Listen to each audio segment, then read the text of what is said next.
I was just a month into my freshman year at college, and I never in a million years would have guessed that the night I was pinned against the bleachers of the school football field by bullies was the night that would change my life forever. Well, Sydney, you have two choices. You can kiss my shoe or lose your hair. I have a rule that I never kiss cheap shoes. Now get away from me. Oh, look, she's gonna cry. I have a lot of practice holding in my tears, and these bimbo bullies weren't gonna break me. Hair grows back. I guess you've made your choice then. After they threw me to the ground, I prepared myself for what was coming, but a voice boomed from behind them. What the hell do you think you're doing? Leave her alone.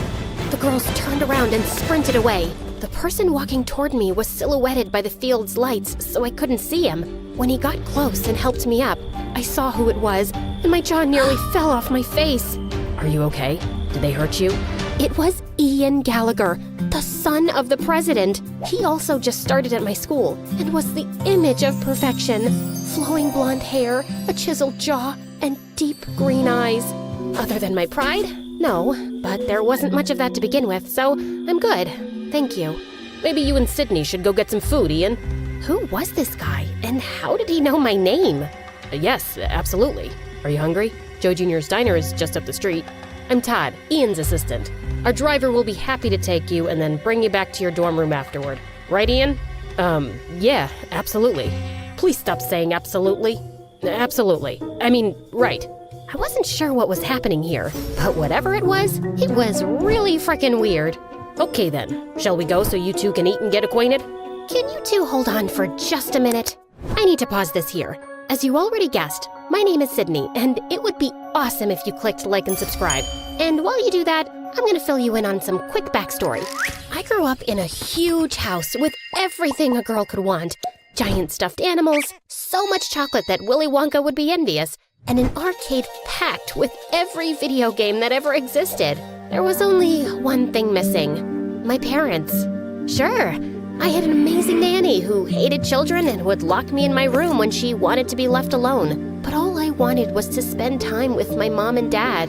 They ran an international hotel business and traveled the world visiting their properties. Even when they were home, all they would do was criticize me and compare me to others, like my spoiled brat of a cousin who screamed whenever she didn't get what she wanted, or their friend's daughter who was forced to perform at the most ridiculous beauty pageants, or even the little girl on the cereal commercial who ate the cereal, acting like it was the best thing ever. That little girl appreciates her life.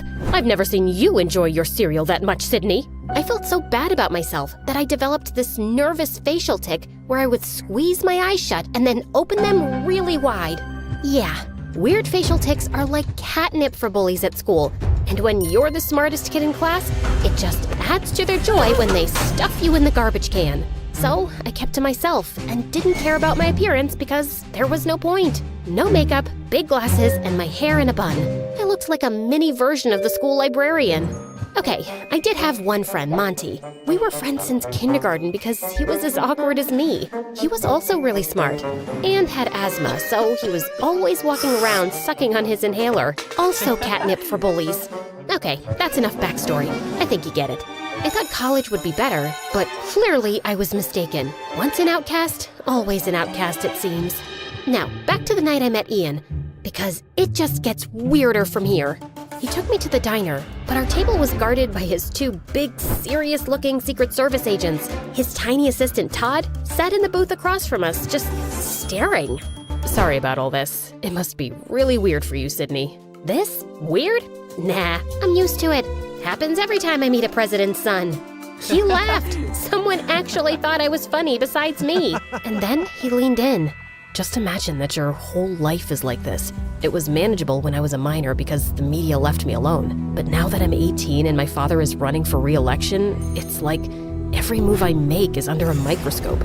Sometimes I just want to disappear. In a weird way, I completely understood. I felt the same way, except I always wanted to disappear. Just then, reporters swarmed into the diner and started taking photos of us. Todd signaled for us to smile, so I did, but I had absolutely no idea what was happening. Okay, that's enough. Everybody out.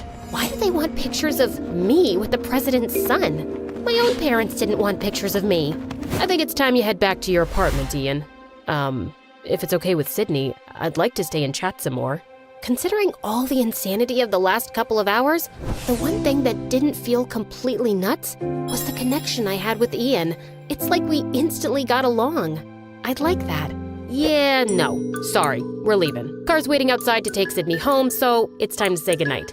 I couldn't believe how Ian's assistant was treating him like a child. And then I felt something touch my hand underneath the table. Ian slipped me a piece of paper with his cell number. But then, Tiny Todd stuck his face in mine. Listen to me carefully, Sydney. Under no circumstances are you to try and make any contact with Ian unless you check with me first. Is that clear? Sure. Good girl. And if he or the press tries to talk to you, you call me. Wow, this little man just good-girled me. Yeah, no. Maybe I won't feel like it. Well then, I'll make a single phone call and have you expelled, which I will also do if Ian learns about this conversation. So we're gonna keep this between you and me, right? I was frozen. If I got expelled, my parents would disown me. All I wanted to do at that moment was to wrap my fingers around Todd's throat and choke him. But instead, I just nodded. When I got back to my dorm room, the first thing I did was call Monty. Yeah, we both applied to and got into the exact same colleges. And then, like the weirdos that we are, we chose to go together. That's crazy. So you hit it off with Ian Gallagher, like for real? I wouldn't say we hit it off, but I feel like we kind of get each other. You mean like you and me? Yeah, but the difference is, he's the president's son. But why me? Because you're amazing, Sydney. You're like the smartest person I know. You're funny, you're not deserving of Ian's attention, that's for sure. That's not true. You're deserving of anyone's attention. You're just saying that because you're my best friend. I want to call him, but I'm scared his tiny jerk assistant will find out and get me expelled. So don't let him find out. I stared at the number on the piece of paper for like an hour before I got the courage to call Ian. And then, late that night, he snuck out of his apartment and picked me up. I am so glad you called. Now hold on to me. They let you have a motorcycle? Nope. They have no idea. And then we sped down the road, and it was thrilling. I actually had to pinch myself to believe that I wasn't dreaming. We raced up to a narrow, twisting road to a spot that looked out over the city below. Wow, this view! I found this spot when I first got to school. I needed a secret place to get away from everything. My dad, his re-election campaign, Todd. He was so sincere. When he looked into my eyes, I thought I would melt into a big puddle. He's such a jerk. He really is. Why do you let him treat you like that? Why don't you just fire him? I wish I could. My dad hired him to manage me, and now you're in it too. I'm so sorry. What do you mean I'm in it too? He then handed me a copy of the morning newspaper. On the front page was a photo of Ian and me at the diner with the headline, Ian Gallagher's new college girlfriend? I couldn't believe what I was seeing. If you never want to see me again, I totally understand. This is my life, but it doesn't have to be yours. I had spent my whole life avoiding attention, and here I was, about to be on the front page. My instinct was to run away as fast as I could, but Ian needed someone, and for some reason, that someone was me.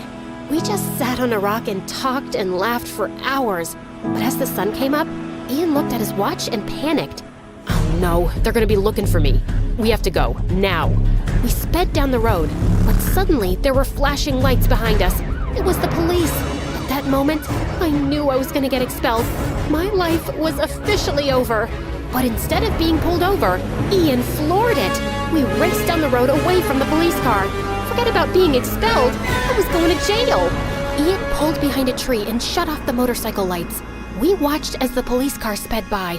My heart was racing, but Ian looked at me, and we both just burst out laughing. The next day, when the papers came out, I walked through campus, and everyone at school was just staring, including the 3 bullies. All I could do was smile. For the first time ever, I cared about how I looked. Monty went with me to get a prescription for contact lenses, then to the salon to get my hair done, and finally to Sephora to get a makeover.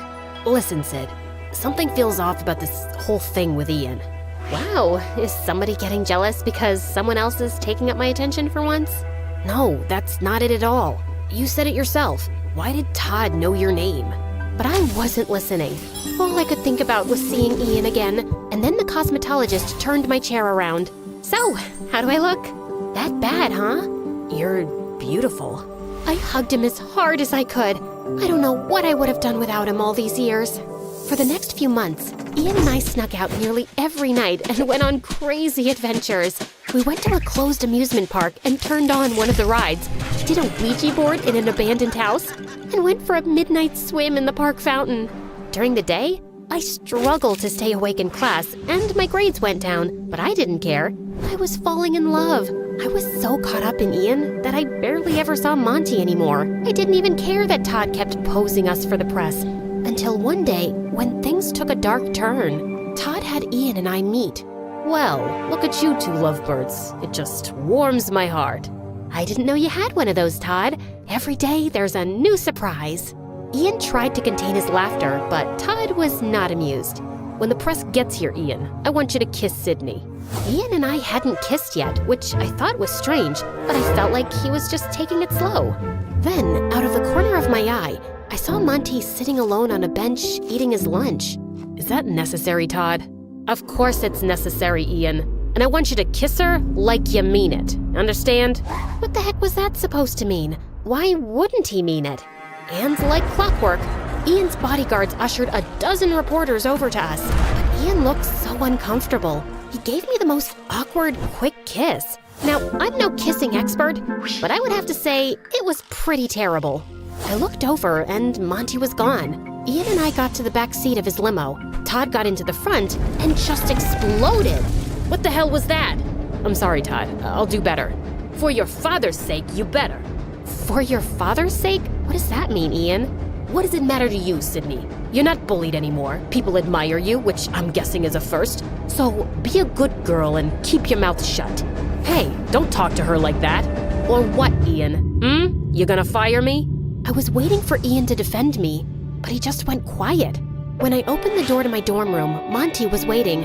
I had given him his own key at the start of the year. I was so happy to see him. Monty! But that happiness didn't last long. You're being played, Sid. Played? Oh, stop it, Monty. You and Ian? It's a setup because his father is running for re-election, and Todd was hired to craft his image for the public. You're just jealous because I fell in love and I'm spending my time with someone else. And then, Monty held up a printed photo of Ian embracing another boy. I did some digging, and this was Ian's high school boyfriend. Boyfriend? You're saying that Ian is... Yes. I'm so sorry, Sid. And they're using you to give off the image that he's straight, so it doesn't affect his father's re-election campaign. Wow, Monty, you are pathetic. I was a loser until I met Ian, and you're just upset that you're still one. I can't believe I was ever friends with you. Now get out. Monty looked like I just slapped him as I slammed the door in his face. That night, when Ian picked me up, I told him I wanted to go to our spot on the cliff overlooking the city. I'm so sorry about today, Sydney. The pressure to perform in front of the camera just... Before he could finish, I held up the photo. Have you been lying to me, Ian? Where did you get that? Who cares where I got it? This is the reason why you've never kissed me, isn't it? Todd says if the world finds out about this, my father will lose. I was furious at myself. Monty tried to warn me, but I didn't listen.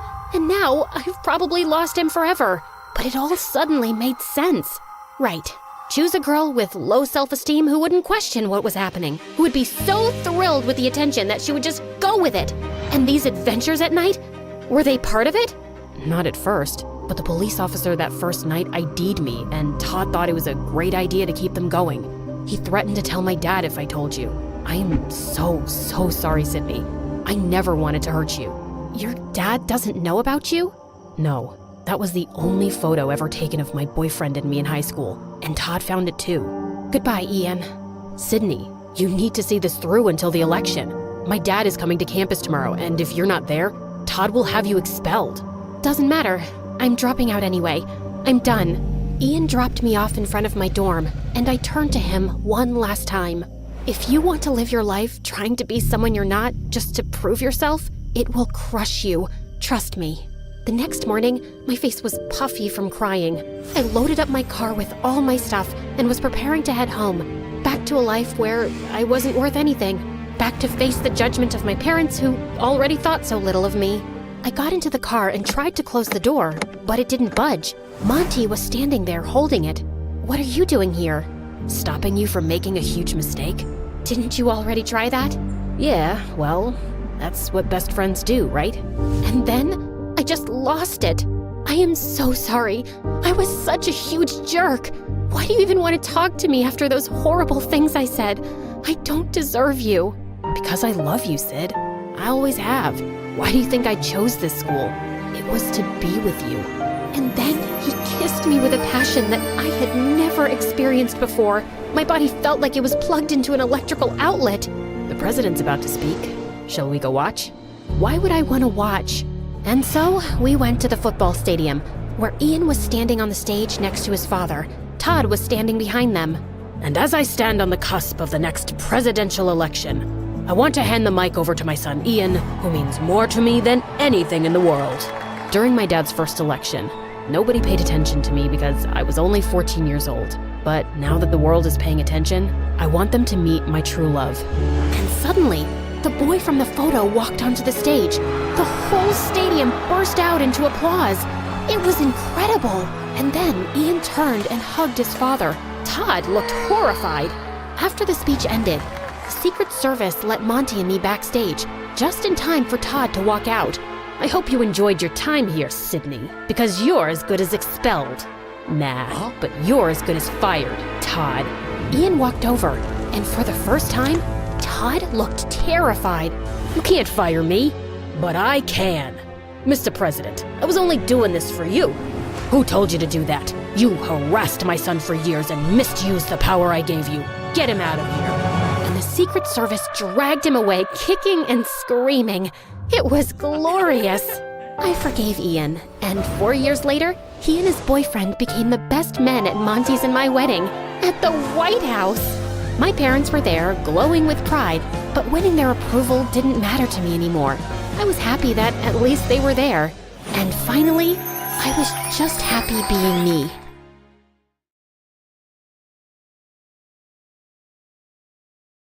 Hello, my name is Iman, and I'm from Iran. Please like and subscribe. My dad always told me the day I was born was the happiest day of his life. I was his pride and joy, and my mom and brother Adam envied me for that. On my 5th birthday, Dad threw a big party for me, and even bought me my very own miniature Princess Island, which we set up in the backyard. Mom was not happy and complained that Dad was spoiling me. As the two argued, suddenly there was a loud crashing sound outside. I ran out to see that Adam had completely wrecked my gift. Adam, you stupid monster! What have you done? He just laughed like a maniac.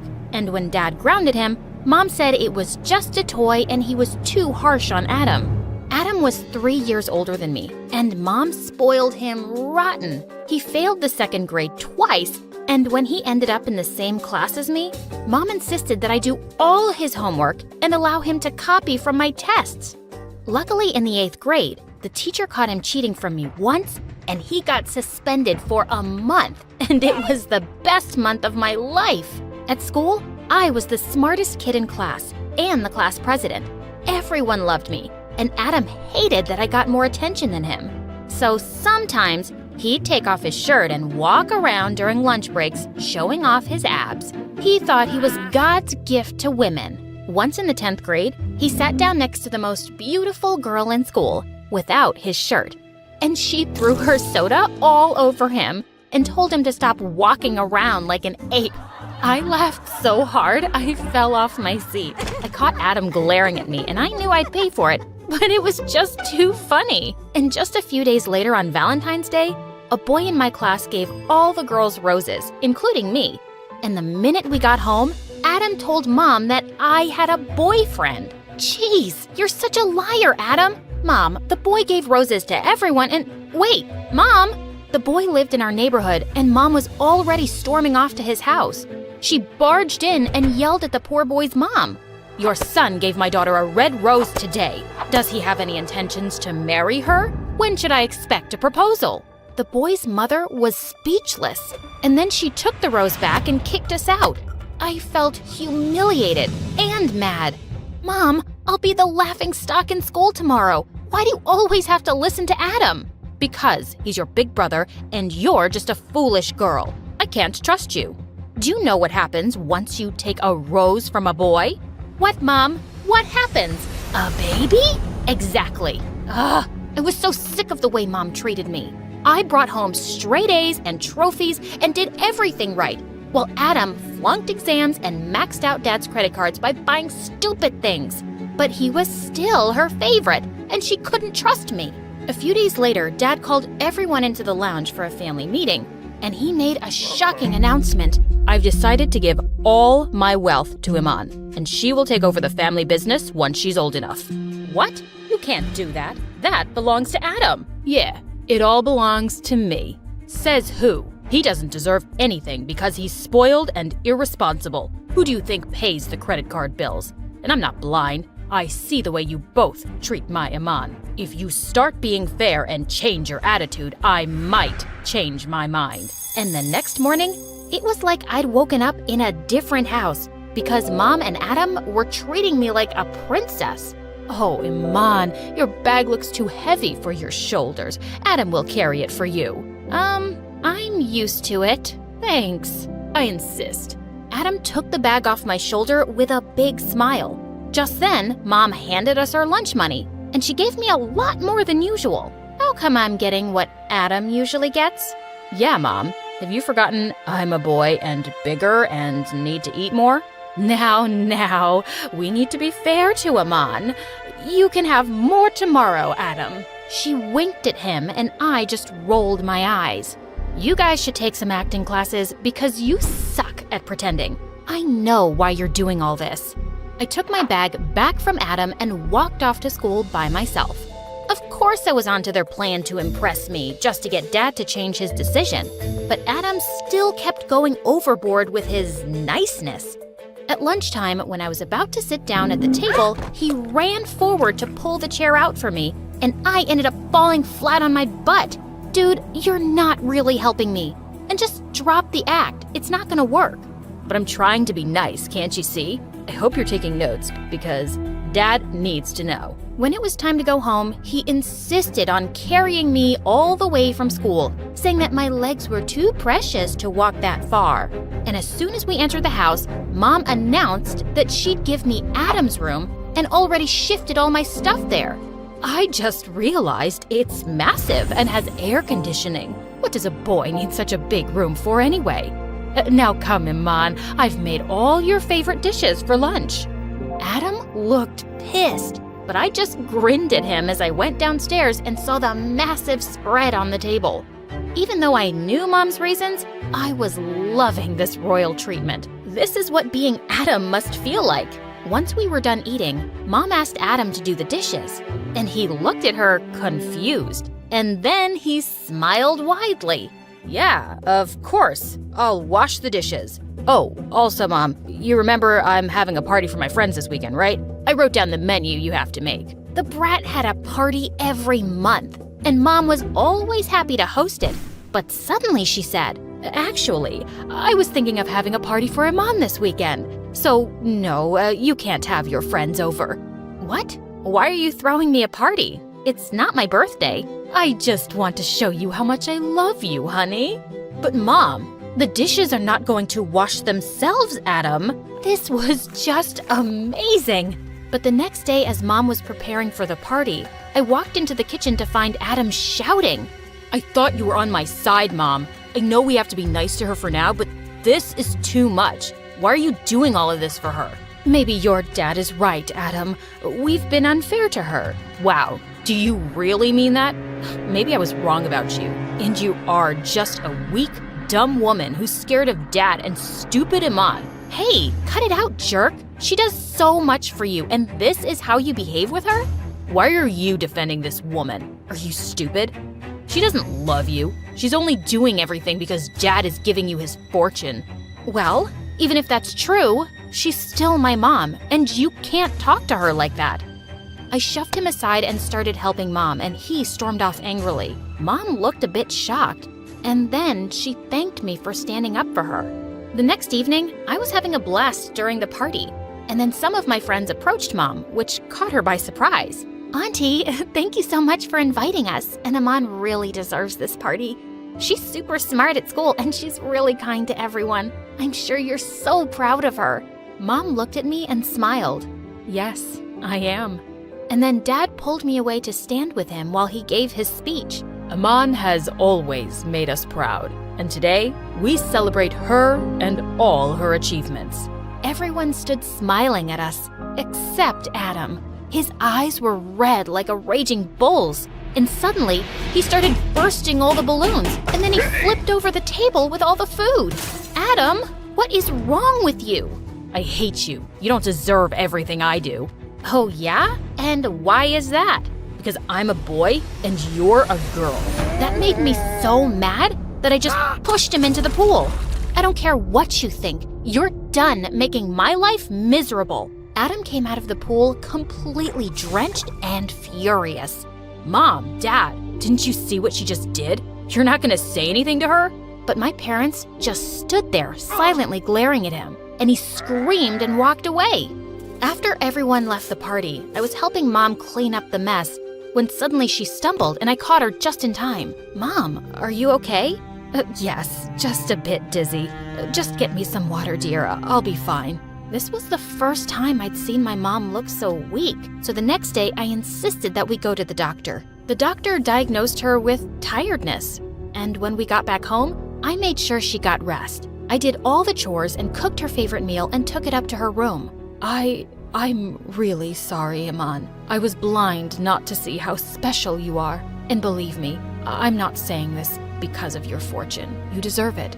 You really are an amazing daughter. Thank you, Mom. I hugged her and I felt at peace because I knew Mom was finally being real with me. But Adam was ruining everyone's peace. He was losing his mind because no one babied him anymore. One day, he threw out all the food from the fridge so we had nothing to eat. Another time, I found out he'd thrown all my clothes out the window. And then one night, I just lost it when I found all the kitchen garbage on my bed. My parents were so angry, but their scolding had no effect on Adam. He just looked at them blankly and then started laughing like a psycho. Soon after, it was time for our final high school results, and I had passed with flying colors, while Adam had failed. He would have to repeat the 11th grade. Dad just flung his report card to the side and turned to me. I'm so proud of you, Aman. Of course, we already knew what to expect from you. You have never disappointed us. Now come outside for your graduation present. Mom looked really excited too, and I nearly screamed when I saw that it was a brand new car. But then I caught a look on Adam's face, and he looked stunned. Instead of getting angry, he just walked off silently, and I felt kind of bad for him. Dad, maybe you should get Adam a car too. He's older than me, and I'm sure he already feels pretty low about staying back in high school. Then he shouldn't have been such a fool. You're too kind to think about your brother, Iman. Don't waste your thoughts on him. Later that night, as I was watching MSA videos in bed, I suddenly smelled smoke. It seemed to be coming from outside. And when I looked out the window, I screamed. Adam was laughing like a mad person next to my car, which was on fire. Mom! Dad! You've got to come out! Now! As we all ran out, Dad started yelling at Adam. Adam, have you completely lost your mind? You bought her a car because she deserves it. He went totally bonkers after that and started pouring petrol all over the house. I'll show you. I'll show all of you. If I get nothing, then nobody will. Please, just stop it. Why are you doing this, Adam? You know why. All you care about is stupid Iman. Oh, she's so smart. Oh, she's the best. Well, I'm sick of it. I'm the firstborn here, and I'm your son. What I want should matter most. You're such a brat, Adam. You're just getting a taste of what I felt like all my life. And it hurts, doesn't it? Oh, shut up, Iman. You're just a stupid girl who came along and stole Dad's heart. He loved you more than me, and I had to live with that all my life. And now you've got Mom on your side, too?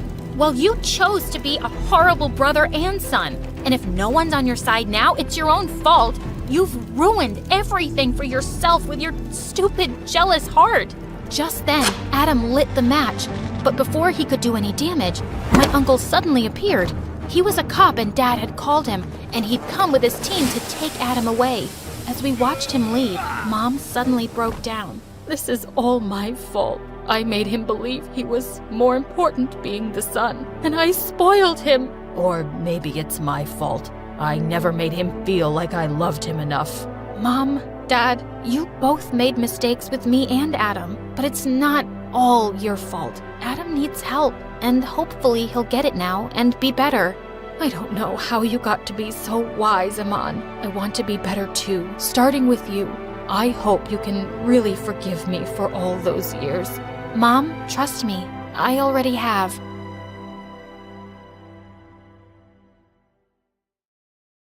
You could say that I was born with a brush and an eyeshadow palette in my hand. I was always obsessed with makeup, and I even sneaked into my mom and dad's room at night to practice on them. A little pink eyeshadow, some red lipstick, and glitter. Perfect. Hi guys, I'm Regina from Seattle, Washington. Before I continue, please hit like and subscribe. I had a happy family. My dad was in the army and was as big as a bear and as strong as a lion. When I was little, I used to daydream about all the exciting missions he went on. Daddy is defeating tigers today. He's building a hospital for children in Africa. Despite how proud I was of my dad, I couldn't help but miss him. Luckily, my mom was amazing too. She worked at a cosmetic store, so she was like my personal shopping assistant and taught me everything about fashion and makeup. But everything changed when I turned 7. Mom fell madly in love with an accountant, and Dad let her go. Will Mom ever come back? I don't like to see her only through video calls. My baby girl, I know you're sad. But see, your mom is happy and will be happy too. I'll get a desk job and I'll take care of you from now on. But even though Dad was so sweet, he was an army man, and he didn't know any better. So he would wake me up at 5 every morning with a trumpet to go for a run. He could only cook beans and sausage, and when it came to my hair, The brush is stuck. Ouch! Let's watch a tutorial, okay? before I end up completely bald. After a good dose of online tutorials and MSA videos later, Dad finally evolved into a normal parent. Here's your packed lunch and your PE bag. Ready for school? Thank you, Daddy. You're the best. Except when it came to boys. When I was in middle school, one of my classmates gave me a chocolate heart for Valentine's Day, and I showed it to him. Dad, look! A boy asked me out. My dad snatched the chocolate and ate it in one enormous bite. No boyfriend until you turn 21. You'll have time once you're grown up, but right now, you need to focus on your studies. Okay, Dad. And the day after, the boy who had given me the gift transferred to another school. What if Dad scared him off? I felt furious about Dad and told Mom everything when she video called me. But suddenly, she hung up, and I realized it was because of her new husband, who didn't really like her talking to me. And gradually, she ended up only calling on birthdays and Christmas. I learned to live with it and got busy watching makeup tutorials and trying makeovers. But then, in my junior year, I met Simon, and he was so perfect. It was no wonder I forgot everything else, even my passion. I'm sure Dad'll change his mind when he sees him. Hey, Dad, I'm bringing a friend for lunch today, okay? Sure, bring her over. It's a boy. I expected Dad to explode, but he said nothing. Ooh, did he change his mind? But I was wrong. So wrong. When we got back from school, Dad opened the door without a smile and stared at Simon before turning back towards the kitchen. Your dad's kinda scary. Him? No, he's sweet. Fluffy. I dragged Simon into the kitchen. See? He made fried chicken. He likes you. Sit down, sit down. But after he'd filled our plates, Dad grabbed a piece of chicken tight and, looking Simon in the eyes, he snapped it in half. Simon literally squeaked and shot to his feet. I suddenly remembered I have to water my fish. I mean, iron my plant. Bye. After that, Simon dumped me, and everyone started whispering that my dad was a crazy, dangerous dude. I thought all the guys would stay away from me now, but I was stunned when they all asked me out to prove they were daring and not scared. Ha! See, Dad? Your strategy backfired. It felt like being on The Bachelorette, with everyone trying to win my heart. Too short, too tall. Lame joke. Smells bad. Ew. Yeah, you'll do. But like a dragon guarding a princess, my dad made them all run away. That was until the next year when James transferred to our school. As soon as he walked in, I knew he was the one. Tall, with abs like a washboard, and hair that looked straight out of a conditioner commercial. He was the captain of all the school teams, top of the class, and richer than Elon Musk. Well, a little poorer than Elon Musk. Oh boy, is it even legal to be this hot? I was pretty, but for someone in James's league, I had to up my game. The next day, I woke up at 3 a.m., and after literally hours of careful styling, I was ready. That day at lunch break, I gathered my courage and went straight to sit beside James. Hi, I'm Regina. And I'm amazed. Haven't I seen you on TikTok? You look like a celebrity. Then he kissed my hands like a gentleman. Play it cool. Breathe. Breathe. James asked me out a few weeks later, so I brought him home. There's no point in dating him if he can't get past Dad. Just so you know, my dad can be a bit hyperprotective. Don't worry, he can't resist me. Dad pulled the same tough guy routine, but James was unflappable. When Dad told James to carry super heavy stuff, James did it whistling. Then they got into an eye-staring contest, and James didn't back down. Okay, I'm going to bed. Have fun, you two. Eventually, Dad ran out of ideas. Now that he's survived my dad's trials, we can start dating for real. We had so much fun, but then James started to get a little bit too enthusiastic. Every time we were alone, he tried to kiss me, and I wasn't ready. But I didn't know how to tell him, so every time he got closer, I dodged. During the movie, I spilled soda on myself. Oh, I'm so clumsy. In the library, I sneezed. Oh, allergies. Walking home, oh look, a penny. Ouch. Oh no, are you okay? No, I'm not okay. What is wrong with you? He'll understand. Tell him. Can we take things a bit slower? What? I like you, but maybe we should get to know each other better. You know what? I only dated you because everyone said your dad was too scary, but he's not all that. You're breaking up with me? It's more like we never even dated since you don't want to kiss me. What a loser. As James left, I felt my heart break in two. That night, I was too ashamed to tell my dad what had happened with James, and I didn't want him to tell me I told you so. But at dinner, I couldn't hold it in anymore, and I started crying into my soup. Dad got up and hugged me until I stopped. You were right, Dad. I'm sorry I didn't listen. Baby girl, I don't care about being right. I just don't want to see you hurt. Remember, you don't need anyone. You're a smart girl, and I know you can succeed. But don't forget yourself. Didn't you love makeup? You haven't given me a makeover in years. Oh, Dad, you're the best.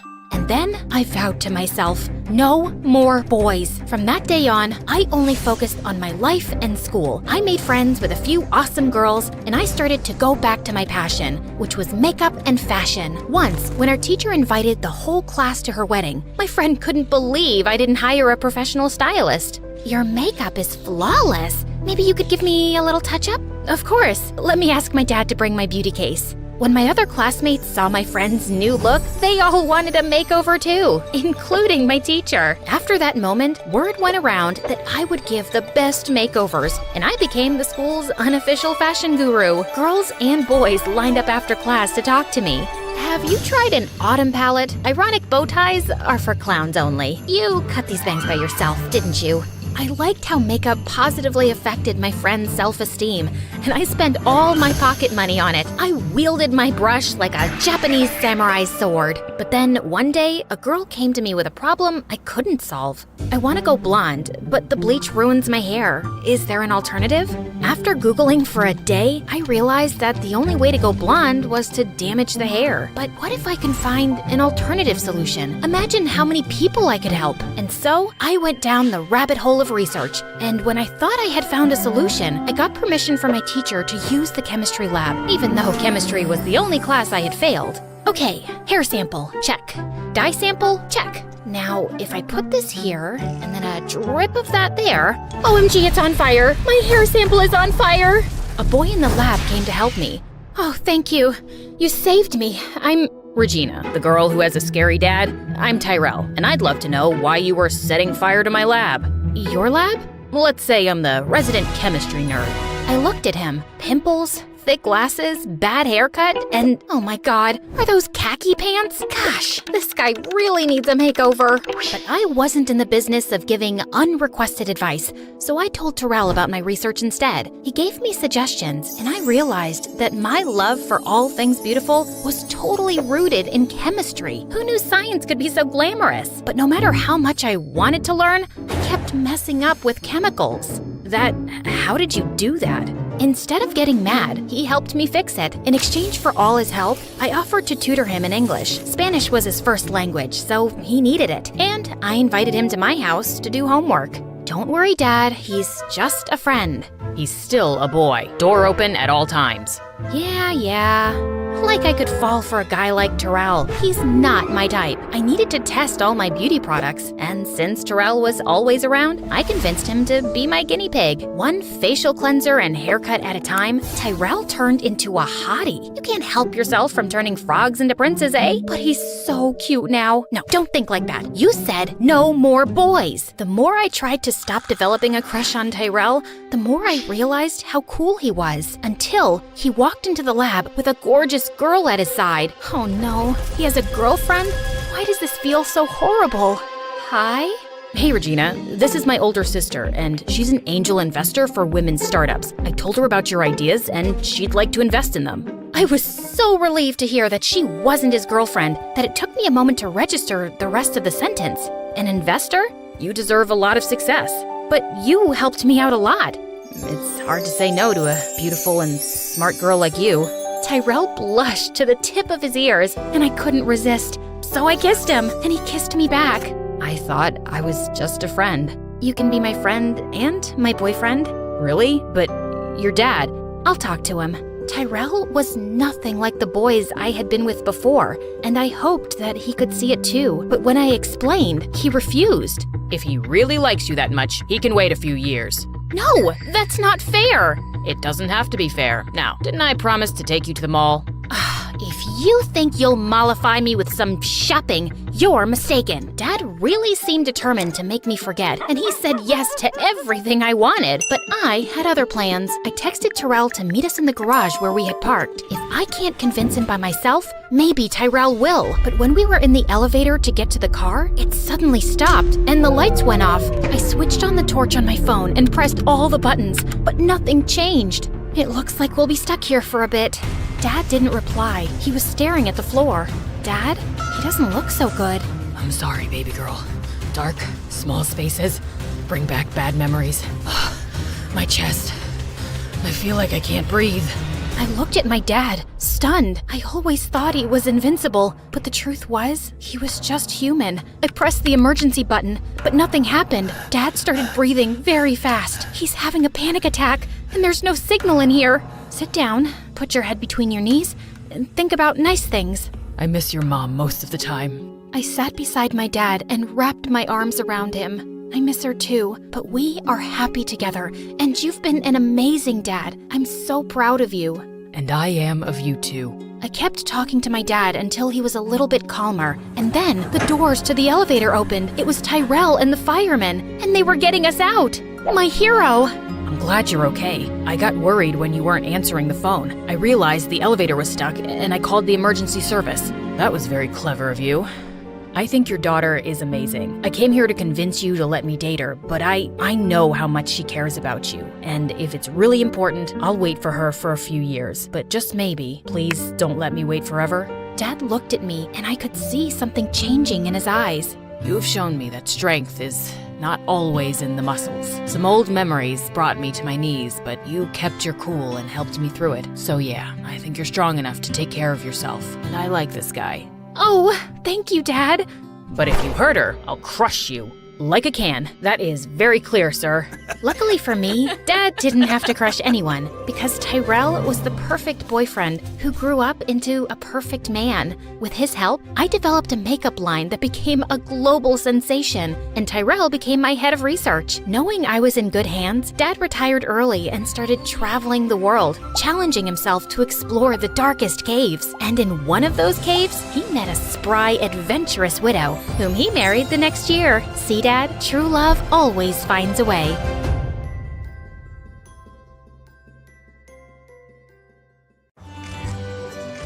When I was 8, my parents took me to Italy on a family holiday. It was all fun until I saw something I could only imagine in my worst nightmare. The Leaning Tower of Pisa.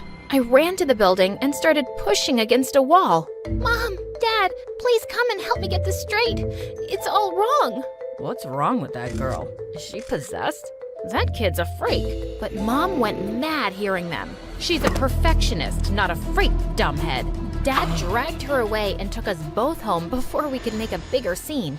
Hey friends, my name is Bella and I'm from Manchester. Please like and subscribe. Ever since I can remember, I've been a perfectionist, like my mom. She owned a small bakery and everyone loved her cakes. Growing up, my place always used to be squeaky clean, and I hated visiting other kids just because their homes weren't as tidy as mine. But it wasn't just that. I couldn't sleep at night without the TV on. I needed to color code my entire closet, and I had to count words on signboards while I traveled in a car. When I was in the 9th grade, another bakery opened up right across from ours. When Mom saw the long lines outside, she was furious and wanted to check out what they had that we didn't. But when I entered the shop and I saw the slightly tilted balloon arc, I felt my eye twitch. I just had to fix it. As I tried to, the entire thing fell on a table of cupcakes, and then a girl standing nearby started to yell at me. "Are you crazy? My parents worked so hard to set everything up and you ruined it." "But I swear, I just wanted to fix the arc. I'm so sorry." "Wait a minute. Aren't you from the bakery across the street? You guys were jealous, and you did this on purpose." "What? Of course not. Let me just tell you, the whole decoration looks ugly. There's no color coordination, everything's off. No way we'd be jealous of this place." And before I knew it, the girl had pounced on me with her gross, sticky hands. Oh God. Our parents pulled us apart, but our moms were glaring at each other. "Get out of our shop, now!" Yeah, we're leaving. It's not like it's something special. On our way home, I was so mad at that girl, and I hoped I'd never see her again. But the very next day in school, someone entered the classroom, and it was her. The teacher introduced her as Maya, and just then our eyes locked, and she glared at me. When she sat down, I noticed her odd-colored nails and cringed. Like, who did that? I tried avoiding Maya every day, but she was so loud and messy. One day, the math teacher asked everyone to take out their homework assignments, and she just couldn't find hers. I promise I did it. I put it in here. And then what happened? Your dog ate it? An elf came at night and stole it. A kidnapper is holding it for ransom. I make myself laugh. Well, at least you make someone laugh.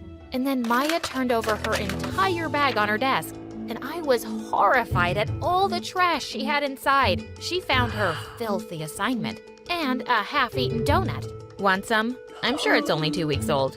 No, 3. Okay, a month, tops. The teacher looked as disgusted as I felt and made Maya stand at the back with her face to the wall. She deserved it. But the next day, I saw a bunch of kids gathered around Maya before math class, and they were all laughing. The teacher walked in and everyone ran to their seats. A few moments later, I saw Maya take out a freaking mouse from her pocket and quietly slip it into the teacher's desk while her back was turned. Seconds later, when the teacher turned around, she screamed and fell back in fright, while the mouse started running everywhere, and I panicked. "Maya, catch your stupid mouse right now! I can't stand it! Mice are dirty! Catch it now!" The whole class turned to me in shock, and the teacher was about to explode. Maya got 2 months detention, and she and the entire class turned on me.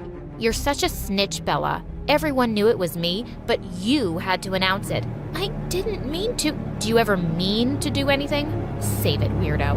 As if having her in school wasn't bad enough, I found out that she was also my neighbor. Mom was even more annoyed than I was. Oh God, are they following us or something? That hot mess now lives next to us. I felt the same way about Maya, but for some reason, all the kids and most of the teachers became her fans. It was like Maya was the real perfectionist because she could have fun. And she was an ace student who was giving me tough competition. One day during lunch, I was sitting at my usual spot when suddenly Maya came over and sat across me, grinning. "What are you doing here?" "Oh, I just came to see if you'd like the surprise I planned for you." "What surprise?" "Why don't you look up?"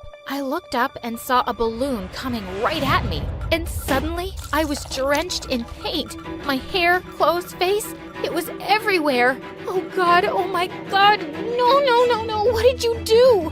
Hey, Bella, I was just messing around. Can you relax? But it was like I couldn't hear her. And suddenly I attacked Maya as I screamed and cried. I don't remember what happened next, but as the teachers were taking me away, everyone was looking at me like I was some kind of alien. I was taken to the hospital and I found out that I just had a panic attack and that I had OCD. Turns out, even Mom had it and never knew. I had a breakdown and needed to take some time off school. I returned after 2 weeks and could feel everyone giving me weird looks, like I'd go mental any second, and it was all Maya's fault. But the moment I entered class, she stepped forward and smiled at me. Hey, Bella, I'm so glad you're back. I hope you're feeling better. Whatever, Maya. Don't pretend like you care. Look, I'm just really sorry for that day. I was only having fun, but I didn't know. Oh, please, just get out of my way. But after that day, Maya kept being nice to me, even though I kept trying to ignore her. A few days later, we were having art class, and Maya took a place next to me. Sometime later, she looked over my painting and said, "That looks really good. You're talented. Can't say the same about you. What did you even make? A dog with a horse's body?" Maya just looked at me and then burst out laughing. She laughed so hard she fell on the floor, and I started laughing too. OMG, you are so mean. That was my puppy that died a few years ago. But geez, it does look like he has a horse's body. Maybe Maya wasn't so bad. Soon we started hanging out together, and she kind of started to grow on me. One time I was in the cafeteria eating my lunch when I realized Maya was staring at me. What? Why do you finish your fries first, then the burger, and cold drink in the end? I don't know. I always eat it like that. Everybody does. No? Why don't you try this? Maya ate a fry, then took a bite of the burger, and took a sip of her soda. Though I hated the idea of trying all three together, I did it for Maya. Holy moly, it tastes amazing! Told ya. Maya was the friend I needed. She accepted me for who I was, but also made me try different things. One day when I was home, I suddenly heard Mom screaming loudly. She was arguing with Maya's mom, who was washing her car while playing loud music. I asked you to keep the music down and stop making a mess. You're wasting water, you dumbhead. Who are you calling a dumbhead? And then she turned the hose to Mom, completely soaking her. Mom was furious and tried to snatch the hose from her. As they both fought, I saw Maya come out. Jeez, Maya, tell your mom to stop. Look at her, she's messy and crazy. She's crazy? Well, at least she's not a robot, like you and your mom. And just like that, we both got into a fight.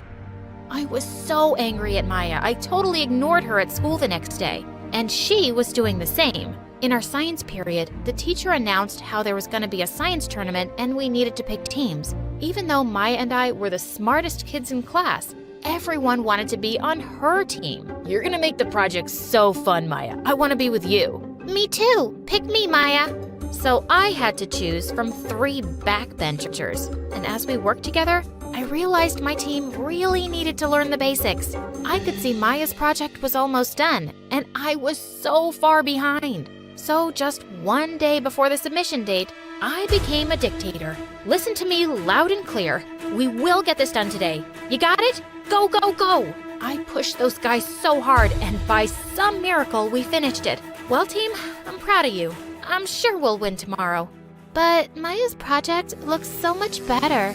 Ours is really good too. Come on, we can win this. I was feeling confident, but something totally unexpected was waiting for me at school the next day. Maya was screaming while her project lay broken on the floor. It was fine when we left it yesterday. How could this happen? We worked so hard. What do we do now? Who did this?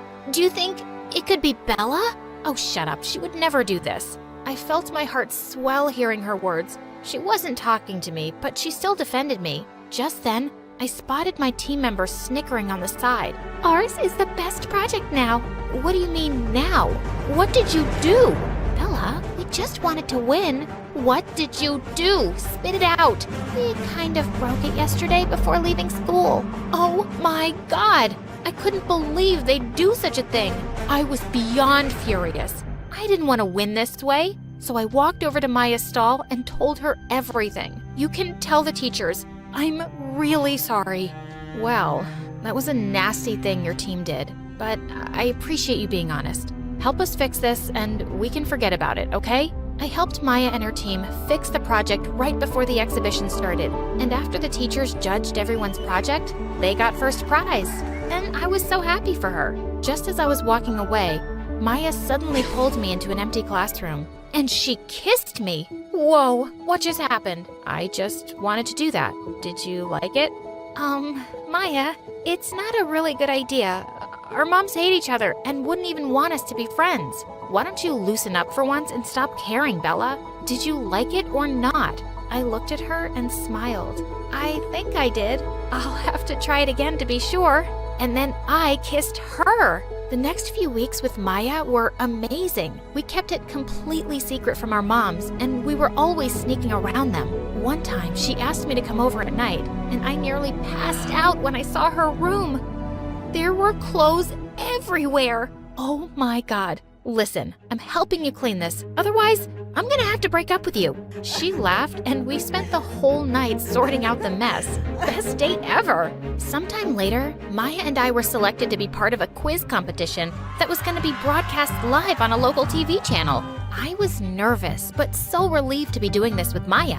It was going great, till there came a moment when I pressed the buzzer to answer a question, but suddenly, my mind went blank. I started to sweat and felt breathless as I sensed all eyes on me. Oh God, not another panic attack. Do you know the answer? I do, but I just need to count to 50 first. What? We don't have time for that. If you don't know the answer, just pass. Suddenly, Maya leapt up from her seat. She does know the answer. She just needs to count to 50, okay? Can you give her some space and let her do that? The host gave her an impatient nod, and I closed my eyes as Maya took my hand. Once I'd counted, I gave the answer, and it was correct. We won! I stepped forward as team captain to receive the trophy, when suddenly, Maya's mom jumped onto the stage and tried to snatch it from me. Why do you get to receive it? My daughter should. You wouldn't even have won without her, loser. And then my mom was on the stage too. Who are you calling a loser? She's the team captain because she's better than your daughter. Oh my God, shut up, both of you. We dragged our mothers backstage and I turned to them furiously. Thanks a lot for embarrassing us. You know what? You want to fight and compete and rip each other's hair out? Go ahead. But Maya and I are friends. In fact, we're more than friends. And with that, I took her hand. What do you mean? Let me make it clearer. And with that, Maya kissed me, and our moms' faces were priceless. No way, not happening. Bella, have you lost your mind? Yeah, maybe I have. Deal with it. I put my arm through Maya's, and we walked off to celebrate our victory with ice cream. We'll get 3 scoops each. Vanilla, strawberry, and chocolate. Exactly in that order. Don't mess it up, okay? I love you, Maya. Yeah, you're okay too.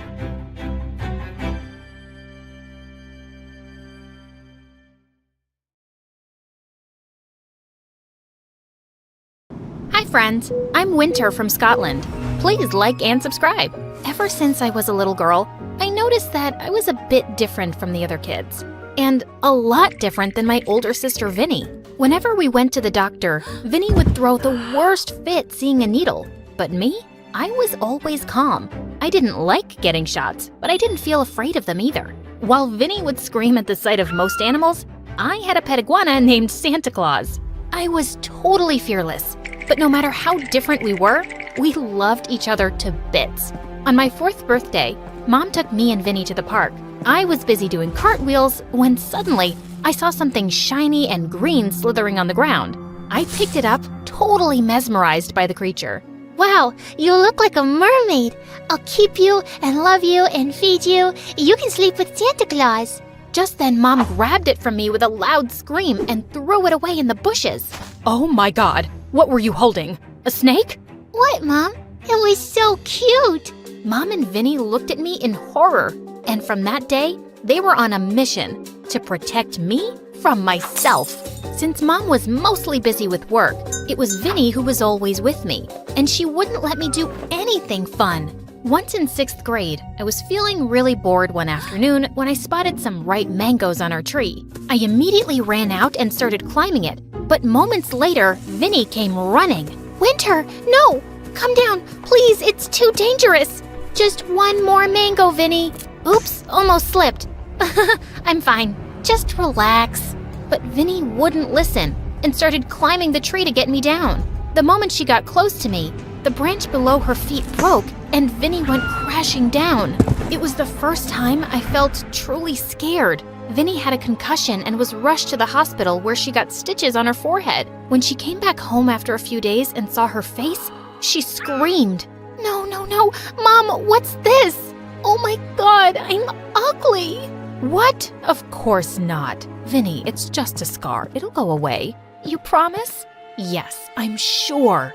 But it never went away completely, and Vinny was so self-conscious about it that she started wearing her hair over it, and I could tell she was still mad at me. I apologized to her like a million times, and she said she was fine, but she'd barely talk to me or play with me, and nothing was the same. But one day I went up to her room with some ice cream, and she said she didn't want any and slammed the door in my face.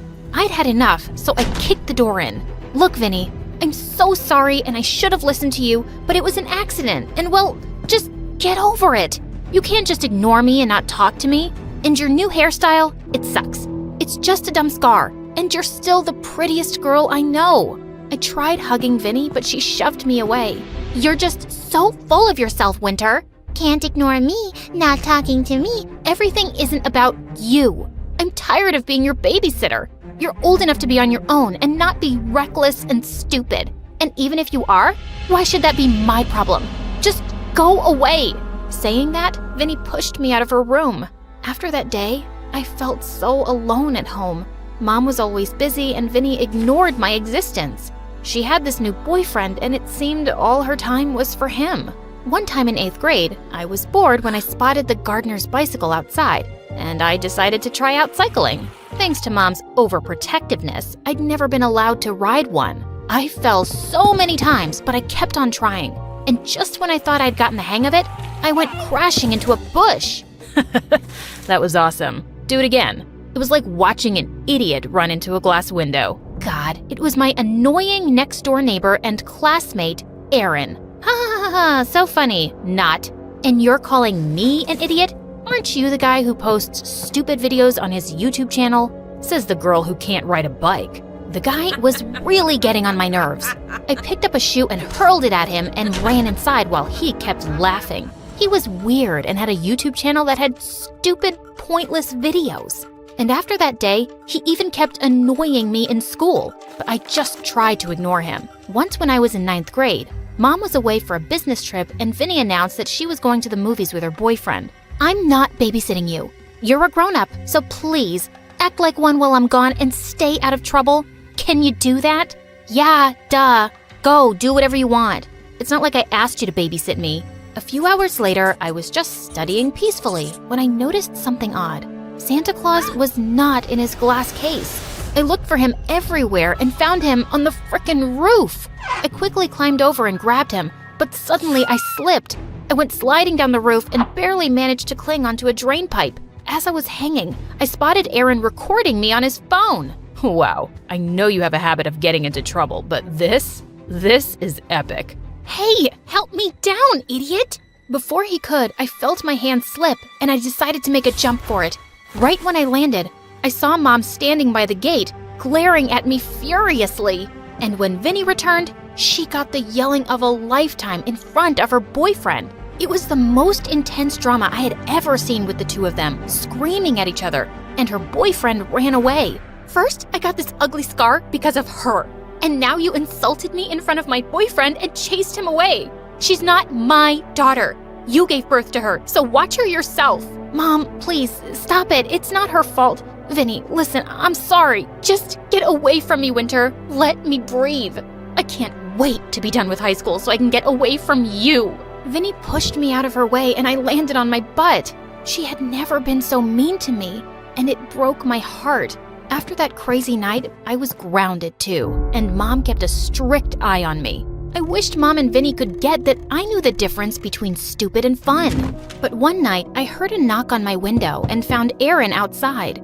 Your room is really high up. Yeah. Who told you to climb up? It's not like your mom would have let me come at night to take you out. Want to go somewhere fun? Take me out for fun? Oh my God, yes? I feel like I could die from boredom. That night, Aaron and I sneaked out and he took me to a skate park on his bicycle. There were so many kids there doing awesome stunts with their skateboards, and I was dying to learn some. They were willing to teach me, and I picked up the moves really fast. Gosh, the rush I felt, it was amazing. Aaron even recorded my stunts for me to watch later, and was all praises. Later when he dropped me home, I was still feeling so pumped. I just impulsively turned to him and kissed him. I had a great time, and I've been wanting to do that all night. Wow, me too. Saying that, he kissed me again. The night was magical, but when I got in through my window, I nearly fell down when I saw Vinny on my bed. Unbelievable. You just never learn, do you? Hey, look, I'm old enough and I'm none of your business. You've made that clear enough. Winter, that boy is trouble. He has such a bad reputation at school. He's known for playing pranks and getting others in trouble. Look, I know I've been hard on you, but just trust me on this. He's a jerk, and you need to start making better decisions. Save the big sister lecture for someone else, Vinny. Nothing I do would ever seem like a good idea to you, and I think you just resent me, and I don't trust your advice anymore. You wanted to ignore me? Well, I'm okay with it now. So get out of my room, please.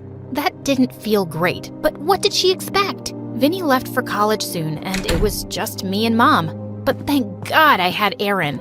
He was everything I ever wanted in a boyfriend. For Valentine's Day, he took me bungee jumping. OMG, this was my dream. I knew it. It's like we're the same. Aaron and I soon became the hottest couple in school. And every afternoon, I'd go to the skate park with Aaron and practice skateboard stunts. I was acing it, and Aaron was my biggest supporter. One day, Aaron came to me with some big news. A huge YouTube stunt performer wanted us to collaborate and shoot with me. He had a huge following and he'd post videos of us performing together. It was right during finals week, but how could I possibly say no? I tried studying, but I was way too excited and would end up going to the park with Aaron and practicing like crazy. And when the day came for the stunt performer to meet me, he was really impressed. Kid, you are one in a million. I know you're gonna go far. Don't let nobody dim your spark. Whoa, his words meant the world to me. Sometime later, the exam results came, and it turned out I had failed miserably. But to my surprise, Aaron had straight A's. How? You were with me the whole week.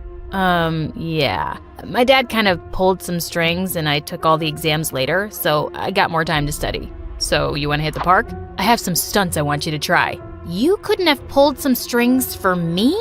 Or at least told me it was an option? Gosh, you're so selfish. Since when do you care about grades, Winter? And I arranged that stuntman to come perform with you, didn't I? You could be a little more grateful. Excuse me? Yeah, you heard me. You have a lot to thank me for. Otherwise, those boring duds at your house would keep you locked up. Without even thinking, I gave Aaron a tight slap and walked away. I was scared of how to tell Mom about my grades, and I felt like such an idiot. Vinny was so right about Aaron. At that moment, I just missed her so much that I called her after months. The moment she picked up, I broke down and told her everything. It just took her 2 hours to come home from her university, and I hugged her tight. I knew that jerk was up to no good the first time I saw your video on his channel when you jumped from the roof. What? What video? His YouTube channel? It's full of your stunt videos. Gosh, don't say you didn't know about it. I have no idea what you're talking about. Vinny then showed me Aaron's YouTube channel, and I realized the jerk had blocked me from seeing it. It was getting millions of views just from my videos. That's why he was so supportive and took me to the skate park every day. Oh, Vinny, I just want to make him pay. He's been making money off of me without my knowledge. Just then, Mom walked into the room, and clearly she'd heard everything. How dare he? Oh, don't you worry about a thing. I'll take care of this, Aaron. And then I came clean about the exam result, and for once, Mom didn't freak out. And she kept her word too. She threatened to sue Aaron, so his parents forced him to take down the channel. A few days later, it was my birthday, and to my surprise, Mom and Vinny took me to the skate park. And then they gave me my gift, a video camera. Sweetie, I saw your videos and you're just a natural. I don't know why you want to do risky stuff, but I know I can't stop you either. So I guess it's time you show the world how crazy you can be on your own channel. You are actually letting me do stunts and have my own YouTube channel? Only if you name it The Daring Adventures of Winter. That's totally what I want to show the world. Thank you guys. Thank you so much.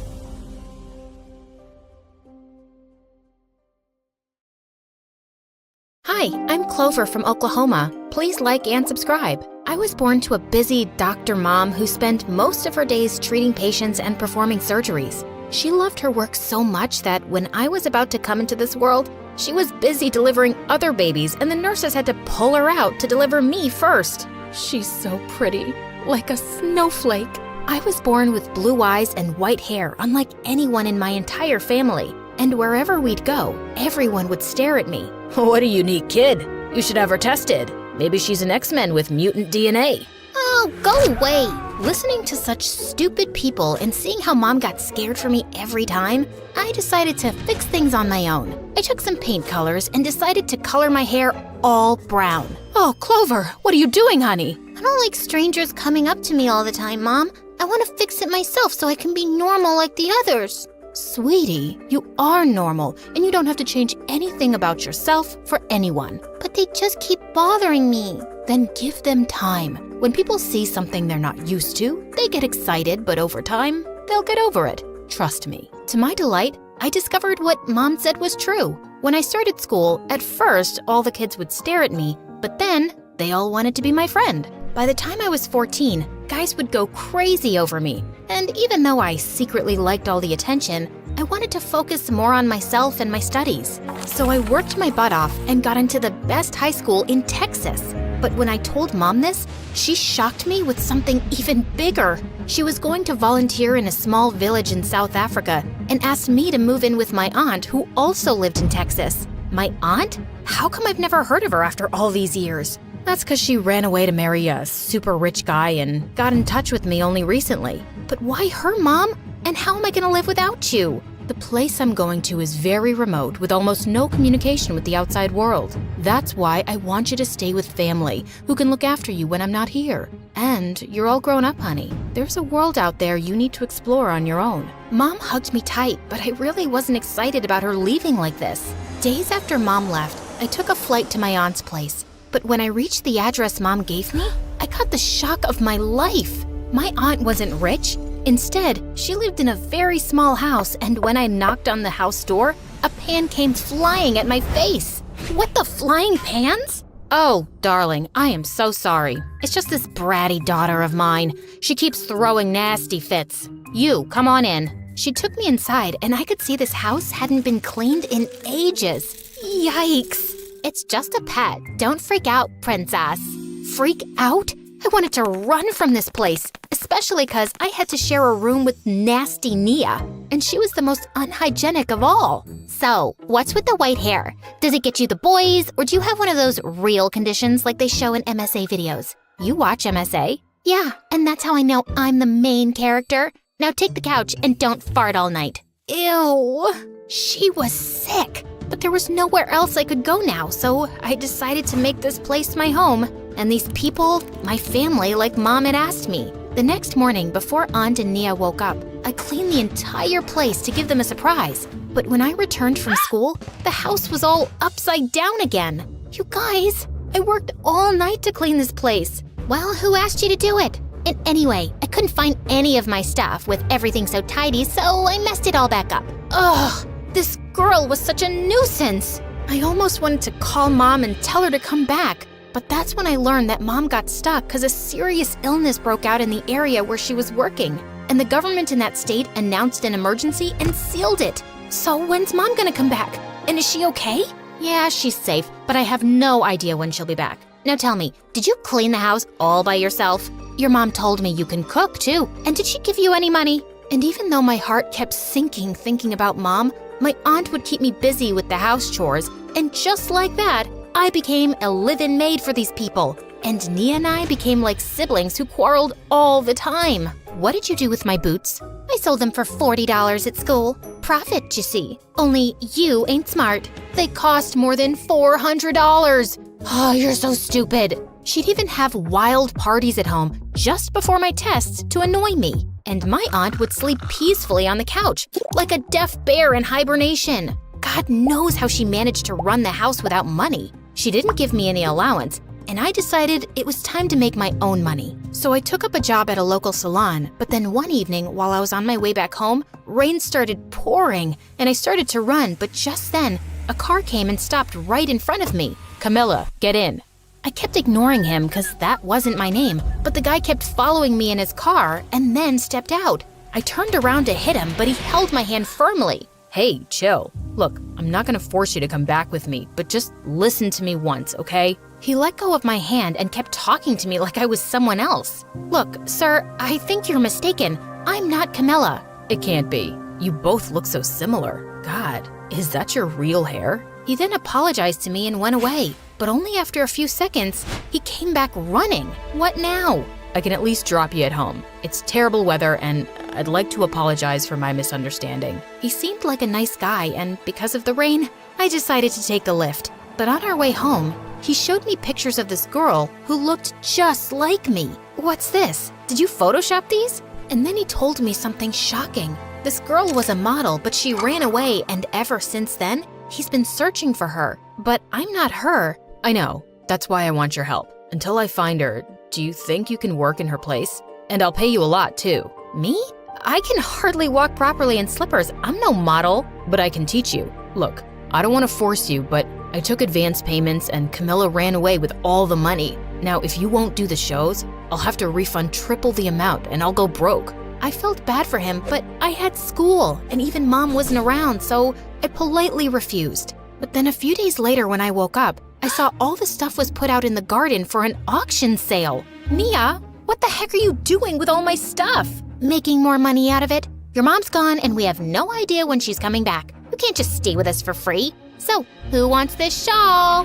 Hey, that's my mom's. Give it to me. We both pulled it apart and went flying in different directions with the shawl ripping into pieces. I felt terrible seeing this and just wanted to move out now. So I called up James, the guy in the car, and took his offer on one condition, that he'd let me continue with school, and he agreed. He took me to the modeling agency dressed as Camilla, and later that night when I was in bed, I heard a knock on my window. James, what are you doing here? I'm grateful that you agreed to do this, Clover. So I bought you this. I stuffed my mouth knowing I had to go on a diet from the next day. But from then onwards, James would sneak into my room every night and teach me how to act like Camilla, along with how to pose and walk like a model. He'd even pick me up and drop me back at school. And we'd have so much fun together that it felt like I had a new best friend that I could trust. Then on the day of my first ramp show, I was getting dressed in the green room when I heard a familiar voice. I went out to check and saw Nia was yelling at James.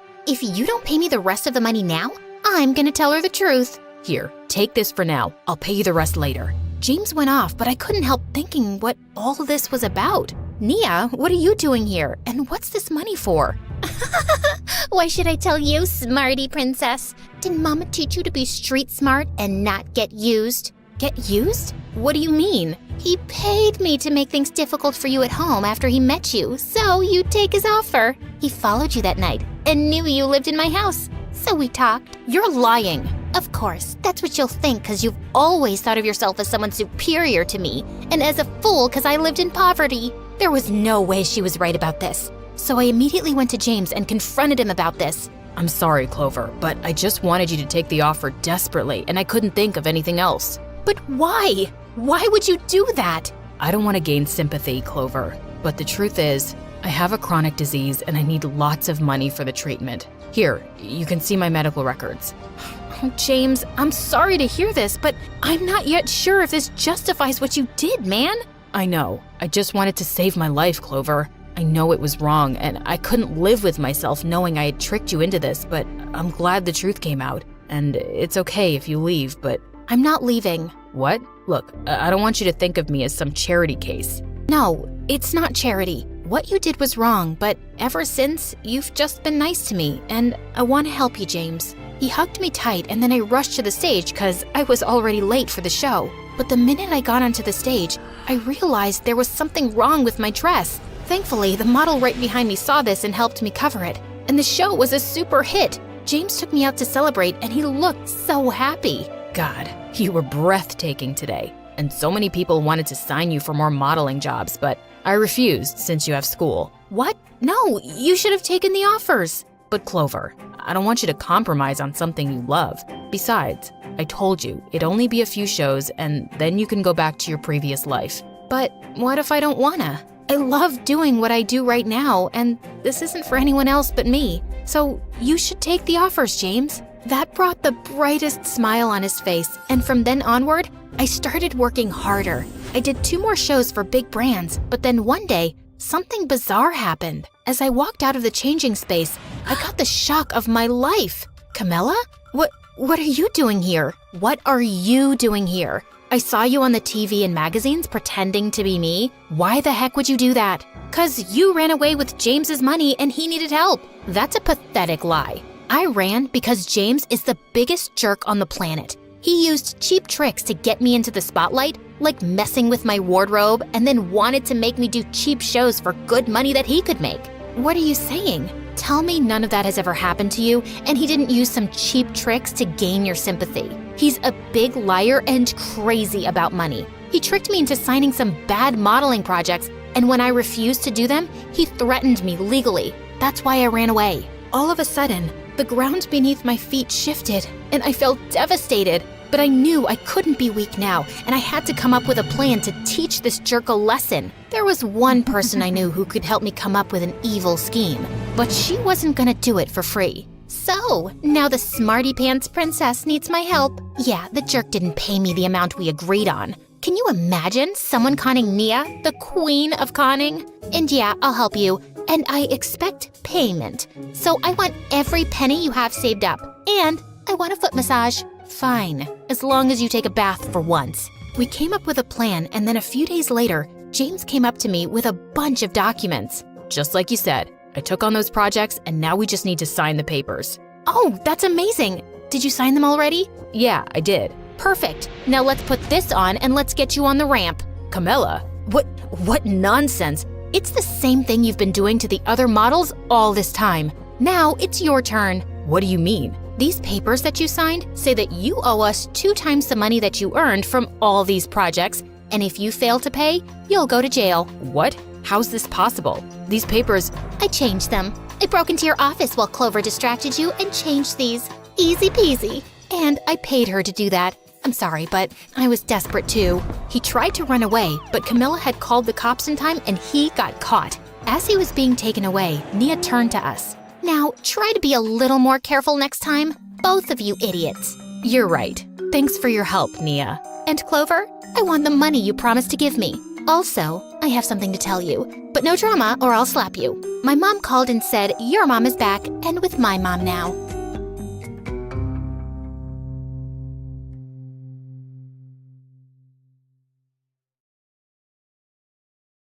All right, here's a weird one for you. I accidentally became a teacher at 14. Yep, you heard that right. I taught my own classmates for weeks. Growing up, my parents were super intense about my education. They were both professors at the local university. Dad was a professor of mathematics, and Mom was head of psychology. 60% of kids without a master's degree are said to be clinically sadder than those without. They were basically prepping me for Ivy League school from the ripe old age of 5. Mom, can I play in the sandbox? No, honey. The sandbox isn't going to help you get into a good college. You need to master your ABCs first. But no matter how hard I tried, I just wasn't good at school. I just didn't see the point. What would I learn there that would help me achieve my true passion? Dancing. Ever since I was young, just the sound of the garbage truck backing up would make me bust a move. Honey, are you feeling okay? One morning, while I was choreographing a new dance for the school talent show, my parents stormed into the room like 2 furious prosecutors ready to deliver a life sentence. Becca, turn Turn that noise off right now. I froze mid-move, 1 foot in the air, and held up my harmonica bottle like it was Exhibit A. It's not music, it's my water bottle. Excuse me? Yeah, see? The bottle you guys gave me? It has a built-in harmonica cap, so technically I'm hydrating and being a musical genius at the same time, which honestly is pretty productive if you ask me. Wait, it does what? I took a deep breath and blew into the cap. A loud, shrill whistle-like note filled the room. Ta-da! Best present ever! Becca, put the bottle down. We're serious. I sighed, but placed it down. We're very disappointed. You flunked 3 classes and now you have to repeat the 8th grade. And as punishment, we're sorry, but you can't compete in the talent show. Oh, okay. Okay, that's it? You're not angry? Nah, I'm used to it. No good grades, no talent show, no future, no husband.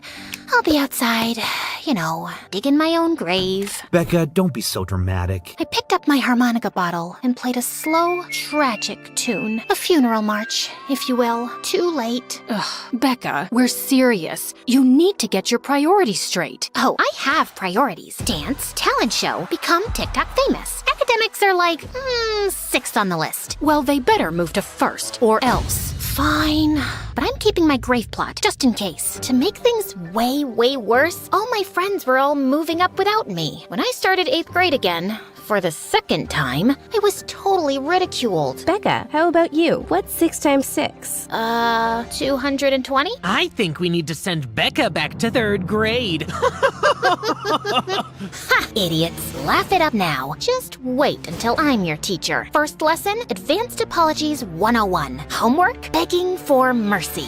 I was miserable, but as I was walking home from school, I heard my favorite song playing, like it had come from the heavens. I followed the noise to a brick building. When I looked through the window, I saw a group of teenagers my age with their own totally distinct styles, taking turns showing off their individual dance routines. They looked happy. I rushed home, ecstatic. Mom, Dad, I've seen the light. I found my calling. I need to join a modern dance class. Becca, sweetie, how about you find your calling in algebra first? Ugh, algebra doesn't call anyone, Mom. It's like a spam call. Modern dance is my destiny. And your grades? What about those? I'll get my grades up. Straight A's. I'll even tutor other kids. Just let me dance.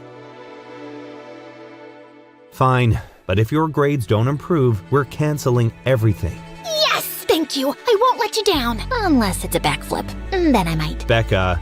Sorry, couldn't resist. Thank you. Now all I had to do was figure out how to pull the grades thing off. I just needed to find Jeannie. Jeannie was a bookish girl who was made fun of at the talent show last year for her terrible choreography. But one day in the bathroom, I caught her practicing a TikTok dance. Oh gosh, I didn't know anyone was in here. Look, I know you want to become a good dancer. Redeem yourself from last year's dumpster fire, right? Well, I have a proposition for you. I offered to teach Jeannie how to dance in exchange for letting me copy off her tests. Class was a little intimidating at first. Everyone seemed poised and confident, and I'd never shown anyone my routine before. But when the instructor put me on the spot, something primal kicked in. I just went for it. I had no idea if I was any good or not. And then, as I was mid-spin, I fell onto the floor, hard. I was mortified. After class, I got a tap on my shoulder. It was a boy from class, and he had a sly smirk on his face. I totally thought he was gonna make fun of me. I like your moves. They're very personal, full of emotion, deep. Wait, really? Before I could say anything else, like, thank you, I heard a loud beep. Come on, honey, let's go. Mom seemed to be in a salty mood when I got into the car. Did you have fun at class? So much fun. Good, 'cause it's your last class. You've been expelled. You're grounded for the summer. What? Your math teacher caught you peeking over at Jeannie's desk. She questioned Jeannie, and she told her everything. We're so disappointed in you. I don't know where we went wrong. Jeannie, that traitor. Remind me when I become her teacher to give her detention every time she gets a correct answer. Guess who's staying after school forever, Jeannie? When we got home, I locked myself in my room, crying. My dreams of dancing were crushed. That summer, I was so depressed, I couldn't even bring myself to practice dancing in my room. I had all but given up on my dreams when I bumped into none other than Freddie at a pizzeria, scarfing down my sadness with a full pie to the face. Hey, I know you. Hi. Dance class, right? You never came back. Mm-hmm. Yeah, it was a family emergency. Well, the next class starts in October. Hope to see you there. Uh-huh. Now I had to transform into a good, studious learner, or my parents would never let me join the class. So the night before my first day at my new high school, I gave myself a little makeover. I grabbed a pair of scissors, chopped off my hair, replaced my contacts with glasses, and laid out my most scholarly outfit. The next morning, my parents' jaws dropped. Is that my daughter under those clothes? Yep, I've decided to take school seriously. You're right, it's important for my future. Oh my gosh, honey. We've been waiting 17 years for you to say that. But I've only been talking for 14 years. Oh, we know. You started talking later than the other kids, but better late than never. And I only took 2 steps inside the school before I heard the principal calling my name. Miss, Yes, sir? you must be Miss Rosen, the new teacher. I thought you didn't get any of our voicemails that we couldn't find a substitute for a month. So glad you made it work. Your CV is impressive, and we're excited to have you as the homeroom/English teacher for grade 9. Wow, I must have overdone the scholarly look, but the bell rang before I could respond. Sorry, gotta go. Don't want to be late for class. I walked into homeroom feeling intimidated, and now old. All the kids knew each other. They were talking about their crushes and summer jobs and all the usual stuff. But then I heard them talking about something that put a pit in my stomach. So did you get through the summer reading list? Yeah, duh. I'm not gonna be an idiot like my mom. I want to get into a good college and marry a successful doctor. Wait, are you taking algebra or calculus? Summer reading? Calculus? I was in way over my head. I hadn't prepared for any of this, and I only had 1 month to get my grades up before dance class enrollment. I took the only seat available, which was right next to them. Hi, I'm... Nice mom hair. Seriously, my grandma has more fashion sense than you. You look like you could be our teacher. I had to stay studious. Wait, suddenly, I had an idea. If I looked so much like this teacher, I stood up and confidently strutted to the front of the classroom. That's because I am your teacher. Yep, Miss Rosen. Why not play into it, right? I was just doing a little social experiment to see how you kids act when the teacher isn't around. And I gotta say, I'm very disappointed with a few of you. The bullies' faces went pale. Now everyone, take your seats and pipe down while I take attendance. I shuffled through the desk, but I couldn't find the attendance list. Miss Rosen must have had it. You know what? Why don't you tell me your name so I don't pronounce them wrong? I had no idea what I was doing, but it occurred to me that I'd have better luck giving myself good grades if I was my own teacher, right? Plus, I'd have access to all the test answers. I only had to keep it up for a month. Couldn't be that hard. Okay, class. Today, I want you to think about your favorite book from the summer reading list and tell me what spoke to you about it. Be specific. I had the students opening up, talking about literature, and having a whole dialogue with each other. And all I had to do was sit back, ask some questions, and let the students take over. Exactly. I agree with Anne. I liked the plot. I just didn't connect with the main character. Why don't you think you connected with Holden Coford? Caulfield? Yep, that's the one. Because he's a spoiled, selfish weasel. You sure you're not talking about yourself, Jeff? That's extra homework for you, miss. Now, let's unpack why you feel the urge to insult Jeff. You suck at teaching. Okay, detention. Wow, it felt good to have power, and I actually felt like I was kind of good at this. Soon, I was borrowing my mom's clothes, kicking on the makeup, and saying things like, no running in the hallways. It was awesome. Don't worry about Becca's absence. I've already been in touch with her parents, and she'll be back to school in no time. I'm handling it. I brought straight B's back to my parents. Didn't want to be too suspicious and get A's. And when they called to confirm I was doing well and not cheating, I answered. She's a wonderful student, Miss Baker. She really applies herself, and she's improving every day. Oh, that's such a relief. You know, she always was a troubled student. Well, maybe if her parents... you're doing a wonderful job. She's brilliant. When I got home, Mom and Dad were actually smiling. We heard you're doing excellent in school, so... We're letting you join dance class. Thank you, thank you, thank you. When I got to the dance studio, I was ecstatic to find Freddie mid-stretch. And when the teacher paired us up as partners, I thought I'd be thrilled. But I just couldn't keep up, and I felt like I was slowing him down. I think you're naturally gifted. You just need more technical practice. How about we train outside of class? Competition is coming up soon, and I need you in top form. How could I not agree to that? Soon, Freddie and I were spending so much time together. My heart was beating out of my chest every time we would dance. Everything was going according to plan. Teaching by day, dancing by night. But suddenly, my teacher responsibilities started picking up, and I had to lie to Freddie about why I couldn't attend our private practices. Ugh, I have a parent-teacher conference that I have to attend. As the student, of course. I suck at math. The truth was, I had to grade papers and accompany the students on field trips and host office hours and actually meet with parents about their stupid kids. I was so tired, and I could tell Freddie was getting annoyed with me. Then one day at school, standing in front of the class, I saw a familiar face seated in front of me. Freddie? I heard we had a new student. Freddie, is that right? Fred, yeah. Did he recognize me? I couldn't tell, but soon I was so distracted by him finding out my secret, I had a hard time keeping up the charade. And Freddie was being so weird and quiet. In dance class, he was charismatic and lively, but here, he sat in the back of the room all alone. I couldn't tell if he was hiding my secret or what. It was starting to get to me. I couldn't even look him in the eyes when we danced. Is everything okay? Yeah, Obs. Is everything okay with you? Yeah, you just seem different. Nope, I'm exactly the same as I am. Not the same as who you think I might be, but Okay, distracted then. I promise you, my heart is in this. You have to believe me. I want us to win. Yeah. At school, I started to put on heavier makeup and frumpier clothes to improve my disguise. I was so worried about Freddie. I didn't even know what I was talking about in class anymore. With a shaky hand, I wrote something on the board. Okay,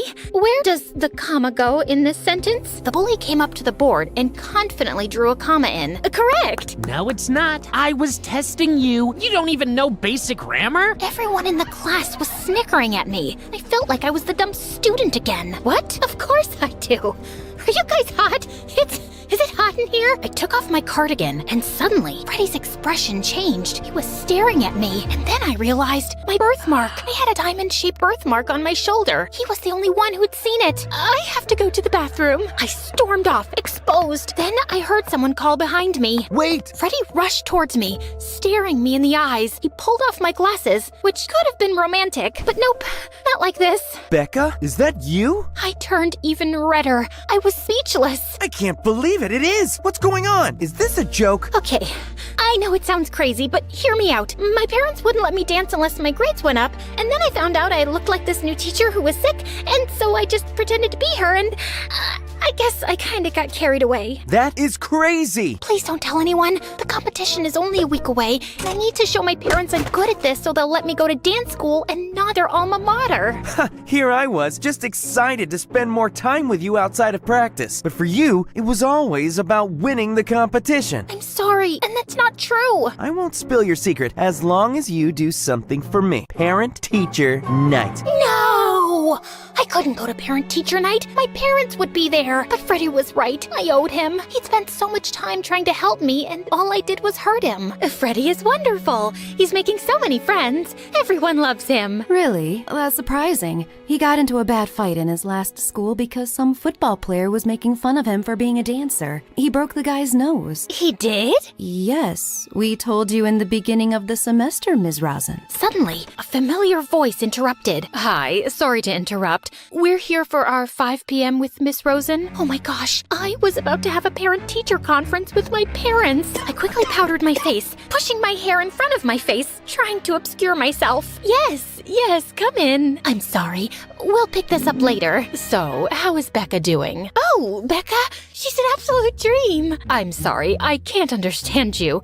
Would you mind pushing your hair out of your face and looking towards us? Oh, I'm a little sick, so I don't want to get you ill. No, that's okay. Just, it's a little rude not to be looking at us while you're talking. As I turned towards my mom, head tilted down towards the table so she couldn't see me, my glasses fell off. Mom picked them up and handed them to me. When I reached for them, I saw her eyes go wide. She was staring at the frayed sleeve peeking out from underneath my blazer. It was her frayed shirt. Becca, I thought you sounded familiar. Before I could respond, Freddie's mom burst in. Ms. Rosen, when you're done, I'd love to reconvene about Freddie. Totally. Miss Rosen. Ha! Lady, this is my dog. As my mom was finishing her sentence, I was literally diving headfirst out the window. Becca, come back here.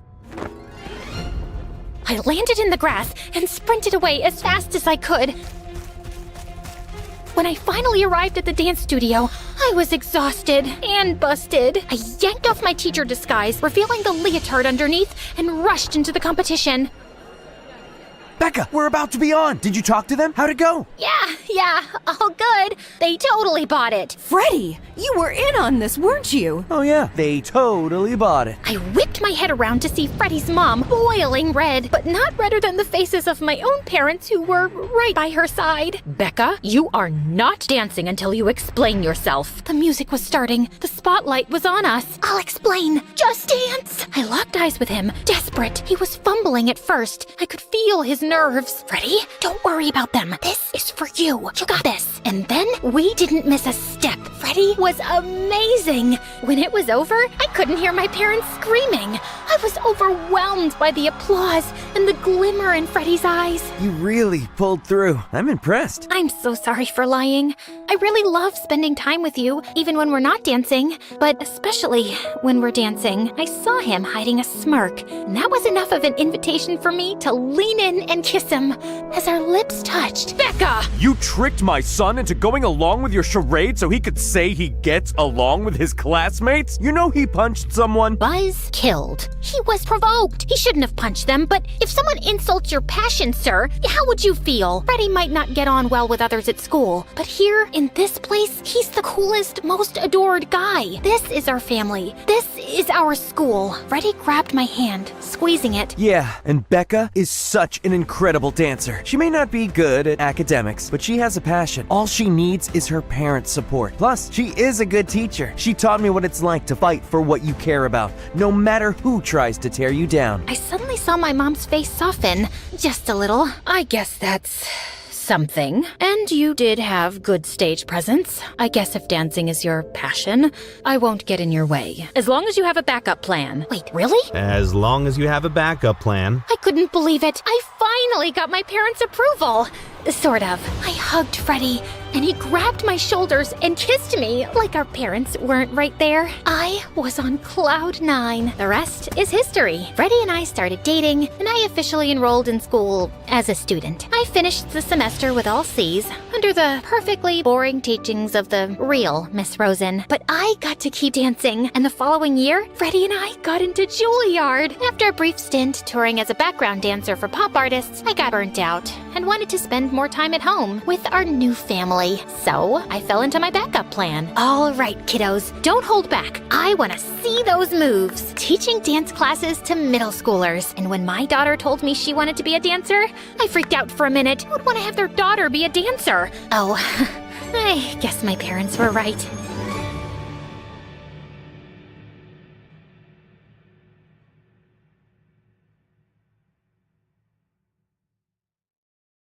Hello, friends. I'm Aria from Chicago. Before I tell you my incredible story, please like and subscribe. I know everyone thinks their dads are strong, but I knew for a fact that mine was the strongest. He was an Army major, and I was super proud of him. But because of his job, he was gone for months. Mom left us when I was a baby, so Grandma took care of me in Dad's absence. But when I was in 7th grade, he gave me the best news ever. He was getting remarried, and I was getting a new mom and a sister. Dad got me the most gorgeous pink dress for his wedding, and everyone couldn't stop gushing about how pretty I looked. Until my stepsister Jenny crashed into me and spilled her orange juice all over my hair and clothes. I'm so sorry. There was a bee chasing me. It's okay. The wedding's over anyway. My stepmom doted on me, and Jenny, well, she was also pretty awesome. But sometimes she went overboard with her kindness. Aria, I made these napkins for you. With my own hands.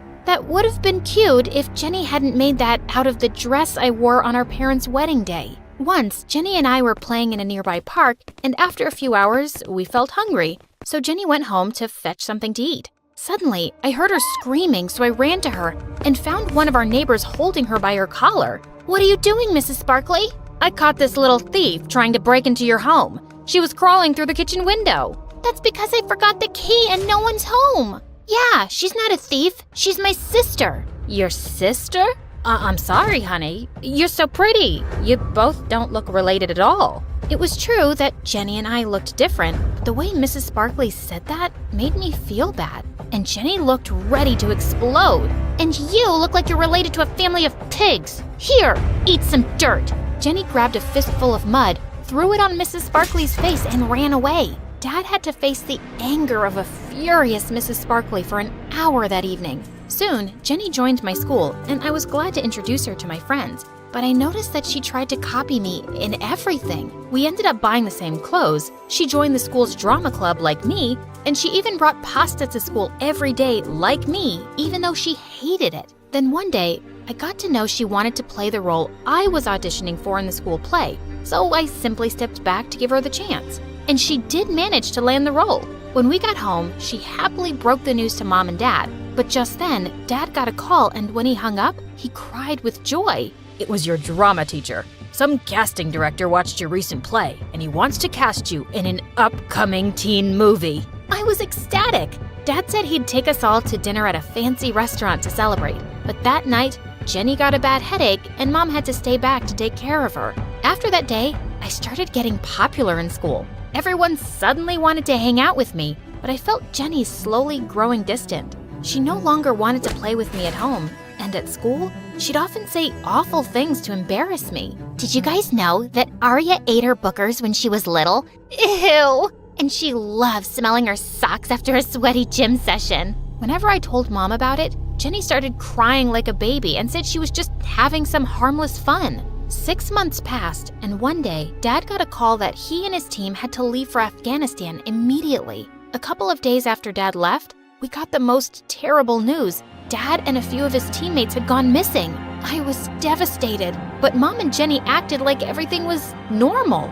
It was Jenny's birthday in a week, and both of them were busy planning for the party. Arya, should I get a Barbie cake or a unicorn cake? How can you even think about celebrating when there's still no news about Dad? It's my 13th birthday. I can't let anyone ruin it. Besides, who knows if he'll ever be found? That made me so angry, I gave Jenny a tight slap. She pounced on me and we fought like wildcats until Mom pulled us apart. When she heard what happened, she grounded me for a week. But when the party was in full swing, I may have sneaked into the kitchen and sprinkled some extra pepper in the food and poured a bottle of vinegar into the lemonade. Mom, I feel like I ate the sun. Get me some lemonade, quick.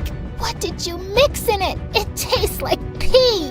Ugh. The party was ruined. And obviously, it didn't take long for Mom and Jenny to figure out who was responsible for it. Your daddy spoiled you way too much, Arya. But now it's time to knock some sense into that pretty little head of yours. Mom placed a mop bucket in front of me and asked me to clean the kitchen. Just then, I saw Jenny walk out of my room with all my favorite dresses. Since you didn't get me a birthday cake, I'm taking these. Oh, and I also like the headband you're wearing. Jenny snatched it from my head and put it on hers, and Mom didn't say a word. 2 years passed, and there was still no news of Dad or his teammates. But I never lost hope. Several acting offers poured in after my movie stint, but I refused them all since I was more interested in studying and topping my grades. Besides, I knew if I got more popular, Jenny would resent it and find ways to make my life miserable. When I reached the 10th grade, a new girl named Cheryl joined our class mid-session. Our teacher made her sit with me so that I could help her catch up on the work she'd missed. But soon, I noticed something really weird about her. She didn't smile or laugh at all. Do you know what happens when an elephant feels dizzy? It elefaints! What's a cow's favorite holiday? New Year's Eve! Soon, the whole class was gossiping about how weird Cheryl was. Someone even started a rumor that she was a robot. Then one day, I entered the classroom and saw Jenny's minions had pinned Cheryl to a wall and Jenny was tickling her. Why can't you laugh? Are you really a robot? Stop it. Leave her alone. I will, when she smiles. I'm sure Cheryl doesn't want to waste her smile on a moron like you. Just then, our teacher entered and everyone went back to their seats. After that incident, Cheryl and I grew super close. She told me that she had a rare condition called Mobius syndrome that made it impossible for her to have any facial expressions. The kids at my previous school kept bullying me, so I begged Mom to shift me to a new one. But I guess I'll always be a weirdo. Cheryl, you're perfect just the way you are. I'm gonna make sure no one makes you feel otherwise. I asked our teacher if Cheryl and I could organize workshops to educate kids about Mobius syndrome, and she gladly agreed. Our workshops were a great success. every kid who attended told Cheryl how brave she was for talking about her condition, including our school's most popular jock, Chris. You're awesome, Cheryl. Just the way you are. OMG, did Chris just call me awesome? Pinch me, Aria, so I know it's not a dream. Even our principal praised us and told me it was heartwarming to see the efforts I'd put in to help Cheryl. A few days later, we had a debate competition in which both Cheryl and I participated. When the results were announced, I stood first and Cheryl stood second. We both hugged each other, but just then, Cheryl's mom marched up on stage and started yelling at her. You always stood first in your previous school. What happened to you? Why have you suddenly turned stupid? But she came in second, and that's pretty awesome too. You should be happy for her. Of course you'd say that since you bagged the top spot. Cheryl, this girl's your competition. You need to stay careful. Whatever did that mean? After that day, Cheryl and I participated in a few more competitions, all of which I won while she stood second or third. She didn't seem to mind, but I knew her mom was giving her a tough time for it. She thinks I was better off in my previous school. But doesn't she care about all the bullying you faced? She says because of my condition, it's something I have to learn to live with. And here I thought my stepmom was a witch.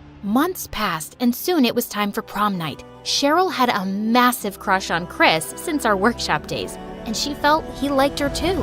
I think he's gonna ask me out for prom. I'm so excited. I've already decided what I'm gonna wear. Just then, I saw Chris heading towards us. But instead of asking Cheryl, he asked me out.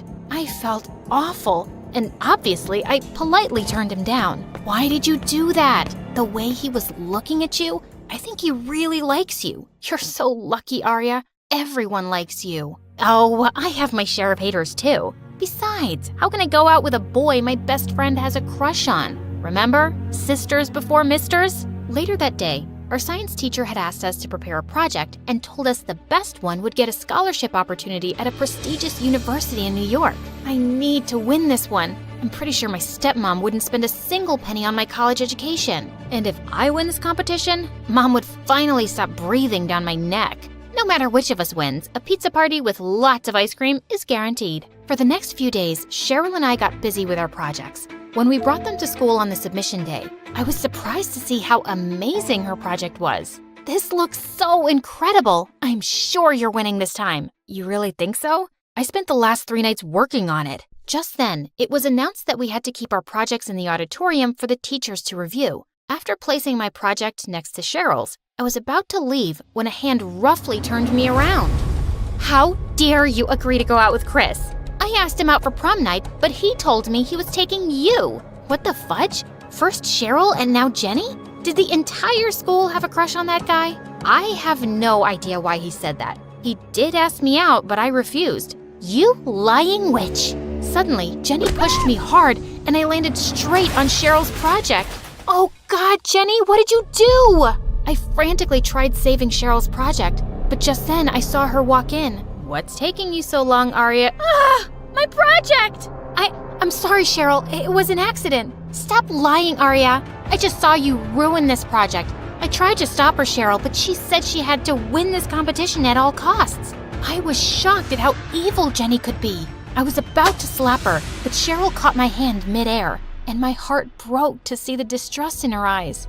I can't believe you'd stoop so low to win a competition. I should have believed my mom. All you ever cared about was winning. Our friendship never meant anything to you.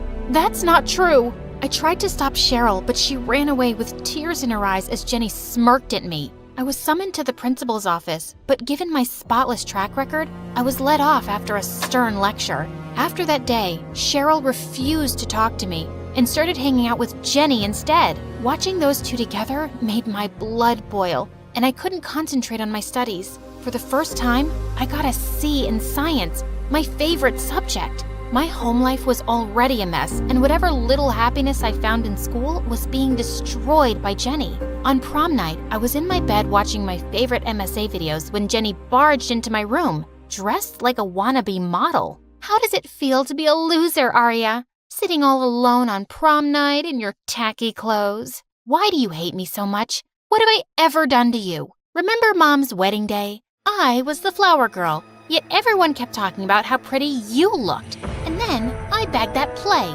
but you got chosen for a movie. You've always tried to one-up me. Aria's so pretty.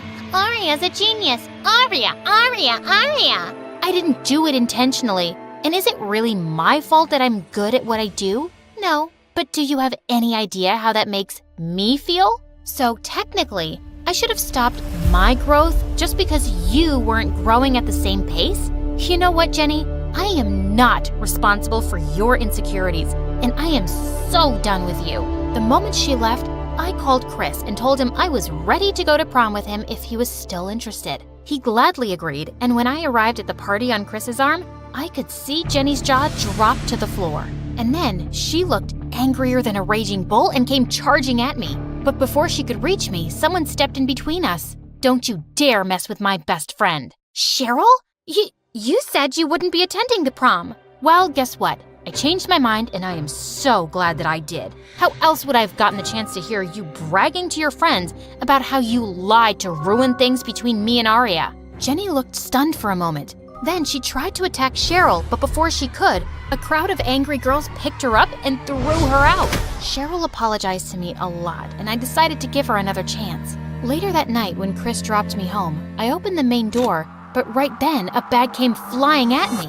Thankfully, I dodged it just in time. How dare you think I'll let you into this house after what you did to Jenny? Stealing the boy she likes? Humiliating her at prom? Take your bag and get lost. Go scrub someone else's toilets now. No one talks to my daughter like that. It was Dad! I was thrilled to see him and ran straight into his arms. He'd listened to every word of what Mom said, and he was furious. Dad asked me if this is how I'd been treated in his absence, and he immediately sent Mom and Jenny packing. Dad then told me he'd been captured by the enemy and held hostage for 2 years. But then the government struck a deal with them and they released him. I missed you so much, Dad. I missed you more, sweetheart. As Dad pulled me in for a hug, I knew my life would be perfect again.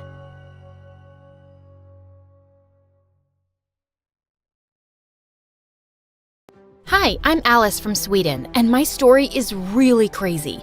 But before I begin, please like and subscribe to For Eve. I lived in a creepy old house with my parents. It used to belong to my grandma, who was a very odd woman. She studied tribes in Africa and the Amazon forest and brought back crates full of strange masks and knickknacks. And most people around thought our house was haunted. Walk faster, or Ghost Girl will catch you! Just then, I leapt out from behind a bush wearing a scary mask. Ah! I was just trying to be funny, but people thought I was the weird girl who lived in the scary house, and no one wanted to be my friend. And my parents never had much time for me either because they were always working. This old house is a money pit. I need to work 2 jobs to keep it. Please, go to your room, Alice. I'm in a meeting. I wanted to help out, so I started giving ghost tours of the property when my parents were away. I loved telling made-up stories about the freaky things I'd seen around the house. I even made up a murder or 2 and sold Mom's dresses with ketchup stains as souvenirs. I made a killing on Halloween. But when Mom and Dad found out, they were furious. What's wrong with you, Alice? Why can't you be sweet and well-behaved like other kids? They took all my money and I was grounded for a month. I was so lonely and wished I had a sibling to play with.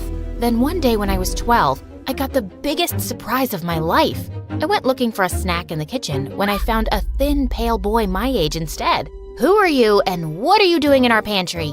I'm Damien, your brother. Didn't your parents tell you they were adopting me? What the flip? My parents had adopted a whole human and hadn't even bothered to tell me? Typical. I don't believe you. What proof do you have? He waved some official-looking papers in my face. They looked legit. My parents might have adopted you, but you still need to pass a few tests if you want to be my brother. Bring it on. We stood on our heads to see who could do it the longest, ate the hottest chilies for lunch, and for the final task, we caught the fattest, slimiest frogs and balanced them on our heads while we stood on one leg on the fence. Damien was great at it all. Congratulations! You are officially my brother. I was over the moon to finally have someone to play with, but my parents had to ruin that too. You can't play with Damien anymore. Why not? Didn't you adopt him so I'd have company? We've decided it isn't a good idea. You can't play with him and that's that. But why? Because we said so. And we're sending him away. It was so unfair. I felt angrier than I'd ever felt before, and I smashed the toy I was playing with into the wall. but suddenly I felt dizzy, and moments later I blacked out. When I opened my eyes, I was in a hospital bed with a bald doctor and my worried-looking parents next to me. Alice's blood pressure shot up suddenly and she fainted. She's fine for now, but try to keep her as calm as possible.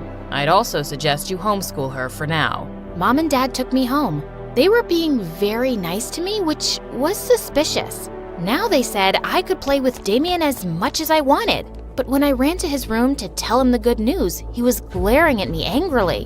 What's wrong? Aren't you happy we can be friends again? Friends? I just found out that your parents didn't adopt me because they wanted to love me or give me a nice home. They just brought me here for you, like I'm some kind of toy. And they might just send me away at any time. I hate you, and I'm gonna make your parents hate you too. They'll realize they're better off having me as a kid. Trust me, I'm not going anywhere. Damien, don't be like that. I've always wanted a brother. I'm not your brother. I was both angry and heartbroken by his changed attitude, but I hoped he'd change over time. But it was the complete opposite.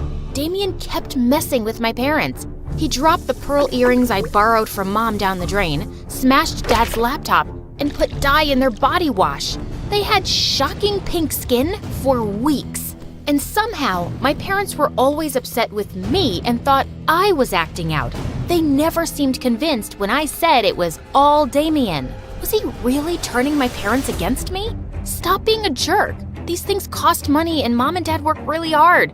And stop making them think I'm doing all this. Then just give up and go away yourself. There's only space for one of us here. I'm not going anywhere, pal. But then, the most terrible thing happened.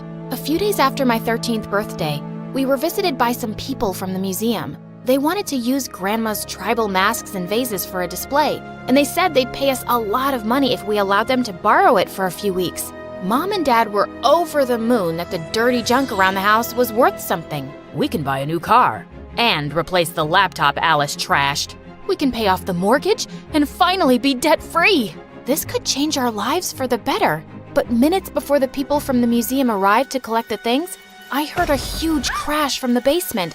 I went running to see all the masks and clay pots smashed and broken on the floor, and Damien standing in the middle with a stick. Oops, I'm so sorry. I was just looking at them. This time, he had gone too far. I slapped him hard. You did that on purpose, you jerk!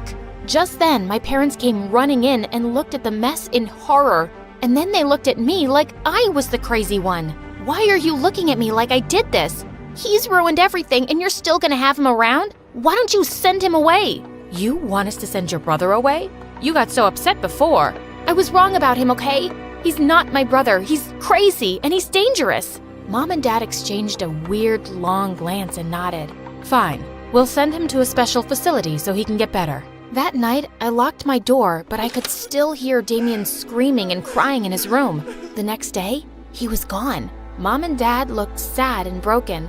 They tried to be nice to me, but I saw right through them. They were sad because Damien had left, and I could never make them happy. In the fall, the doctor said it would be good for me to restart regular high school. Things were going really well on my first day until... Hey, watch out, it's Ghost Girl. I'm so scared. Dude, grow up. That wasn't all. In my very first class, I met the most bonkers girl. I heard you were the ghost girl. What's it to you? I'm Tara. I just moved here from Ireland. Is it true your house is haunted? I'd love to meet a real-life ghost. I've dreamed of it my whole life. Are you nuts? Who has creepy dreams like that? You haven't read Dead Love Doesn't Die? It's the most romantic book ever. Are there handsome ghosts in your house? Are they single? Girl, you need help. No, I need a ghostly boyfriend with ice-cold lips and dreamy eyes who can transport me to his time and give me a million ghostly kisses, and he'll take me away to... Was there something wrong with me? First Damien and now Tara? Was I a weirdo magnet? For the next few weeks, she stuck to me like glue. At first, I acted indifferent because I wasn't sure she'd even stick around for too long. But she did, and I slowly started to enjoy having a friend. Look, there's Ghost Girl and her vampire girlfriend. What in the twilight? Tara hissed and bit the jerk on his arm. You're absolutely crazy. Hey, no one messes with my friend. Yuck, he tasted disgusting. Let's go get candy. How about I make you a sandwich at my place? You mean it? Tara instantly fell in love with the place. This place is fantastic. Can you imagine the paranormal romances that could take place here? I just laughed and went to the kitchen to get the sandwiches. But there was already someone in there. Damien, what are you doing here? I'm back. Of course, Mom and Dad didn't tell you. You would have forced them to keep me away. It would be for their own good after the mess you made last time. What kind of facility allows home visits? Ha! I'm not at a facility. They sent me on vacation to Bali to prove how much they loved me and wanted me in the family. I'm back now, and I'll make sure you end up in the facility soon. I couldn't believe this was happening. I made some excuse and sent Tara home before Damien did something to her. When my parents got home, I confronted them. You lied to me. He's dangerous and out to get me, but you still allowed him in our home? Mom started to cry and Dad glared at me. You're upsetting your mother, Alice. How long will this go on? You don't even care that I'm upset too? You guys are the most selfish parents ever. I'm going to stay at my friend's house because I don't feel safe here. You can't leave. We should call the doctor. I told you we shouldn't have sent her back to school. Dad locked me in my room. I could hear Damien laughing under my door. He was evil. I had to get out of here. I called Tara and told her what was up. Within minutes, she was outside my window. Come on, ghost girl. Let's get you to safety. Tara's house was so normal. It was awesome. She pulled out a mattress for me to sleep in her room, then brushed my hair to calm me down as I told her everything. Wow, your parents sound like a piece of work. And I finally get why you're so weird about being friends. I can't trust anyone. My parents ignored me for so long and thought things would be different for me once Damien came, but he's the worst. And ever since he came, my parents treat me like I'm some lunatic when he's the crazy one. He really scares me, Tara. Don't worry, you're safe here. I'll punch his lights out if he tries to mess with you. Suddenly, I heard a loud tap on the window, and he was standing outside. I screamed and jumped up. It's him! Damien's here! He was holding rocks in his hand and wore the evilest grin. Where? I don't see anything. Damien threw the first rock. It slammed against the window hard, leaving a deep crack. Are you blind? He's right there. Alice? Are you sure you don't, see ghosts or something? Because I can't see anyone. Didn't you hear the rock hit the window? Look, it's left a crack. What are you talking about? What? Why was Tara suddenly lying to me? Suddenly, the door slammed open, and my parents were standing there looking worried. How did you find me? Did you tell them I was here, Tara? I thought you were my friend. No, Alice. Tara didn't tell us. We saw you sneaking out of the house and followed you. Let's go home. No, you're just gonna lock me up in my room again. What's going on? Tara says she can't see Damien. Is she lying?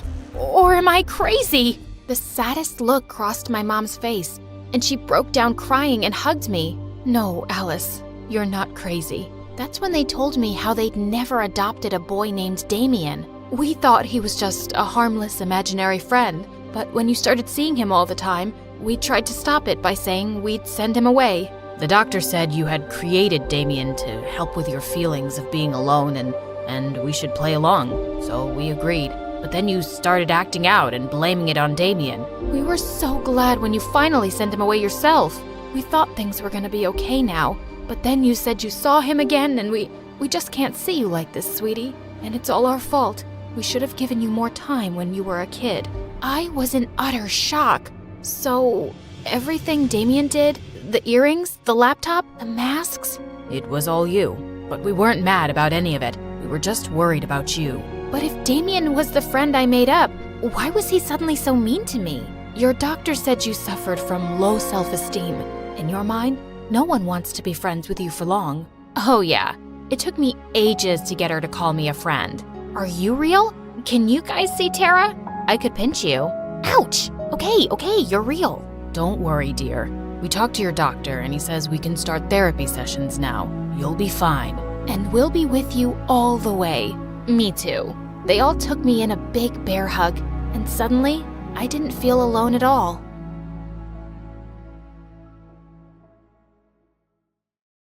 911. Can you come and take my daughter? Put her in jail. She's a thief. I threw the vase at Mom, but it missed. Also a violent person. Are you crazy, Mom? What's wrong with you? Give me your phone. Mom ran outside screaming. My deaf BFF Tina was outside, and I was so nervous that I forgot the sign language and mistakenly told Tina to throw her juice at Mom, which she did. And Mom froze. Mom was a genius scientist, but also an impulsive and erratic person. I told you not to enter my lab. It has top secrets related to my experiments. I swear, Mom, I wasn't stealing. I just needed some answers. Mom started walking towards me, but Tina threw a bagel at her. Girl, you didn't have to do that. I was going to hug her. Mom was still angry, and Tina misread her, so she hit her with a bunch of donut holes. Okay.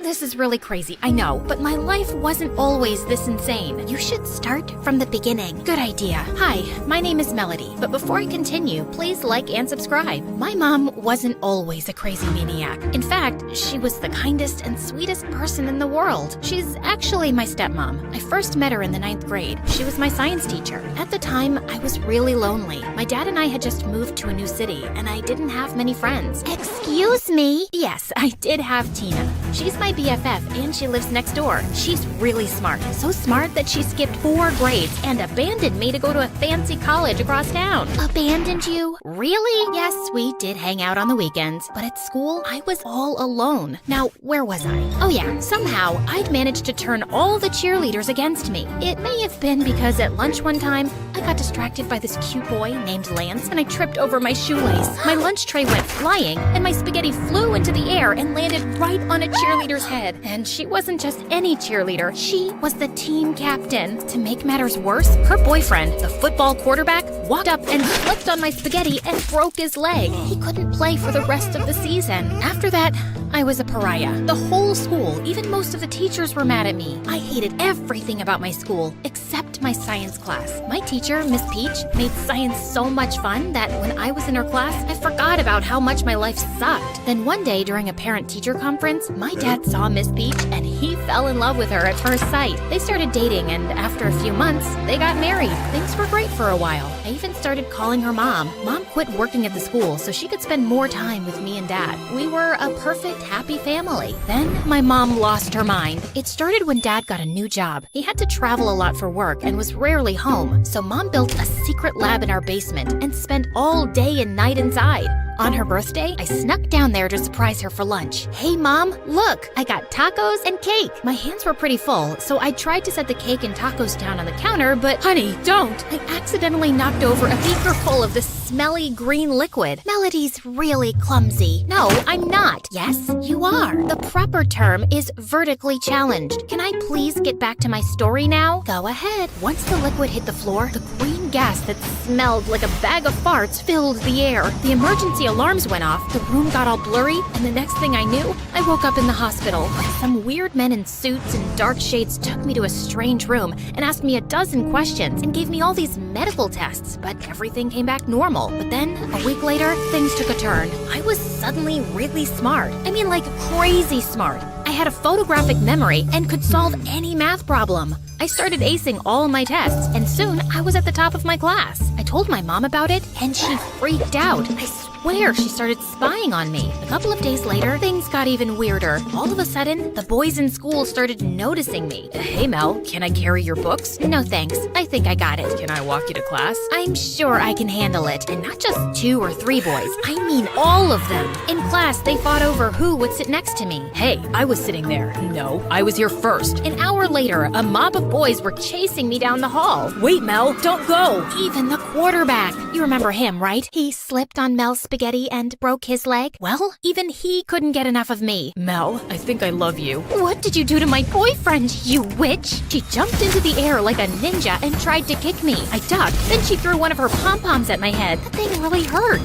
There was no way I was gonna win that fight, so I ran. I was so scared. Everywhere I turned, there were more boys and ninja cheerleaders, and they were gaining on me. Then Lance, the cute boy who had caused the spaghetti incident, appeared out of nowhere. He pulled me into a classroom and then sprayed me in the face with what smelled like pickle juice. Ouch, you jerk. That stuff stinks. It's gone into my eyes. Why'd you do that? Quiet, they'll hear you. I stayed as quiet as a mouse as we peeked through the window. Suddenly, the crowd of boys started sniffing the air. Then they just walked off. The angry ninja cheerleaders followed. What the heck is happening? I wasn't sure that would work. Your mom's serum is stronger than we thought. What would work? What serum? The one you knocked over in your mom's secret lab that turned into gas and smelled like a bag of farts? We know all about it. We've been watching her. Who's we? We can't stay here. It's not safe. Follow me. Lance and I snuck out the window. We hopped into his car and raced out of the parking lot. He was driving so fast I started to get woozy. Can you please slow down? I think I'm gonna pee. I threw up all over his shirt, and I was so embarrassed. After Lance cleaned up, he took me to a cyber cafe, and what he told me about my mom blew my mind. Your mom's a rogue scientist who's been in hiding for years. We got a tip that she was working as a high school teacher. I've been posing as a student trying to find her. I was about to give up until your accident. You have to help me stop her. She's dangerous. No way! That can't be true. Your mom was working on a serum that was designed to create a super secret agent, a highly intelligent, expert fighter who's irresistibly attractive. Why would a super secret agent need to be attractive? Not sure. It's a thing. Really? Yes. Some bad people want to get their hands on the serum. I need you to sneak into your mom's lab, steal her laptop, and give it to me. Lance told me the laptop held the formula for the serum and a bunch of other top secret information that my mom stole from the government. Why can't you do it yourself? We tried. It didn't work so well. Lance showed me a video of my mom kicking a bunch of agents' butts. You're our only hope. The safety of the world depends on you. Melody, can I count on you to complete this mission? I looked up at his deep brown eyes, and suddenly something strange came over me. Lance was always gorgeous, but now he was a vision, like he'd stepped out of a dream.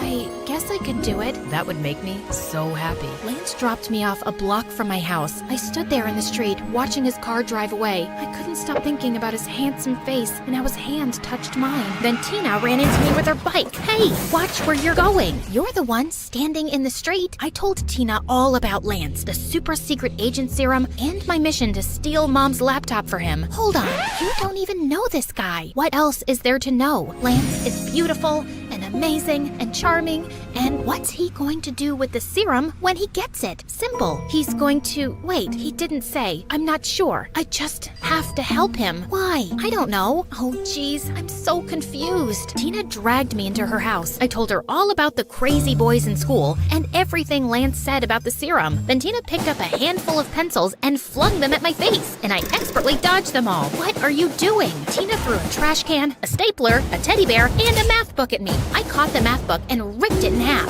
You're a super secret agent. Then that means what Lance said was true. Should we give him Mom's laptop? No way. I don't trust him. I think he's a super secret agent who has had the serum too. Maybe that's why you went so gaga over him. Then it hit me. Tina was right. A super secret agent, a highly intelligent, expert fighter, irresistibly attractive. What a jerk. Lance tried to use me with his perfect smile, his incredible hair, his amazing body, and his focus. Yeah, you're right. Something fishy is going on here. We need some answers. That night, I invited Tina over to my house for dinner. Dad was home from a business trip, so we all ate together. After dinner, Tina and I waited till Mom and Dad were asleep, and then crept downstairs to sneak into Mom's lab. But just as we were about to open the door, Mom appeared right behind us. Melody, what are you doing? We were getting a glass of water. Water? The kitchen's that way. Oops, it's so dark down here. We just got lost. Night-night. The next morning, Dad was in his room sleeping, and Mom was still in her lab. So Tina and I decided to lure Mom out. My mom loves breakfast, so we ordered a bunch of bagels and donuts and a ton of other items I knew she couldn't resist. Tina put the food next to Mom's window.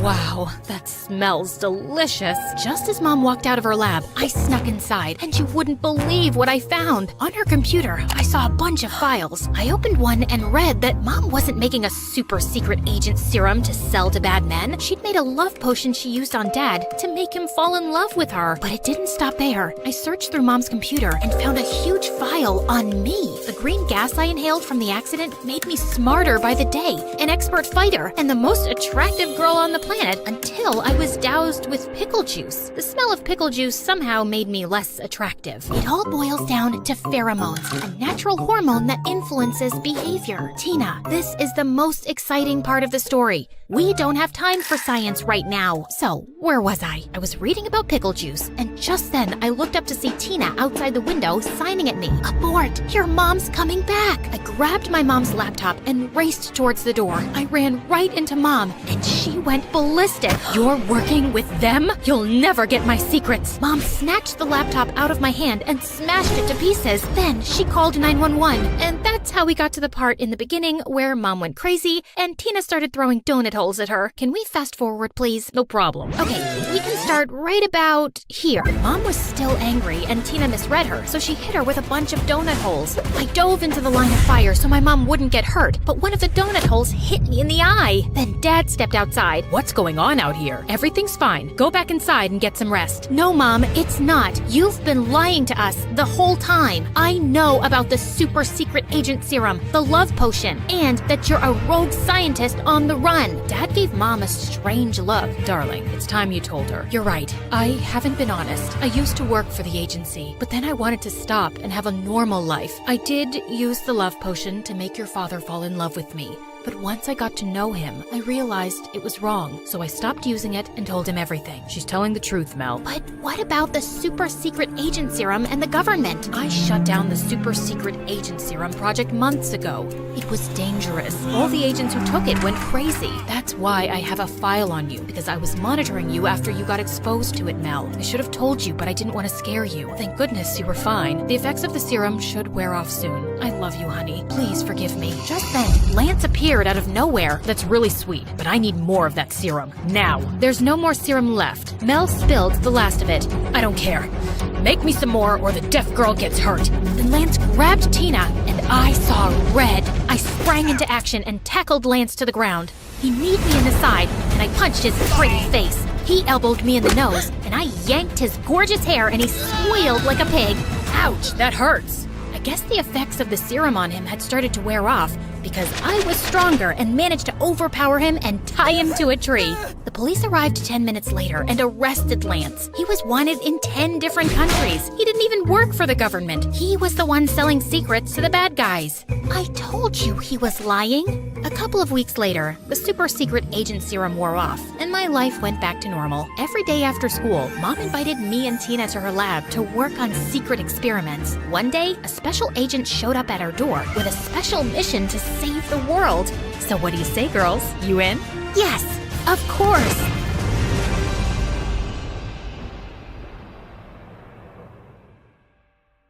A large chair swiveled around to reveal a tiny, skinny guy. What? You think all mafia bosses are tall, fat, bald, and wear gold rings? Sorry to disappoint you with my looks, but trust me, I am every bit as ruthless. Something about his steely gray eyes sent a shiver down my spine. I believed him. His name was Pierre Soufflet, which was obviously a lie, and the job he had for us was to steal a priceless painting from a museum and replace it with a fake. That's the painting? It's, tiny. What's your problem with tiny things and people? It's also kinda stupid. What is that? A raccoon eating a cheeseburger? It's worth $10 million, so the joke's on you, dummy. Now, the owner of the painting has allowed the museum to borrow it for only 3 days, so we don't have a lot of time. Wouldn't it be easier to steal it from the owner's house? Everyone, look at Lady Einstein coming up with brilliant ideas. Why didn't we think of that ourselves? Happy to help. Of course we thought of that ourselves! Trust me, the museum is easier. Why choose us? It's a very stupid security measure, but the museum's floors are activated by pressure sensors at night. Anything above 55 kilograms and they go off. I haven't been able to find a boy who weighs less than that. Ellie, get the weighing scale. Meredith weighed 52 kgs, while I weighed 55.1. How is this possible? You eat so much more than I do. What can I say? I got all the good genes. Okay. You're out, fatty! Meredith, you're my leading lady. The plan was to enter the museum through its large air ducts, carrying the fake painting with us. We first had to make a stop in the security room and disable all the cameras and alarms. Then we'd crawl back through the ducts till we reached the exhibit area, and I'd lower Meredith down along with the painting so she could switch them out. As Meredith made it to the bottom, I dropped the painting to her, and she missed it, and we heard a loud crack. Oh my god, did you break the frame? Me? It's your fault. Who told you to throw it like that? I was expecting you to catch it. But what was I thinking? You made us lose the frisbee tournament in 8th grade because you're so bad at catching things. Unless it's someone's boyfriend. Seriously? You were so distracted by that hot boy on the bleachers, your throwing skills were completely off. FYI, that boy was totally into me. Why are we even talking about frisbees and boys right now?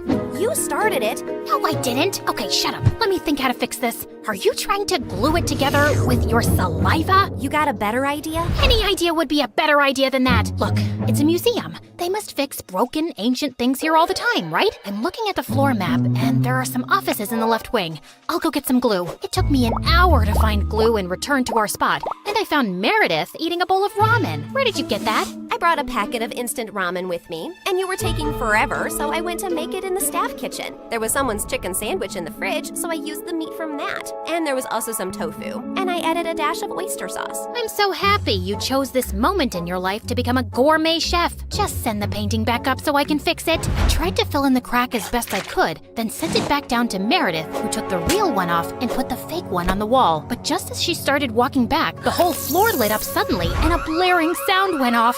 Oh my god, what's happening? I don't know. Is the painting heavier than the fake one? Just hurry up. We gotta get out now. I pulled up Meredith and the real painting and closed the opening in the ceiling seconds before security burst in. We crawled down the ducts and out of the building as fast as we could. We ran a few blocks down where Pierre's van was waiting for us, and we sped away. Oh, I would have preferred if you hadn't alerted all of New York about a break-in. Now I'll have to move this painting around with cops crawling all over the city. Never mind. Here's your check, and Claire, try to lose some weight. Au revoir. And without warning, we were dumped on a dark street. We scrambled to our feet, headed for the subway, and made it home. It was all over the news the next morning that someone had broken into the museum and switched off all the security systems. But apparently, nothing had been stolen, except a chicken sandwich and a block of tofu from the staff kitchen. You ate the entire block? Hey, I'm not the one who needs to watch her weight. I do not need to. Whatever. Listen, I've been meaning to talk to you about something. It'll have to wait. I got a hair appointment. We'll talk over dinner? Yeah, sure. I was gonna tell Meredith that I wanted a break from this life, and I wasn't sure how she'd react. As I sat in a cafe later, I suddenly found a cute guy next to my table. Mind if I sit here? There are no other empty seats. I won't disturb you. I promise. We actually ended up talking for over an hour, and I found him sweet and charming. I'd love to meet you again if you're free. I don't live in New York, but I come every weekend. You come here for work? No, actually, I came to visit my mom who's admitted in the hospital here for a medical trial. She has some rare brain issue that sent her into a coma. Oh, I'm sorry to hear that. How long has she been in a coma? 6 years now. It's been the toughest thing I've ever dealt with. Actually, she was part of this other really promising clinical trial before, but that didn't work for her. He was in a hospital in Connecticut. As he kept talking, I suddenly felt like I was spinning around very fast, and I could hear my heartbeat in my ears. My chest felt heavy, and I could barely breathe. I don't know what I said to the boy, but I just ran out of there and didn't stop till I got to our hotel room. Hey, I was about to call you. What's wrong? Claire, are we in trouble? I am a terrible person. Hey, you're not that terrible, just a bit ugly. You don't have cops after you, do you? Meredith, I met someone. It's not a cop, is it? No, I met a random guy in a cafe, and his mom was in a clinical trial. I hope this gets interesting at some point. In a hospital in Connecticut. Oh my god, the same hospital Mom was in? And the same trial? What a small world. No, it's not the same trial. It's a different hospital, too. Okay, I'm bored again. The coincidence made me interested for a bit. Meredith, his mom's been in a coma for 6 years. We did that to someone. Didn't you just say it's not the same trial? Yes, but for a few seconds, I thought it was the same trial. And I just realized for the first time today that we did something awful to someone out there. When we switched the patient files, we took away someone else's chance to get better. You realized this just now? Are you dumb or something? Of course that's what we did. I mean, I never really thought about it like this. It was just a name on a file. But meeting someone who's going through that with their mom for years, it just made it so real. We're really bad people. Not really bad, if you consider all the bad people in the world. Okay, look, we didn't have a choice. If I had to do something like that to save Mom all over again, I'd do it in a heartbeat. Okay, so we did that to save Mom, but what about everything else? We had a choice to not continue living this life, but we didn't stop, and I want to stop. What's the big deal, man? It's not like we're stealing from poor people. It doesn't matter who we steal from. It's not about them, it's about us and the people we've become. I don't want to be this person anymore. Look, just calm down. I'll get you a pina colada and everything will seem better. But I pushed her away angrily and she landed on the floor. She looked up at me, stunned. No, I am done. Meredith and I barely spoke over the next few days, and I had no idea what was going through her head, but I'd made my decision. I was gonna go home. I sent Freddie a text to say I'd be coming next week, and he called me back. Hey, I'm actually in New York with my parents for the weekend. Can we catch up? The moment I saw Freddie, I just burst into tears and he hugged me tight. As we talked over dinner, he assured me that he'd talk to Meredith and try to make her come home too. We had just stepped out of the restaurant and walked 2 blocks down when suddenly a black van screeched to a halt beside us and some men pulled us in, handcuffing and blindfolding us. When our blindfolds came off, I realized we were in Pierre's quarters and I found Meredith there too. What's going on here? Welcome. We just gathered here to discuss a teensy-weensy, itsy-bitsy issue. Now, Meredith, go ahead and tell them the moronic thing of titanic proportions that you just did. Apparently, Meredith had found her way to Pierre's headquarters and stolen the real painting from him. She had then tried to sell it to a buyer she'd arranged, and while the exchange was about to happen on the docks, the cops had showed up. Meredith had barely managed to escape, but the buyer and the painting were in police custody. The police didn't let it get out in the news, but they knew the real painting had been stolen and replaced with a fake. They were probably watching every dock, airport, and train station to see if someone would try and move it out. And your sister practically handed it to them. What were you thinking? It's your whole quitting the biz talk that made me do it. I did it for us, so we could sell the painting and retire to Bora Bora for good. And what the heck is Freddie doing here? Hi guys, I'm Freddie, old friend. Nice to meet you. Not terrified at all. You made me lose a fortune, and you double-crossed me. And Pierre does not take betrayal well. Harry! Sam! Yes, sir! You know what to do. Boss? I'm not really sure how I feel about punching a girl. Yeah, boss, I am not really comfortable with this. Maybe we can just punch the boy. I'm not really a boy. I used to be a girl. Ask Claire and Meredith, we practically grew up like sisters. Please don't hurt him. He has nothing to do with this. Silence! You buffoons! I didn't say hurt anyone yet. I just wanted you to threaten them. But of course, you're useless. I'll do myself. Torture Harry and Sam after this meeting. Now, get lost. Then Pierre shifted his cold gaze to me. That painting is everything to me, and I want it back. And now the only way we can get it is from the owner himself. You, Claire, will be executing this mission. The heir of that painting is a young, charming millionaire. And you will get to know him, become his girlfriend, kiss, cuddle, yada yada. You need to earn his trust completely, so he lets you into his life and his home. Then, when the time is right, you'll steal the painting from a high-security vault inside his house and bring it back to me. You will do this if you care about your moron sister and this girl/boy and his family and your mother and your stupid husband and your whole neighborhood. What if I fail? I don't think you want the answer to that.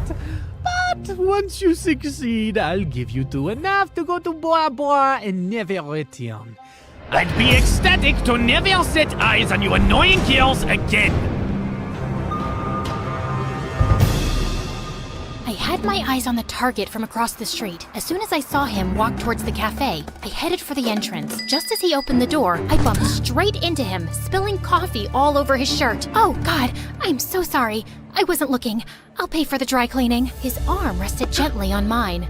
Hey, it's okay. It was an accident. I looked up into his bright green eyes. In fact, you're the one who's without a coffee now. Can I get you a new one?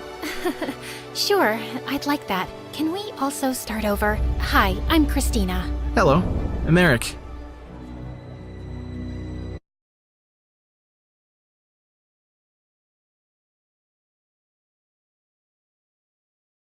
Hi, I'm Zara, and this is my story. Please like and subscribe. I was born in a small town in Lebanon to parents who were literally God's angels. Both of them were doctors who worked with a charity organization and treated most patients for free. So obviously, we weren't rich, but we were happy. My parents' kindness rubbed off on me too, and even as a small kid, I couldn't see anyone miserable. But soon after I turned 14, my whole life changed. My parents had gone to Syria as part of a medical team, and a few days later, they were reported missing. As search teams still looked for them, I was sent to live with my aunt and cousin in Turkey. Aunt Rabia was extremely wealthy, and she lived in a huge mansion with her daughter Amel. Aunt welcomed me warmly and showed me around the house. There were beautiful decorative items in every corner. Oh wow, this vase is so pretty. That's Amel's choice. We bought it in Paris last year. You've seen the Eiffel Tower? I've heard it's gorgeous. I suddenly stumbled backwards and knocked the vase off the table, and it shattered into pieces. Oh, I'm so sorry. It's all right. I'll just call someone to clean up the mess, and we'll see the rest of the house later, okay? Gosh, why was I so clumsy? At dinner, I tried to be extra careful not to drop anything, and Aunt noticed my nervousness. Are you still thinking about those vases? Don't worry about it. But just in case Amel says something, don't take it too seriously, okay? What do you mean? Well, her heart's in the right place, but she just has, a different way of expressing her feelings. Just know that we're both very happy to have you here. I wasn't quite sure what Aunt meant, and I was quite curious to meet this mysterious Amel now. Aunt had to leave when she had an important call during dinner, and as I cleared up the plates, a group of laughing girls barged in. One of them spotted me and said, "Hey, you, go get something to drink for me and my friends." This girl must be Amel. "Hi, I'm Zara, and I didn't ask for your name, did I? Just go get me a Coke and an iced tea and a coffee. You know where the kitchen is, right?" I nodded and returned soon with the girls' drinks, and no one even said thank you, which felt odd to me. Just then, one of Amel's friends accidentally knocked over her glass, spilling her drink on the table. Amel snapped her fingers at me, and I wiped up the mess and left. Later, as I was watching TV in the lounge, Amel walked in alone, and she suddenly looked livid. "I know you're new, but are you crazy? You're a maid here, not a guest." "Actually, I'm not the maid. I'm your cousin, Zara." Amel looked taken aback. "So why were you acting like a maid before?" "I wasn't. You just asked me for something, so I did it." "But why? Are you some kind of moron who just does everything she's told?" "No, but you're my cousin, and I didn't mind helping you out." She just stared at my face, then started laughing and walked off. One day, Aunt was telling me about how she'd started her skincare company alone, and now it was $1 million business. I was really impressed. "I want to take my brand global, and I'm looking for someone to model the new range." "But you're so gorgeous yourself, Aunt. You should be the face of your products." Jeez. "Yeah, she's letting you stay in her home, but there's no need to be such a suck-up." "No, I'm serious. Aunt is stunning, and you take after her, you know." As if. "I guess Mom hasn't told you her little secret yet." And suddenly, she leapt forward and grabbed Aunt's hair. I thought she was gonna hurt her, but then Aunt Rabia's hair came off. It was a wig, and she was completely bald. Aunt looked really embarrassed, and I was shocked beyond words. but Amel just laughed and walked off singing, "Mom is a baldy, Mom is a baldy." Aunt quickly tried to put her wig back on, but I stopped her. Amel shouldn't have done that. But Aunt, you're stunning even without your wig. Oh, Zara, you don't have to say that. I lost all my hair due to alopecia a year ago, and I know I look like a freak. No, you don't. You look strong and beautiful, like a superhero straight out of a Marvel movie. It really suits you. You really think so? Absolutely. I started school soon, and I felt a little out of place, but I decided I'd just focus on my studies. One day, I was having lunch outside in the schoolyard when a football came flying out of nowhere and hit a young boy playing close to me, knocking him down. I immediately helped him to his feet, then took him to the bathroom and got him cleaned up. Are you feeling okay? Yeah, I'm fine. But wait, my iPod! I can't find it. It must have fallen down somewhere. Don't worry, I'll help you look. We both went back to look for it, but when I found it, it was completely smashed, like someone had stepped on it.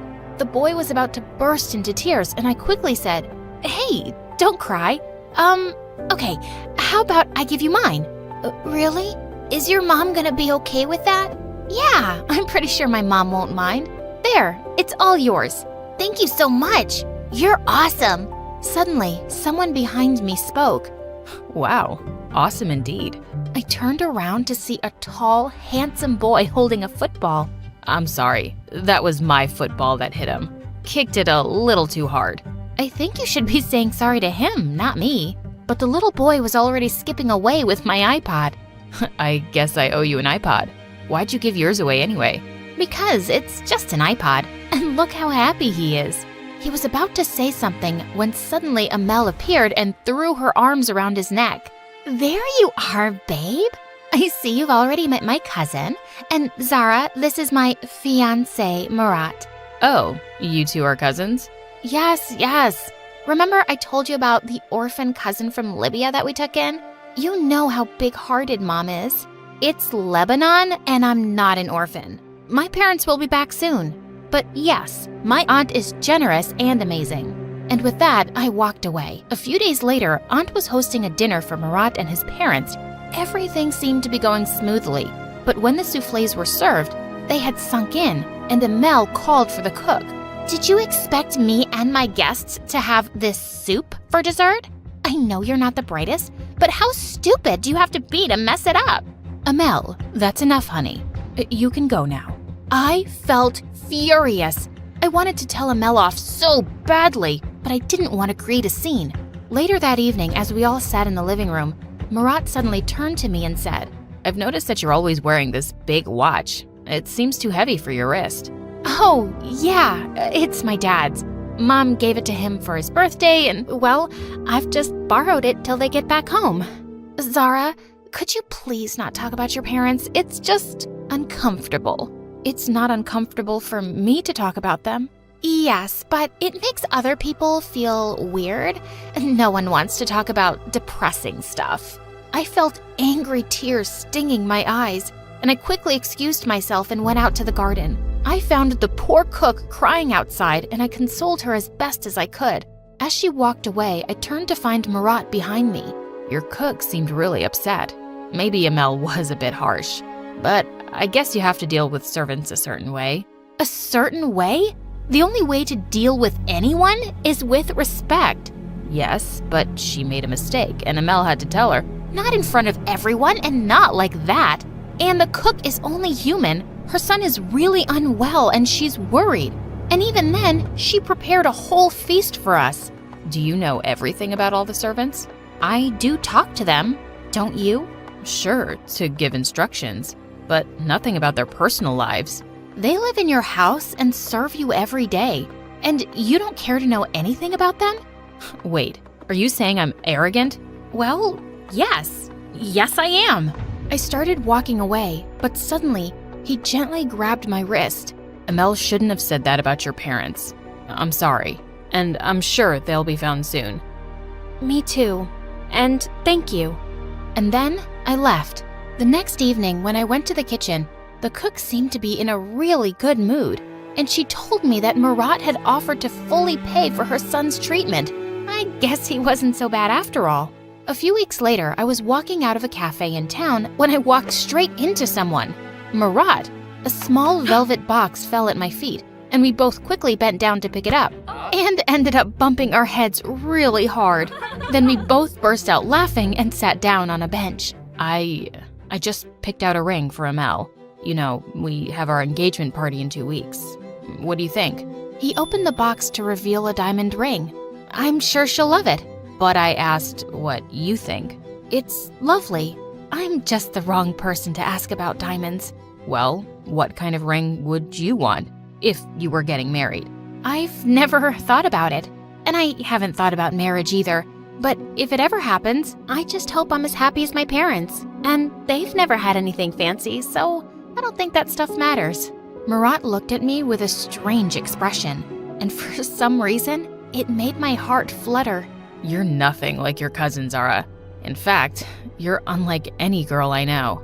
Just then, a few raindrops fell on us, and Murat said he'd drive me home. Nope, I'm walking. It'll be fun. But you'll get wet. Exactly.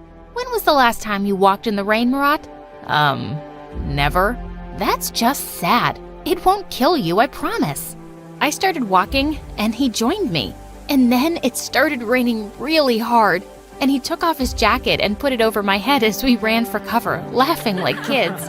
When it slowed down a bit, Murat walked me home, and I asked him if he'd like to come in and see Amel. No, I should be heading home.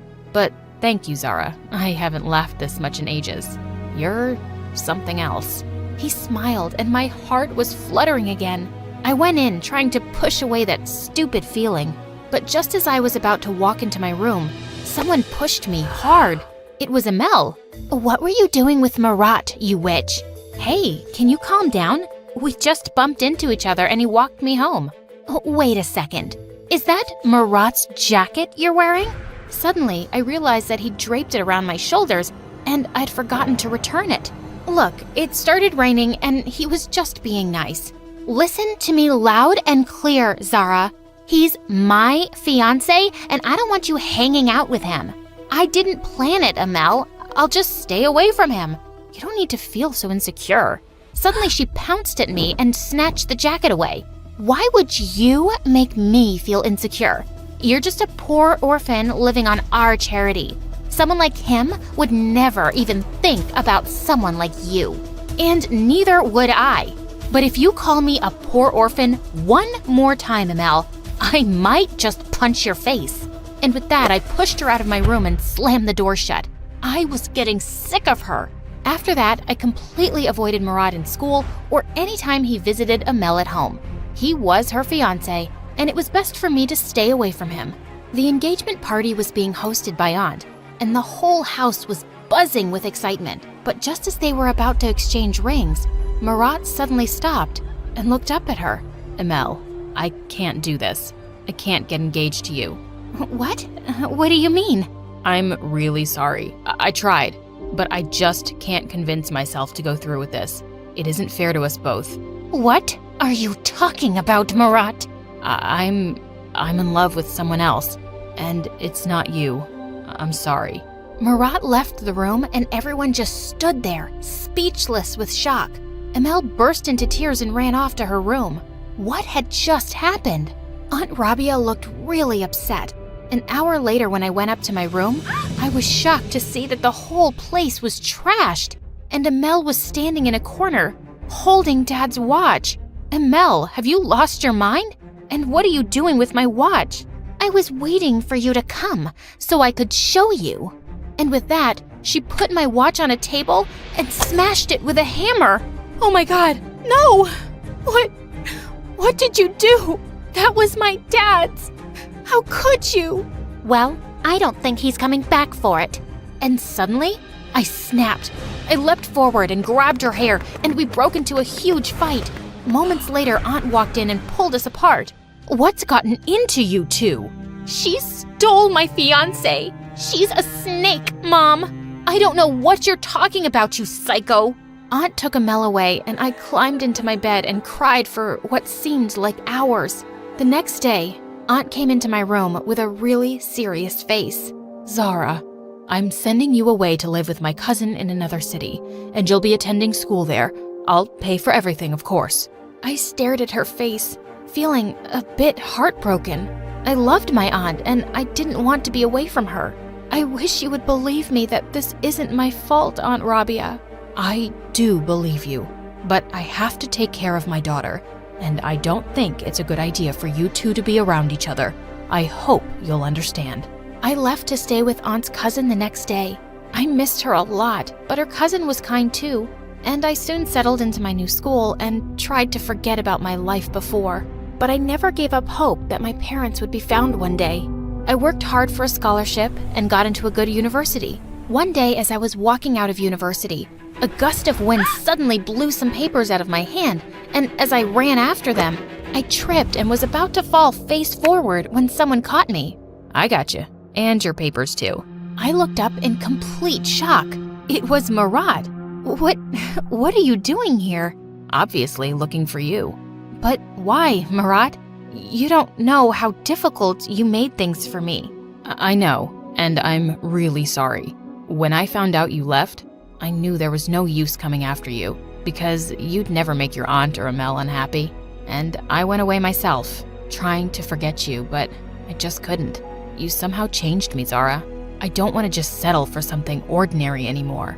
I want to be with someone who makes me happy, who makes me better. I'm in love with you. Maybe since the first time I met you. It was the sweetest thing I'd ever heard, and my eyes welled up. I never really stopped thinking about you either, Murat. But I don't think we can be together. My aunt would be convinced that I broke you and Amel up, and she'd hate me. That's another reason why I'm here. Your aunt's been sick for a while, and I think she'd really like to see you. There's something she wants to tell you. I immediately dropped everything and went to see Aunt Rabia, and I was shocked to find her so weak. Why didn't you tell me you were sick, Aunt? Who's been taking care of you? Where's Amel? Amel got married to a rich, much older guy some months ago, and she left. She hasn't visited me since. Well, I'm here now.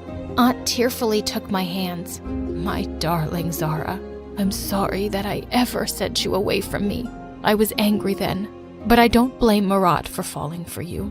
You're the best person I know, and you have my blessing to be with him. You deserve every bit of happiness. I hugged Aunt tight, and then she said something that shook my world. There's something else, but I had to be absolutely sure before I could tell you. I got a call from an agency in Syria that had been trying to reach you. Zara, your parents have been found. I spoke to them myself, and they're flying in tomorrow. I just couldn't stop the tears from flowing. It sounded unbelievable, but I'd never, ever lost hope. I left Aunt to rest and found Murat waiting outside. You knew about my parents? I did, but I had to let your aunt be the one to tell you. I can't wait to see them again and introduce them to you. I'm so happy for you, Zara. It looks like it's gonna rain. Let's go for a walk, shall we? I'd really love that.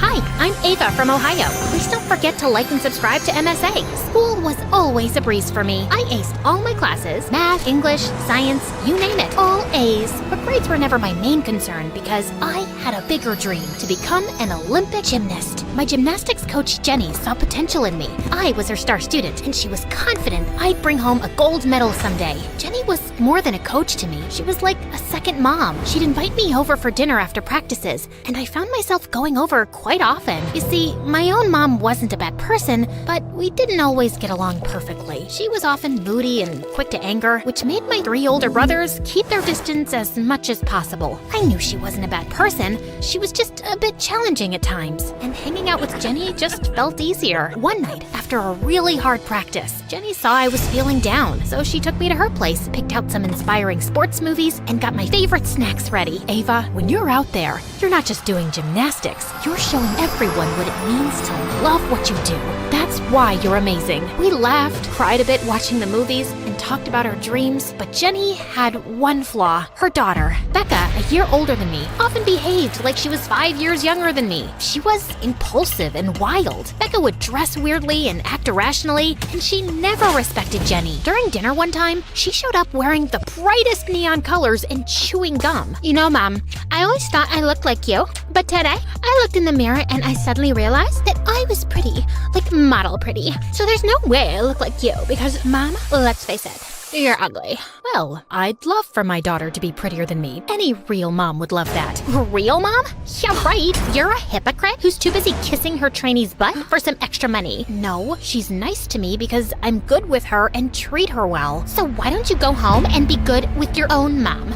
This is not normal. You have your family, spend time with them. Try it. That's enough. It's okay, Jenny. I'm leaving anyway. Are you joining us for breakfast? Then maybe Mom might make breakfast for a change. Otherwise, she's hurrying off every morning for your training sessions. And with that, she left for some late party. Jenny apologized to me and I said it was fine. I kissed her cheek and left. But after that day, Jenny suddenly changed. She became distant and colder towards me. Then, unexpectedly, she said she couldn't be my coach anymore. With the Olympic trials just a month away, I couldn't understand why. Why, Coach?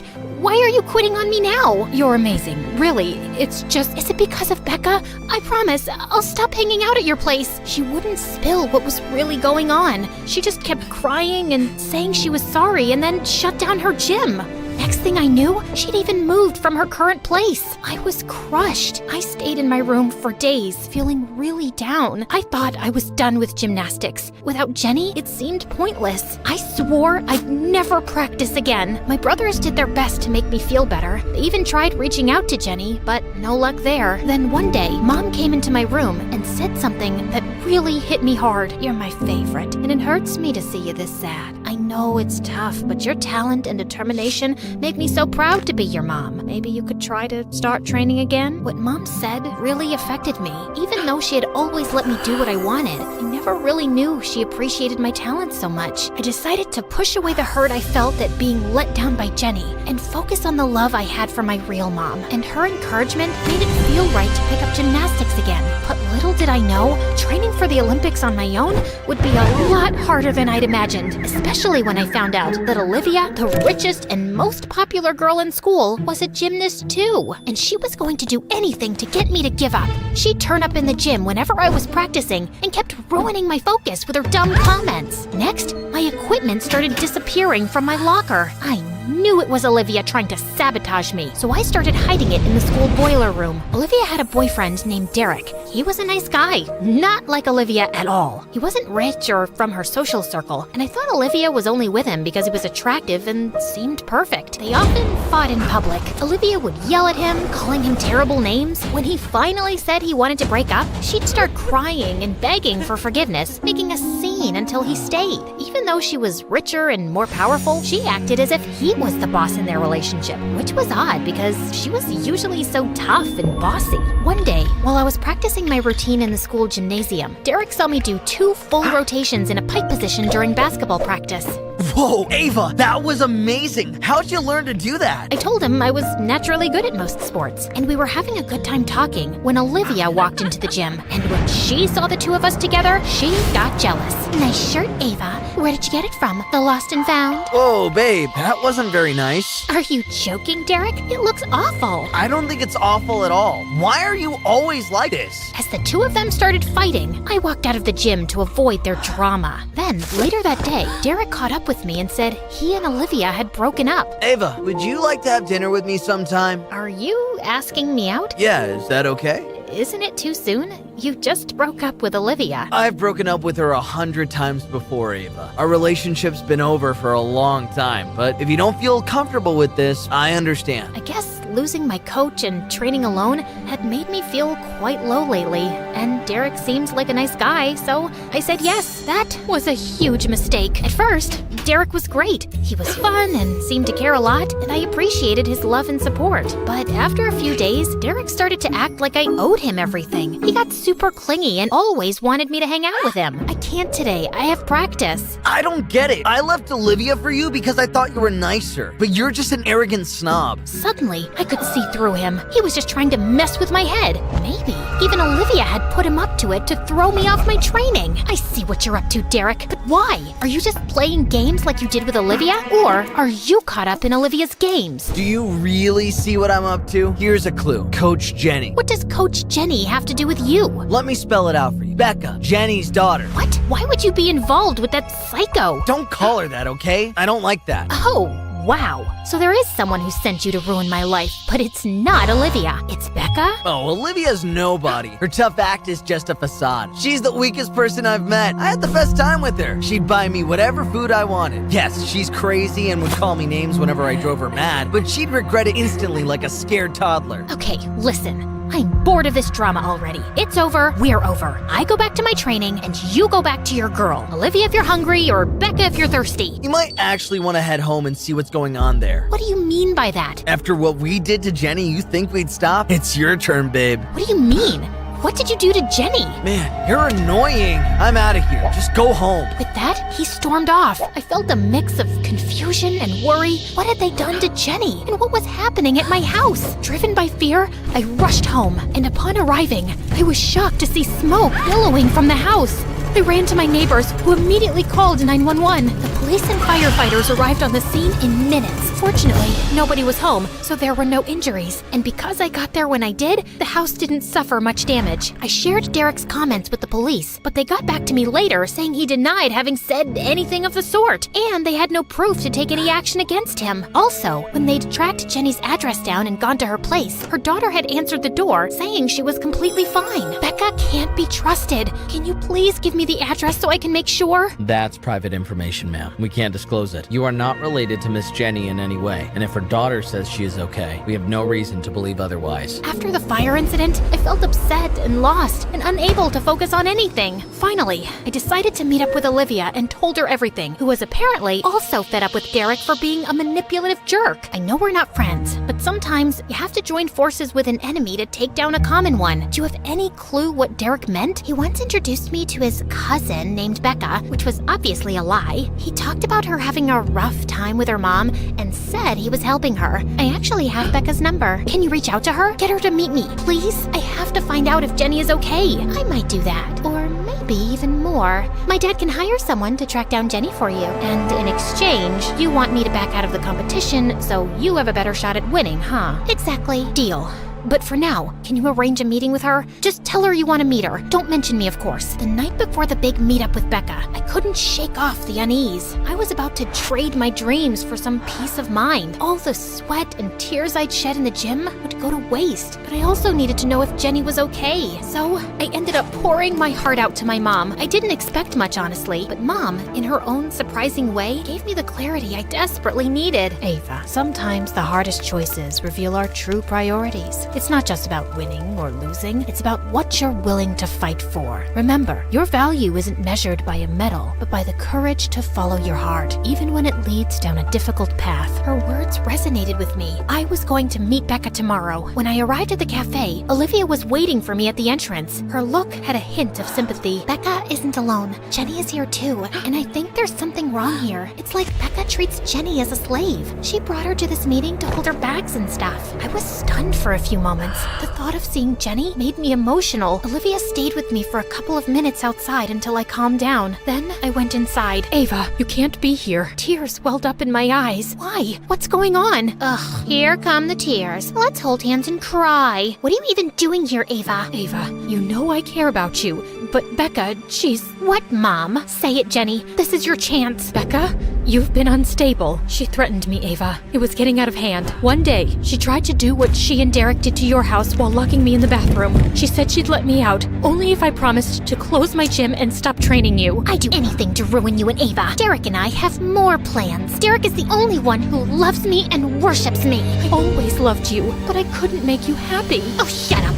Suddenly, Becca lunged at her mom. Right then, police officers surrounded us and restrained Becca. Becca, you're going to need to come with us. We've heard enough, and it sounds serious, so you and Derek might be facing juvenile detention. Olivia and I had called the police beforehand in case Becca made any confessions, and they heard everything. Thanks, Olivia. Giving up the competition felt worth it. Actually, I think you should compete. May the best girl win. Why help me now, Olivia? I realized winning only means something if I compete with the best, and that That's you, Ava. I guess this is me trying to do the right thing for once. So this is about respect? Yeah, respect. And maybe a bit of trying to be better myself. I'm sorry for everything, Ava. She winked and walked away. Overwhelmed with gratitude, I hugged Jenny again, although I could feel how hurt she was over Becca. Looks like we're back to the hard training, just like old times. And Becca, she'll always be my daughter. I'll do my best to help her, even if she pushes me away. 2 weeks later, standing on the stage, I won first place, surrounded by my proud mom, Jenny's joy, my brother's support, and even Olivia's half smile. I felt on top of the world. True victory comes from within, beyond any medal.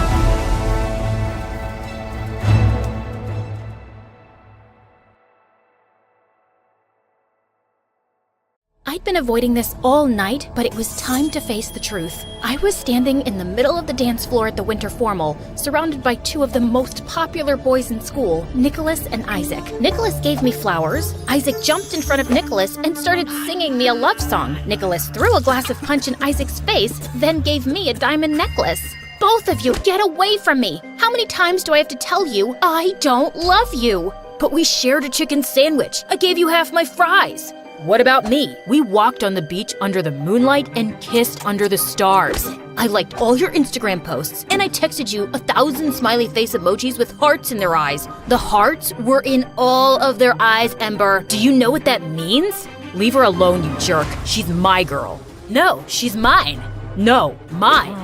The lovesick boys started shoving each other. Then it turned into an all-out brawl. I snuck out the back door and ran straight into my worst nightmare, my nemesis, the boy that stole my heart and had the power to break it into 1,000 pieces. His name was... Oh, I can't even say his name without getting butterflies. I feel like such an idiot. What's wrong with me? Things were never supposed to turn out this way. It's best if we start my crazy story from the beginning. Maybe that'll give me time to figure this out. I'm Ember, and I'm a professional heartbreaker. But before I continue, please like and subscribe. It all started with my best friend Lisa. Lisa and I were inseparable since birth. We loved the same movies, music, and games. We'd finish each other's sentences and keep each other's secrets. But everything changed when Lisa discovered boys. When we were 9, Lisa ran up to me and my neighbor Wilson at the park. Do you see that boy over there? The one that's picking his nose? Of course not. The one that's eating sand? No, the one next to him with the dark hair and dreamy brown eyes. I think I'm in love with him. A day later, Lisa and the boy were a couple. A week after that, the boy broke Lisa's heart and she lost her mind. She cried for days. Wilson and I tried to cheer Lisa up, but nothing worked. Then one day, Lisa walked up to me and Wilson happy as a clam because she'd found another boy. Then he broke her heart and the whole cycle continued over and over and over again. Why do you keep crying over these stupid boys? The last one smelled like a stinky old sock. He didn't smell like a sock. He smelled like a man.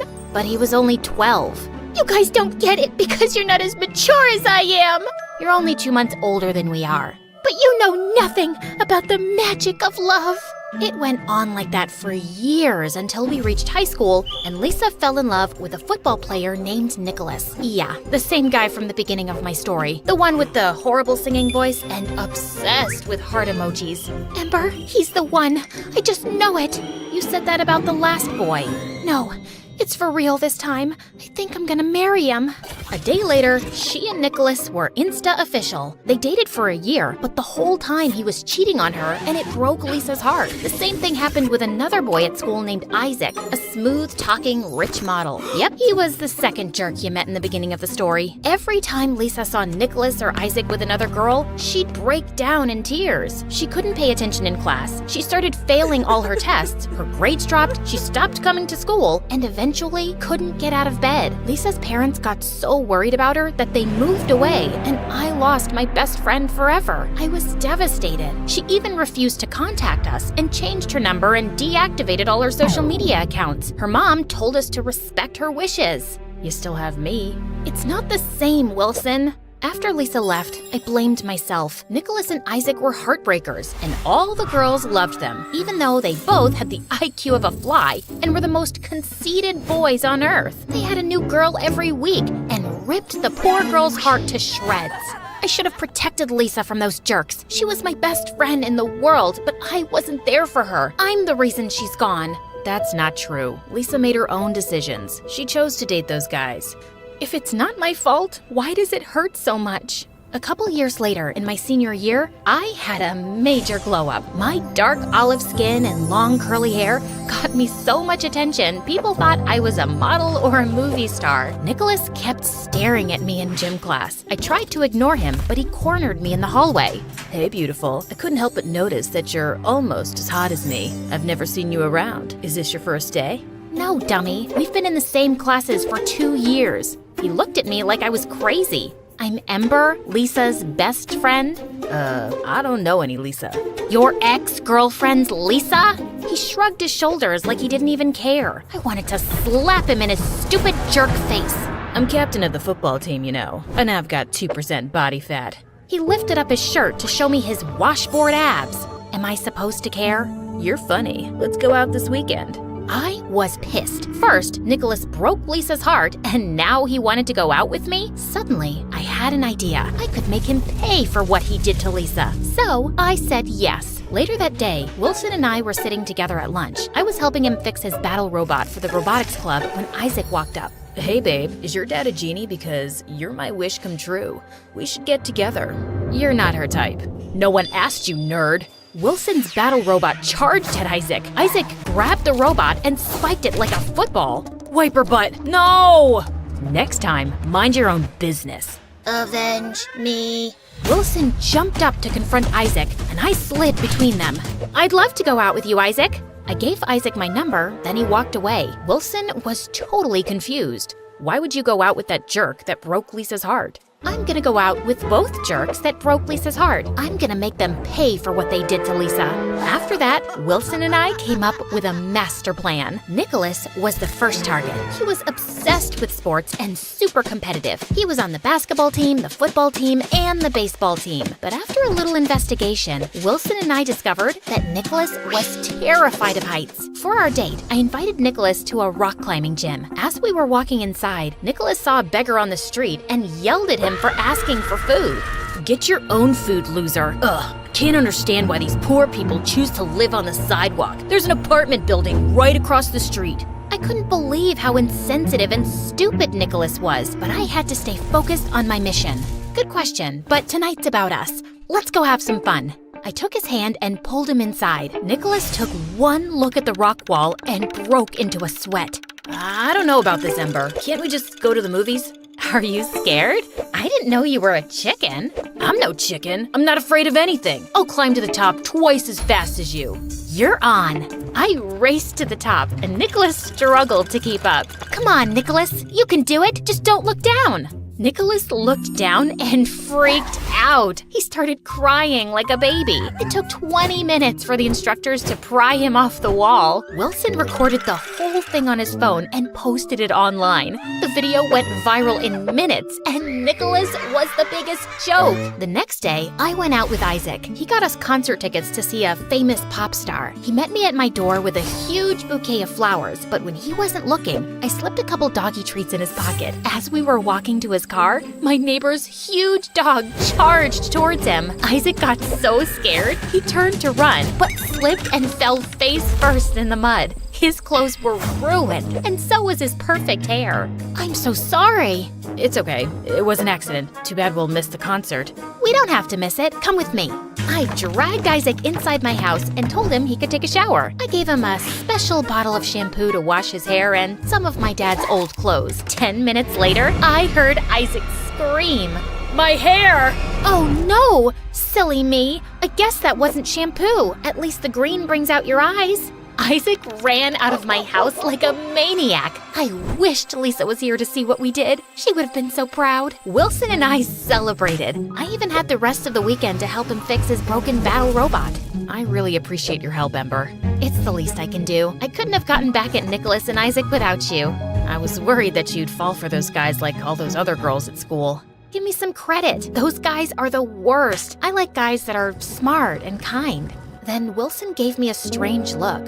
I think think I like you. I mean, like you, ever since we were kids. I was wondering if maybe we could go out on a real date. I was shocked. I never saw Wilson as anything more than a friend. But as I thought about dating him, I suddenly started to blush. Sorry, I guess that was a dumb idea. I'll leave now. Before I knew it, Wilson was walking out the door. Wait! I grabbed Wilson's hand. He turned to me, and when we looked into each other's eyes, I swear that sparks started flying. Or it could have been the porch lamp shorting out again. It had been doing that for weeks. The next day, spring break started, and Wilson and I spent every minute together. We grew closer by the day, and after we shared our first kiss, I finally understood what Lisa meant about the magic of love. Being with Wilson made me feel like I was walking on a cloud, though it was bittersweet because I still missed Lisa so much. But when school started, everything changed. My first day back, Nicholas ran up to me with a huge smile on his face. Ember, it's so good to see you. It took me a while to realize it, but you're the best thing that's ever happened to me. You changed my life. Wait, what? I was totally shocked. I thought Nicholas hated me. You gave me the courage to face my fear of heights, clowns, and strawberries. You're afraid of strawberries? It's the seeds and their pointy ends. They could take an eye out, but that doesn't matter anymore. I've conquered all my fears, and now I'm unstoppable. I'm a new man, and I think I like you. Then Nicholas kissed me on the cheek and waltzed down the hall. After school, Isaac ran up to me in the parking lot with his bright green hair. He hugged me and spun me around. Babe, you're amazing. My hair is a hit. I booked 10 modeling jobs over the break. I wanted to call and tell you, but I was so busy. You're my good luck charm. Before I could say anything, Isaac kissed me. Then out of nowhere, Wilson and Nicholas appeared. Wilson stared at me and Isaac in total disbelief. Nicholas got so mad, he grabbed Isaac and punched him in the nose. Get your hands off my girl. She's not your girl. She's the love of my life. Then I saw an amazing opportunity. My mission wasn't complete. That night, I told Wilson about my new plan. Our mission isn't over. I'll go on a few more dates with Nicholas and Isaac. I'll make them compete for my love. And when I know I've got them hooked, I'll rip their hearts to shreds. I'll just need you to... What about us? We'll keep our relationship a secret until after I break Nicholas and Isaac's hearts. You're not making any sense. I'm your boyfriend. I can't just sit back and watch you date other guys. We have to complete the mission. I don't care about the stupid mission. What are you saying?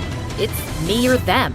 I chose the mission. I couldn't back off now. It was too important. I owed it to Lisa. After that, Wilson and I broke up. I kept dating Nicholas and Isaac and made them compete for my affection. It was funny seeing them try to one-up each other to win my heart, but every time Wilson saw me with them, he gave me the saddest looks. What are you staring at, nerd? A jerk sandwich with a side of stupid sauce? Nerd boy thinks he's funny. He's just jealous because Ember's out of his league. She'll be my girl soon. No, carrot head. She'll choose me. My muscles are bigger than yours. I've got an 8-pack. You've only got 6. Oh yeah? My biceps are the size of a grapefruit. Nicholas and Isaac took off their shirts and started flexing in front of each other. A couple of Wilson's battle robots ran up and kicked them in the shins. As the days passed, I couldn't stop thinking about Wilson. Suddenly, I felt like I was the bad guy. It was one thing to break Nicholas and Isaac's hearts, but Wilson didn't deserve this at all. I was so confused. I was doing this for Lisa, but hurting Wilson in the process. So, I was finally able to reach out to Lisa for the first time in years. She was living 3,000 miles away in Australia. She told me all about her new life and her new boyfriend and how sorry she was for not keeping in touch. Then, I told her about my mission. Oh, Ember, you didn't have to do that for me. Love's a risk, and sometimes it hurts, but it's worth it. I was trying to break those heartbreakers' hearts and broke Wilson's along the way. I feel like a hypocrite trying to teach those guys not to play with a person's emotions while I was doing the same thing. You made a mistake, and that's okay. We all do. Now you just have to fix it. The next day, I met up with Nicholas and Isaac. It's over. I don't love you.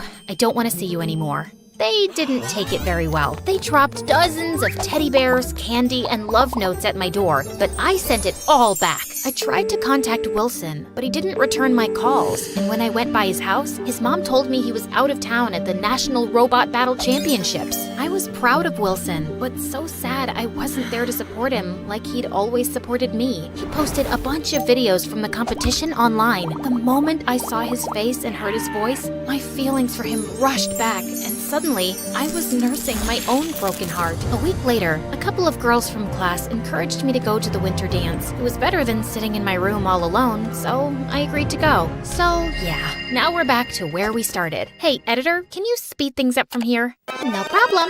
Okay, here it is, the moment of truth, when I ran out the back door and right into the love of my life. If you haven't guessed it by now, the mystery guy is Wilson, and he looked so different that night. He was confident and happier than I'd ever seen him before. Wilson looked up at me with his big brown eyes, and all my feelings for him were stronger than ever. I'm sorry I hurt you. I was so obsessed with getting revenge for Lisa that I became a colossal jerk. I hope you can forgive me. Maybe someday we can be friends again. I don't know. You did some really dumb stuff. I get it. I ruined our friendship and broke your heart. I understand why you don't want to be friends anymore. I guess this is goodbye. I turned to leave, then Wilson grabbed my hand and smiled. This doesn't have to be the end. Maybe we can fix this. I think it's worth a try. Another mission? Something like that.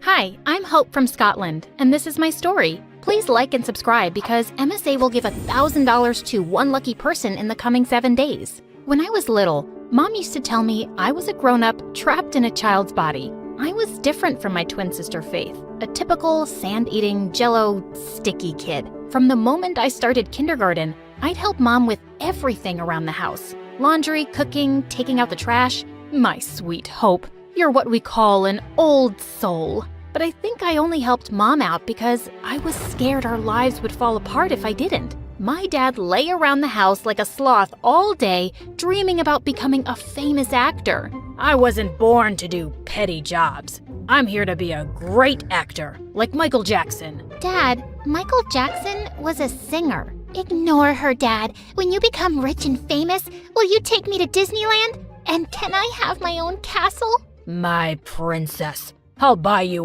12 castles. Obviously, Faith was Dad's favorite daughter because she'd fall for all his lies. When Faith and I were in 6th grade, our parents got divorced. Dad went to the US to fulfill his acting dream. He took Faith with him, while I stayed behind with Mom. Dad hardly kept in touch, and Mom and I missed Faith so much. Mom was also having trouble finding a good job.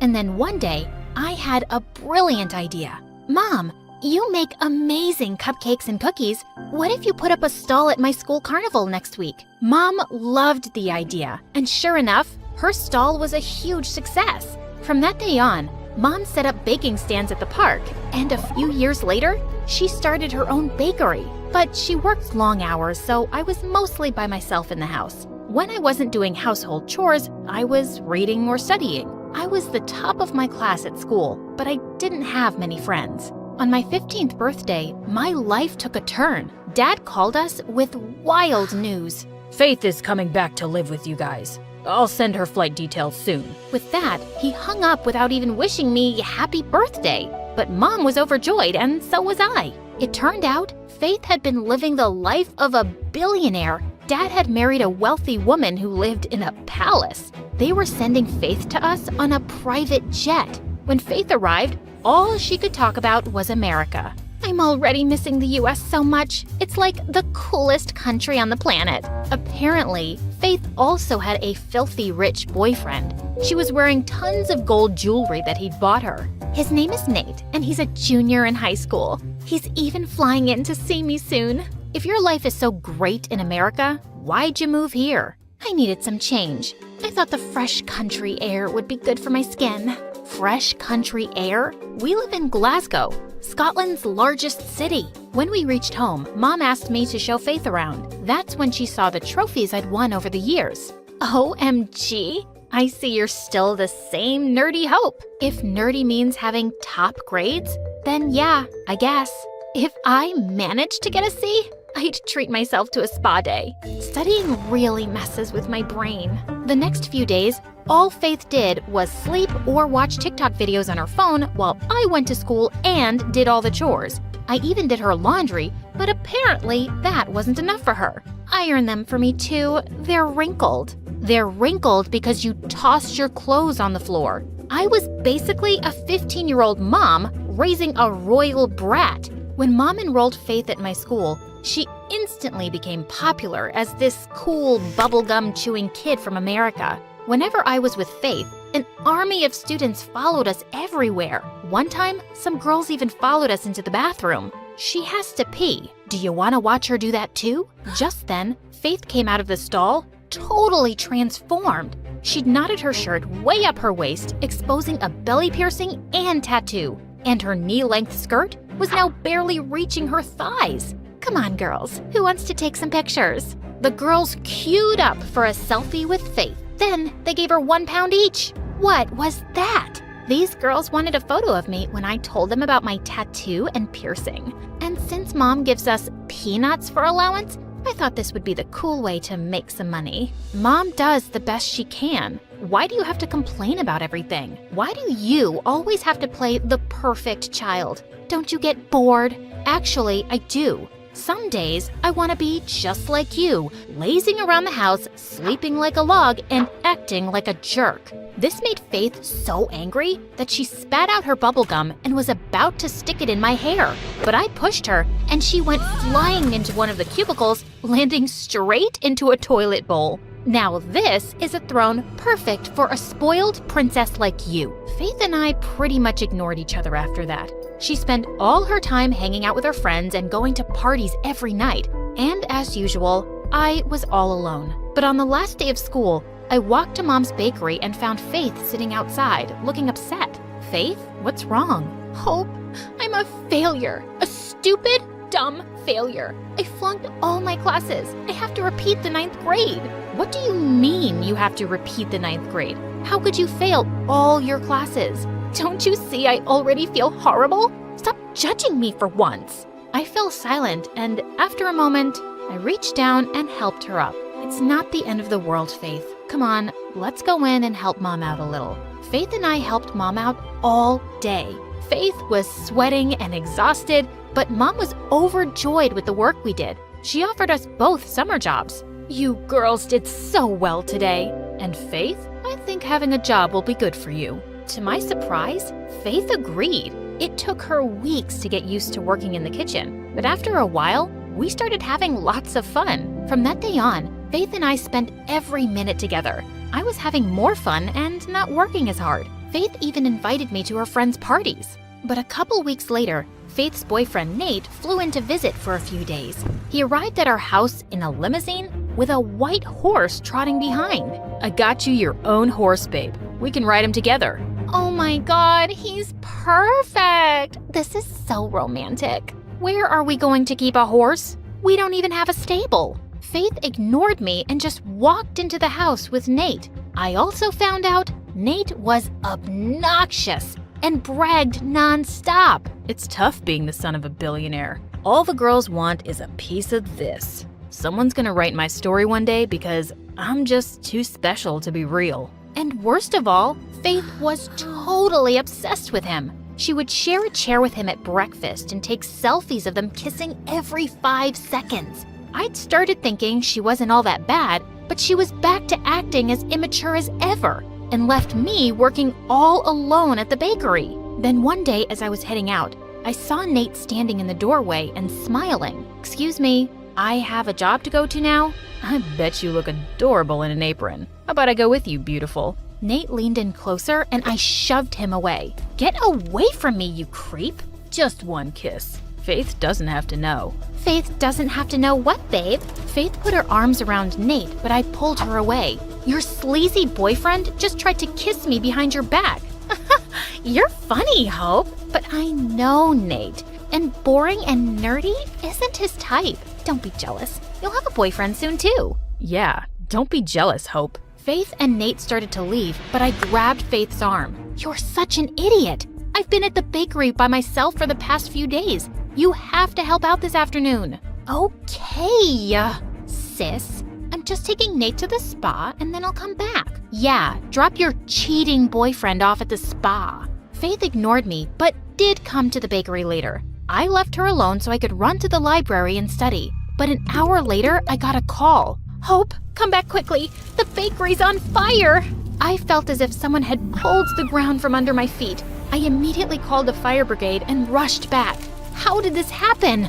I don't know. I was baking cupcakes, but the batter overflowed, and first the oven caught fire, and then Faith, how stupid can you be? It was an accident, I'm sorry. Just then, Mom arrived on the scene too. The fire brigade managed to put out the fire, but by then, everything was lost. No one had dinner that night. Mom's eyes were puffy from crying, but neither Faith nor Nate said a word. It's okay, Mom. We'll build everything again. But it will take months. How am I going to pay the bills? How am I going to send you girls to school? I hugged Mom and stayed with her the whole night, while Faith shut herself up in her room with Nate. Nate was leaving the next afternoon. Before his flight, Faith blindfolded him and led him to our back alley. Ta-da! I bought you a car, babe. Are you serious? How'd you get me a car? My dad sends me a huge allowance. I spent all of mine on this car for you.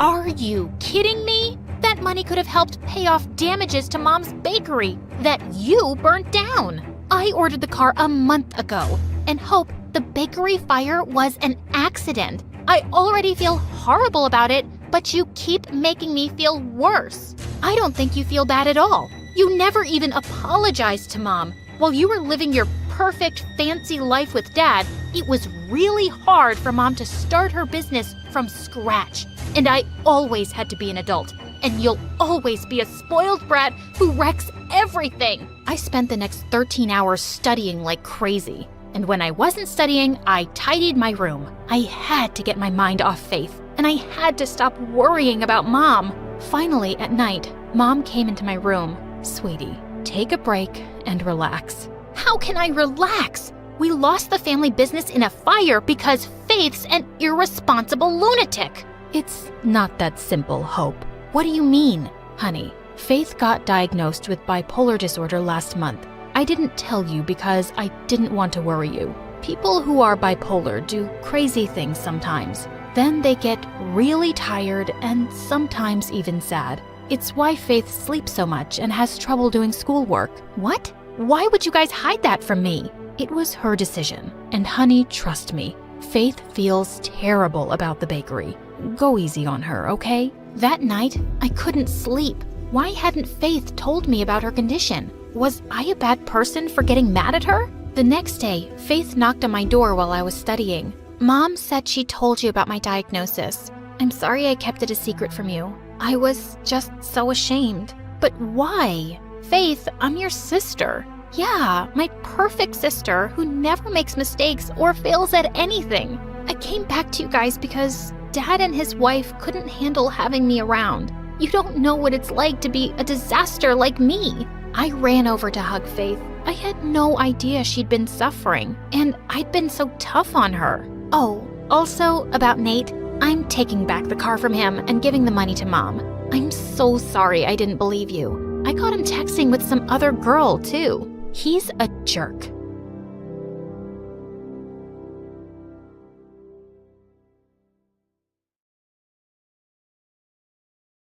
Hi friends, I'm Jaina from Pennsylvania. Please like and subscribe. I grew up happy. My dad worked in marketing and my mom was a teacher. We had a beautiful big home, white picket fence, even a dog named Biscuit. Every birthday I got a huge party, and every summer we stayed at a house by the lake. My friends and I spent every moment together. Everything was wonderful. Then my dad lost his job. Suddenly, everything in my life became horrible. We had to sell our beautiful house, and I said goodbye to all my childhood friends since we moved to a completely different state. Our new place was a tiny little apartment. On the first day there, I saw rats. They didn't allow animals either, so we had to give Biscuit to a friend. Dad had to take on 2 jobs, and my parents began to fight all the time. I went from being happy in every part of my life to just wanting to be someone else. Without my friends or parents around, I turned to basically just watching TV. Everyone there seemed to have the perfect life. Beautiful apartments, sparkly dresses, fun parties, and friends. They also had something else in common. They all moved to New York to start a new life of glitz and glamour. Maybe if I went to New York, I could be someone totally new too. As soon as I turned 15, I started working at the local ice cream shop. I saved every single penny, smiling even as the rudest people came into the store. This strawberry ice cream is too pink. My kid dropped his ice cream. We want a new one. This is melting. I want my money back. It didn't matter what they said to me.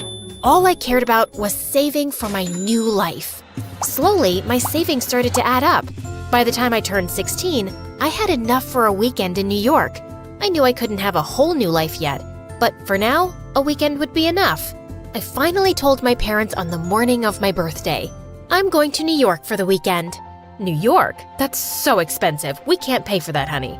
I saved up from the ice cream shop. Okay, but call us every day, okay? Yeah, sure, whatever. They dropped me off at the train station and I was off. I was so excited to finally be on my own and knew that at least for the weekend, I could be whoever I wanted. New York was so exciting. I could go wherever and do whatever. I tried on dresses at a fancy department store. I bought a hot dog from someone off the street, then got sick an hour later. But it was okay. I was living my dream. Finally, I went to the hotel I booked. I dreamed of gold chandeliers and well-dressed doormen and expensive steak dinners the whole train ride here. Instead, I got this. The hotel was tiny, dirty. Flies buzzed in the lobby. I didn't even have my own room. It was filled with other people and I just had a single bed. I think there's been a mistake. Nope, this is what you booked. Welcome to New York. This was not what I imagined my New York trip would be like, but it was all I could afford. Even in my dream city, I was still the same person and my life hadn't changed at all. Suddenly, New York didn't seem that great. It was smelly and dirty and there were way too many people. Hey, watch where you're going. Who are you looking at? Nothing, Hey! Someone bumped right into me and I nearly fell over. As I stood up, I realized he had stolen my wallet. I ran after the thief, but after a few minutes, he was gone. Now I didn't have anything. It was all too much. People were so mean. I started to cry in the middle of the street, and people began staring and pointing. It was so incredibly embarrassing. Finally, I decided to just go into the nearest building to get away from everything. Wow.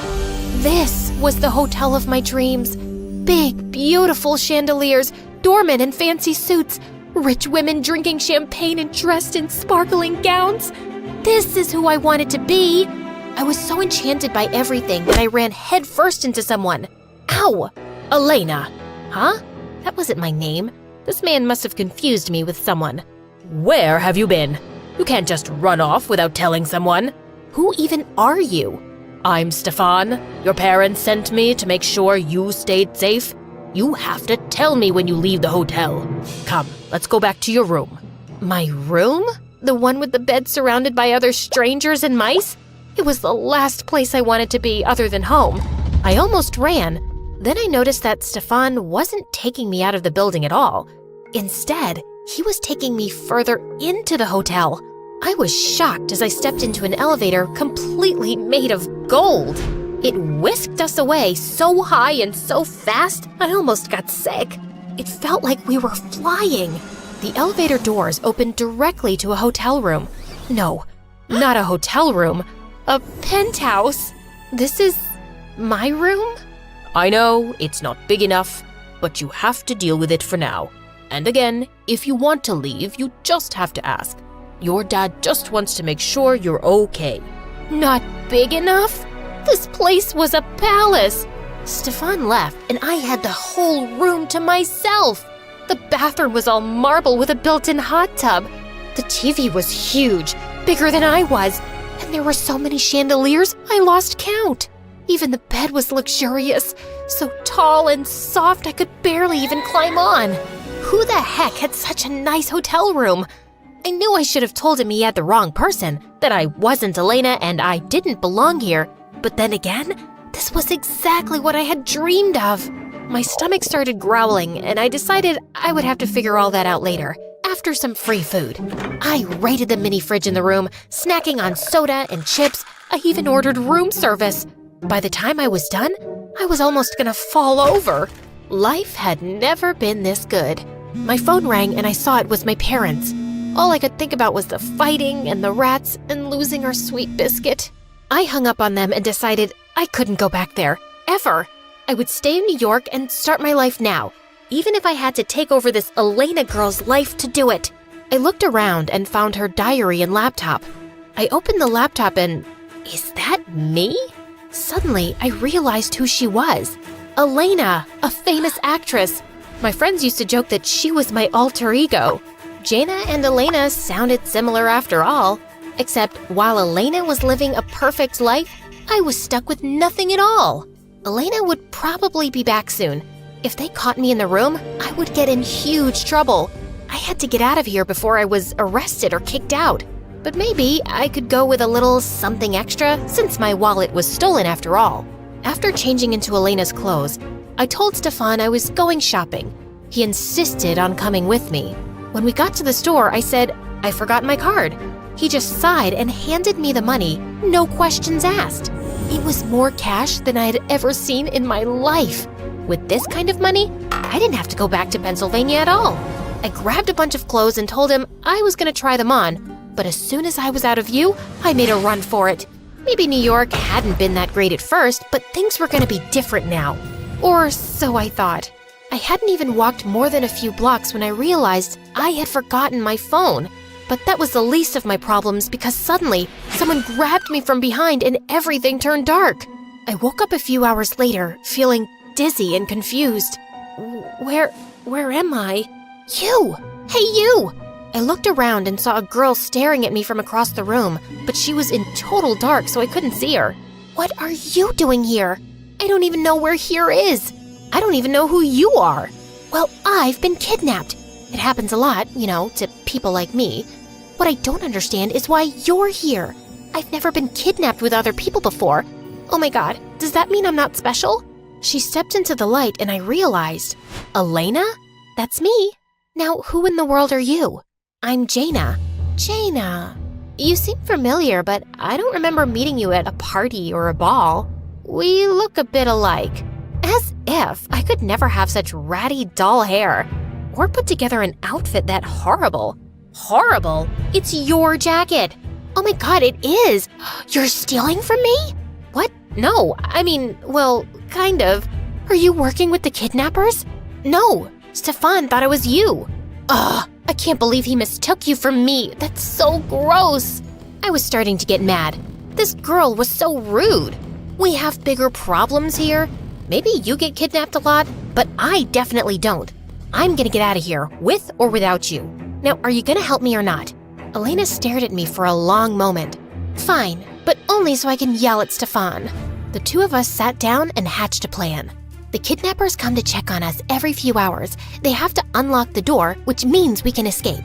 How about I pretend to be hurt so they have to come all the way in? Then you can knock them out. I'm the actress. You knock them out. Ugh, fine, okay, then what? We have to tell someone where we are. How the heck are we gonna do that? We gotta steal a phone. Suddenly, our planning was interrupted by something outside the basement. We eavesdropped through the door. What are they saying? They don't know which one of us is actually famous. That's why they kidnapped us both. We only have a little time then. Once they figure out which one of us is the real Elena, who knows what they'll do? Probably wonder how they could possibly have been so dumb to think someone like you could be someone like me. That kinda hurts, Oh, sorry. I'm not very good with people. They usually just want my money or a picture with me. No one really talks to me except bodyguards. That sounds terrible. I'm sorry. I gave Elena a big hug and she began to tear up. I actually liked things better when we didn't have money. Really? Yeah, my dad doesn't care about me anymore. That's why I keep letting myself get kidnapped. All my dad does is work and fight with my mom. I don't think it's the same. They care about you, right? Right. My dad doesn't even remember my birthday. Elena looked very sad. I felt guilty about not answering my parents' call earlier that day. I knew Elena would do anything to have her dad call her. Suddenly, we heard footsteps in the hallway. Quick, the plan. I hid behind the door while Elena retreated to a far corner. She started crying and pretending that she was hurt. It felt like it was straight out of a movie. One kidnapper entered the room and looked concerned. As he walked towards Elena, I used a chair and hit him. He was knocked right out. I rummaged through his jacket until I found his phone. Got it! We dialed 911. Then quietly, Elena and I tiptoed up the stairs and out of the basement. We took off our shoes to be extra quiet and snuck past one of the kidnappers snoring on the couch. We were almost out the door when someone suddenly shouted, Hey, they're getting away! One of them ran and blocked off our exit and reached out to grab us. Elena and I ran in opposite directions. We ran into the dining room. I started throwing everything I could find. A fork, a napkin, a frying pan. Throw your shoes! These are designer! You matter more than your shoes! I grabbed a plate from the dining table and chucked it at the kidnapper. It shattered against his head and took him down. Go, go, go! Elena sprinted to the door. To freedom! Yes! Not so fast, girlie. The last kidnapper grabbed me by the arm, yanking me away before I could make it out. That hurts! You're coming with me. I'll get that ransom if it's the last thing I do. Jana! Elena was standing in the doorway, frozen in fear. Why hadn't she left yet? Go! I won't leave you! Suddenly, the front door came down entirely. Give us our daughter back. Dad! Mom! I was so relieved to see them. I almost started crying. Behind them, I could hear the sirens. The police were on their way. The kidnapper's grip on my arm tightened. Where's our money? Your money? How about our daughter? You're not getting her back without it. Ow! Elena grabbed me and dragged me away from the kidnapper. Come on, Jana, let's go! You threw the shoes! Of course I did. You matter way more than shoes. Police, hands up! And just like that, the police came and arrested all of the kidnappers. They told us that they would be going away for a very, very long time. My parents wouldn't let me go, constantly hugging me and making sure I was okay. How did you know I was kidnapped? You left your phone at the hotel. Stefan called us when the kidnappers demanded they pay up for both girls, and we realized that they had you too. We should have never let you go into the city alone. I didn't think you cared. We love you so much, Jana. Maybe we're not the best at showing it, but at the end of the day, you're our daughter. We might not have a lot of money, but we would give anything for you. I love you too. Let's go home. I smiled at my parents, but I noticed that Elena started to look really sad. Her parents hadn't come at all. It was only Stefan. Are you gonna be okay? I'll be fine. I just wished my family cared as much as yours did. You know, friends can be family too. We smiled at each other, and I reached out and squeezed Elena's hand.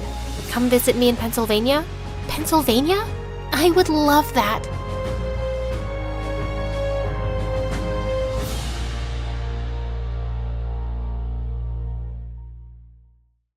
Hi, I'm Sasha. I live in Arizona with my parents and my brother Matt, who's a year older than me. But before I continue, please like and subscribe. Dad was a business tycoon, and our lives were just perfect. That is, until one Christmas when I was 5 years old. Dad had invited the whole neighborhood for dinner, and the house was buzzing with excitement. We were all busy with the preps when suddenly Dad cried out, Matt, that tree's fallen. Catch it before it breaks my glass table. Matt ran to the tree and caught it just in time, but he couldn't hold it any longer than a few seconds.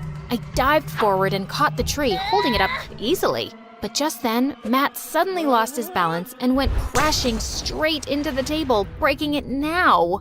Oh my God, what a mess! Dad came running to push the tree back in place, and then he lifted me up on his shoulders. Oh, darling, you're a strong one, aren't you? That was amazing. And you, Matt, you're such a shaky old lady. Can't you watch your own freaking feet? You must be ashamed to be weaker than a little girl. Some older brother you are. Matt turned red, burst into tears, and left the room. And from that day on, Dad kept singing praises about how strong and tough I was. And Matt just hated me. He built a huge Lego wall between our beds so he wouldn't even see me. Once, I broke the wall by accident, and he immediately shot me using his plastic toy gun. Its bullets hurt my butt so bad. I couldn't sit on it for 2 weeks. One day at school, I noticed Matt wasn't in the cafeteria for lunch, and I went looking for him when suddenly I spotted a crowd surrounding him outside the boys' restroom. Are you gonna take all day, Maddie? It's so simple. Just use your tongue and lick the doors clean. I want to see my reflection in it when I come back. Come on. Matt looked close to tears, and I felt so mad. What do you think you're doing to my brother? Get away from him. Or you'll do what, little girl? I'll hit you so hard, it'll make your ancestors dizzy. As the boys laughed, I punched one of them and sent him flying. He got up to his feet and ran away like a scared mouse, and the rest followed. I turned around to Matt, and suddenly he pushed me away. Why'd you do that, you moron? Wow, is that your thank you, Matt? I just saved your butt. You just made everything worse. Now everyone in school will think I need my baby sister to fight for me. Isn't it bad enough that I live in your shadow at home, Daddy's little princess? Just stay away from me. And he stormed off furiously. All I'd done was try to help him, but he just ignored me more than ever after that. On my 12th birthday, Dad surprised me with the latest PlayStation. The minute Matt saw it, he flung his plate of food at the wall and walked out of the room. What the heck is wrong with that boy? Dad, I think I know why he's mad. He's been asking you for a PlayStation for years, but you didn't get it for him. And why should I? I got him Iron Man and Spider-Man figures on his birthday, and what did he learn from them? Nothing. He's just a weak, lazy couch potato staying locked up in his room. No, you deserve this. He doesn't. I felt bad for Matt, but my birthday gift was something new and exciting for me. I placed it in my room, and after dinner, when I went back, it wasn't there. Just then, I saw Matt passing by my room with a wicked smile. I knew he'd done something. I ran out and jumped on him, knocking him down. Where's my PlayStation, Matt? I know you took it from me. Give me back my gift. I will, if you give me some answers. Why do you spoil everything for me? Why did you get what I asked for? And why's Dad crazy about you? I just can't sit and watch all this. But it's not my fault, Matt. I didn't do anything to you. Now, where is my PlayStation? Boom! And he ran off and shut his door. Suddenly, we heard a loud explosion from the backyard. We all looked out the window, and it was my new PlayStation. Matt set fire to it? I cried my eyes out, and the next day, my parents got me another PlayStation and a cute kitty, who I named Kit Kat. I adored her, and I spent the whole summer playing video games. I was obsessed with this whole new world. I even discovered that by being a gamer on YouTube, you can earn big money. That was amazing. I started off with a simple game, and things were going better than I expected. And in no time, I started streaming my games on YouTube, and I was getting so popular in school. One evening as I sat down for a live stream, I saw a video had been posted a few hours earlier from my account. I clicked on it, and to my horror, there was a figure sitting at my desk in my hoodie with the face covered, speaking in a weird, shrill voice. I just came online to confess that I'm a fraud. I made my brother play all these games for me because I'm just a dumb girl who could never be a good gamer. You all are pretty stupid for believing me. Now my brother has left me and I'm done. So go follow somebody else, you morons. There were tons of hate comments under the video, and so many people had unfollowed me.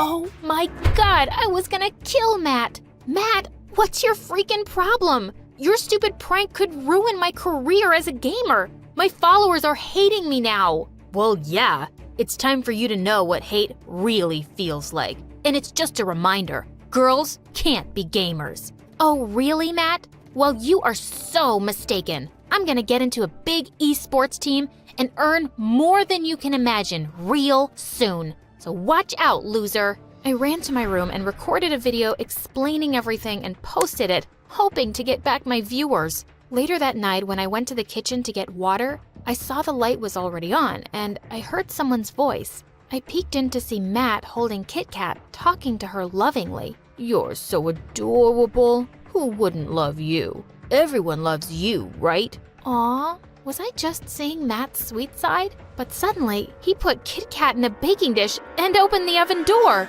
And that's why I hate you. Your time is up, stupid Kit Kat. Oh my God! Before he could push her inside, I leapt forward and attacked him, and we went flying into a rack of dishes. Everything came crashing to the ground, and my parents came running at the noise. Mom, Dad, Matt has lost it. He nearly baked poor Kit Kat. I always knew something was off about this boy. You better behave or I'll send you to an asylum. Matt left the room quietly, and I just knew this wasn't the end of it. The next night, when I was fast asleep, someone pulled me off the bed from my legs. I opened my eyes in horror to see Matt standing near me with a knife in his hand. OMG, I thought he wanted to kill me. I shouted and hid under my bed, but then, all of a sudden, he started screeching a plate with it.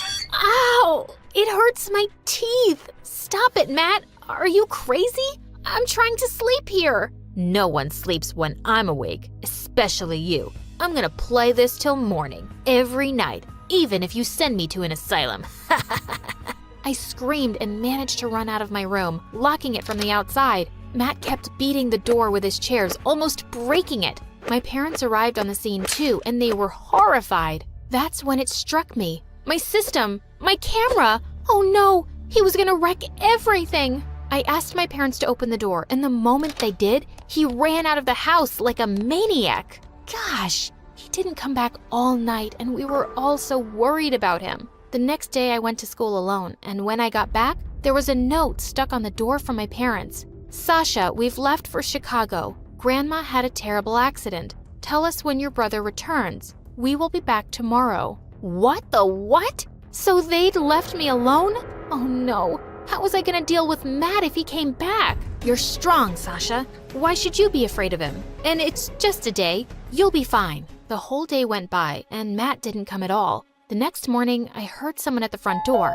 I opened it to see a courier person. It was a special post addressed to me. When I opened the envelope, I saw the names of other gamers like Sniper Wolf and Gloom. The best part? I was invited for a gaming marathon where Sniper Wolf and other famous gamers would be joining. OMG, I could get all my viewers back. I was dancing around in excitement when I suddenly turned around and shrieked. Matt was standing inches away from me, looking down with an evil grin. When did you come? Who said I ever left? And with that, he grabbed the letter out of my hand and ran into the kitchen. And then he switched on the stove. Matt, no, please, don't do that. That is very important. Yes, everything about you is always important. And who am I? Just worthless garbage? As he was looking at me and talking, his long sleeve caught on fire. As he screamed and waved his arm around like crazy, I leapt forward with a jug of water and threw it at him. The fire was put out and he was okay. Oh my God. Thanks. No, don't smile at me. You just saved me from the fire, and I'm thankful for that, but I still hate you. And he just walked away. Mom and Dad arrived later that night and were shocked to see Matt so quiet in his room. Weeks passed and still, Matt never talked to me. But at least he didn't do anything to hurt me either. A few days later, our school was celebrating World Children's Day, and the chief guest was talking about how we were all lucky to have the love of families, unlike many children. Just then, Matt got up and shouted at the top of his voice, "Lucky? I wish I was an orphan. Families don't give love or happiness. All my life, they've given me only disappointment and tears. Families suck, and you suck for giving this stupid speech." The teachers immediately dragged him out of the auditorium, but I couldn't help thinking about his words. Matt wished he was an orphan? I suddenly felt like the most terrible sister. We'd all ignored Matt's cries for help and attention too long. Later that evening, I went to my parents to talk to them about Matt's outburst. Mom started to cry, but Dad, he got really mad. That stupid boy said we made him miserable? What does he want, huh? He has everything. He lives under my roof and eats 10 times a day. He's just a spoiled, whiny, weak little... Dad, stop it. Do you think that's all he needs? A place to stay and food? You've never given him love or respect. All you've done is make him hate me and hate himself. You've made him this crazy, Dad, and you should apologize to him, and we should get him to therapy. I'm doing nothing of the sort, and therapy is for the weak. Suddenly, Mom rose up from her seat. That's enough. I kept telling you all those years to be kinder to Matt, but you didn't listen then, and you're being a jerk now. If you can't own up to your mistakes, you're the one who's weak and stupid. You want to pamper that little baby? Go ahead. I'm leaving. Suddenly, Matt barged in. You can leave, Dad. That would make me happy. You've ruined my life, and I won't let you do that anymore. I want to change. I know I'm a good person. And I want to say that I'm sorry for all the hurt I caused Sasha and Mom. I'm really sorry, and I just want to fix everything. Mom and I hugged Matt and said sorry to him for all the hurt we'd caused him as a family. I'm so proud of you, Matt. Asking for help and deciding to make a change needs a lot of courage. I love you. I love you too. All her life, Elizabeth had been obsessed with astrology. Every decision she made was based on horoscopes, even the birth of her daughter. When she realized that her daughter would be born in the worst astrological year, Elizabeth refused to accept it. Instead, she decided to fake her daughter's birth date. She waited 2 years to tell anyone about her child, and even made fake documents to back it up. Baby Lisa Marie had no idea that she was 2 years older than she thought, living in her mom's lie. Before I continue, please like and subscribe. I had a very quirky mom.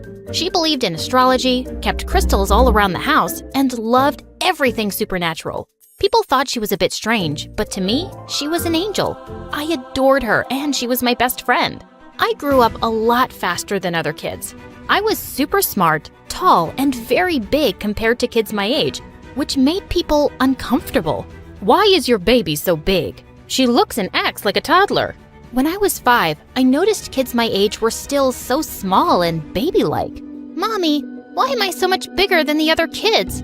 People think I'm weird.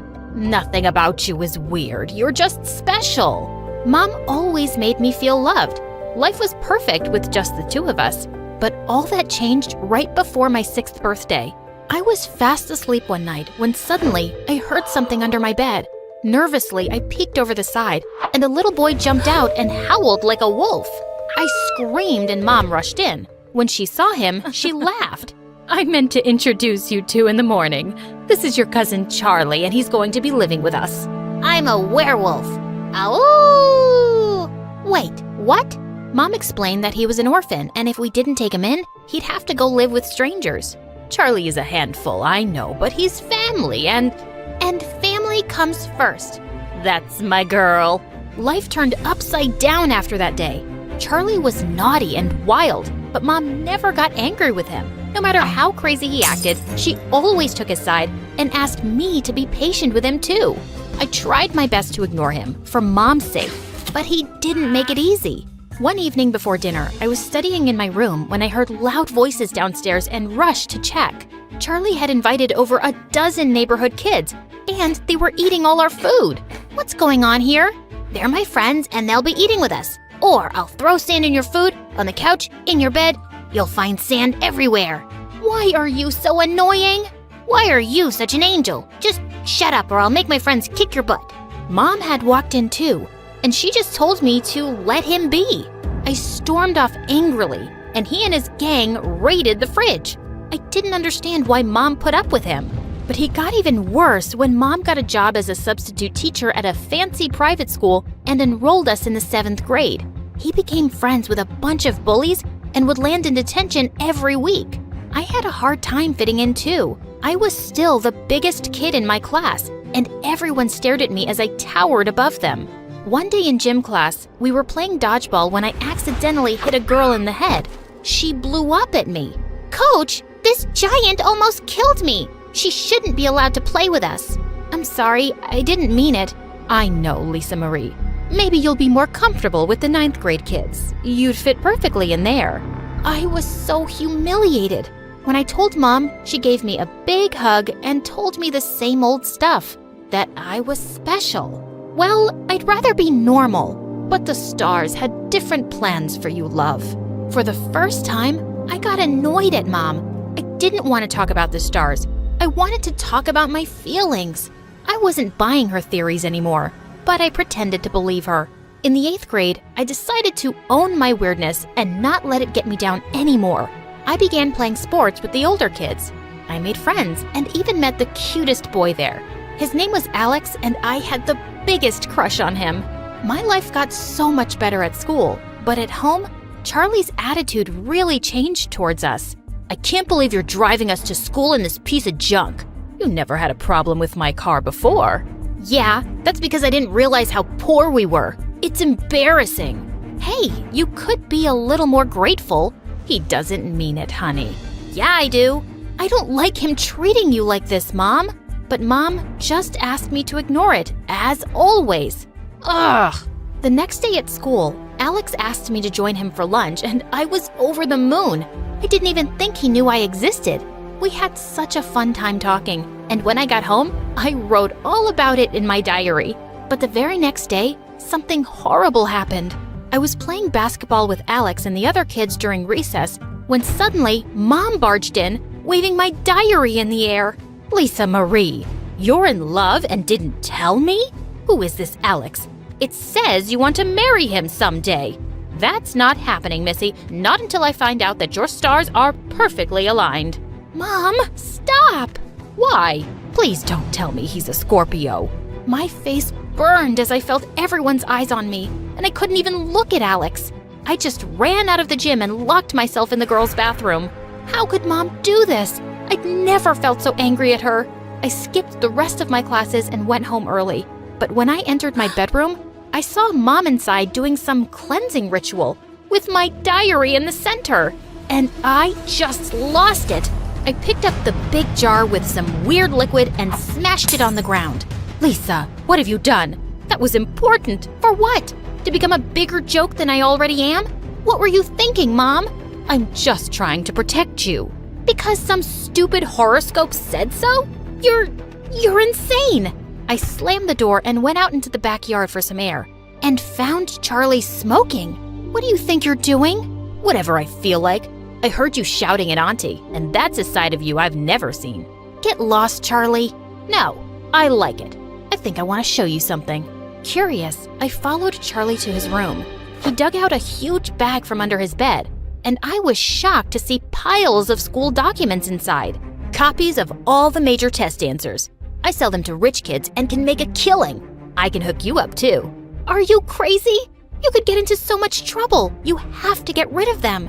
Why do you always have to be some goody two-shoes? Is it to please your crazy mom? I know she's a lot, but don't talk about her like that. She's been nothing but good to you. She's just an embarrassment. People talk about how nuts she is, and they laugh at us like we're a big joke.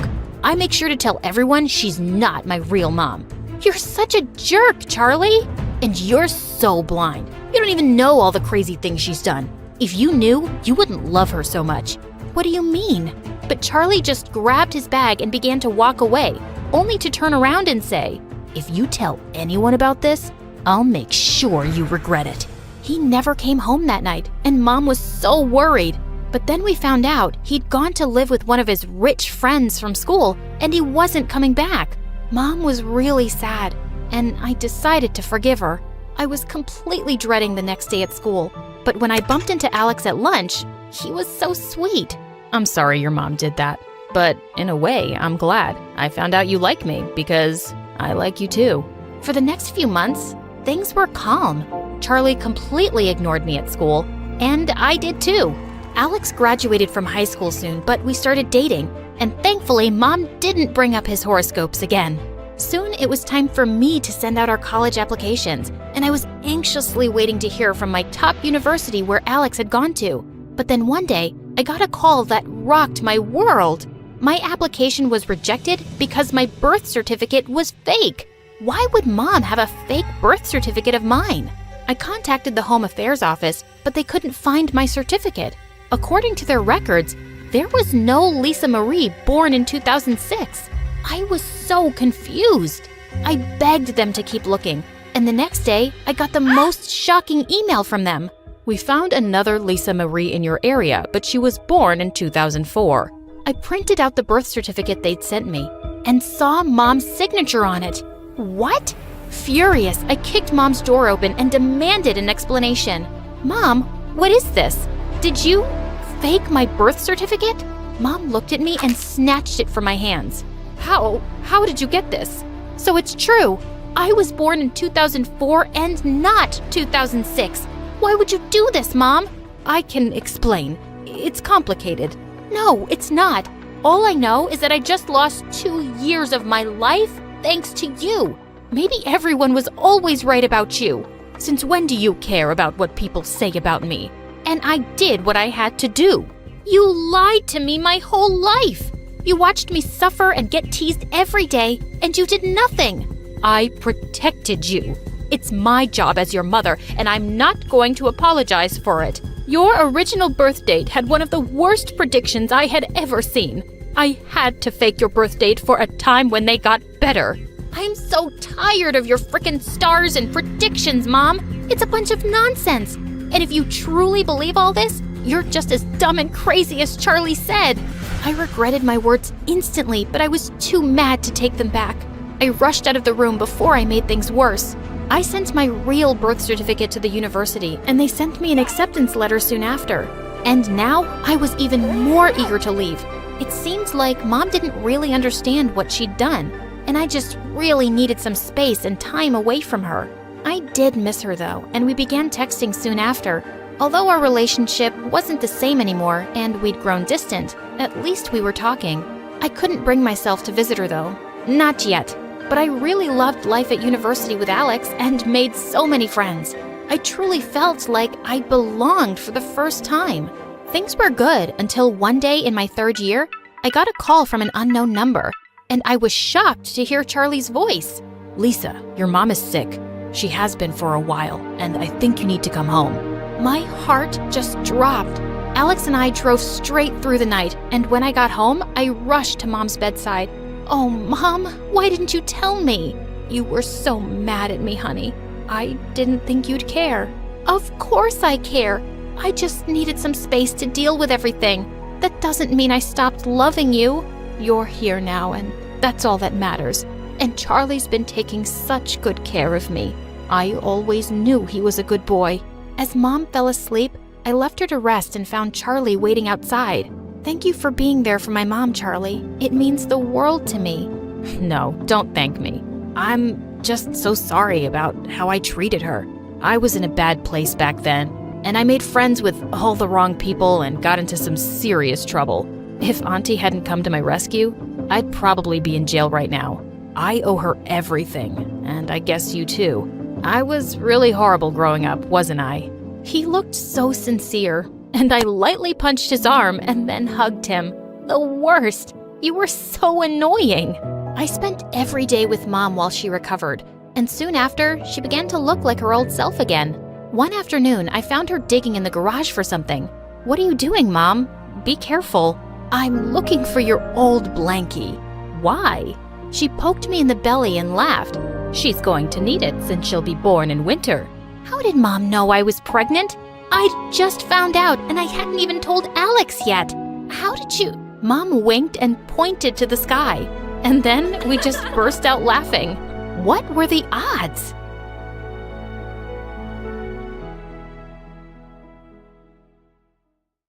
Hi everyone, I'm Alana, and I'm one of the smartest people in the world. Please do like and subscribe to MSA. Okay, not in the world, but I am the smartest of my siblings. Straight A's, winning debates, and a pro at piano. I had it all. Well, I should have had it all, but there's a saying, the squeaky wheel gets all the grease. And that's my siblings. My parents only cared about my popular older brother Derek and his college future. Then there was the other squeaky wheel, my little sis Lisa. She was adorable when she was younger, but recently she'd grown into a little grumpy, attention-seeking grouch. My point is, I was the forgotten middle child. Even worse, Derek, aka Mr. Popular, was as dumb as a doorknob, always complaining about his phone not working, even though he didn't know how to use it. Eventually, I lost patience and I decided to mess with him. Maybe the battery is faulty. I read somewhere that you should rub the battery on your head. Apparently, it helps recharge it. That's not a thing. Fine, don't believe me. Why would you trust the nerd anyways? Wait, she is a total nerd. Maybe she's right. Derek walked around the entire day rubbing the battery against his hair. Dad noticed his struggle eventually and bought him a brand new phone. See what I mean? I'd been asking Dad for a new laptop for months because mine was literally hanging by a thread. But all he said was, I'll get it on the way home from your brother's game. Don't worry. Ah, dear, I forgot. Anyways, I'm busy with your baby sister now, so I'll do it later. later never arrived. Eventually, I saved up my own money. Sort of. Technically, I got the rest of it from Mom by pretending that my laptop gave me an electric shock. Sorry, but you gotta be creative when people ignore you. And that's the thing. When you're overlooked as a child, it becomes a full-time job just to get noticed. Like another time when I was 13, I just won a massive science competition. And I mean massive. Every school in the area was there. And I won with my project on how to make animal-friendly leather out of mango skins. When I got home to tell my parents about winning the competition, they were completely fawning over pretty boy Derek. His best friend Steve was there too. God, every time I saw him, I felt my cheeks flush. I hated to admit it, but I had such a crush on him. Elena, honey, did you congratulate your brother? His team won the game. And he's in the running for prom king this year. My star quarterback. I'm so proud of you. That's nice. I won the science competition for our entire district. Wow, congratulations. You're really smart, Alana. Ugh, science. I never understood that subject. It's always about worms somehow. We knew you'd always win, Alana. No big deal. Since when was entering for prom king or winning a game with your entire team helping you a big deal? But my parents obviously thought so, because they booked a beach resort just to celebrate Derek's achievements. And they invited the entire extended family. Great. Just great. And as usual, things didn't go my way. When we got to the resort, Dad realized he forgot to put my luggage in the car, even though I was done packing 2 days ahead of everyone else. Typical. Aw, honey, let's turn it into a positive. It's been so long since the two of us went out clothes shopping. Careful with her, Mom. She'll make you buy a jacket made out of mangoes or shoes made out of lemons. When Mom and I got back, the entire family decided to go out for a fancy dinner. I wore a dress Mom bought me, and secretly, I felt cute. Then everyone started complimenting me, and I knew I really looked good. Okay, she's looking nice for once, but anyone can look good on vacation. Try doing it every single day of your entire high school career. He couldn't handle losing the spotlight for a second. While everyone was laughing at my brother's corny jokes, I hit the beach. Grabbing my phone, I opened the piano app to play my favorite song. The music took me away to a special place, but then I noticed someone watching me. It was a boy my age, a really good-looking boy. Huh, didn't expect to find someone my age who liked older songs. You play really well. Thanks. It's one of my favorite songs. He introduced himself as Wayne, and we got to talking. We both had a lot in common. We listened to similar music and even had the same favorite movie of all time, The Notebook. Just don't tell me it's because of Ryan Gosling. Nah, he's too old, but the movie was awesome. It stayed true to the book, which is what I love the most. Wayne's face went blank, then he totally transformed into the movie's lead character. I've spent each life before this one searching for you. Not someone like you, but you, for your soul and mine, must always come together. I couldn't believe I was sitting with a boy alone on the beach and quoting Nicholas Sparks. Finally, someone noticed me. I spent the rest of the trip sneaking away from my family to meet Wayne. I told him all about my family, and he listened. He told me something that really stuck in my mind. Don't hide your true self, Alana. Do whatever you like doing, even if your brother says it's nerdy. I thought playing video games was a waste of time, but now I'm pretty dang good at it, and quite famous too. On the last night of the vacation, I was sad to say goodbye to Wayne. He squeezed my hand and told me we'd keep in touch, and we did. We texted each other every day, but when I hit school again, things had changed. My shopping trip with Mom had transformed my dress style, and now I felt everyone's eyes on me, even Steve's. It became too much, so I hid in the music room during recess. Then, the most unexpected thing happened. Elena, how are you? I'm good. Derek's not here though. I know. I wanted to talk to you. How's music class going? I couldn't believe it. I did my best not to act like the other girls who screamed when Derek or Steve walked past them. Steve and I talked for a while. I told him about my vacation and showed him some of the beautiful pictures I took of the place. That's when I noticed how he kept moving closer. And before I knew it, he was holding my hands. You know, this new look is really cute on you. Do you seriously think so? Yeah, I do. And I am the cuteness expert. Hey, listen. Sorry, I gotta take this. As Steve talked into his phone, I watched him walk away, but all I could think about were his words. This new look is really cute on you. After that day, Steve and I hung out quite a bit, but only at school. The more I got to know Steve, the more I told Wayne about him. But when I got home one day, my numbskull brother Derek was waiting. He turned my closet upside down and ruined my new clothes. He was angry. Stay away from Steve, nerd. You got it? Finally, someone takes an interest in me, and you want me to stop? Derek, I'm gonna ask Steve to be my homecoming dance date, whether you like it or not. And if you ruin all of my clothes for the night, I just won't wear any. Derek was shocked. Looks like the boring middle sister wasn't so boring after all. Alana, please. Ugh, as if I was gonna listen to him of all people. The next day, I went to find Steve. I wanted to ask him to the homecoming dance, but as I reached for the gym door, I heard Steve's voice inside. My heart raced when I heard another girl's voice. Come on, babe. There's no way I like Alana. I just wanted to get close to her so she'd do all my assignments. I can even get her to do your assignments too. I couldn't believe it. I wanted to yell at him, but I was way too upset. If I confronted him, I'd probably have puked on him. When I got home, I jumped straight into bed and texted Wayne to tell him everything. He cheered me up right away. He sent me a surprise package of brownies and some exotic flowers I'd never seen before.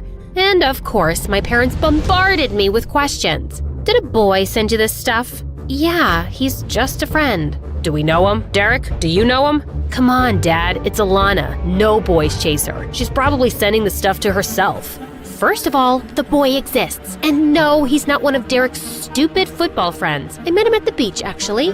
And we've been best friends ever since. See for yourself. The phone battery died, honey. Dad, you can't trust her with phone batteries. I'm not lying, I promise. Whether you believe me or not isn't important to me. I'm not trying to show off to the world who I'm dating or how cool I am. That's not my priority. Says the girl who's running for prom queen. Huh. Yeah, I saw it too. Someone entered your name for that thing. The moment Mom heard those two words, prom queen, she squealed and began planning a whole new dress to buy me. It was nice to get her attention for once, but I wasn't remotely interested in the thing. Take it easy, Mom. Prom night events are so basic and fake. Like, why even bother? All the popular kids just show up to try and prove how cool they are. It's so lame. No way I want to be part of it. That night, Lisa walked into my room without saying a word. I was the one who nominated you for prom queen, Alana. Seriously? But why? Because you're so much smarter and cooler than the other girls. If you win, it'll mean so much for girls like me. What do you mean? Alana, I really look up to you. The prom queen stuff shouldn't just be for the popular crowd. You're so smart, and in my opinion, you're already a queen. Oh God, stop it. My moody little baby sister just said she looked up to me. There's no way I'm letting you go. Lisa's words really got me pumped for the dance now. Not that I was a good dancer. It was actually because all the nominated students were expected to give a speech at the dance. This was my chance to finally tell the popular kids what I thought of them. It took a couple of days to write the speech, and then one more day to delete the really bad words. But finally, my speech was ready. I was gonna give Derek and Steve a major clapback in front of the whole school. But when I told Wayne, he thought it was a bad idea. He tried to convince me that I should take the higher ground, that Derek was my brother after all. But I didn't care. On the day of the speech, I was practicing at home, and suddenly Derek barged in. Did you forget how to knock, or were you rubbing batteries on your head again? Alana, I heard you're gonna tell the whole school how much you hate me and my friends. Really? Yeah, and? You always get everything on a silver platter. Don't you know how hard the rest of us work compared to you? You sound really stupid right now. Sure, it's not easy for you nerds, but it's not easy for us either. Yeah, right. There you go, acting like you know everything. I fought with Steve today, you know, because he lied to you. Derek lifted his jacket to show me. He had a bloody scratch from a fight. Do you even know how much pressure there is on me every time I run onto the field? It's my whole college dream at stake. You don't even realize how much cooler you are than me in comparison. You'll get into any university no matter what, whereas I'm scared of failing every single day. You think I'm cooler than you? Really? That's all you heard? Wow. Derek's words really made me think. I'd acted like the burden of the entire world was on my shoulders, but here he was, the most popular guy at school, and he was struggling. I found Derek sitting out on the porch later. Derek, I just wanted our parents to notice me as much as you and Lisa. I'm tired of trying hard and still being nothing but a nerd to them. Firstly, Alana, Mom and Dad do notice you. In fact, they're always talking about how good you are all the freaking time. It's just that they don't have to worry about you. And anyways, being a nerd is great. You can do anything. Like I could tutor you. That's it, Derek. How about I help you out by tutoring you? Well, actually, I could really use your help for school, but nobody needs to know, okay? Not even your imaginary boyfriend. He is not imaginary. I was about to punch my brother's arm, but then I saw him smiling. He was joking. He could be pretty clever in his own way sometimes. The next day, I rewrote my entire speech, and on the day of the dance, I gave the school the motivational speech of their lives. I told every kid that whether they were popular or not, they should all just have fun and let go. Don't put crazy pressure on yourself. We're young after all. We should enjoy learning the things that are meaningful to us, and that's how you achieve maximum coolness.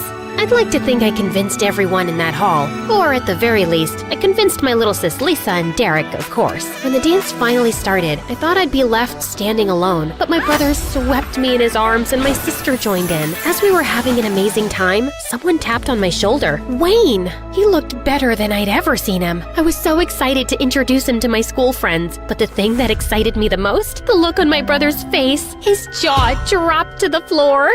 See? I told you Wayne was real. Yeah, but this is the Wayne you spoke of? This guy's a legend.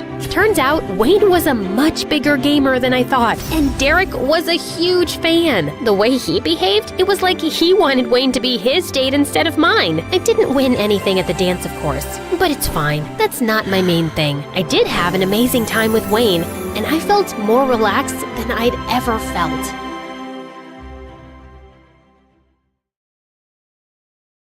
Hi cuties, my name is Amy, and get ready to dive into the drama that is my life. A real-life soap opera that even Shakespeare would have loved to write. But first, hit the like and subscribe button. Now we can start. You know those apparently perfect families where the father is a smiling, rich businessman, and the mom is a lovely housewife who does everything for her two blonde, pink-cheeked, perfect-teeth children? Yeah, me neither. Ever since I can remember, in my life, it was only me and my mom, Margot. My mom loved me, but when it came to my dad, she made every effort to delete any trace of him. And she did a darn good job. Mom, I was wondering if my dad... What dad? Here, have a bag of candies. It was always like that with Mom. Have a bag of that. Or keep this sock of chocolates. Or look, that marshmallow looks like Grandma Teresa. So, instead of finding out anything about him, I just gained a lot of weight. Eventually, I stopped asking. Even my mom understood that something was off with me when instead of playing with our neighbor's kids outdoors, I spent all my time locked in my room reading books alone. At some point, she must have thought that I needed a father figure, which was true, and decided to get one for me.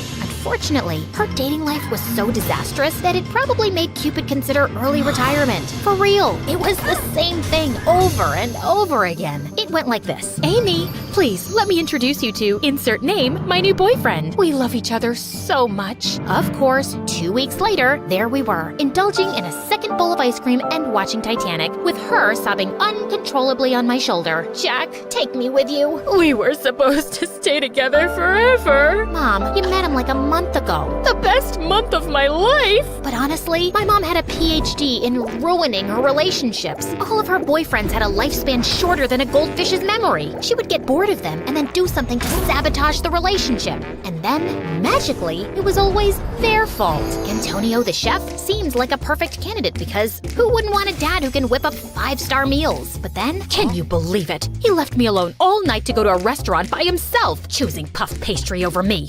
Huh. Mom, he works there. Then there was Marcin. I thought a cop would keep us safe, right? But I was expecting a rose or diamond, but he gifted me a police scanner. And Philip, I always dreamt of a dad who could always make us laugh, but he couldn't stay serious for 10 minutes straight. Well, today, he's the world's most famous comedian. I was already abandoning the idea of having a stepfather when my mom came back home one day with a new surprise. This time, though, I felt something was different, and I was right. Here, love, this is Ben. Benjamin, this is my daughter, Amy. What a lovely fairy I see. Am I welcome into your manor, my fair maiden? That man was not like the others. Ben looked older, with such a fine white beard and mustache, and those small round spectacles that made him look like some woodsman from old stories. In my mind, a dad had always been similar to him in appearance. Surprisingly, Ben actually became a father to me, and he really knew how to show me his love. Like that time when I got an A+ in mathematics, and Ben recited a poem he had written for me. Here is the smartest of my muses, the shiniest of my lights, a new Pythagoras in disguise. Nobody had ever appreciated me so much. Or that time, December 16th, when I came back home after a full day at school, only to find the hall full of fat bearded guys and Ben in the middle of them shouting toward me. Surprise! Happy birthday to our fairy! Those were Ben's friends from the War Games Club. I didn't expect any birthday celebration because Mom had always forgotten it herself. But now she was there too, right in the middle of them. Could Ben have changed her so much? Ben, I have no words. It's only my duty to make you smile, my fair maiden. I hugged him the strongest I could and started crying like a baby. Sir Benjamin, I love you. I had finally found a father after 10 years of my life, and we were like a real happy family. It felt like a dream. And like in every dream, at a certain point, I had to wake up. A few years later, Mom started receiving strange phone calls in the middle of the night. She would pick up quietly like a thief and go to the bathroom to speak as any guilty teenager would. Once, I caught her coming out of the bathroom with a suspicious smile on her face. Who was it? Oh, just some friend. Don't worry about it. Don't worry? I make a living out of worrying. I knew something was wrong. The calls suddenly stopped, but the signs were still there. Why would Mom be sending herself those goofy bouquet cards decorated with plastic roses? Can't I buy nice things for myself? Not to mention the gold-sprayed aluminum ring I found she was wearing out of the blue. After a life of hating rings and necklaces. It's just part of my midlife crisis. Or the giant heart-shaped balloon we suddenly had in the main hall, glittery as a disco ball and red as love. Or hell. Wrong address. Or maybe the wind brought it here. Yeah, like I'm that dumb. Then one morning I was sick at home, searching in my mom's bedroom for her laptop, ready to consume my eyes in yet another Harry Potter marathon. Where is it? At the old laptop. What is this? There was a letter on my mom's nightstand. Strange. I haven't seen the postman in a while. My love, I'm like a lost sock just looking for its match. Ew, so cheesy. When Mom got back home that night, I confronted her. How could you do this, Mom? Amy, I can explain. Ben is the only dad I have ever had, and you're betraying him. If you would only let me talk, please. I don't want to listen to you anymore, Mom. I'm tired of you and your... MSA won't let me say the next word, but you can imagine what I mean. I wasn't gonna let her ruin our relationship with Ben. I had to act fast. So the next day, I went to confront that homewrecker, getting his address from the letter. I rang the doorbell nonstop. Open up! What the? The man was about to blow up, but when he saw me, surprise filled his eyes. Ah, you, please, come in. That mysterious man looked like a retired rock star, or an extra from Pirates of the Caribbean. He invited me inside his great villa, which was full of instruments. Look, whoever you are, my mom's with someone else. Just leave us alone. Don't mess up our lives. I've barely found my dad, and you? What if I told you I'm your real dad? His words hit me like a mute button. I was eager to meet you again, but your mom thought you weren't ready. Of course, he could have been lying, but somehow I knew he wasn't. My father disappeared when I was a child. Amy, I'm really sorry. Things got messed up between your mom and me back then, but I'm here now, and I want to be part of your life. I was left completely speechless. My mom soon joined us. Mom looked truly happy after all those years. She told me she hadn't connected with anyone else because she wasn't over Dad and only wished for him to stay with us. Of course, I was thrilled about having my real dad with me again. But then, a sudden doubt fell upon me like a spaceship out of fuel. But Ben, he already knows everything, and he still wants to be a part of your life. We can be a big family. So, just like that, I went from having no dad to having two. You would think it's like winning the lottery twice, but not quite. I felt overwhelmed and with a great weight on me. Before, I didn't have to worry about disappointing anyone, but now I had two dads who had high expectations of me, and let's say they weren't too fond of each other.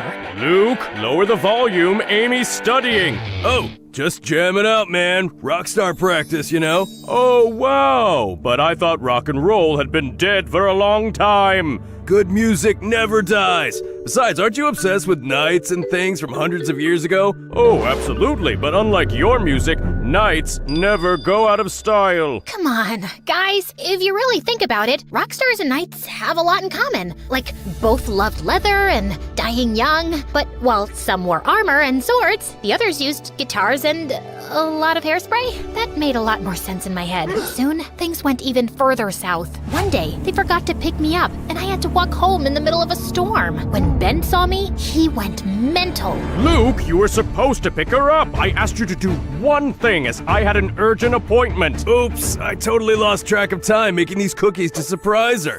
Come try one, honey. As I reached for a cookie, Ben sprang into action like a movie hero, dove over the couch in slow motion, snagged it from my hand, and sent the whole tray flying.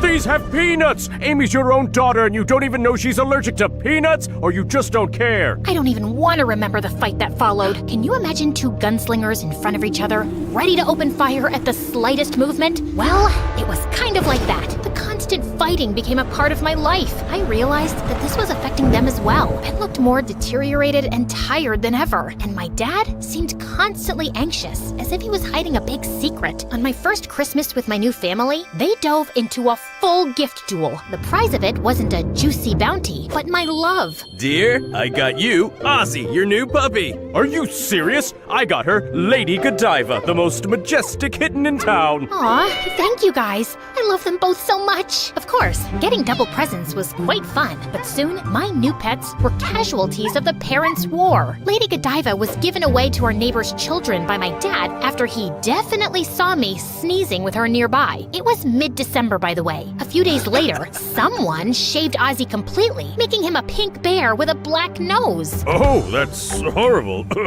Nobody ever found the mysterious culprit. Then it came, December 16th, my birthday again. My dad must have known what Ben did on my last birthday and decided it was a good idea to outdo him at his own game. So he called all of his musician friends to blast a birthday party rock serenade for me. To my beloved daughter, you all, the people of the world, rock! This song is for you! But then, right before the concert started, another group of people appeared. Vikings, Romans, Celts, who knows? They were an army of guys dressed for a historic recreation, waving toy spears. What is all this, Ben?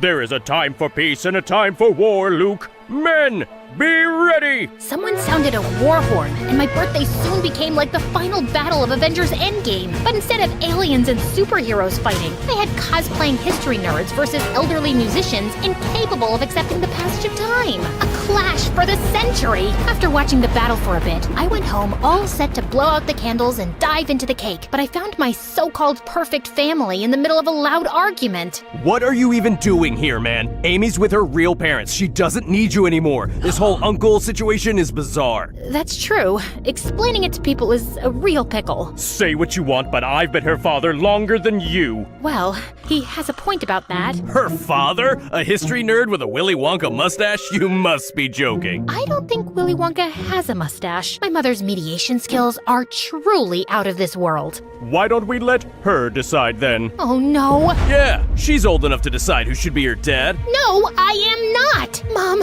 you are my last hope. Please stop this madness. Maybe that's for the best. Thanks for nothing, Mom. So, that's how it is. You're piling your responsibilities onto me? Why can't you guys understand? I want both of you in my life. But if you can't handle that, I'd rather have neither than choose between you two. I was ready to storm out, but then my dad said something really strange. Are you happy, Ben? This was your master plan? First you found me, then you invited me to your cosplay parties and made me realize that I should get back with Margot. Why did you do all that if you didn't want me here? Everybody's eyes went on Ben at those words. Mine too. What was all that about? You're absolutely right, Luke. I shouldn't be here at all. I'm really sorry, Amy. Then Ben darted away, leaving things abruptly. What the hell is going on? I ran after Ben, just in time to catch him while he was already at the park, gasping. He doesn't look too good. He fainted the very next moment. Ben, what is going on? Are you okay? Ben! We rushed him to the hospital, and a few hours later, he woke up. I guess my plan didn't run as smoothly as it did in my mind. Why did you do all this, Ben? My heart is breaking, Amy. Literally. The only thing keeping it together is you. I would love to be with you forever, but the doctors made it clear it's impossible. When I found out, I immediately sought your dad and asked him to come back. I wanted someone to be there for you, after me. But then when I saw you and him together, I got so jealous. I thought you'd forget me for good. I already had tears in my eyes. Again, I could barely force myself to speak. Ben, I will never forget you, and you are not leaving me. At all. I had no idea you did all this. Luke didn't tell me anything. Yes, because I asked him not to. It was a secret quest, eh? Like the ancient knights did. I did it for Amy, Margot. I had to. I'm sorry for lying, but Cough made it impossible for Ben to go on talking. I just hugged him so hard, as if trying to protect him. A few days later, Ben came back home with us, and it was as if he and Dad were two totally different persons. They put their jealousies and fights aside and became something like best friends. Dad even helped and cared for Ben throughout his illness. One night, when they thought Mom and I were sleeping, I overheard them talk. I will never be able to thank you enough for bringing me back to my family. What you did is just... It's okay, Luke. You're a great man. I'm just happy you are in Amy's life. You both deserve each other. They hugged before wishing each other goodnight. I went to sleep with the biggest smile I had ever worn in my entire life. Now, a lot of time has passed, and a lot of things have changed. I'm not a child anymore, and my groom is in front of me, waiting for my yes, I do. Mom and Dad are by my side, happily together and smiling at me. And even if I can't see you in the same way, Ben, I know you are here too, sitting silently between the seats of this splendid church and looking at me with your peaceful gray eyes. You are as real as the photo of you I have inside of the pearl-shaped necklace I always keep by my heart. As I have promised you, I never forgot you, Ben. All that you did for me, from your silly poems to the way you tied my shoes, you will always live with me. You'll always be my guardian angel, and I, Amy, your fair maiden.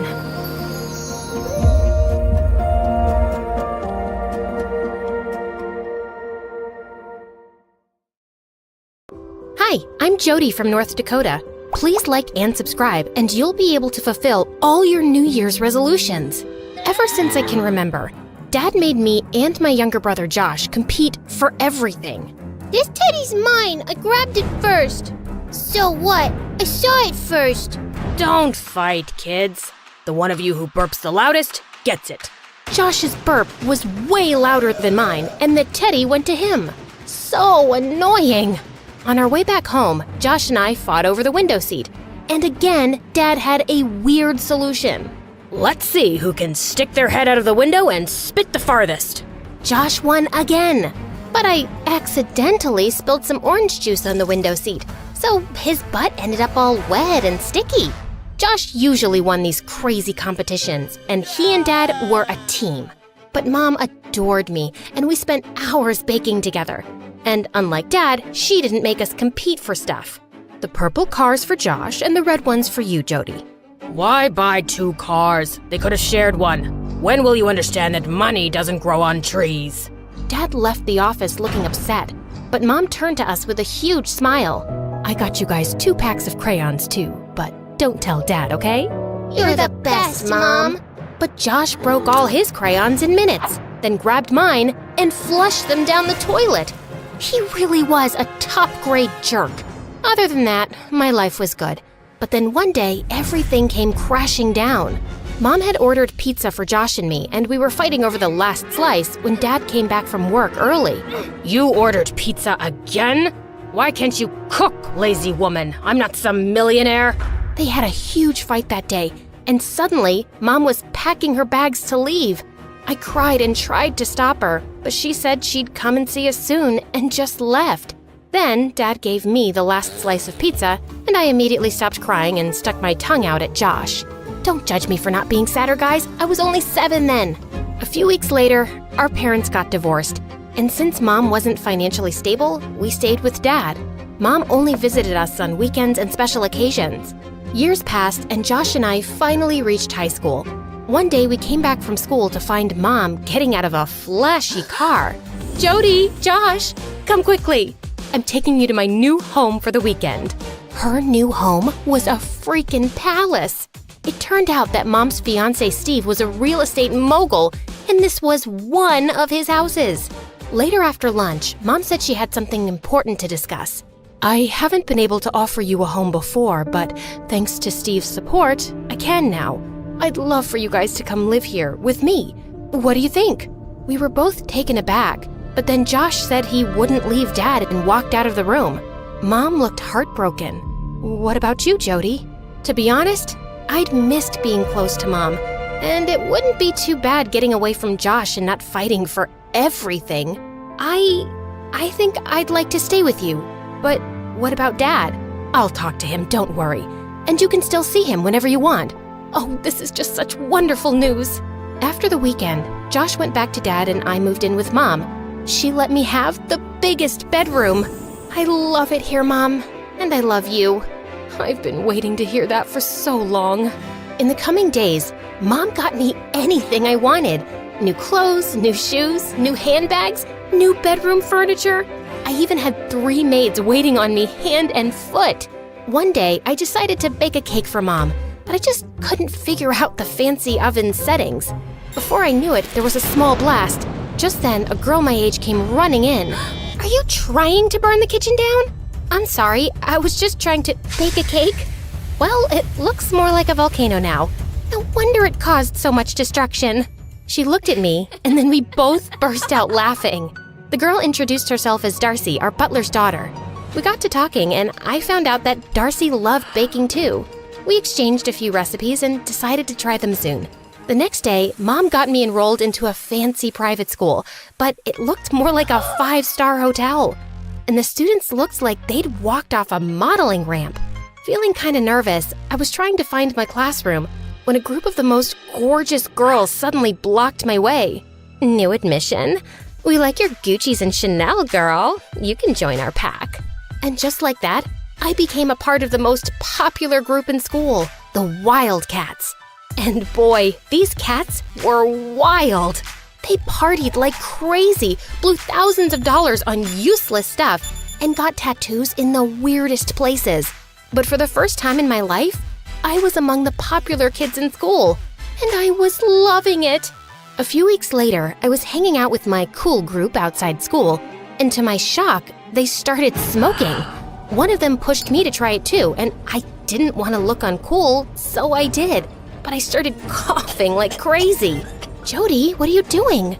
OMG, Jody, who's this peasant talking to you? What are you doing here, Darcy? I study at the school 2 blocks down. I was just walking home. Ew, are you talking about that gross public school? That confirms you're poor. Jody, you're a wildcat. You can't be talking to people like her. Yeah. Darcy, please go away. I'll talk to you later if I have time. Darcy gave me a disgusted look and left. I felt terrible, but I had a reputation to maintain now. When I got back home, I found Steve and Mom waiting for me, and I knew there was trouble. So, you're smoking now? Is that why I'm paying your sky-high school fees? Jody, I'm so disappointed in you.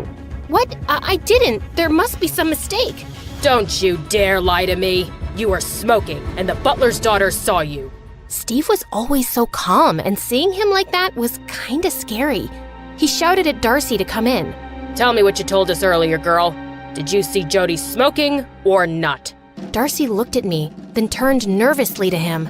Sir, I think I made a mistake because that girl was wearing a different dress. I'm so sorry for the confusion. Steve sent her away angrily, and soon after I followed her. What were you thinking, being a snitch? I was trying to save you from falling into bad habits, but I wasn't expecting Mr. Steve to react so badly, so I changed my statement. You should be thanking me. Well, no thank you. Just mind your own business. Yeah, I'll do that now. You're just a rich brat. I don't know why I thought you were different. I felt so mad at her, but I forgot about the fight soon because the following weeks, I had a crazy schedule. I went to school, attended salsa and French classes Mom enrolled me in, and then went out partying with my friends.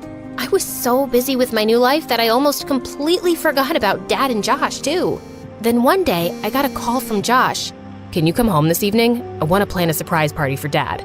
I promised Josh I'd be there, and that I'd also bake a special cake for Dad. But when I came back from school that day, Mom was already waiting for me. Jody, there's an important event tonight, and Steve says I need to look my best. So I was thinking we'll go shopping first, and then maybe we'll both get makeovers. That sounds cool. By the time we came back home from the mall, I was so exhausted that I took a short nap. And when I woke up, it was already so late. When I got to Dad's place, Josh was done with all the preparations. I am so sorry. No problem. At least you turned up. No need to be so snarky. I was just tired. Yeah, I know how exhausting shopping can be. I saw you at the mall with Mom. You've changed, Jody. No, I haven't. Really? Then where's Dad's birthday cake?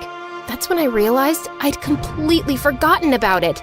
Seems like life with us wasn't good enough for you. That's why it's so easy for Mom to buy your love with all this fancy stuff. That's not what she's doing. And maybe I like it that I don't always have to share things with you.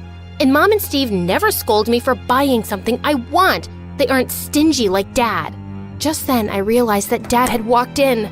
Oh, Dad, happy birthday. I know that I'm careful with money, Jody, but I've always worked hard and tried to give you a good life. I know that. I didn't mean it. Yes, you did. You just didn't mean for me to hear it. Dad said he was tired and just wanted to go to bed.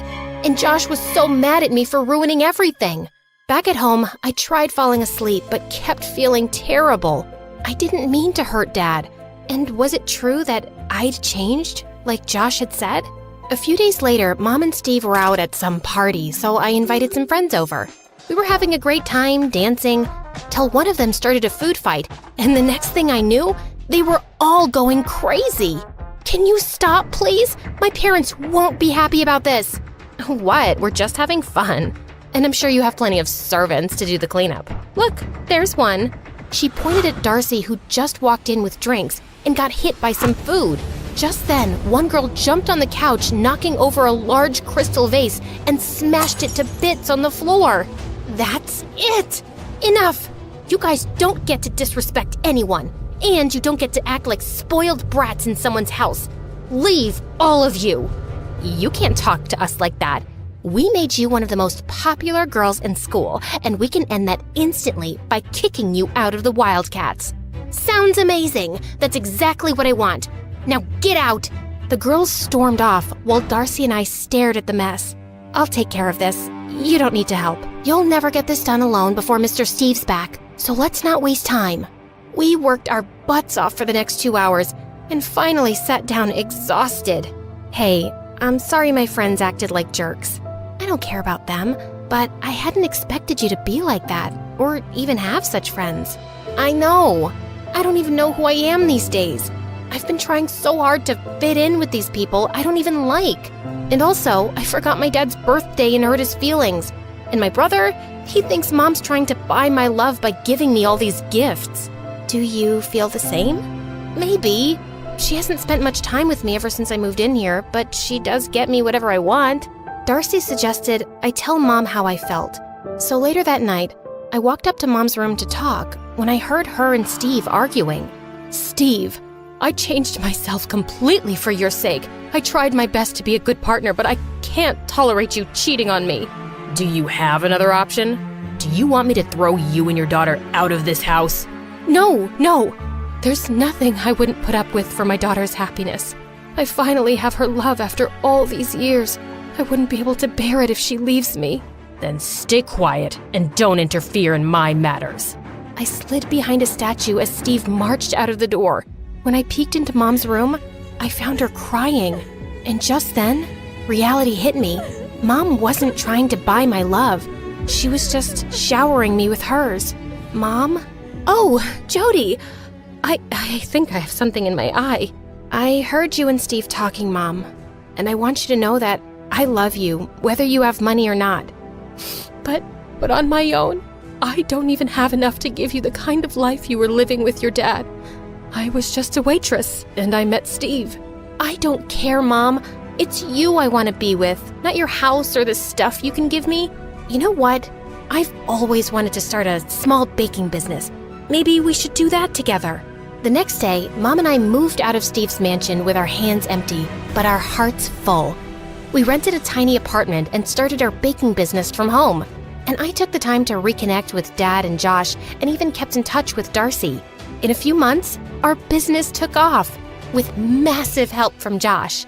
Cake number 17 delivered. Thanks, bro. Aren't you the best? I know. That's why I want these headphones. What? No! Mom got those for me.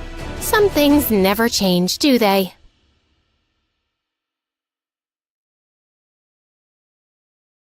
I slammed my bedroom door shut and spit at my best friend's picture. I hated her and everyone in my family. Because I had this condition, they thought they could use me. But oh boy, they messed with the wrong girl. Hi, I'm Lulia from Ukraine. I'm the youngest in our family with 3 older brothers. My dad never wanted a girl. He just wanted to raise a team of healthy young boys. He was very proud of himself for being so manly that he had only produced sons. But Mom had always really wanted a daughter. When she gave birth to me, he glared down at my tiny red face and said to my mom, "So, you finally did it, huh? I swear, if she isn't pretty, you're really gonna pay for it." My mom did everything to take really good care of me and make me pretty. Once she came to me and said, "Listen, you're not allowed to eat junk food ever." And she snatched the candy from my hand. When she left, I opened the lower drawer and took another candy. I ate whatever I wanted behind her back. Mom started taking me to salons when I was 5, and she would leave me there. I would regularly get manicures and pedicures. Every day I'd have a routine of face masks and visits to the hair salon. But no session would go on for more than 10 minutes before I interrupted it. One time, I pushed the ladies away and yelled at them. I took out my stories. "Read this for me, and I will tell Mom you did a great job." They loved it. One day, I also asked them to start teaching me how to read. They said I was too young, but I said, "Try me." I never knew I was going to learn how to read and write in a hair salon. Dad was delighted that I turned out to be so pretty. He used to carry me around on his shoulders all over the neighborhood to show me off. One day, when I was in the 5th grade, my teacher gave me the role of the princess's dad. When Dad heard about it, he came to the school the next day and yelled at the teacher and insulted her. He made her make me the princess, or else. When he left, I told the teacher, "I apologize for Dad's stupidity. I'm going to play the role of the princess's dad because I love it." And I hugged her. There was nothing Dad wouldn't do for his favorite child. But suddenly, all that changed. When I was in the 7th grade, I came back home one day feeling really itchy all over. I looked at the mirror and saw my skin was as red as a rotten tomato. Dad came in, of course without knocking, and saw me. He freaked out and quickly took me to the best skin doctor in the city. After examining me, the doctor said I had a rare condition called dermographism, which means skin writing. That's because I could etch my name into my skin using only the pressure of a fingernail. He said there was no reason for why it might flare up at times, and there was really no cure for it. When we left the clinic, I told Dad, "Don't worry, Dad. I will read about this disease and find ways to fix this." Dad looked at me with disgust and said he didn't want a daughter like me. I wished Mom would just slap him, or one of my brothers would tell him he's being a complete jerk. But nothing happened. Dad just turned away and left the house. Why was Dad a terrible piece of ugh? I swore to always keep my condition a secret. I couldn't trust anyone with it, except my best friend Monica. "You should come over tonight so we can read about this disease together." When Dad saw her, he hugged her. "Your parents must be so proud to have such a beautiful daughter." My brothers were even more ridiculous. They knew she was really rich, and my youngest brother kept asking her how many servants she had. The eldest kept hitting on her, and when she told him to stop, he said he would if she paid him $100. I threw my shoe at him and told him he was a pig. I told them all to shut up and took Monica's hand and led her to my room. We both read about the disease for days and found nothing. When I got to middle school, I had eyes only for one boy, Elon. Once, we were sitting in the library. I noticed my hands had started to turn a little red. Feeling alarmed, I let go, but suddenly, Elon pulled me in by the waist and kissed me. Just then, I saw Monica. She was standing there, staring at me with the most hateful expression. She came to me with a manic look and suddenly grabbed my wrist. Instantly, big red welts started to appear. She snatched the friendship bracelet she'd given me, sending beads flying everywhere. "How could you even think of going out with Elon when you knew he's my dream? I hate you." I just stared at her, stunned. "How could I possibly know? You've never said a word. You need to stop seeing him or I'll tell him about your secret." "Oh, how could she?" I said, "Fine, I will stop seeing him." She instantly smiled and hugged me tight, like a psycho. Of course, I wasn't going to stop seeing Elon. Monica wasn't the boss of me. I started dating him in secret. In the school hallways, I would simply walk past him like he didn't exist. But we would meet up outside later every day, and I was fast falling in love. One day, Elon and I decided to skip gym class and meet at the big tree in the schoolyard. Elon had just pulled me in for a kiss when I felt someone drag me away by my shirt. I turned around to see Monica, and this time, she just went insane. She kept shouting, "Liar, liar," as she pinched and poked my arms. Thick red rashes were popping up like crazy all over my skin. Elon stepped back, looking horrified. "Look, Elon, she's a complete freak." I felt helpless at first, but then I felt a wave of fury rise inside me. I slapped her hard across the cheek and ran off. Elon kept texting me and said he couldn't care less about my allergies. All he wanted was to see me. I didn't reply to any of his calls or messages. One night, I heard a gentle tapping on my window, and I pushed back the curtains to see that it was Elon. Please, leave me alone, Elon. You deserve someone much better. I'm not leaving until you talk to me, Lulia. He just wouldn't go away, no matter how hard I tried. I was afraid he'd wake someone up, so I let him in. He took my hands and looked at me earnestly. Lulia, there isn't a thing about you that could make me love you any less. My heart completely melted, and I let him stay with me for the night. Suddenly, we heard some noises downstairs, and Elon quickly snuck out. A few moments later, I heard a knocking on the window. I smiled and ran to open it, but when I parted the curtain, I almost screamed and fell back in horror. It was Monica. What do you think you're doing here, you witch? I'm here to warn you, that boy is mine. I'm not sharing him with anyone. You better break up with him or else. I locked the window and shut the curtains in her face. Thankfully, it seemed like she'd left. But man, the girl was turning into a complete nut job. The next day in school, I could see Monica by the lockers giving me a deathly glare. I also spotted Elon smiling and waving at me. If she thought I was scared of her, she was mistaken. I ran up to him, grabbed his face, and gave him a long kiss. When I looked up, she had disappeared. What was this psycho up to? Later that day in art class, I was painting away my self-portrait when suddenly I felt a dash of cold water on my back. I gasped, and to my horror, I saw that my painting was completely ruined. That's so much better, actually. Now it looks more like you, a freak. I just snapped. I turned around and was about to throw a tin of paint in Monica's face, but I stopped when I saw the teacher coming. My eyes, my eyes! This monster is out of control! What? I didn't even touch her. The art teacher swooped down in no time and started yelling at me. Lulia, I will not stand for this behavior. How could you hurt the most gentle girl in class? She wouldn't listen to a word I said. I kept pointing to my ruined work, but she kept on insulting me and said I'd been raised by savages. I'd just had it. Shut up, you idiot. I know her daddy's donation set up this art studio. That's the only reason you're taking her side. Of course, I ended up in the principal's office and waited while she called my parents. As soon as I saw Dad walk into the office instead of Mom, I just knew I was ruined. He'd probably ground me for life. The principal pursed her lips. We are shocked that any student of ours would behave like this. She has no respect for anyone and is a disgrace to this school and to you. I was sure my dad would agree with her. He rose up from his chair and punched the table. No one talks about my daughter this way. I'll make sure you regret it. She's the smartest girl you will ever meet. And he took me by the arm and we left. On our way home, he finally looked at me directly after such a long time and said, Don't ever give up on what you want. Be strong and keep fighting. And that was the last time I ever saw Dad. By the time I woke up the next morning, he had already packed all his bags and left for good.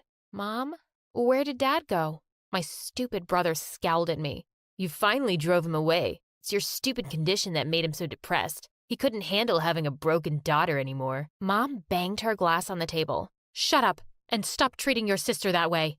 All you men are jerks. He left because he's in love with a rich woman who's 15 years older than him. I was stunned. Dad was so confusing. I never really understood him at all. Mom started dating a new man and looked happier than I'd ever seen her. She was making an effort to look good, and I was happy for her. But my brothers weren't happy about it. 2 of them left the house, and the youngest stayed because he was still in school. I didn't miss Dad all that much, really. But his last words were stuck in my head. I kept going out with Elon openly, and Monica stayed out of my way since that day. When I got to high school, though, my condition got much worse. My allergy would flare up at any time. People started to notice and would point or whisper, so I started wearing long-sleeve shirts and pants to hide my skin. One day, Elon came up to me beaming. Hey, babe, you're coming over to dinner tonight. My place. I can't wait for my parents to meet you. I told him I wasn't sure if I was ready, but eventually I agreed. The minute I stepped into his house, his mom's face froze mid-smile, and she looked at me like I was a demon. Elon, what's that on her neck and arms? She's disgusting. What a rude woman she was. Mom, what is wrong with you? You want to keep seeing her? Fine, but you can have another girlfriend, can't you? How about that beautiful rich one who comes here often? What's her name? Yeah, that Monica. I couldn't believe my ears.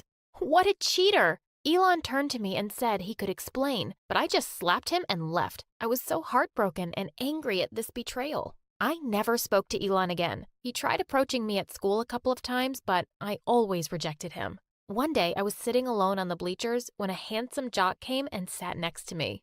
"Hey, I need some help with math. Will you be my tutor?" I knew exactly who he was, even if he didn't know me. Yes, of course. It's the best revenge ever. What revenge? Oh, never mind. Let's start now. We got closer over time and started going out. One day, Sean invited me over for dinner at his place. As soon as I entered the house, I spotted Monica on the stairs, staring at me in complete shock. This was priceless. What are you doing here? Oh, didn't your brother tell you? I'm his girlfriend. You can't go out with her. She's a big freak. Break up with her now. Luckily, Sean's parents walked in just then and seemed horrified by Monica's behavior. Her dad told her to shut up and go to her room. She stormed off in a rage. Sean's parents were so lovely. I had no idea how they'd raised a witch like Monica, but I decided to try and mend things with her and went to her room after dinner. Monica was lying on the bed and didn't even turn around to look at me. I sat down and said, "Look, Monica, you and I used to be best friends once. Can we just start over? I forgive you for everything you did to me." Who asked for your forgiveness? And in a flash, she'd turned to pounce on me like a wildcat. Before she could hurt me, Sean barged in and pulled her away from me. "Thank you for saving me from your crazy sister." And I started kissing him just to make Monica angry. She screamed in anger and left her own room. Weeks passed and I graduated from high school with honors. I'd never meant to fall in love with Sean, but I had over this time we'd been dating. One day, my youngest brother came to me and asked me to ask Sean for money. What? I won't do that. I'm not a gold digger, you moron. We got into an argument for an hour until he tried to attack me. I threw a plate at him, but it missed his face by inches. Fine, I know what I'm going to do. The next day, Sean called me to tell me that my brother was caught last night trying to steal Sean's car. Oh my God, that was so embarrassing. He told me he wasn't going to send him to jail for me. When my brother came home, I yelled at him. He said that he'd had enough of me and Mom, and he left to live with Dad. Whatever. At least I had Sean. We were headed to different colleges, and we promised that we would make a long-distance relationship work. But almost as soon as I left, it got really difficult to get a hold of him. He'd mostly reject my calls and say he was busy, but I could see from his Instagram account that he was partying hard. Then he wouldn't even reply to my messages for weeks. When he finally did, it was to say that he wanted to break up with me because long distance was too hard. Plus, he thought that me and my family were weird and crazy. What a jerk. I was pretty sure he'd found some bimbo. I stopped dating for a whole year and would turn down any offers by guys to go out. I wanted to do well at university so I could make something of myself. One day, I walked into a lecture hall and I couldn't believe my eyes. I never thought I'd ever see him again. It was Elon. He came and sat beside me and said he deserved one chance to explain himself. He said that he never loved Monica, and she kept stalking him and showing up at his place, but he'd always rejected her. He'd wanted to try talking to me again, but by then I was seeing Sean. We started dating once more, and Elon decided to tell his parents. He called his mom, and she went berserk over the phone. I could hear her shouting, "There is no way you can ever bring that girl to my home." "Fine, Mom. Then I guess I won't ever be coming home too." And with that, he hung up. After a year of dating, we got married. There was no one at the ceremony except the two of us, and we didn't care. We didn't need anyone ruining our happiness. 4 months after the wedding, I called up Mom to tell her I was married and was pregnant. She seemed delighted for me, but said she was too busy with her new husband to come see me. Elon and I were blessed with a lovely baby girl, Anastasia, and we are making sure that we teach her to always love herself. Hi, I'm Summer, and I'm a famous blogger. Please like and subscribe. I was born to a rich single mother who owned a successful chain of hotels. Growing up, we were constantly knocking heads. She wanted me to eventually take over the family business, but I was obsessed with fashion. I launched my YouTube channel at 15, and in 3 years, I became a popular fashion influencer with over 500,000 subscribers. But Mom still wasn't convinced. One night, as I was getting ready for a yacht party, Mom came into my room with my acceptance letter to a top fashion college in France. "What's this?" "Not now, Mom." "I don't care, Summer. Quit playing around and focus on a real career instead of some foolish dream. I'm not paying for this. I don't need your money. I need you to start taking me seriously and understand that I want to do this. Why couldn't she just support my dreams? I was so relieved to see my boyfriend Charlie at the party. But 5 minutes into the event, he dragged me into a corner. Listen, babe, I don't think it's working out between us anymore. What? You're breaking up with me? Yep. You're too, basic for me. I just don't feel the sparks anymore. I was basic? He promised me the world just yesterday, and now he was dumping me? I got so furious, I grabbed a tray next to me and shoved it in his face before leaving. That should show him all the sparks he was missing. I'd only gone a few steps when I crashed into a waiter, and the next thing, I was dripping with spaghetti sauce. Are you blind? You ruined my dress! You ran into me, Miss Button Eyes. Now about that dress, go to a dry cleaner. The guy shoved some money into my hands and walked away. What an A-class jerk! Luckily, the yacht hadn't left the dock yet, so before things could get worse, I called my driver and went home. The next morning when I entered school, everyone looked at me with pitying eyes. Great, just what I needed. I felt a little better when my best friend / manager Dove showed up with my favorite coffee. OMG, girl, this must be such a shock. How are you feeling? I've been better. Poor baby, I can't imagine. Dumping you for Harriet? That's harsh. Harriet? As in my arch nemesis, Harriet? She and I never got along, and when she copied my ideas for her YouTube channel, I knew she was a good-for-nothing witch. I spotted her minutes later, ready to give her a piece of my mind. First my ideas, and now my boyfriend? Is anything about you original? It's not my fault that Charlie would rather be with me. And it's only a matter of time before I take your sponsors too. And then, all your followers. Dream on. Charlie's an idiot, so you kinda did me a favor. And my sponsors won't leave me. I have them wrapped around my fingers, and my followers practically kiss the ground I walk on. Of course, I didn't mean a word I'd said. It was only to piss off Harriet. Besides, I was focused on building my college fund since Mom refused to pay for it. I had my savings, and soon I'd have enough to put me through with my new sponsorship. But the very next morning, my world exploded. Someone had hacked into my account and posted my conversation with Harriet. I quickly deleted it, but the damage was done. I was getting hate comments, and my followers were dropping by the second. Just then, Dove rushed in.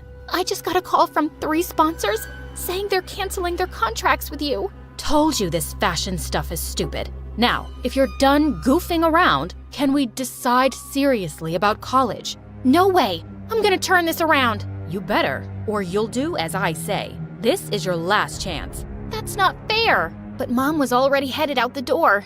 What a mess. I was pretty sure Harriet was behind this, so I rushed to the school to confront her. But just as I crossed the school field, I tripped and someone caught me just in time. We meet again. He was the waiter from that night. You!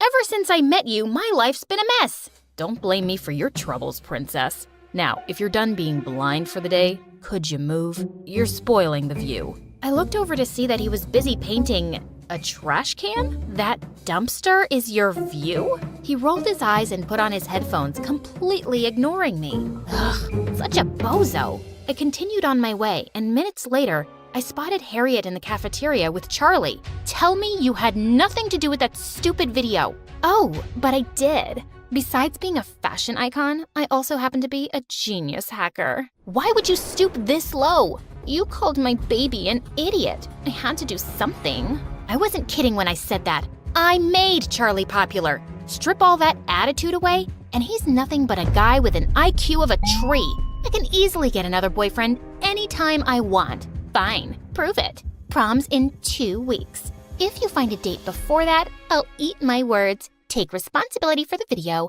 and say I made it all up. That should get your sponsors back. Deal? And why would I trust you when all you've done is lie and steal? Suddenly, Harriet climbed onto the table. Everyone, I have a confession. I went behind her back to steal her ideas. I'm sorry. Summer, you're the fashion queen.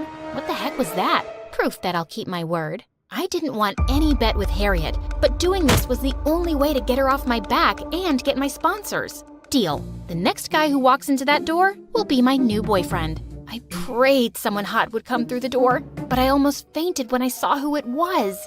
Oh God, no. The weird painter-waiter guy. I've already won. We'll see. I went to find Dove and told her everything. Even though she thought I was crazy, she agreed to help me. Dove was the student body president, so she could get me all the information I needed on him. His name is Martin. He transferred to our school last year and runs the school's art club.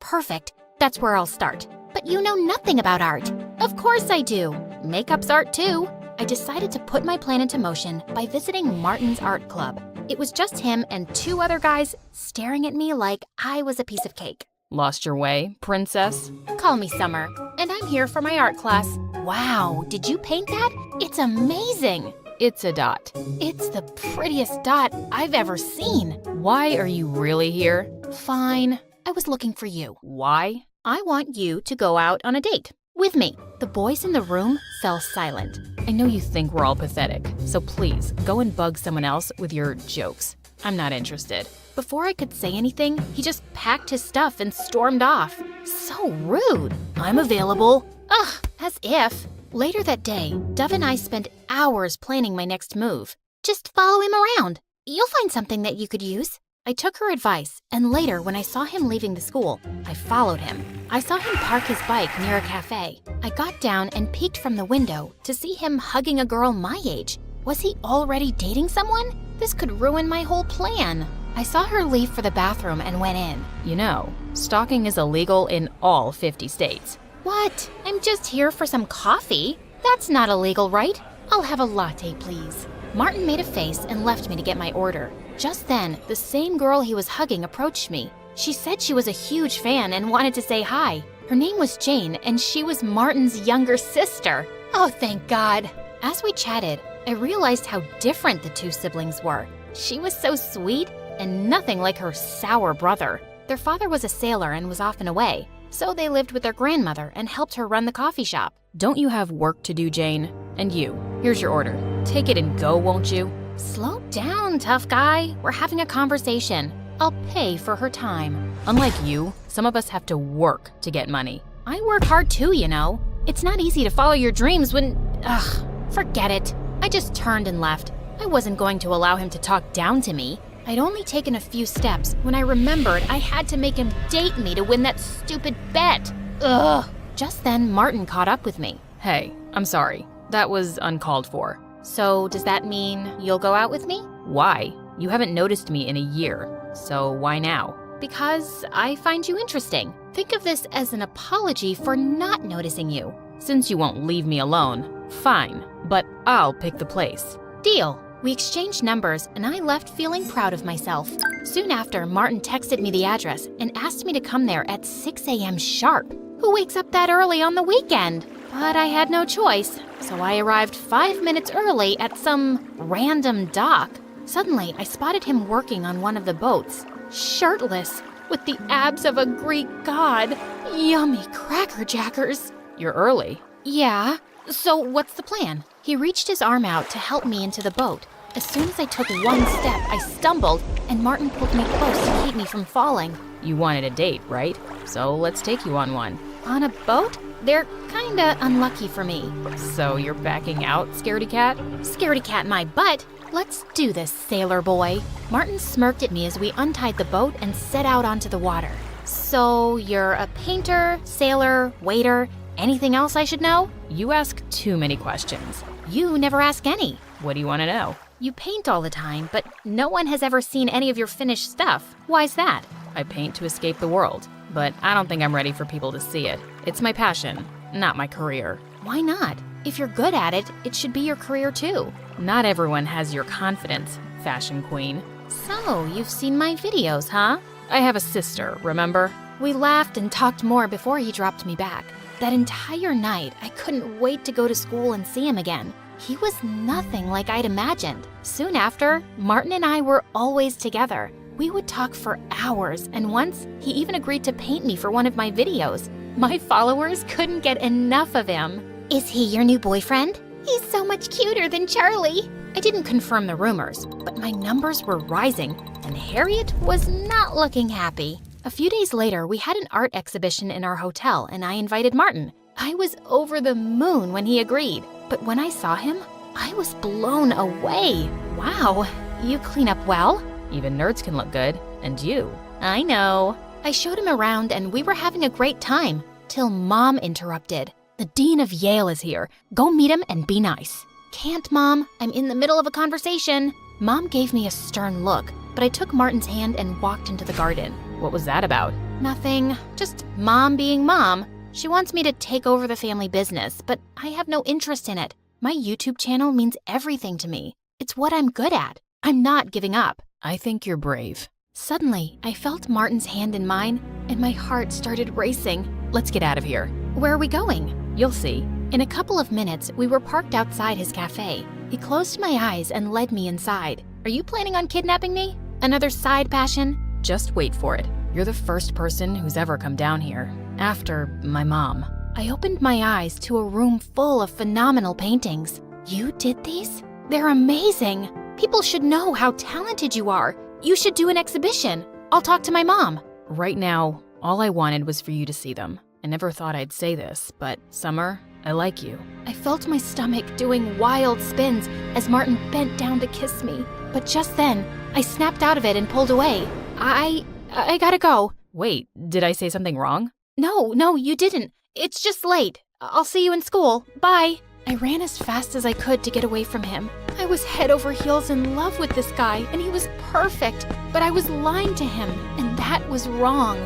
I told Dove about what had happened the next day. You have to talk to him and explain the situation. I'm sure he'll understand that you made a bet to save your channel. What if he doesn't? It'll break his heart. He needs to know the truth, Summer. Dove was right, and I had to do it right away. As I walked into the cafeteria later looking for him, I found Martin on his knees with a banner, asking me out to prom.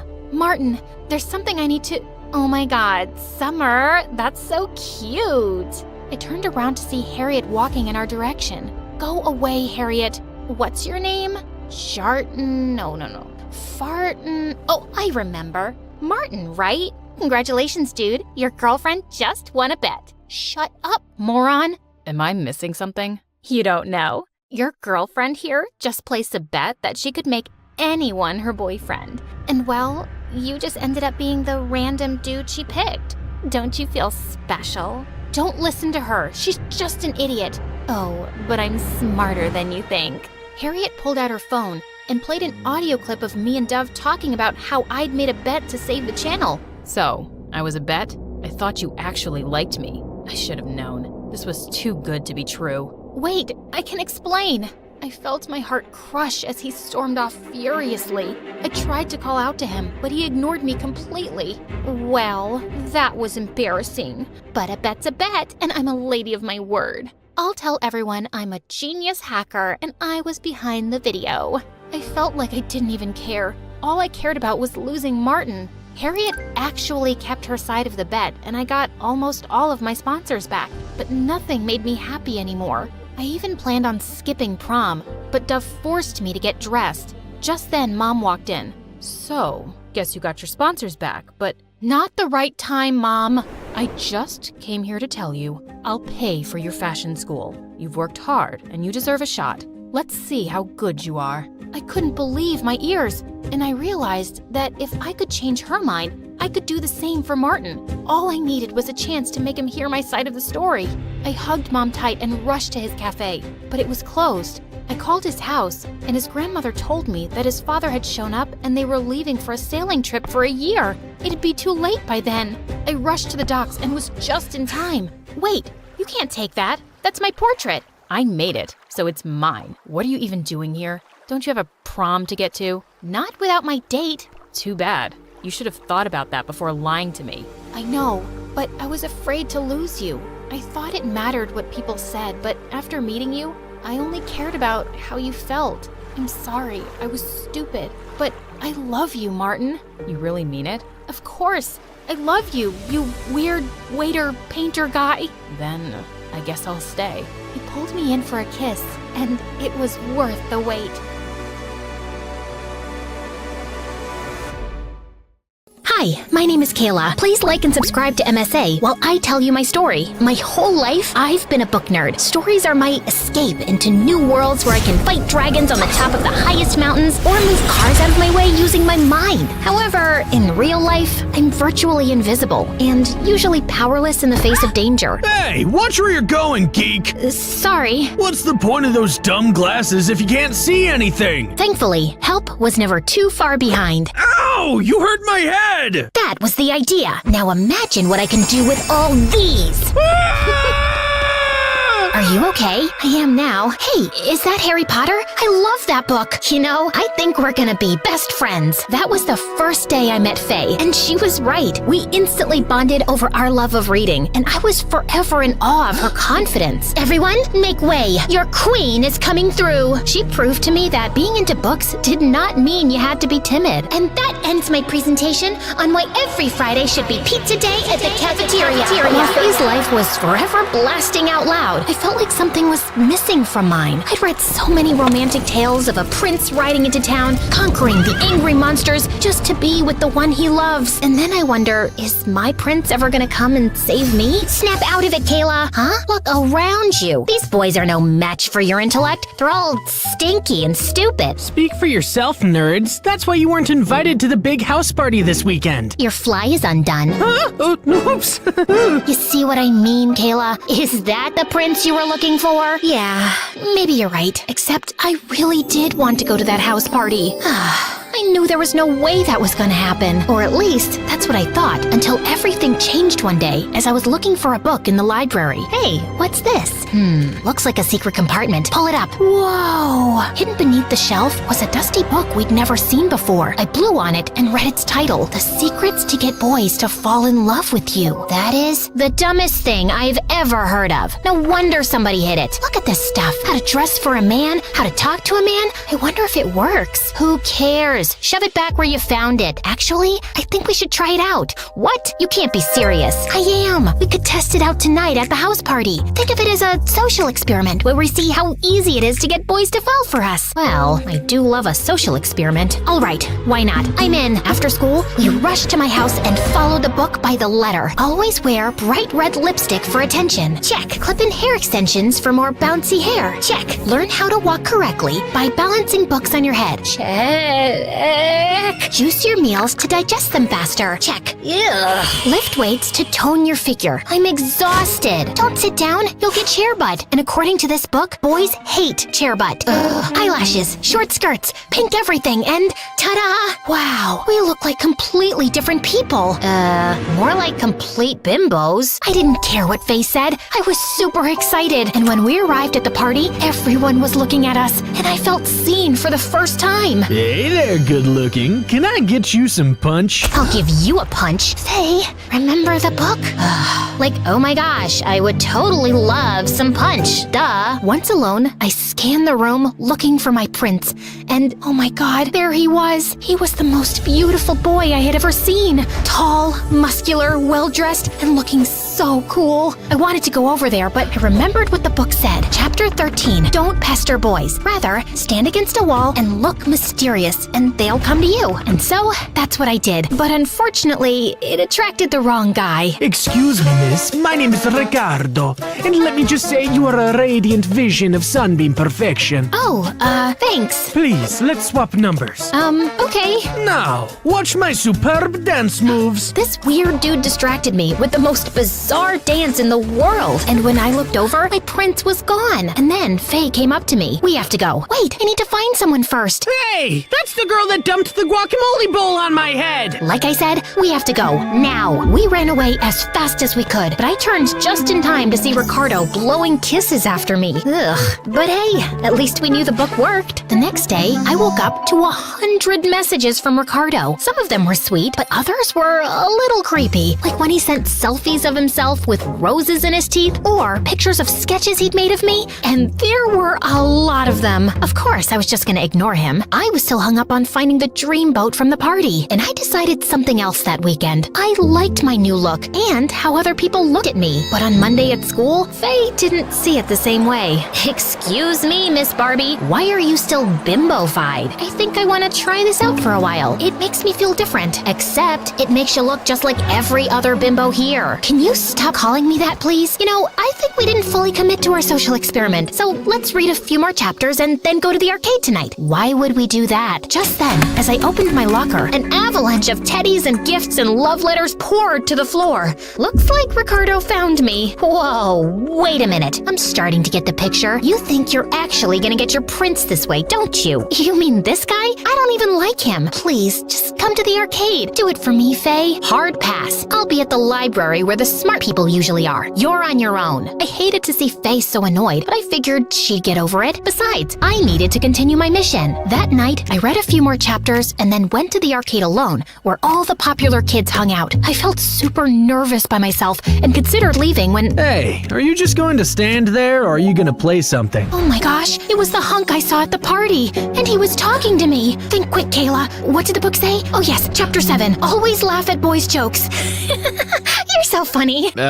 Thanks. My name's Lloyd. Are you waiting to play this claw game? Chapter 20. Be the damsel in distress. Oh, it's too complicated for me. Oh, here, I'll show you. The trick is all about timing. Like, oh wow, you're so good at that.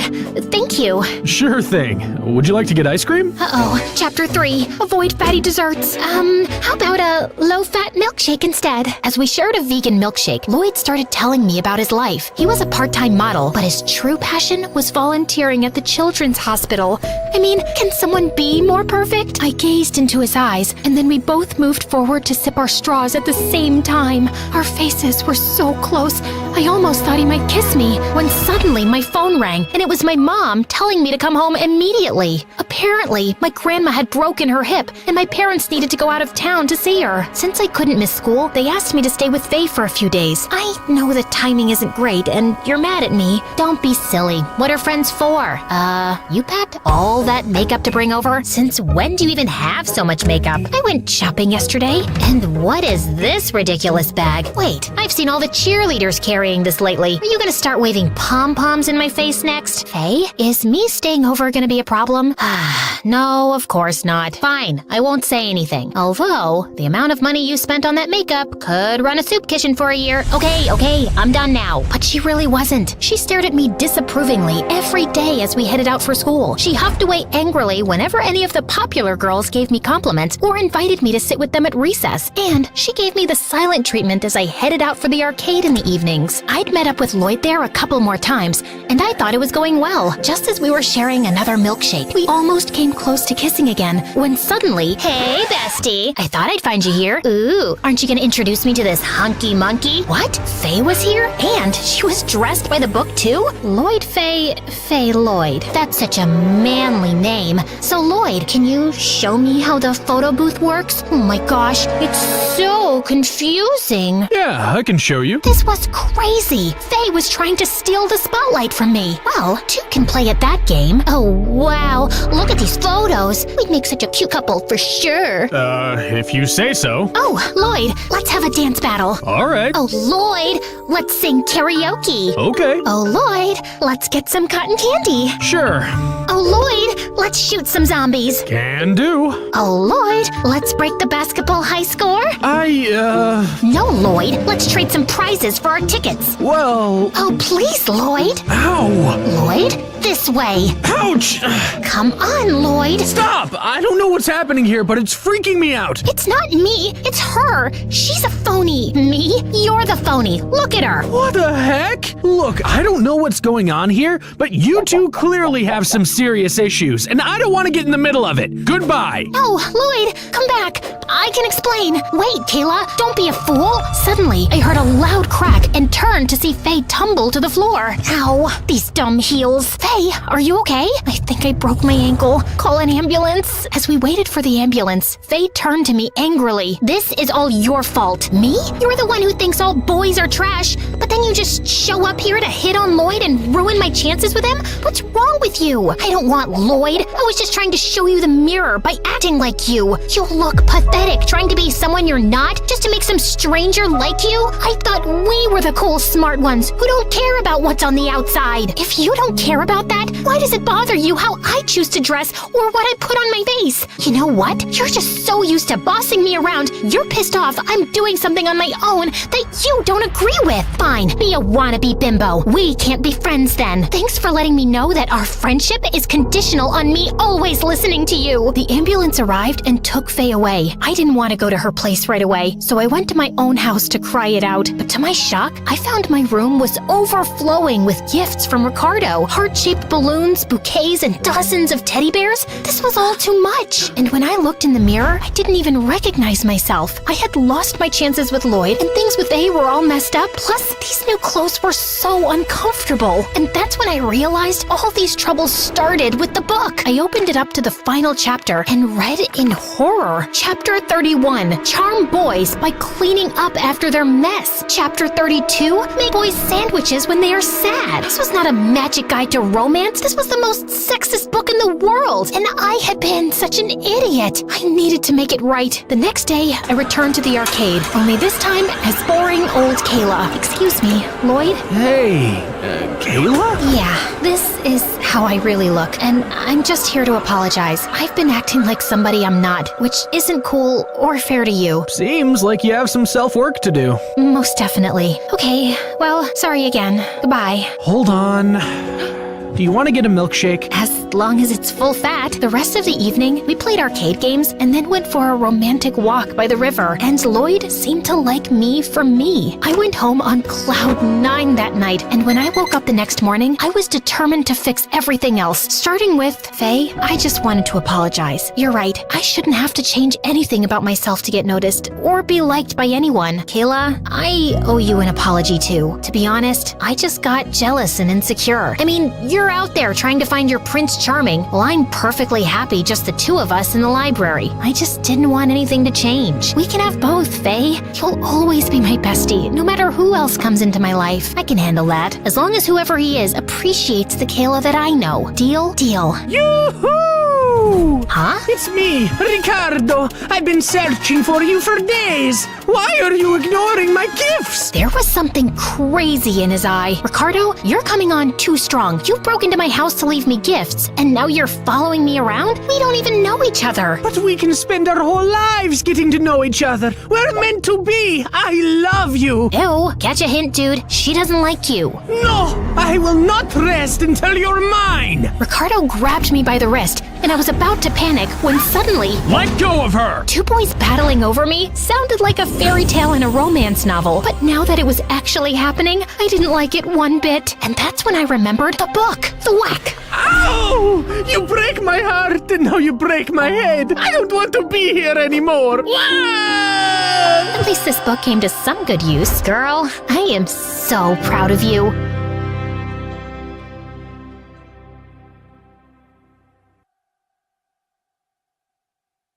When my mom was a little girl, she heard this wild rumor that she comes from a family of witches. So naturally, like any sane person, she wanted to get to the bottom of this. She graduated college with honors and went all in on studying the supernatural in a more scientific way. And her big takeaway was that the supernatural is real. We just need the right means to connect with it. But even though Mom became super famous for her groundbreaking work, she still couldn't figure out if our family had any connection to witches. She was so obsessed with finding the answer that she neglected everything else, which didn't sit well with Dad. They fought all the time, and eventually, he had enough and left. Soon after, Mom realized she was pregnant with me. So she dropped her research, moved into her childhood home with Aunt Jessie, and became the most devoted mom ever. But the second I started high school, she drove right back into her witch hunt. She even had this creepy little office where she kept all the souvenirs from her years of research. And Aunt Jessie absolutely hated that place. Oh my God, Kara, who gave you that awful haircut? Mom did. What's wrong? Nothing, except you looked like a shaved squirrel. She looks fine, Jessie. And why are you in my office anyway? I thought you hated coming here. I do. It's just that I need some money. I'm traveling to Bora Bora tomorrow with Jack, and I don't want him to see me as some wannabe leeching off his money. Who's Jack? I thought you were dating Mark. Ugh, Mark was such a bore, so I broke up with him. Now I'm dating Jack. You know he's an entrepreneur and he owns a yacht? A yacht! Only 1,000% of the world population own a yacht, and Jack is one of them. Now, if you're done interrogating me, can I have some cash? Aunt Jessie was Mom's twin sister, but unlike Mom, Jessie was a total free spirit. She drifted from place to place, never held down a steady job, and dreamed of marrying rich so she'd never have to work. Mom thought Jessie was a total flake, and for Jessie, Mom was one science experiment away from turning into a mad scientist. So, obviously, they never got along, and life went on. Until one day, everything changed. Yeah, we say that a lot around here. Just like we keep asking you to like and subscribe. So please go ahead and do that. Anyway, Mom was in her creepy office doing her usual research when we heard a loud crash. Jessie and I rushed in to check on her, and there she was, passed out cold on the floor. Her research papers were scattered everywhere, and right in the middle was this weird necklace. I ran to Mom's side while Aunt Jessie called the ambulance, but when the paramedics arrived, they said she was in a coma. Mom was rushed to the hospital, but the necklace stayed behind. I couldn't bring myself to leave it there. It felt important, like it might hold the answers we needed. So I took it and always kept it close to me. Oh my God, just toss that ugly thing already. No way! This was the last thing Mom was researching before she collapsed. She might need it when she wakes up. For what? To wear to some ugly necklace convention? Kara, you're 18. Go live your life. You sulk way too much for a teenager. And you're way too wild for someone in their 40s. Don't you care about Mom at all? Aren't you even a little worried if she's ever gonna wake up? Look, your mom's nuts, okay? For all we know, this is because she spent too much time chasing ghosts and ancient nonsense. Now, do me a favor and stop playing detective. Aunt Jessie grabbed my arm and I wanted to pull away, but I was too stunned. Not because of what she did, but because of what I saw. I had this vision where I saw Jessie in Mom's office, pulling money out of her locker. You stole from Mom's locker? What locker? I didn't steal anything. But I just saw... I grabbed Jessie's arm again, and just like before, I saw her in Mom's office stealing money. I was trying to make sense of what was happening, when suddenly, my eyes fell on the necklace in my hand. I kept it down and touched Jessie again, and nothing. No visions this time.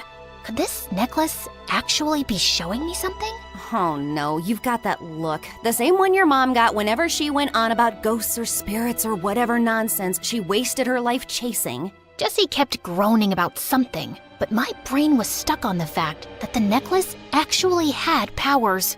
Every time I held it, these weird flashes would hit me. I didn't totally get what they were. Maybe they were some blurry sneak peeks into the future. Honestly, with Jessie's track record, seeing her steal from Mom felt pretty believable. But I needed proof that this thing was legit. So the next day, I wore the necklace to school, and like I suspected, every time I bumped into someone, I saw a glimpse of their future. Like, I accidentally brushed up against Madison, our cheer captain, and saw her flipping out in front of everyone. Sure enough, later that day, she dumped her boyfriend and destroyed his locker. I also saw Kyle, the class clown, going home alone to his cats, which was kinda sad. But then, I saw the rude school janitor having a terrible lunch that would keep him in the bathroom all afternoon. That instantly lifted my spirits. Oh wow, this is the best day ever! Whee! Talking to yourself, Kara? Is that your secret strategy to beat me on the test? Hate to break it to you, but it's not gonna work. Ugh, Ethan. Of course he had to walk in and ruin my perfect day. Ethan is in my class, and he's probably the most perfect guy ever. Rich, popular, a face that looks like it was carved by angels, And of course, perfect grades. He's got it all. But here's the kicker. Ethan's insanely clumsy. It's almost a talent, how bad he is at holding on to things. Lunch trays, expensive vases, kittens, you name it, he's probably dropped it. And yet, somehow, his clumsiness just makes him even more charming to everyone. Well, everyone but me. I just thought it was hilarious how someone so perfect can be such an uncoordinated mess. Oh my god. Ethan, are you okay? Did you hurt yourself? Yeah, I'm fine. Just slipped a little, no big deal. Quick, someone get ice. Call the nurse. Ethan, how many fingers am I holding up? 2? What's so funny? Oh, nothing. It's just, isn't this a little dramatic?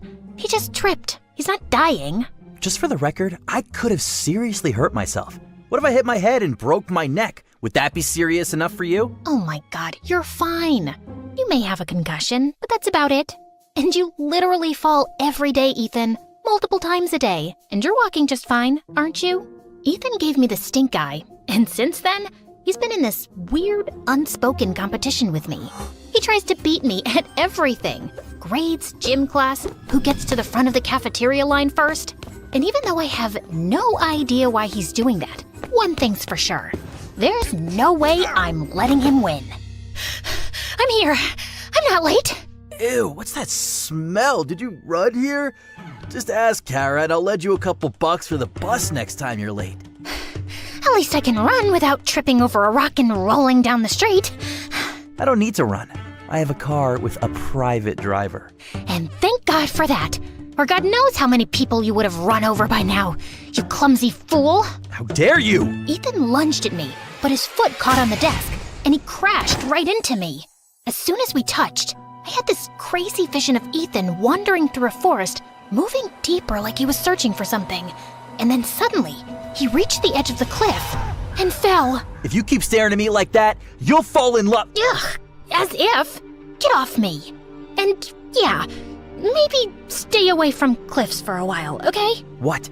Did you not get enough oxygen to your brain while running over here? Just then the teacher walked in and we rushed back to our seats. That entire day, I couldn't help keeping an eye on Ethan. Even though he was a jerk, I didn't want him falling off a cliff because of some mysterious entity. That would break too many hearts at school. So later, when I saw him walking toward the woods behind the school, I decided to follow him, but he'd already walked in deeper. I kept walking straight, trying to stay optimistic, when I finally saw Ethan moving towards the cliff in a trance-like state. Ethan, stop! No response. I screamed for him again, but when he didn't stop, I ran towards him and pulled his arm, snapping him back to reality. Kara? What? Where am I? You walked into the jungle. You don't remember? No, I remember being at football practice, and now I'm just here? How did I even get here? And wait, how'd you know where to find me? Were you following me? You were, weren't you? Why? Did one of my dad's enemies send you to keep an eye on me? Tell me! For a second, I panicked. Ethan's dad was a senator, and me showing up out of nowhere was definitely weird, especially because we didn't get along. I could understand why he'd be paranoid, so I had no choice but to tell him the whole truth. So you're telling me this necklace gives you the power to look into the future? Yeah. And I know it sounds super made up, but I swear to God, it's true. And if you don't believe me... No, I actually believe you. With all the weird stuff going on in my life right now, a magic necklace honestly feels pretty normal. That's when Ethan told me that for the past few months, he was being haunted by a ghost. It showed up out of nowhere, and ever since then, his life had been a mess. I was always clumsy, but lately it's been getting worse. I wake up doing the weirdest stuff, like wrecking my mom's rose garden or doodling all over some portrait of my great-grandfather. And I don't even remember doing it. But how are you so sure a ghost has something to do with this? Because I've seen it. Sometimes late at night, I'll catch a shadowy figure in the mirror, or feel like someone's standing right behind me. Plus, we moved into this house only 6 months ago, and my parents were warned it might be haunted. But the house belonged to my great-grandfather, and Dad was obsessed with renovating it and moving in as soon as possible. And now I'm haunted by this stupid ghost who probably wants me dead. I stared at him, trying to process what he just said. A ghost was making Ethan clumsy and dangerous? It sounded ridiculous. But then again, I was wearing a necklace that could show me the future. So maybe this wasn't totally ridiculous. You think I'm an idiot? Yes, but that's beside the point. Seems like this ghost has some serious beef with you, and we need to make sure it doesn't totally wreck your life. Follow me. Ethan watched me suspiciously, but followed me anyway, and I took him home. I led him to Mom's office, dug through some of her stuff, and pulled out a protective talisman. This should keep you safe for a while. Although the ghost might still mess with your mind, it won't be able to harm you fatally. Gee, thanks. That's reassuring. But how do you even know this stuff works? My mom was a researcher of the supernatural. I picked up a thing or two growing up in this chaos. That is, until she got sick. But I'm sure she'll be fine in no time. And this time when she's back, I'm not letting her out of my sight for even 1 second. At least you have that hope. I live in the same house as my parents, and I barely see them. Last month, when I kept waking up in random places around the house, my dad just hired a sleep specialist, then a psychiatrist, then a guard to lock my door at night. Not once did he ask me what was actually wrong. Just threw money at it until it looked fixed and I didn't cause any drama. That sounds rough, but I guess we all have our battles. I guess we do. Since then, Ethan and I were practically inseparable. Honestly, it wasn't by choice. Ethan was convinced he couldn't survive without me. And to be fair, he wasn't entirely wrong. At first, the things I saw ahead of time were small, like stopping him from burning his tongue on hot cocoa or mixing up sugar and salt. But as the week went on, things got way more intense. First, I saved him from falling into the fountain in the school courtyard. Then it was dodging a soccer ball that almost slammed into his face. But things got really serious during science class when he nearly mixed 2 dangerous chemicals together, and I had to jump out of my seat to stop him. It looks like every time I stop you from a disaster, the ghost just gets angrier and pushes you into an even bigger one. We need to stop this. Did you sprinkle salt along the floor right up against the walls of your room like I asked you to? That's the only way to keep the ghost out of your room. Of course I did, but the cleaning staff always sweeps it up and complains to my parents about the mess. They think I've lost my mind. Then ask one of your bodyguards to watch over you at night. You've got plenty of those, don't you? What am I, 5? My parents would think it's weird. You have to come up with a better solution. Like what? I can't watch you 24/7, Ethan. There's got to be another way. I have an idea. Ethan's brilliant idea was to sneak me into his massive walk-in closet overnight without anyone noticing. But why can't I just come in through the front door like a normal person? I mean, you're kind of popular. Don't you have friends coming over all the time? You mean those kids I hang with at school? They're only around because my dad's loaded. None of them are real friends. And even if they were, my dad's way too paranoid to let anyone in without running them through 100 security checks. Seriously, sneaking in is just easier. And way more claustrophobic. You'll survive. But it was tougher than it looked. Ethan's place was like a fortress. Big, sprawling gardens, guards crawling everywhere with dogs that would rip you apart.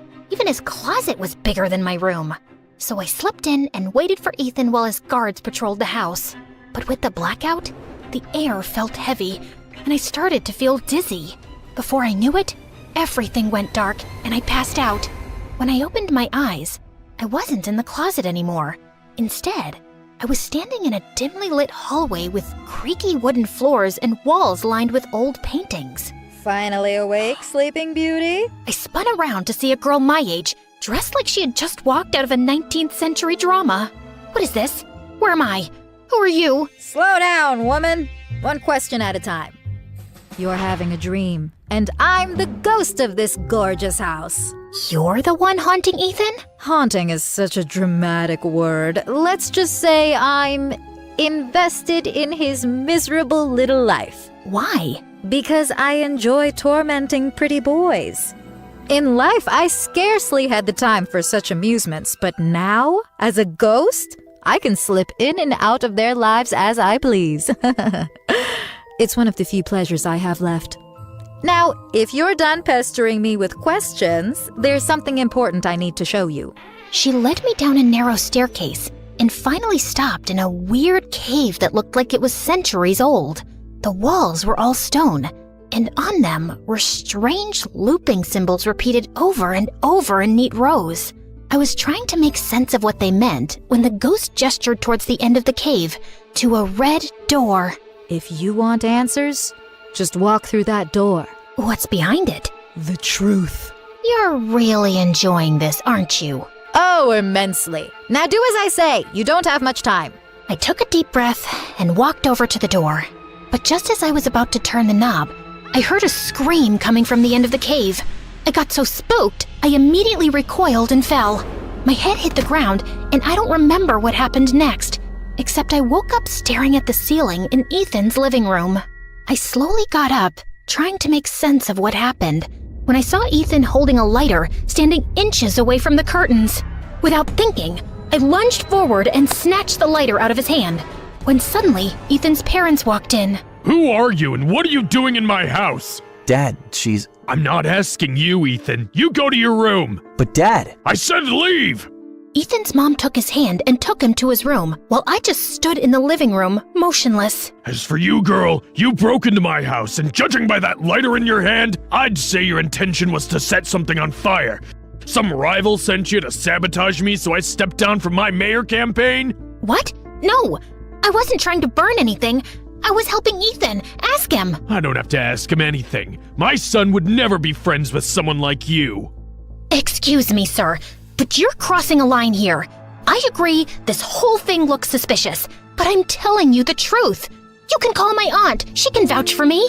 Oh, I'm sure you have some accomplice ready to cover for you. Enough of this nonsense. You're not fooling me. Before I could argue any further, his dad pulled out his phone and called the police. And an hour later, I was sitting in the police station, feeling like the unluckiest person in the world. I was just about to lose my mind when Jesse burst through the doors and dragged me home. Of all the stupid, reckless, irresponsible things you could have done, Kara, you broke into someone's house? I didn't! Ethan called me there. He's my friend. So you're telling me you have rich friends like that guy Ethan, and you never told me? How could you do that? The least you should have done was to introduce me to his father. For the love of God, Jesse, his dad's married. Where are your morals? Who needs morals when you can be rich? And his dad's a politician, right? Everyone knows politicians are always looking for trophy wives. I'm sure I'd fit right in. Now do me a favor and arrange a meeting. I will do no such thing, you freak. What? I'll talk to him after break. Tomorrow at school. I didn't, because Ethan didn't turn up at school the next day, which kind of had me worried. I even called him, but he didn't answer. So I thought he was just ignoring me after what happened with his dad last night. But then, something in my heart told me things weren't right, so I decided to pay him a visit. I was outside his mansion when suddenly I started hearing voices. I walked in and froze. Ethan was standing on the edge of the roof, swaying like a leaf in the wind. His parents were shouting up at him. Guards were barking into their walkie-talkies. But no one was making a move to save him. Ethan, sweetie, please wake up. But Ethan didn't move. It was clear he wasn't himself, and if someone startled him or rushed up there, it might only push him to jump. I had to get to him somehow, so with everyone distracted, I slipped into the mansion and dashed upstairs to the rooftop. Ethan? Ethan, it's me, Kara. I know you can hear me. You're not alone. I'm here, okay? Just focus on my voice. Ethan tilted his head slightly, like he was trying to place the sound. You're stronger than this. Whatever's got a hold on you, it doesn't control you. You're Ethan, the guy who trips over air and somehow still looks cool doing it. You're not a puppet. Fight it! For a moment, nothing happened. Then slowly, he turned his head to look at me. Kara? It's me. I've got you. I won't let go, I promise. Finally, he reached out, and the moment our hands touched, I yanked him away from the edge with all my strength. But I fell, hit my head, and blacked out.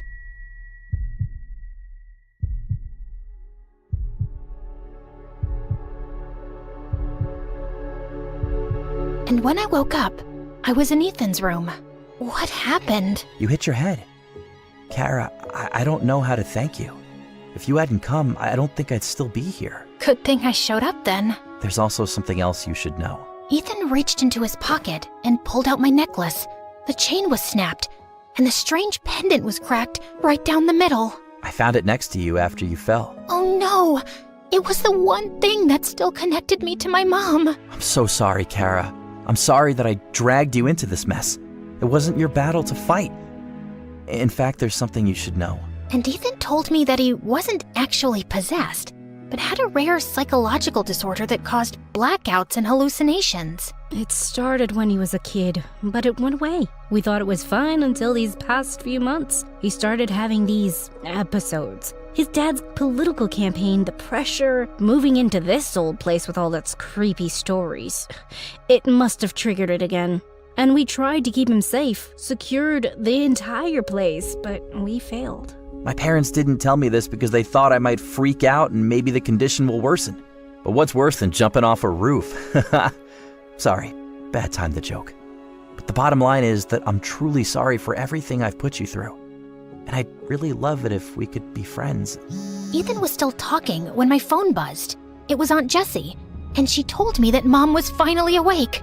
I told Ethan, and he immediately offered to take me to the hospital. As soon as we reached the hospital, I rushed into Mom's room and held her tight. Oh, thank God. I was so scared I'd never get to see you again. Oh, my sweet girl, I missed you too. And I've got to say this, you've been so brave. But Mom, I messed up.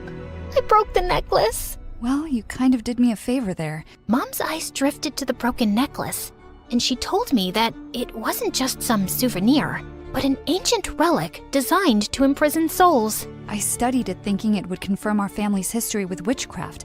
I thought if I could connect my spirit to it, I'd gain the wisdom I'd been seeking. Instead, the necklace trapped me. My body stayed here in a coma, but my spirit was locked inside. But when it broke, it lost its hold. My soul was released and returned to my body. So, you were in this necklace all this time? In a way, yes. I've been watching you, and you've been so brave, Kara.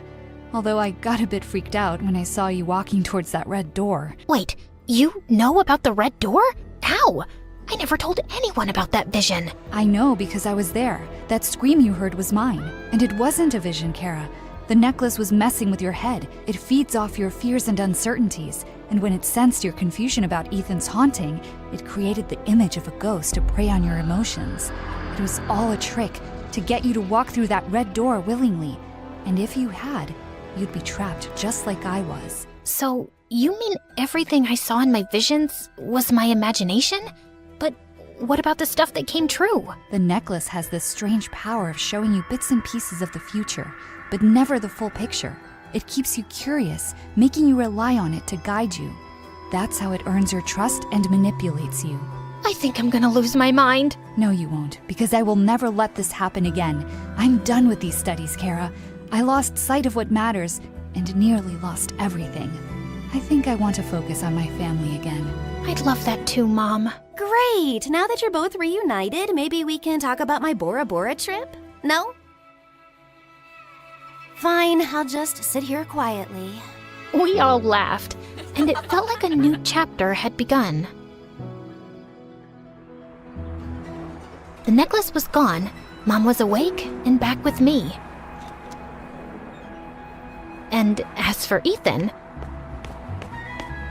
well, he's still clumsy as ever. But at least he's taking therapy, so he won't roll off another building and blame it on a ghost.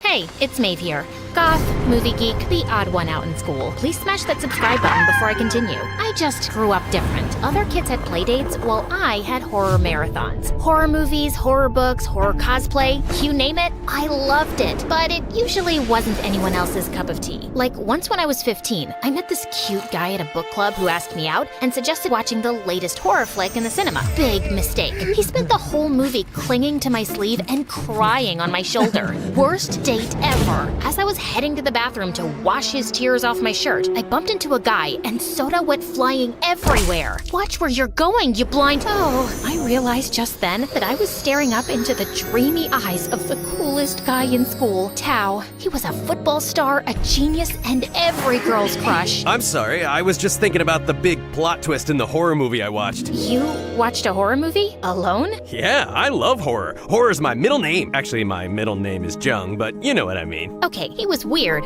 but exactly my brand of weird. He loved horror everything. We both liked hard metal music and had the same favorite books. The more we hung out, it felt like he was the yin to my yang. As a friend, of course. I mean, a guy like him and a girl like me? Please. One night, we were lying on the grass stargazing when suddenly Tao put his hand on mine and my heart skipped a few beats. Maeve, you're really different from other girls. In a good way. You're amazing. And then he kissed me. I had fireworks in my head, the whole shebang. Be my girlfriend? Yes. I felt like I'd won the lottery. We were the it couple for months, and I was falling head over heels for him. I was ready to say I love you, and decided to do it at a haunted house we were visiting later that week. It was gonna be perfect. And that night, when I finally said, I love you, Tao, he turned to me looking stressed out and said, I can't do this anymore. I have to break up with you. Haha, very funny. I'm serious, Maeve. My parents are very strict and crazy. They care about traditions and don't allow me to date anyone, especially if it's a girl out of my culture. I think my sister Jaya already suspects something. I can't have her catching us together. Huh? What exactly are you saying? It's over, Maeve. I'm sorry. And then he just turned around and left. I tried calling and texting him, but he wouldn't reply. I just couldn't let things end like this. So, I found out that Jaya worked at their parents' restaurant and went there the next day feeling crazy inside. Jaya, why are you such a witch? What kind of sister won't help her brother date the girl he likes? The whole place went quiet. Everyone turned to look as Jaya walked up to me wide-eyed. I'm guessing you're Maeve? Look, please don't create a scene. He's not your boyfriend anymore, and that's that. It's because he's scared of being caught by you. You don't get it. Our family traditions keep us strong. He should have thought of that before. With that, I pushed her away angrily. Watch it, you stupid girl. She came at me, and we started fighting. But as we pulled each other's hair, she whispered, I'm on your side, idiot. My parents just got here, and they're watching us. We can't talk about this here, so leave, you moron. I let go of her and rushed home, still shaken from the fight. And later that evening, Jaya called me. I can't tell you everything, but you have to know that my parents are really awful. And Tao has pushed you away because he doesn't want to involve you in our mess. He still cares for you. You just have to give him a few weeks to figure things out. Please stay away from him till then. He can't be seen with you. Reluctantly, I agreed to keep my distance from Tao, feeling worried but hopeful that he'd come back to me soon and explain everything. Over the next couple of weeks, Jaya and I started talking more, and we got along really well. On a bad day, I was sitting alone on a park bench, missing Tao badly and trying not to cry. Jaya came up to me with a little gift box, and inside was a horror-themed bracelet that was just my style. For the tough days, to remember you're not alone. I smiled for the first time in weeks and hugged her. But even though I loved being Jaya's friend, I couldn't shake off the feeling that something really weird was up. She just wouldn't say more about Tao's breakup with me and was super secretive about her parents. She only said they were awful and she hated them. I tried to not think about it too much, but one evening I was feeling restless and just wanted to see Tao. I went to his parents' restaurant where I knew he'd be working a shift, but instead I saw him sitting at a long table with a bunch of people, including Jaya, and next to him was a beautiful girl, and he was putting a ring on her hand. My heart was about to burst, and I just couldn't stop myself from storming in. Tao and Jaya jumped up from their seats as soon as they saw me. You want to tell me what's going on here? Who is this girl? Wait, wasn't she here one day fighting with you, Jaya? She's just my project partner, Dad, and she gets weird when she hasn't taken her anxiety meds. I'll handle this. And with that, Tao took my wrist and quickly led me out. What do you think you're doing? We broke up. No, you broke up out of the blue, and I want to know what suddenly happened to us. You go from dating me to getting engaged to someone else in weeks? There was no us, Maeve. I never loved you. Telling you that dating you is against our family tradition was just an easy way out, and you fell for it. Can you stop being so pathetic and hung up on me? Surely you'll find some boy out there who's into weirdos. His words hit me like a sharp slap in the face. I stared at him, speechless, and then I just started running away. Moments later, someone called my name, and I saw it was Jaya coming from the restaurant's back alley. Maeve, wait! He's lying to you! Lying? I just saw him getting engaged to another girl with my own eyes. He just told me that he'd never never loved me. What kind of twisted game are you playing by making me think he cares about me? It's complicated. I'll tell you everything when the time is right. But all this, it's bigger than us. You just have to trust me. No, I'm not gonna do that anymore. In the weeks that followed, I stopped talking to Jaya, avoided her calls and texts, and dodged Tao every chance I got. I was done with that weird family. To distract myself, I started writing a horror novel. It felt good to put all my feelings into something creative that was just for me. And slowly, I was starting to feel better. But then one day, something turned my world upside down. Mom had a fall at home, breaking her leg pretty badly. She needed really expensive surgery. The hospital bills were mounting. Dad was working double shifts, and I felt helpless. Then one day, Jaya appeared at the hospital with an envelope. I heard about your mom, and I want to help with the surgery. It's the least I can do. No, I can't accept this. Certainly not from you. Maeve, I'm sorry about everything. I've left home. I just couldn't live with my parents anymore. I'm staying with my friend until I graduate high school. Okay, and how does this concern me? I really don't care about your crazy family issues, and I just want a peaceful life. Also, I don't need your money. Don't be stupid. We don't have to be friends again, but just take the money. How did you get it? Why do you care? Take it and pay me back when you're ready. I really did need the money, so I took it. And Mom got better and was discharged some days later. I felt guilty, thinking I'd been too harsh with Jaya, so I sent her a thank you text and some other funny memes like before. And the next thing I knew, she was at my door. Yay, my bestie is back. Well, it's more like I felt obliged to talk to you since you helped me. Nah, you love me. We both know it. You're Tao's sister, and he kind of broke my heart brutally in case you forgot. I didn't forget. Listen, can I take you out for coffee and finally explain everything? As we sat in a cafe later, Jaya started speaking. Tao made me swear I wouldn't say anything till it's all taken care of, but I can't keep it in any longer. Maeve, my parents are big mafia criminals. Their restaurant is a front for all their illegal activities. They told us about the family business a few months ago, so Tao and I could join it. We were both horrified, but we decided to play along so we can actually gather evidence against them. We want to turn them over to the police. Okay, wow.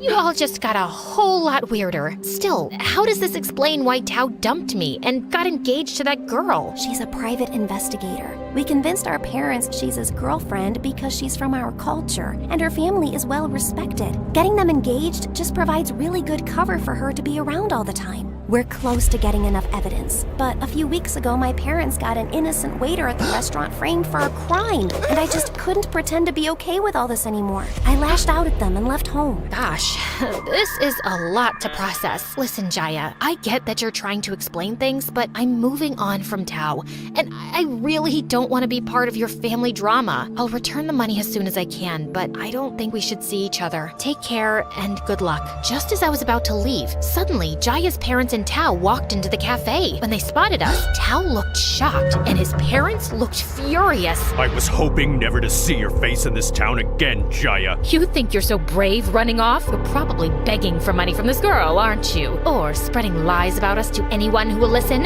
You're a shame to the family. Stop it! She's your daughter. Shut up and mind your own business. Enough, Dad. You can't talk to her like that.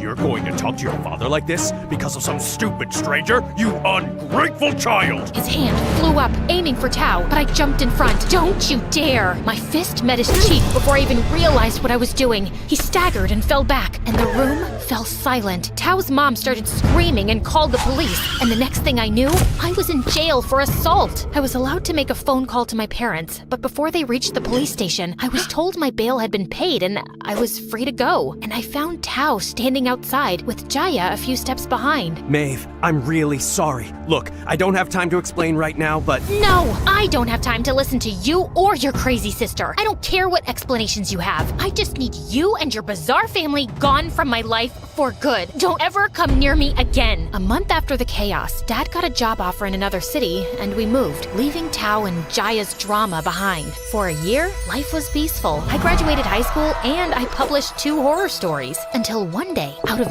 nowhere, freaking Jaya showed up at my door. Tao's gone missing. I couldn't believe it. Just when I thought I was done with all that drama, it pulled me back in. Once my parents discovered Tao's plans to expose them, he disappeared. I don't know if they're involved in his disappearance or if he ran away on his own. I only dated Tao for a few weeks in high school. Why won't you leave me alone? And why come to me about your brother now? Yeah, I know. I'm sorry. I'm desperate. I had to talk to someone, and I'm homeless. I've been living in my car for months now. God, Well, just come on in. Fine, if you insist, but I'm sleeping in your bed. Not happening. My back's really hurting. Maybe because of my new prosthetic leg. What? You got a fake leg? No, I'm just trying to guilt trip you into letting me sleep in your bed, though a little drama might help. Trust me, you already bring plenty of drama with you. Jaya stayed over and slept on my couch. While we had coffee the next morning, she did seem really weak and worried. So, what's your plan to find Tao? I've got no plan. That's why I'm here. You're the writer, right? I was hoping you'd have some ideas. The only thing I can think of is hiring a private investigator to find him. Since we can't call the cops because you're scared of your parents, I'm broke. I'll pay for it. I owe you. Jaya's smile spread across her face, and it warmed my heart. We hired a private investigator, but 2 weeks later, we were watching TV when suddenly we came across the news of Jaya's parents being arrested for a long list of criminal charges. We jumped up from our seats in shock, and then up and down in excitement. Tao finally did it!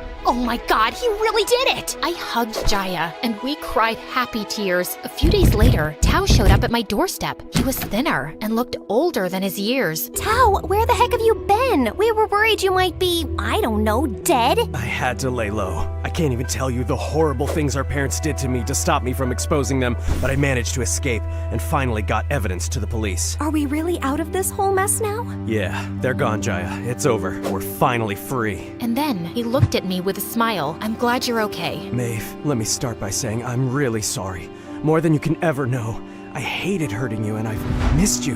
Maybe we could start over, go back to how things were? Oh, wow. Tao, back from the dead and straight to playing boyfriend? How about we aim for friends and see if you can stick around without disappearing? She's just playing hard to get. She loves our family drama. Admit it, Maeve, it spices up your writer's life. Oh, please. My life was spicy enough without your mafia soap opera. But I've got to admit, you two do keep things interesting. Anyway, you look like you could use a cup of coffee, Tao. Sounds really good. As Jaya laughed and walked into the kitchen, Tao and I smiled at each other and followed her.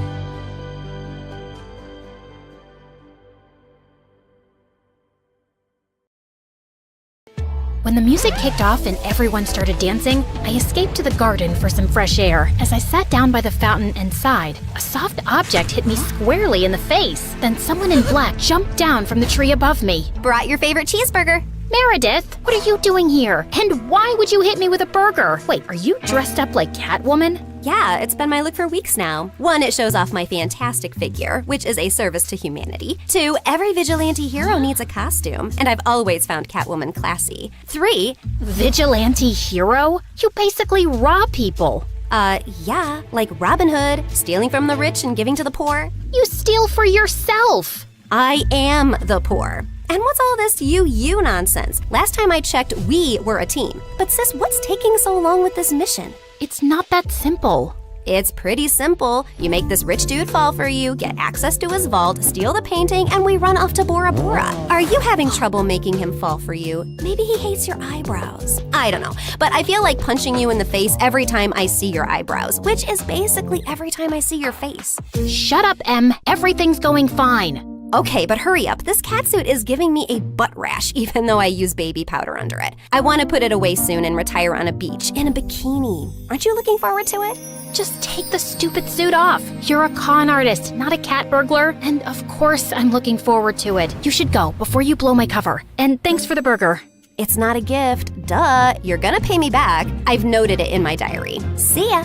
I couldn't help laughing as I saw her clumsily climb the wall, then fall over to the other side. But as I turned away, I felt troubled. The problem wasn't about making this rich guy I had to rob fall for me. He already had. The problem was, I'd fallen for him too. Let's start from the start, okay? Hi, I'm Claire, originally from Connecticut. And yes, you might have heard some fun words being used for me. Deceitful witch, manipulative liar, and con artist might come up, none of which is an exaggeration. But people change, okay? Before I tell you my crazy story, please like and subscribe. My mother was born into what she always called old money. which basically means her family had been rich for a long time and their wealth was passed down generations. Unfortunately, it skipped our generation. Apparently, my dad was extremely charming and swept Mom off her feet when she was just 20. She married him against her parents' wishes and they cut her off from their wealth. Then, 2 years later, Mom gave birth to twins, Dad met another woman, and he abandoned us. At least he left us the house in a nice neighborhood, but my grandparents refused to help Mom out and said she had to live with her decisions. Mom, how are you feeling now? Like my organs are shutting down one by one. So, same as this morning then? Here's some chicken soup. There's no chicken in it. Well, you asked for chicken soup when there was no chickens in the fridge, so I guess we all have to use our imaginations, don't we? Oh, the soup at my parents' house always had chunks of chicken and big fat prawns. What has life come to now? I was raised as a creature of luxury. I'm like that fairy tale princess who couldn't sleep because of a single pea under her mattress. So you say, but there's a bunch of sharp pebbles under your mattress and you sleep like a log and snore like a bear. What? How could you put pebbles? I do not snore. Leave me to decompose, please. Well, you have to return to your waitressing job, so get well soon, Mom. Shall not. I loved Mom, but she was basically a spoiled, selfish child who just couldn't adapt to her changing fortunes and start acting like a freaking parent. My sister Meredith and I were twins, but we looked nothing alike. With her soft blonde hair and big baby blues, she looked like the kind of sweet soul who saved kittens from trees, helped old people across the road, and sang to birds. She didn't look like she had an ounce of evil in her, which wasn't true, like at all. But we'll come back to that later. From an early age, it was clear to me and Meredith that we had to be resourceful for money. I started doing odd jobs for our rich neighbors in the 8th grade, like raking their gardens, walking their dogs, and babysitting their kids. But Meredith was always finding more creative ways, like taking stupid boys in her class on paid exclusive tours to an alien site she'd discovered in the nearby forest. I'd seen her digging up the crater where the spaceship had landed, or selling youth water to high school girls, claiming she'd traveled far to the Fountain of Youth over summer break and had a limited supply. They actually thought she was telling the truth because it tasted different.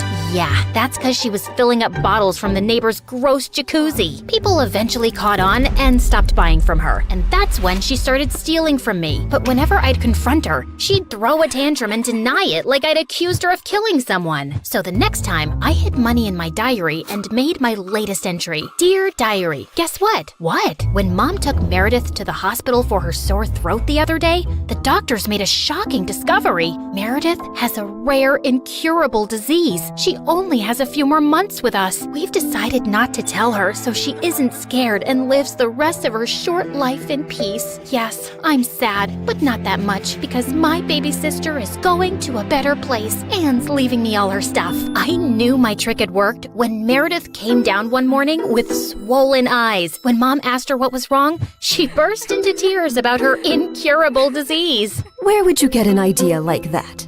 Yes, Meredith. Please, tell Mom where you got this idea from. You wrote it in your... Wait, you chubby witch! You made me believe I was dying! Meredith lunged at me and we went rolling all over the kitchen floor. But she ended up getting grounded for a month for stealing and invading my privacy. I soon started missing her at dinner time though. So late one night, I snuck into her room with ice cream to find her playing darts with my face as the target. I'm sorry you're stuck here, but you did steal from me. I know we don't have a lot right now, but we'll work hard and make money in the future. But the future is in the future. What do I do now when I need money for mascara and gummy bears? Maybe we can think of some business idea. Oh, I thought you'd never ask. She pulled out a box from under her bed full of t-shirts. So you know my friend George, the next door gardener's nephew? Apparently he volunteers at a mental institution every weekend. The owners got t-shirts made from all the patients, but they refuse to wear them, blah, blah. So now the mental place has hundreds of these lying in storage. George said he can score them for me, and we could have our own t-shirt range with cute things written on them. Look, here's one I made for myself. I want to go to Bora Bora, but I'm Bora Bora. Please help me. Funny. I'm very serious, actually. I'm gonna live in Bora Bora one day. So, are we selling these t-shirts? I'm in. I also made one for you. That'll be $10, thanks. Money can't buy happiness, but poverty can't buy anything. Please help me. You should pay me for wearing this. Meredith didn't have the best reputation in our neighborhood or school to sell things, so we decided to hit the other end of town and set up a t-shirt stall outside a private school. With my salesmanship and Meredith's flirting, we managed to sell quite a few on the first day. We started setting up shop at different locations, and one day as we were heading home, Meredith suddenly said she had to pee really badly. So we walked up to the closest house to ask if they'd let us use the bathroom. We rang the bell, but no one seemed to be home. I was peeking in through the window when suddenly I turned around to see Meredith already crawling halfway through one. Are you crazy? That's breaking and entering! I'll kick in your face so hard that you'll need plastic surgery, which we don't have money for. If you don't want to be ugly for the rest of your life, let me pee. I let her go and was standing guard at the door when, to my horror, a car suddenly pulled into the driveway and a snooty woman stepped out. Hey, you girl. What are you doing lurking around my house? Were you thinking of breaking in? What? No, of course not. I'm a Girl Scout selling cookies. Yeah, I study in the, Aston Bridge School for Girls. Oh, I see. It's a lovely school. I know many people whose children go there. Sorry for my mistake. I'll be happy to buy some cookies from you. Put me down for 20 boxes. Sure. It's, $5 a box, so that'll be $100. I'm putting your name down on my list, and I'll drop them by tomorrow. That's perfect, sweetie. Here's the money. I'll see you soon. Just then, I saw Meredith slip out the window, and as soon as the lady went in, we ran like crazy down the block and then collapsed on some grass. Look, I took some pastries from her kitchen. Perfect for a spontaneous picnic. That's stealing. Oh, you're one to talk. I heard the whole cookie conversation from inside. You took that lady's money and you're never gonna give her any cookies. I was just trying to distract her before she caught your butt. I didn't think she'd be dumb enough to actually give me the money. I can return it. Look, she didn't do it out of the goodness of her heart. She's a rich snob who was being really rude till she thought you were someone rich too. You didn't force her to give you money at gunpoint. Oh, Claire, this has just given me the best idea. You're not serious. Yes, I am. Dumb people deserve to be tricked. And what does $100 mean to someone who has a gold toilet seat? I knew it was wrong, but it was also so easy. And before I knew it, Meredith and I were wearing private school uniforms and hitting different neighborhoods collecting money for Girl Scout cookies that we had no intention to deliver. We made $2,000 in a month. But one day, when we went up to a rich old lady's house, she invited us in and even offered us cake as we signed her up. How many boxes will that be, ma'am? Oh, none, thank you. You see, I don't buy imaginary cookies. What? I'd heard that there were 2 conning Girl Scouts in town, and I was ready for you. I've called the police, and you 2 will end up in a detention center. Just then, there was a loud bang and the power went out. In the confusion, Meredith kicked the old lady and yelled, "Run!" As we were sprinting down the street, I suddenly noticed a nerdy-looking boy my age running beside us too, grinning and waving at us. Hey, hold on. Who are you? I'm your new neighbor, Freddie.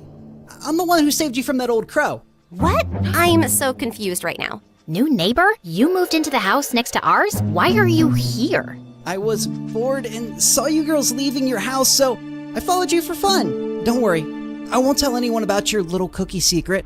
When I heard that old lady threatening you, I went to the main circuit board and pulled out a wire with my tweezer, which I always keep handy. You could have been electrocuted. You're either incredibly smart or exceptionally dumb. My mom says the exact same thing, except for the incredibly smart part. Listen, you geek, what do you want? If you think you're gonna get a cut of our profits. No, my parents are well off. They're neurosurgeons. I just want to be friends. I swear, I don't have any siblings and I don't know anyone here. What if we say no? I'll keep following you around until you say yes?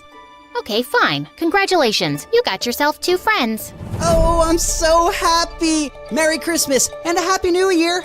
And from that day on, that goof really did become our best friend, especially mine. He was like the sibling I never had. I mean, the nice sibling who did my nails and watched the channel I wanted to watch on TV without arguing. He was also really generous. I didn't want to take advantage of it, but Meredith and Mom had no problem keeping all the gifts he was always getting us. We decided to lay low with our conning activities in case the old lady had actually told the police about us. But soon after we joined the 11th grade, a new drama unfolded in our lives. A family moved into the huge white house across the street. Apparently, the couple who'd bought the place was loaded, and they had 5 teenage boys. Finally, some eligible bachelors on our street. Thanks. My feelings aren't hurt at all. Oh, I'm sorry I left you out, sweetie. Maybe you'll find someone too. I mean, they have 5 boys. There's a good chance one of them is gay. What? Why would you think? Okay, girls, here's a basket of goodies for you to take over as a welcome present. Now go, throw yourselves at those boys. Meredith and I rolled our eyes, but we decided there wasn't any harm in checking them out, and we were welcomed by the ugliest quadruplets ever. They were really sweet and really excited to see us, but with their orange hair, acne, and buck teeth, they were not a pretty sight. Man, I feel sorry for those parents. Like, Mom got one average-looking kid, but God made it up by giving her me. But those parents, God decided to use copy-paste on that ugly model. They must have done something terrible to deserve this. You are so rude. Oh, shut up. I know you're thinking the same. I just have the guts to say it out loud. But then a day later, I'd just woken up when the bell rang, and I opened the door to find the most gorgeous boy ever standing outside.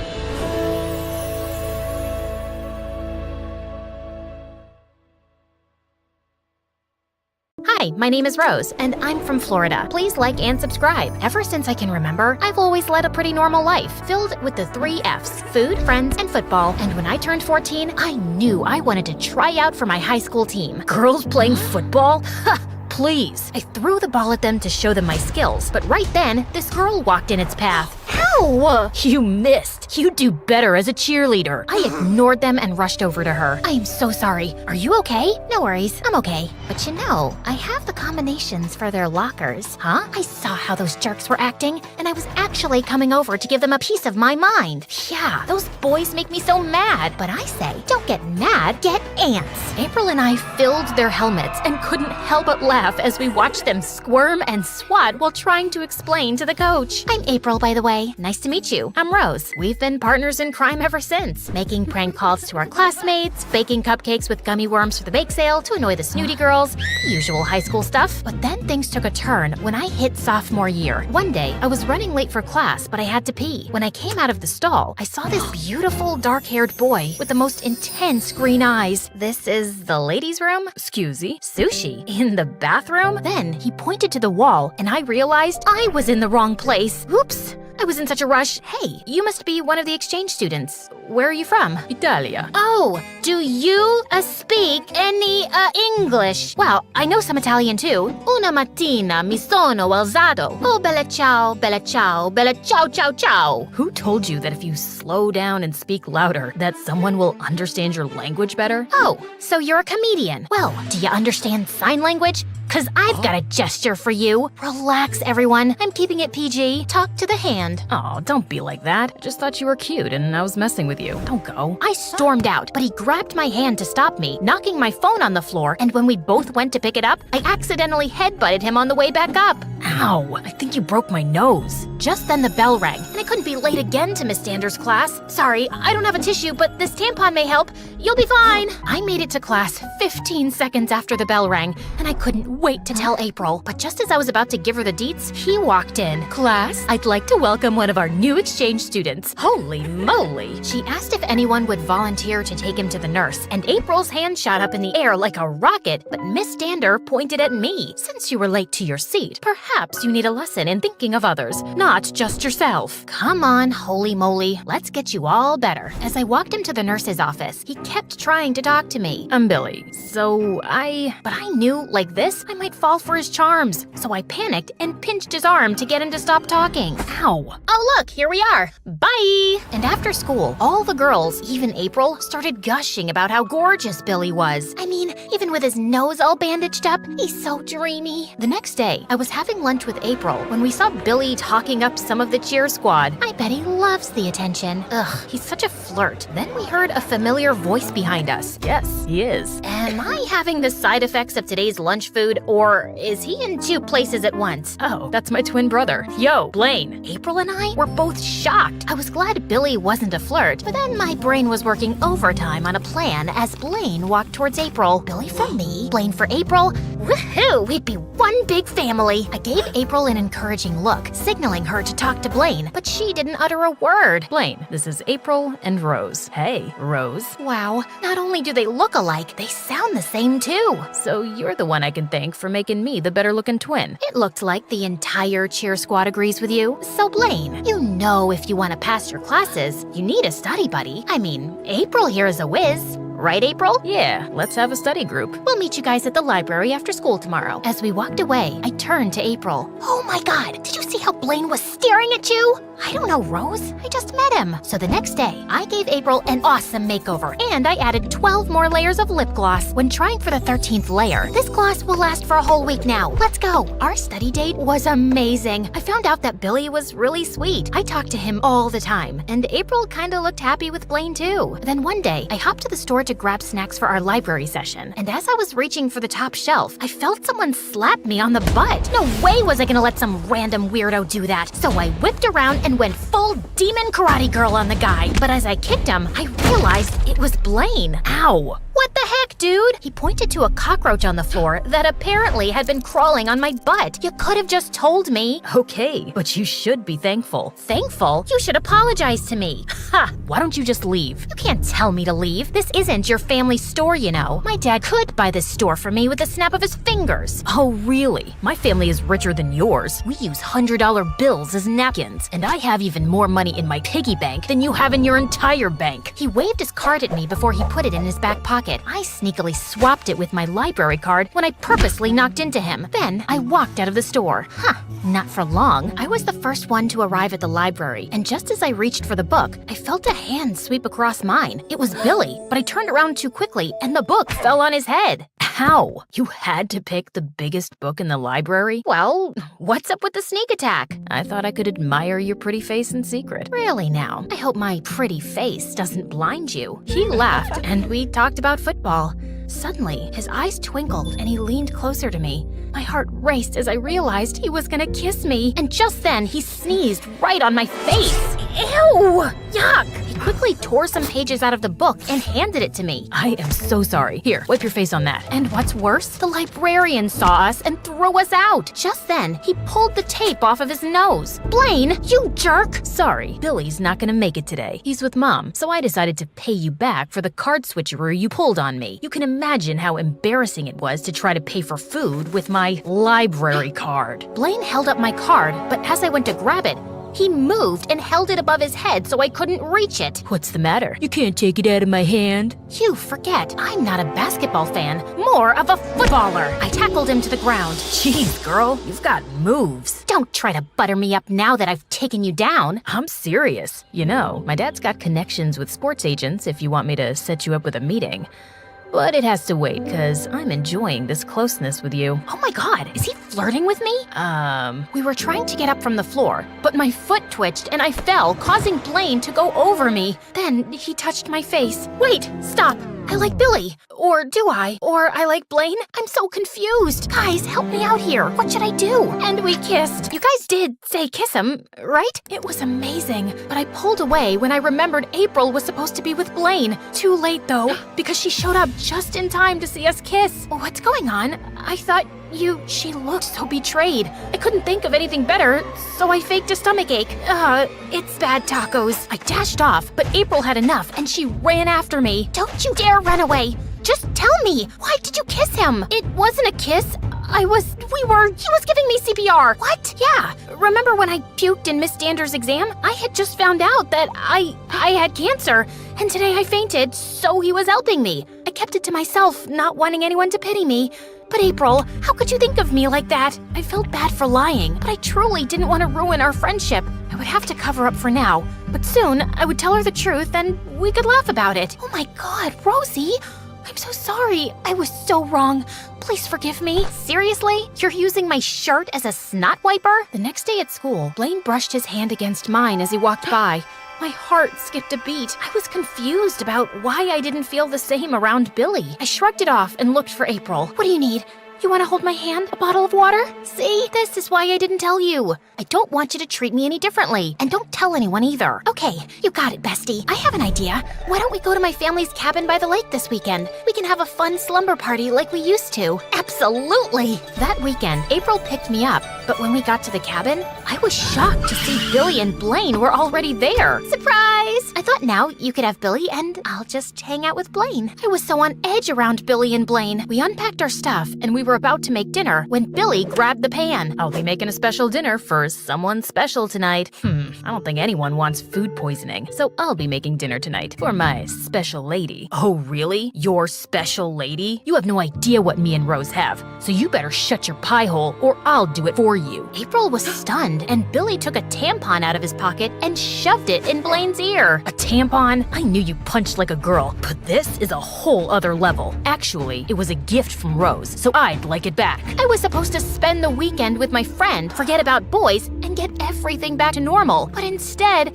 everything was falling apart. So I just snuck out for some time to think. I must have walked for a while because I wound up on a road that clearly hadn't been used in months. Then suddenly, I heard a woman yelling for help. As I approached, I saw a woman on the ground. I rushed over to help. Are you okay? I knelt down to see that her foot had been badly injured and was stuck in a gopher hole. Hold still. I think I can use a branch to pry you loose. I freed her from the hole and took her to the hospital for treatment, but she needed blood, and luckily, I was a match. When she woke up, she called me over. You are an angel. I would have surely been there for a month if you hadn't saved me. If I had a daughter, she'd be just like you. As she hugged me, I fought back the tears, thinking of how much I missed having my mom around. No matter what you do or how rich you are, there's no replacement for a mother's love. My sons forgot their undies, so I tried Google Maps to reach them, but I got lost. I just called them, and they should be here soon. You know, I am so proud that nothing can come between them, and they are always together and take such good care of me. Just then, April, Billy, and Blaine showed up. Mom! Wait, these are your sons? Blaine rushed for medicines, and Billy came to hug me. I was so worried about you. I'm glad you're okay. But as I hugged him, I realized I was looking over his shoulder with my eyes glued to Blaine. It was then I knew that Blaine was the one, and also that I would have to give him up. I whispered in Billy's ear, I care so much about you, both of you, but I need to let you both go. Why? I don't understand. I can't be the reason that anything comes between you two. Someone just reminded me how important family is. Please, tell Blaine for me. My lie got busted when the doctor told them that I gave the blood, and April heard it and looked so disappointed. I couldn't face April, so I ran away and decided to escape to Europe and complete my high school years there, something my dad had always wanted me to do. But before leaving, I sent a long email to April, apologizing for not being the friend she deserved and telling her my true feelings for Blaine. Then, with tears in my eyes, I deleted all the accounts, knowing that I'd never be able to tell Blaine how I felt. It hurts bad, but I thought it was just better for all of us. Years later, I had graduated from medical college and came back home to set up my pediatric practice. I had only been open for a few weeks when Billy and April walked in with their twin baby girls. We heard you were back in town and we needed a good pediatrician. And you thought of me? She gave me a shove so hard that we both started bawling and ended up hugging. Through her tears, she told me how much she'd been missing me. Have you both forgiven me? Of course, Rose. I mean, after all, you're the reason we wound up together. We realized how much we had in common, and love blossomed from there. We sent you a wedding invitation, but never heard back. I had all my mail forwarded to my dad's house. I still haven't gone through any of it, but I'm sorry I missed it. I'm sure it was beautiful. Well, you have an open invitation to come by anytime to look at the wedding album. She'll take any excuse to break that out and show people.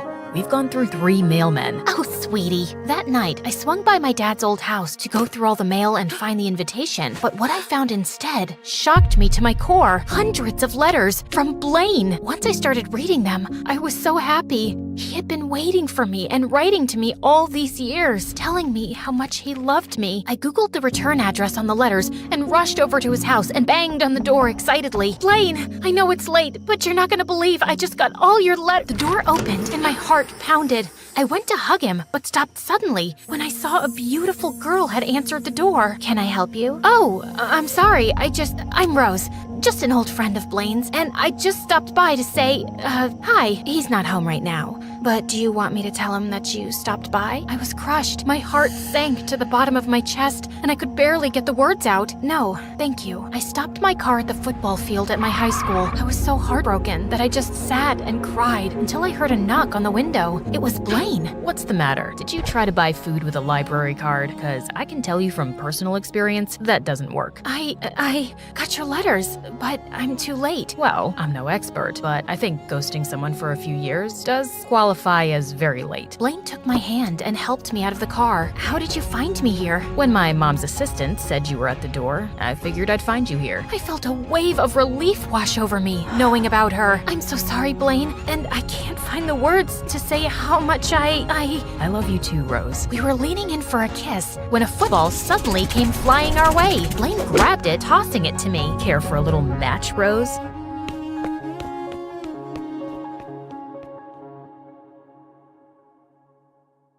Hey there, I'm Christina. Hit that like button and smash subscribe to MSA for stories that'll make your head spin. But first, show your love for MSA with our awesome bottles and notebooks. Peek at the collection in the description and pick your favorites. Life used to be all fun and games with my twin Nadia. We did everything together. Watched cartoons, played games, and even wore identical clothes. We were so alike, even our parents got mixed up. But as we grew older, things changed. We started liking different things, and by the time we were in 5th grade, everyone saw that Nadia was way smarter than me. Mom was a university teacher, and she was always talking about Nadia's good grades to everyone and giving her extra lessons. She tried with me once, but when I didn't understand quickly, she just sighed. Some kids shine, others don't. It made me feel bad. Nadia's study sessions grew longer, and our playtime disappeared, like our matching outfits. How about a cartoon break? For old time's sake. Can't. Mom thinks they're just a distraction now. And then, Mom started giving me more and more house chores. At first, I didn't mind helping, but then I noticed she was doing it on purpose to keep me away from my sister. Leave your sister alone. She's studying. Go wash the dishes. But I just wanted a little help with my math. Ask your teacher for help. Nadia's busy, and those dishes aren't going to wash themselves. And after that, you can organize your closet. If you can't manage that mess, you're not going to get very far ahead in life. You don't always have to be like that. It's all right, Christina, honey. Let's go do the dishes together. Nadia and I were growing distant. Mom paid me no attention, and she and Dad fought a lot, mostly about the way she treated me. And I couldn't help feeling that I was the reason our family was tearing apart. Eventually, Mom and Dad split up, and I ended up moving out with Dad to a really dingy apartment. Look on the bright side, honey. Adventures await us. Adventures, huh? More like nightly mouse marathons and indoor rain. This place just needs a little love, and you can choose the decor. Pink for your room? Maybe black, just like my future. Surprisingly, I came home to find one wall in my room painted black. Dark moments show us how the little things can shine. He put bright flowers against the black wall. Notice how the colors stand out now? It's pretty, I guess. You'll understand someday. Always look for the bright spots. Positive thinking was tough, especially with school growing weirder by the day. Everyone at school thought of me as the other dumb sister. Even my teachers seemed to feel sorry for me. Christina, maybe put in some extra effort? You might surprise yourself. Sure, I'll ask Mom for help. Oh wait, she's too busy with her star student. I left the classroom upset when I heard Nadia's voice behind me in the hallway. What's wrong now? Just another day of me growing tired of being compared to you. It's not my fault. I just keep to myself. It must be nice not worrying about anyone else. I was walking off, but Nadia grabbed my arm. Hey, listen, I know you're upset, but there's something I can't tell you right now.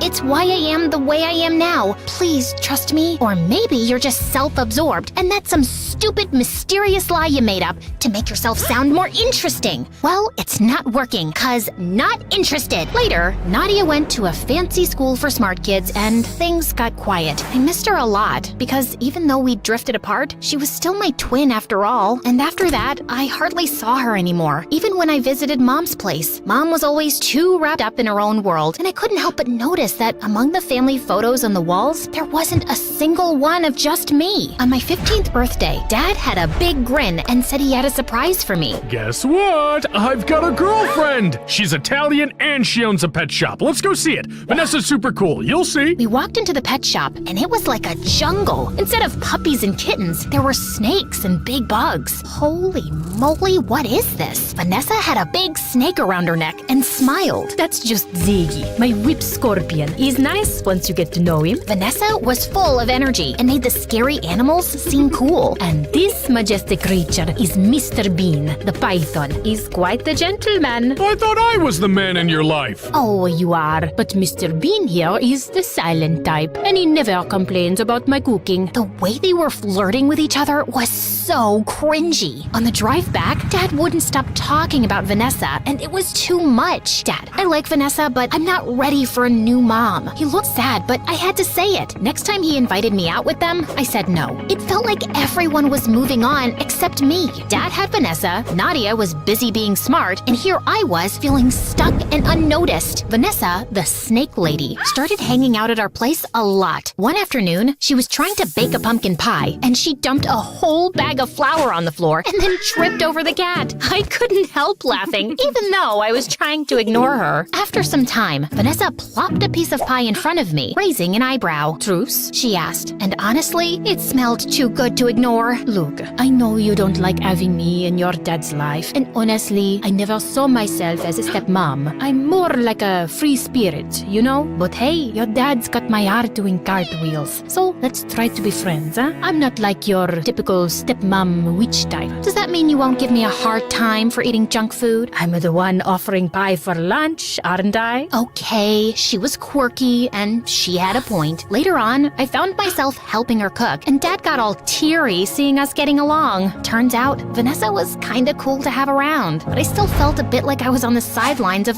everyone else's game. One day in my room, I noticed the flowers next to the black wall looking sad, their petals falling. Time for new flowers. Fresh flowers had become my thing. They cheered up the room. At the flower shop, I met Mrs. Garcia for the first time. She was super cool, zipping around in her wheelchair, arranging bouquets with the biggest smile. Pick whatever makes you smile, Christina, she said, handing me the brightest bunch. I walked out of the flower shop, super happy with my new flowers. I wasn't looking where I was going and didn't see a bike coming. It knocked me over, and I blacked out. I woke up in a hospital bed, and Nadia was there looking super worried. She ran off to find Dad as soon as I opened my eyes. The doctor said I'd hit my head pretty badly and was out for 3 whole days, but they checked me over and said I could go home. Back in my room, something about my flowers caught my eye. They seemed cooler somehow. I grabbed a pen and paper and started drawing, really getting into all the shapes and patterns I could see. What's up with you? Did you know flowers are kinda like math? They've got these patterns that are all just cool. Nadia looked at my drawings and turned white as a ghost. No way. Here, try these math problems. Stuff that used to look like alien code suddenly just made sense. I even solved the complex equations. Did my brain just level up or what? We gotta tell Mom, like she'd care to check on me. She's not heartless, okay? She was actually worried. Don't defend her. You don't know everything. Then tell me. I told you, I can't. Ugh, then just go ahead and leave. I don't even want to know your stupid secret. Later, when Mom popped by, she barely glanced at Dad and Vanessa and came straight to me with a stack of papers. Time for a little test, Christina. After I finished, she examined the papers and just said, pack up. You're staying with me now.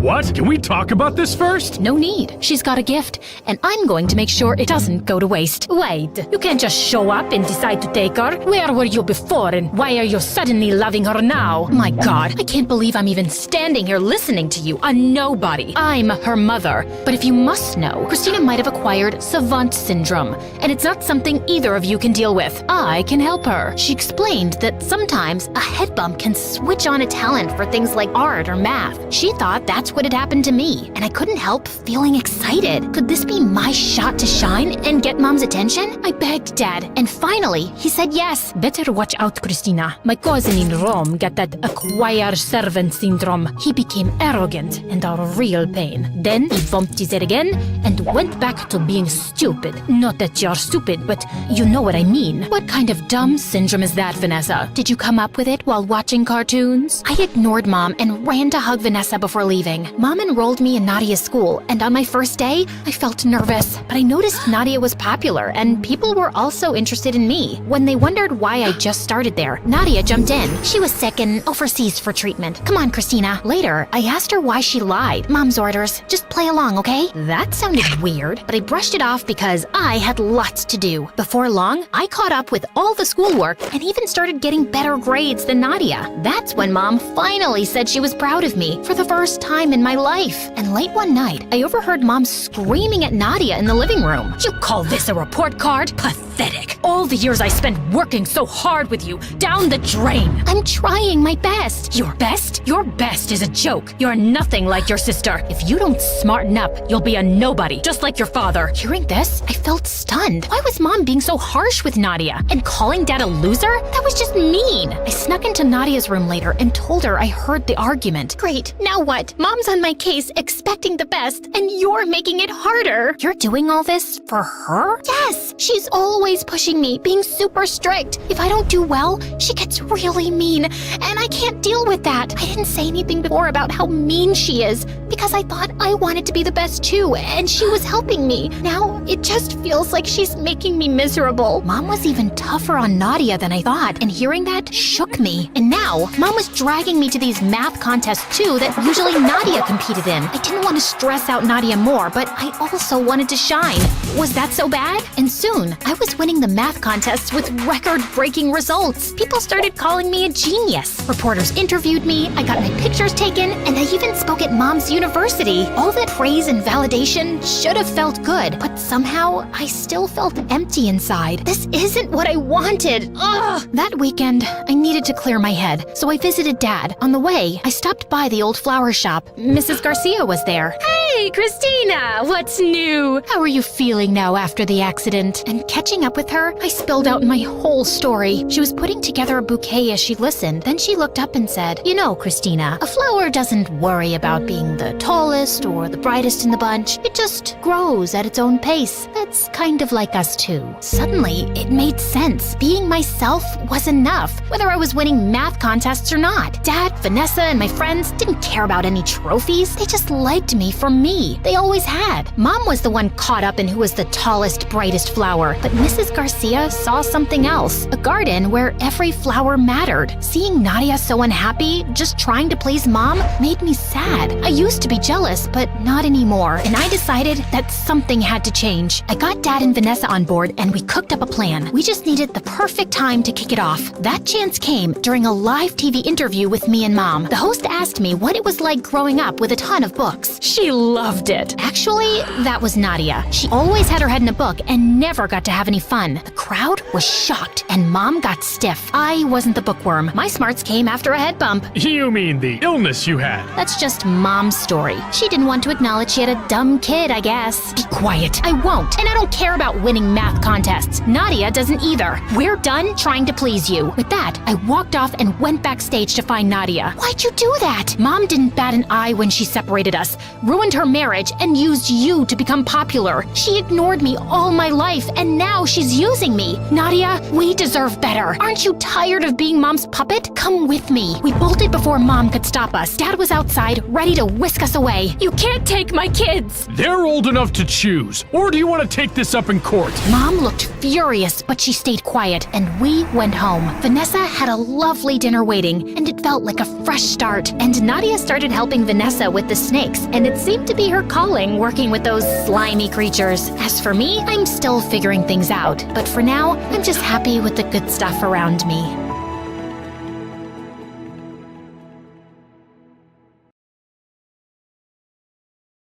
Duke stormed off, and so did Caleb, while Natalie stood there reeling in shock. What? They set me up? Caleb helped me set up some deal with Duke? Natalie felt sick to her stomach, and she had to confront Caleb ASAP. Later that night, as she was marching up to his door, something caught her attention from the window. It was Caleb's mom, and she was cleaning the house, not looking sick at all. Natalie knocked angrily, and Caleb looked surprised to see her. Nat, I didn't know you were coming. Is everything okay? Can we talk in private? Oh, of course. He walked out of the house with her to her favorite spot, and then she turned to him and pushed him angrily. So, you're the one who told Duke about me when he needed a fake girlfriend? You're also the one who made sure I couldn't say no? You ruined that statue and framed me. How could you do this to me? Nat. And then you acted like you didn't want me taking this job and made me feel guilty? Oh, the caring, possessive boyfriend. But it was your idea all along? You should get an Oscar for your performance. Please, listen. I can explain. You made a complete fool out of me. And you even told Duke I'm just a friend? Caleb, you're such a big jerk. He wouldn't have agreed to have you as a fake girlfriend if he knew we were together. Wow, that's your justification? You just used me like a stupid toy to get money out of him. And not for your sick mom because she seems to be just fine now. Who are you, man? I don't even know you. And it looks like I never did. Nat, it's not like that. Shut up. We're done. Do you hear me? We are done. Natalie didn't wait for his response before storming off. Caleb couldn't stop feeling devastated and broke down to his stepdad. Natalie broke up with me, Dad. Forget about her then. When you have the money, you can marry any girl you want. You're too brilliant for her anyway. Try to target someone rich. Marrying into wealth will give you a lifetime of security. Caleb was stunned at his stepdad's words. He did want to be rich and have a much easier life, but he couldn't forget Natalie just like that.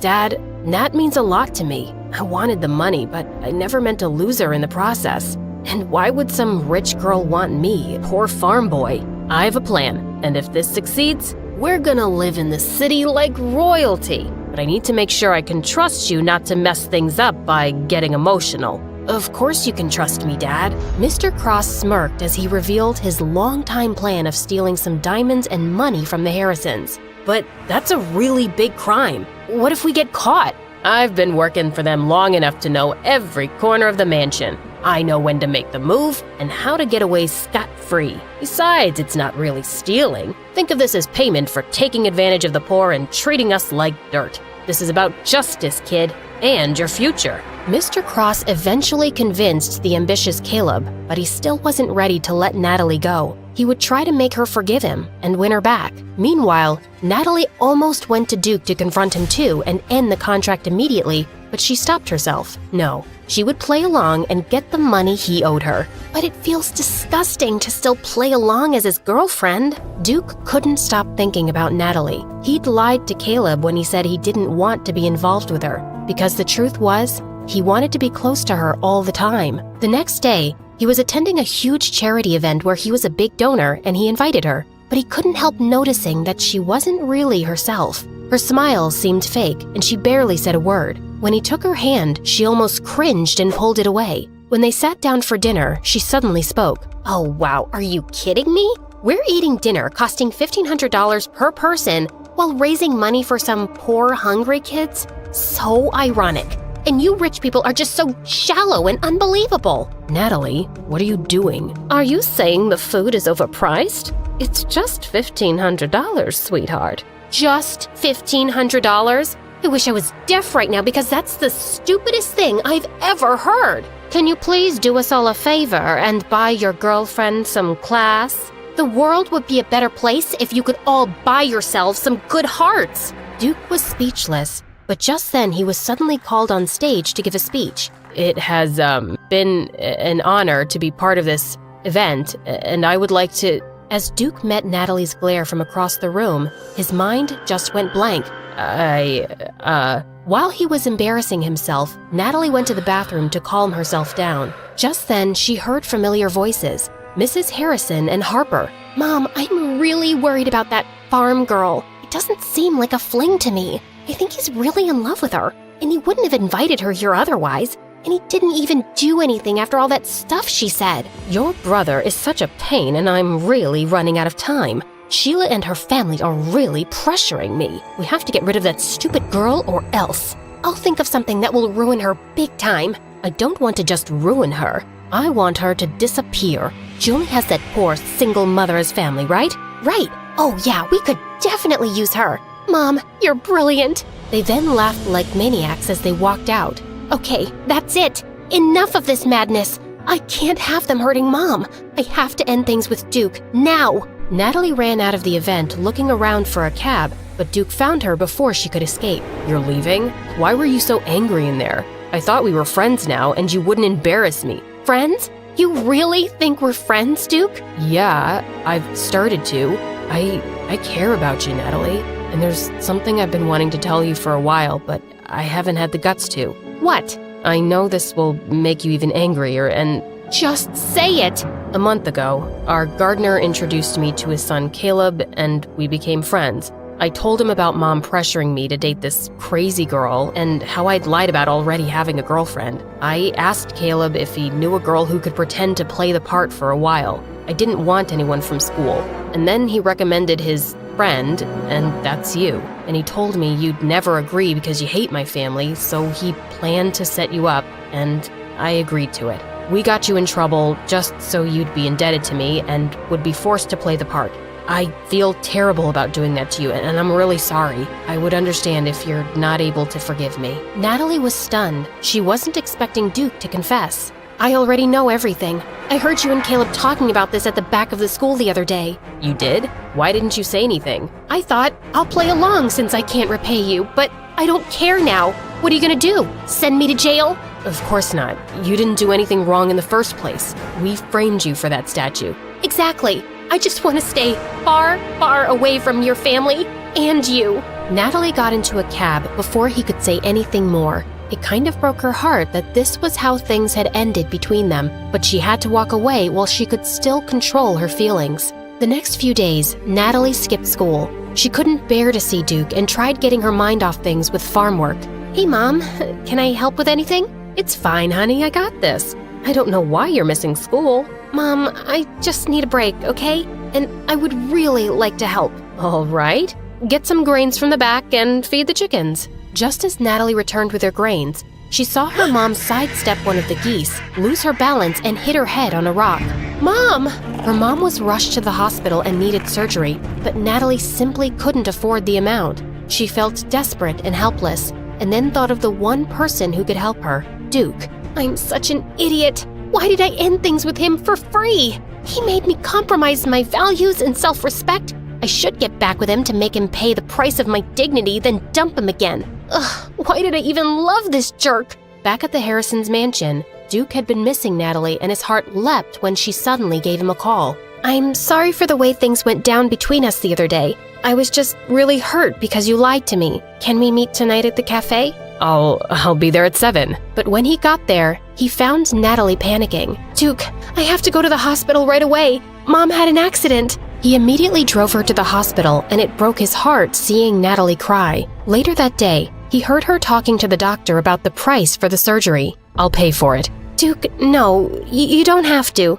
Just think of it as a payment for all those days you worked for me. He kept insisting, and Natalie pretended to refuse, but eventually agreed. I don't know how to thank you. Don't think about it. Let's just hope your mom wakes up soon. I really hope so too. Wanting to comfort her, Duke pulled her into a hug, and Natalie just found herself hugging him back. As she lifted her face, their eyes met and her heartbeat became wild. You're so beautiful. When Natalie realized what was happening, she immediately excused herself to the bathroom. Focus, Natalie. He's a jerk and his family is crazy. Don't get carried away. Meanwhile, Harper and Mrs. Harrison decided that dinner would be the perfect time to break Duke. So, how is Natalie, darling? Maybe you should invite her to have dinner with us again. She's busy taking care of her mom, who's in the hospital. Oh, really? We didn't even do anything to her mom yet. What? Duke, are you sure that's why your girlfriend can't come over? Yes, Mom, I'm sure. Or is it because she's your fake girlfriend and you've been feeding me a bunch of lies? What? What are you talking about? Just then, Harper started playing Duke and Natalie's conversation on her phone, where Duke confessed that he needed a fake girlfriend because of his mom. I am so disappointed in you, Duke. You lied to me. You will end this stupid charade now. Mom, just stop it. Stop it with all this pressure. Yes, I lied to you, but you pushed me to do it. And Natalie may have been my fake girlfriend, but I love her now. Nonsense. Get rid of that gold digger and date Sheila instead. Or you can forget about being my son and all these privileges you were born with. That midnight, Caleb and his stepdad were successful in opening the Harrison safe.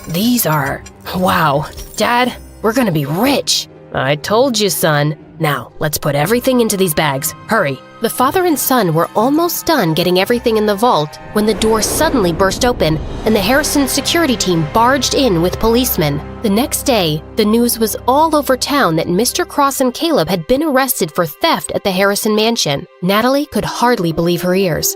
She didn't love Caleb anymore, but he'd been her friend since they were kids, and she had to see him. Nat, thank God you're here. You gotta help us. Please, ask Duke to make his family forgive us. Caleb, why did you do it? When did you become this person? How can you not understand, Nat? We've always hated those rich people. They've worked our parents to the bone and always mistreated us. Are we less smart than any of them? Or less deserving of a good life? No, you deserve a good life, but you can't have it by robbing rich people. You have to earn it, Caleb. I could work for 50 years and never get to where they are. I swear, I didn't want this just for me. I wanted it for my family and for you. I still love you, Nat, and I was gonna convince you to move away to the big city with me once I was rich. How could you think this is what I'd want? I could never even cheat in tests when we were kids. And I don't love you anymore, Caleb. But you're my best friend, my only friend. You have to help me. Please, call Duke.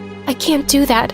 You committed a crime and you'll have to pay for it. And not once have I heard you say that you're actually sorry you did it. Please, Nat. Who's gonna look after my mom? This'll break her heart. I'm begging you. Natalie softened and she tried to call Duke, but he wasn't picking up. She promised Caleb that she'd try to do what she could, but hours passed and there was no response from Duke. She then decided to call the last person she wanted to talk to. Hello, Harper? Farm girl? To what do I owe this displeasure? Your brother isn't answering my calls and messages. Is he okay? You tell me. Mom kicked him out of the house last night and basically disowned him, all because he said he was in love with you and wouldn't date anyone else. Dad tried to stop him, but he wouldn't stay. He what? Harper, where did he go? Why should I tell you? Harper, please, tell me he has somewhere to go. And he would still have some savings of his own, right? It turns out he doesn't have any. He had $100,000, or so we thought, but now he's penniless. He wouldn't tell me where he spent that money, but I can easily guess it was on you, you gold digger. She was actually right. Mom's surgery had cost $100,000, and it looked like Duke had given all his savings to me. She tried to call Harper again, who blocked her number, so she had no choice but to go to the mansion. How dare you come here, you filthy, lying peasant! I just wanted to ask where Duke went because I'm worried. Drop the act, girl. We all know how fake everything was. My brother was so stupid for actually falling in love with you. Yes, it was fake at first, but I've fallen in love with him too, for real. Please, you have to find out where he went. Suddenly, someone started bawling from the door. It was Sheila with her parents. Mrs. Harrison wasn't expecting their visit, and the blood drained from her face. Who's this girl? Where's my Duke? He's mine. He's only mine. Give him back to me. We are destined to be with each other. Sheila started screaming and breaking everything she saw, and her mom rushed to calm her down. Meanwhile, her dad was furious. Our poor daughter. I thought Duke was single. What is the meaning of this? This is all a misunderstanding. This farm girl is crazy and— No, we've heard everything. Your son is in love with that girl and you lied to us. What is going on here? Your wife promised she'd repay us for keeping her horrible secret. This is the payment we want. Duke for our daughter. Liars! Liars! Then suddenly, Sheila's dad took some pictures from his suitcase and showed them to Mr. Harrison. Here is everything you need to see. Your wife is a terrible woman. We shouldn't have trusted her. And now our princess is emotionally destroyed. This is unforgivable. Mr. Harrison was speechless. His wife was apparently having an affair with a wealthy politician. My wife discovered all of this because she's the politician's secretary. He has been giving your wife huge sums of money and expensive gifts for years. Mr. Harrison looked stunned, and then he lost it. I've done nothing but love you, given in to every stupid tantrum, giving you everything you wanted, but it wasn't good enough for you, and now you've made our son miserable too, just to cover your own dirty secrets. Get out of my house, now! No, you can't do this to me, honey. I'll leave him for you. But Mr. Harrison ignored her and ordered their security to drag her outside. Dad, what are you doing to Mom?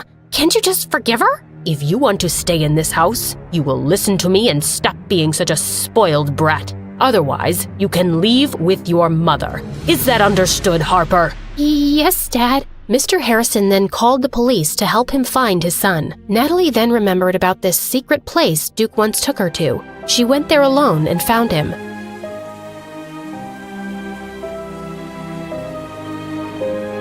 Natalie, what are you doing here? She told him everything that happened, and Duke couldn't believe how terrible his mom actually was. It's time for you to come home. Your dad is really worried about you. And you? Were you worried? Why do you think I'm here? And how could you be foolish enough to give me all your savings? It was for your mom, Natalie. It's foolish not to take care of the people you love, and I love you. I love you too, Duke. I never thought I could, and I really didn't want to, trust me. But you've made me fall in love with you. I can't help it. Okay, so in that case, you need to sign another contract with me. Depends.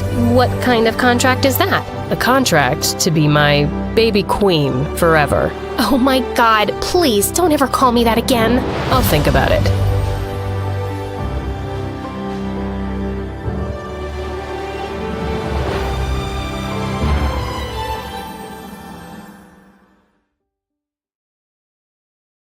Hi, I'm Noor from Pakistan. Please like and subscribe. I was 17 when I moved to the US with my family. And even though my parents were worried about me adjusting here, I was super excited about my new life. On the first day of school, as I walked down the busy hallway, a girl bumped into me and dropped all of my books. As I started picking them up, I saw another kid in roller skates charging straight at me. I just sat there frozen in horror when suddenly someone pushed me out of the way. I looked up to see the cutest boy I'd ever laid eyes on smiling down at me. Hey, are you okay? Did you hit your head? Do you feel dizzy? Well, I did, but I don't know if it was the fall or his smile. I think I'm okay. Thank you for saving my life. Suddenly, he leaned in closer. Wait, was he gonna kiss me? I was ready for it, but to my embarrassment, he just reached over and picked up his sandwich lying next to me. Must have dropped this while saving your butt. I would have been really sad if I'd lost it. He helped me to my feet, winked, and left. Wow, that was a dramatic start. Later in class, the teacher asked me to introduce myself, but when another really cute boy winked at me, I just went blank. As I was trying to think of anything to say, a girl started cackling. Geez, where is she from? Does she even know English? I wasn't gonna let some big mouth ruin my first day at school. Oh my god! You're just like those girls in American movies. You know, those mean girls in high school who always get their butts kicked in the end. I'm so excited to meet you. The girl's grin turned into a deadly glare, and just then I saw the guy who'd saved me before, and he was laughing at her. Ouch! That's gotta burn, Pat. When I went back to my seat, he poked my shoulder and introduced himself as Damien. And later he showed me the way to the cafeteria and even grabbed a food tray for me. This guy was so nice. He then told me everything about the school and that girl Patricia. She was the school's queen bee, and that boy that winked at me was Eric, her boyfriend. Ew. After that, Damien and I often hung out and studied together, and in no time we were really good friends. One day, as I was going to my class, I saw Pat on the stairs with her groupies, bullying a girl who was in tears. Hey, what are you guys doing? Oh, how come the damsel in distress is here all by herself? Is the great Damien not with you to protect you today? What does that even mean? You're dumber than you look. Don't you know why the hottest guy in school is your friend? It's 'cause he thinks you're too weak to protect yourself. Yeah, he begged me to leave you alone on your first day. And that's also why he hangs out with you all the freaking time. What? Was that what Damien thought of me? Just then, I saw Damien come up the stairs, and he'd clearly heard everything.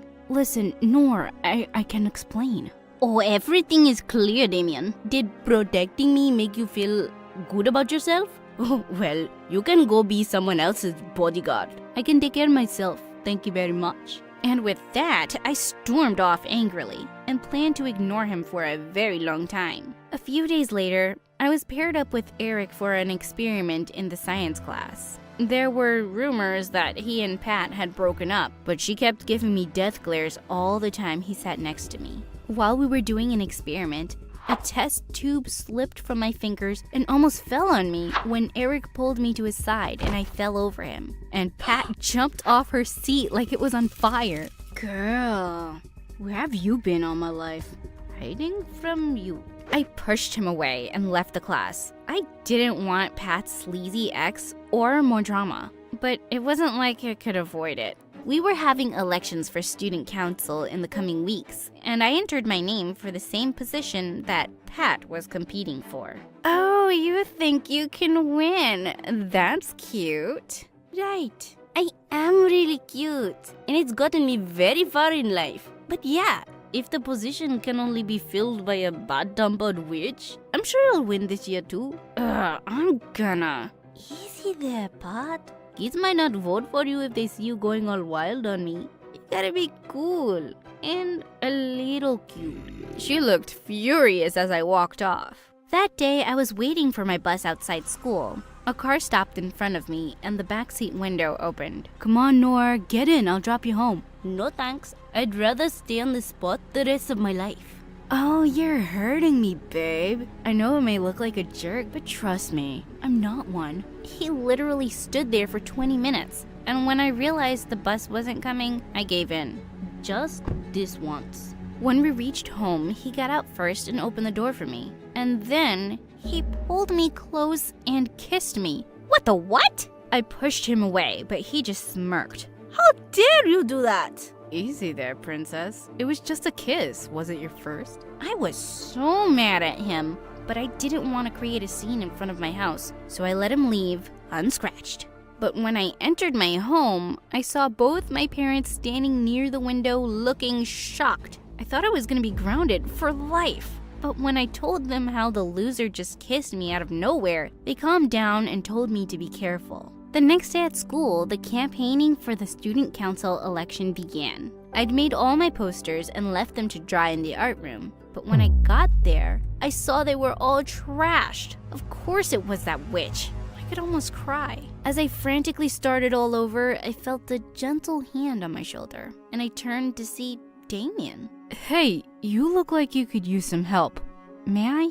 Oh, just go away, Damien. Yeah, Pat's a big fat jerk. And she's wrecked all my hard work, but I can fix it on my own. I need a friend, not a knight in shining armor. Just give me a chance to explain, okay? I never thought you're weak. I just thought you're new around here and I was only looking out for you. But I'm sorry about how I did it. Can we be friends again, please? How could I not melt at that adorable smile? I gave him a hug and he jumped right into helping me out. We made a lot of posters and hung them all around the school. But just as I was getting one up on the wall, my foot slipped, and I almost fell to the ground when someone caught me mid-air. Eric, gotcha. Straight from heaven into my arms, gorgeous. Before I could even say anything, Damien pushed him away roughly. Get away from her before I punch out all your teeth, Eric. Whoa, I'd never seen Damien getting so mad before. Was he jealous? I had to cut in to stop the two from getting into a fight, and Eric walked off with a smirk. But later that day, as I walked back to the art room to put away some stuff, I stopped when I saw Pat and Eric inside, and they were talking about me. Babe, I swear, I was so sure Nora's parents saw me kiss her. I thought they'd ground her for a few weeks and she wouldn't be able to run for the election, but I don't know why it didn't work. It didn't work because you're a moron. Try harder. We need to do something big to get her butt kicked out of school. I just can't stand that brown-skinned curry girl. OMG, these guys were such jerks. And I decided I was gonna teach him a good lesson this time. The next few days, Eric kept trying to impress me with his expensive gifts, and I started acting like I was loving all this attention. I wanted him to think that he was winning, but it wasn't gonna be easy for him. One day, I was in the cafeteria when I invited Eric over to eat together. Hey, Eric, come sit with me. I made this delicious food only for you. OMG, homemade Pakistani food? It's my favorite, babe. And then I grabbed a spoonful of my mom's super spicy chicken tikka and shoved it in his mouth. His face turned red and he ran around the cafeteria looking for water with tears in his eyes. Did you like it? Here, have some more. But he just ran out of there like crazy. This was so much fun. But just then, I saw Damien at the back of the cafeteria, and he looked so pissed. I called out his name, but he just left, and I went after him. Damien, stop! Let go of me, Noor. I don't wanna. Whoa! just listen to me. I've been listening to plenty of things. Eric's been going around saying you kissed him. He's such a jerk. Why would you? And then I pulled him close and kissed him. Oh, did you just... Yeah, dummy. It's you I like, not him. Then I told him about how I was playing Eric and Pat. He looked at me all surprised, but then he just hugged me. I like you too, Noor. You certainly don't need my help, but still, I want you to be careful. OMG, he was so sweet. I loved this guy. And now that everything was going according to plan, I was totally focused on the election, while watching my back, of course. On the last day of the campaign, both Pat and I had to give speeches for all the school kids in the main hall. Just as Pat got onto the stage, she said, "Guys, there are so many reasons you can vote for me, but I'll just give you one that'll make you love me. And that is, I'm not a criminal like Noor." Just then, the lights went off, and the auditorium's TV screen lit. Everyone gasped at what they saw. It was some girl dressed like me, but in a mask, breaking into the principal's office. She took some sealed question papers from the drawer and ran out of the window. What even was that? And before I could get a grip on what was happening, Eric came onto the stage and confessed. Yes, it's Noor. She's my girlfriend, and she asked me to get that mask for her. She said she was gonna do something that would make sure all the kids voted for her, but I had no idea she was gonna steal and sell question papers. OMG, I feel so used. Oh God, such a drama queen he was. He's lying, he's not my boyfriend, he didn't give me anything. Oh please. We all know about all the gifts you took from him, and now you're saying you're not his girlfriend? Face the truth. You don't even deserve to be in the school, let alone the student council president. Guys, I swear it's not me in this video. Eric is lying. They're just trying to frame me. It's just your word, honey. No, actually, it's your word, Patricia. And then I took out my phone from my bag and forwarded a video to everyone in the school, including the principal. Everyone gasped as they saw it and stared at Pat. But she looked so confused and just screamed, "What is it? What the heck is going on?" Suddenly, she ran down the stage and snatched a phone from a girl. Her eyes widened when she saw the video. "It didn't work because you're a moron. Try harder. We need to do something big to get her butt kicked out of school. I just can't stand that brown-skinned curry girl." Yep, it was the recording from the same day they were talking about me.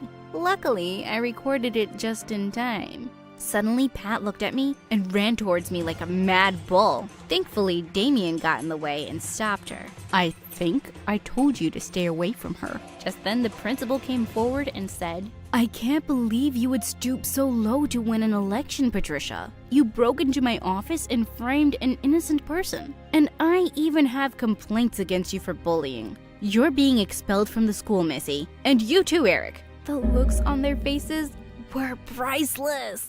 "You're not the only one who can play others, Eric. I'll get you some more chicken tikka next time. Oh, but wait, you won't be here anymore. What a pity." Soon they were taken away, and I was announced the president of the student council in the absence of other competitors. Yippee! Damien ran to me and hugged me. Whoa, you did that all on your own. I'm so proud of you. Guess you don't need me after all. Yeah, I don't need you. I want you, you dummy. Now kiss me already. No, babe. I love you. I love you too, Damien.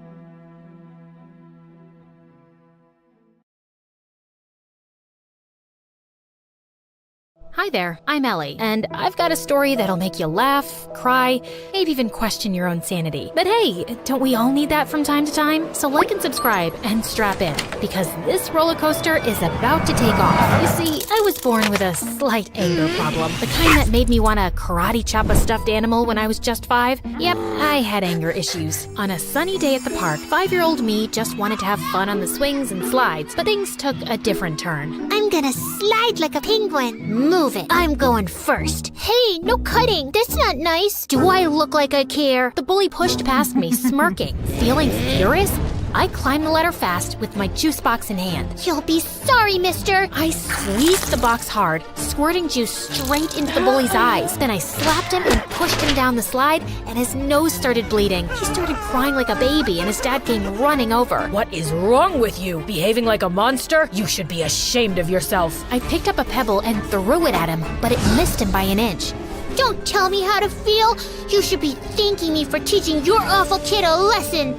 I threw another pebble at him and then ran away. Mom and Dad yelled at me all the way back home. I cried and said sorry. Then I jumped onto my parents and smothered them with kisses till they forgave me. Yeah, I think I'm a kind person in general. I mean, as long as I'm not angry. Fast forward to first grade, and there I was, little Ellie, eager to make friends at school. One day during recess, I spotted a group of girls playing hopscotch, and I approached them. Hey you, I think we should be friends. No thanks, I already have friends. Well, that didn't go as planned, but I wasn't giving up so easily. Oh yeah? Well, you haven't met a friend like me. I started shouting and spinning with my arms spread out like a wild little windmill. I even threw my sandwich on the ground. I'm fun, I'm cool, and I'll bring snacks to share. So why wouldn't you want to be my friend? Say yes, or you'll regret it. Say it. The girl hesitated, then let out a sigh. Okay, fine, I'll be your friend. Please, just stop yelling at me. And just like that, I made a new friend. Her name was Lucy, and she was the best. 2 years later in third grade, my family told me one day that we had to move for Dad's job. Scared of losing Lucy, I got really angry. I won't leave Lucy. She's my best friend, and I'm not going anywhere. I protested by staying in our backyard treehouse, and I refused to come down till my parents changed their mind. We know you're upset, but we have to think about what's good for the family. But when I didn't budge, my parents caved after a few days. I was so happy, I finally climbed down from the treehouse, and I learned that standing up for what matters can make a difference, and that my anger was the best thing I had. It gave me whatever I wanted. What I didn't realize back then, though, was that Lucy eventually figured she could take advantage of my anger issues to get her way too. If she wanted something from someone, she'd come up with a sneaky plan to get me all riled up against that person. Yeah, it always made me the bad guy fighting and bullying people, while Lucy looked like she was the nice, calm friend of a monster. But no one got seriously harmed. As we entered middle school, though, Lucy started doing it more frequently and for bigger things, and I began getting into serious trouble. Like one day, Lucy came to me saying that Mrs. Thompson had called her into her office and said she was giving her a C- on her project. You know what else she said? She told me that I should get myself a better friend because you're distracting me with all your fights and affecting my grades while you get good grades yourself. She even said that you hang out with me just so you can feel better than me. Can you imagine? What? That's not true. Of course I know that. Listen, in today's lesson, I'm gonna confront her about this psychological manipulation. And if she sneezes a lot, it means she's nervous that I've told you everything she said. You know all the teachers fear you, but Mrs. Thompson is always sneezing because of her allergies. Yes, but sneezing a lot means she's nervous and she's hiding something. She told us that once, but I guess you forgot. Lucky you have me to remind you. When it was Mrs. Thompson's class, Lucy gifted her a red nose, and seconds later, when she confronted her about the manipulation, Mrs. Thompson started sneezing like crazy, and I felt furious. How could you? I thought you were a nice teacher, but you're just like the rest. And with that, I pushed her hard. She fell down and screamed in pain. While everyone's attention was focused on me, Lucy sneaked into Mrs. Thompson's laptop and changed her own grade on the project. Mrs. Thompson broke her arm, and I got suspended for 3 weeks. My parents were furious with me and insisted that I tell them exactly what happened. When I did, Mom said that Lucy was the manipulative witch here. I yelled at her and didn't talk to her for days. How could she say that about my BFF? Days later, I visited Lucy, and her mom opened the door and looked at me like I was some cockroach. You again. What do you want? I heard what happened with Mrs. Thompson. Why can't you be a normal human being? Poor Lucy, she almost failed her project because of you. What? Yeah, you're crazy and you're affecting my child. She'll end up failing all her classes because of you. Why does everyone keep saying that? Because it's true. Hey, Listen, you silly woman. I was about to scream at her when Lucy showed up and pulled me inside her bedroom. Please, Ellie, you can't talk to Mom like that no matter what she says. But I'm a good friend and I forgive you. Now calm down, girl, and take the Snickers bar. I know it's your favorite candy. Lucy had clearly been spreading lies about me, but I was too blind to see it back then. And when I returned to school, things were a bit different. A new girl, Isabella, had joined our class. She was rich, pretty, and quickly became popular. Lucy seemed annoyed by her existence, but she seems like a cool girl to me. Till one day, Lucy and I saw Isabella walking out of the bathroom, and I noticed a marker in her hand. Lucy went in to use the bathroom as I waited in the hallway, but moments later, she came out,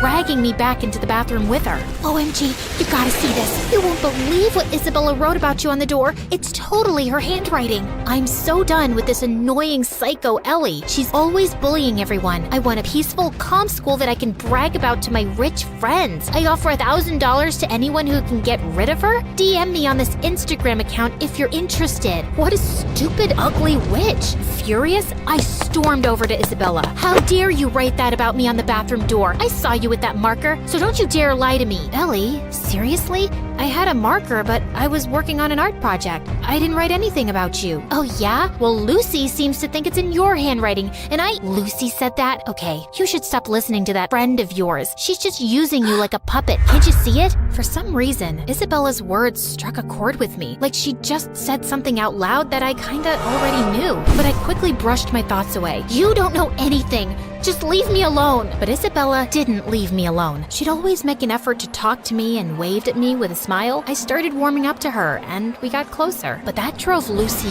crazy. One day during lunch, I was sitting with Isabella, laughing and chatting, when Lucy stomped over angrily. Ellie, how could you ditch me for Isabella? After all we've been through together? Just calm down, will you? I'm not ditching you, just spending time with Isabella. We can all be friends, you know. Are you for real? How dare you replace me? And with that, she pounced on me. I didn't want to fight her, so I just pushed her away, but she grabbed my hair again. Luckily, someone called a teacher and Lucy got detention for 2 weeks. And I swear, those were the best 2 weeks of my life. Things were calm and peaceful, and I didn't have a single fight with anyone. Isabella even convinced me to start getting therapy for my anger issues, and I felt really good about it. Then one day, Isabella told me something. Hey, Ellie, yesterday when I got back from school, I was shocked to find Lucy in my house. I asked her what she was doing there, but before she could reply, her mom showed up. She's our maid. I swear I had no idea. She said she'd brought Lucy over to help her clean the kitchen before Christmas. Oh, yeah, I know that her mom works as a maid for you, but we never talk about it, because I don't want to embarrass her or anything. But I don't have a good feeling about her suddenly being in your house.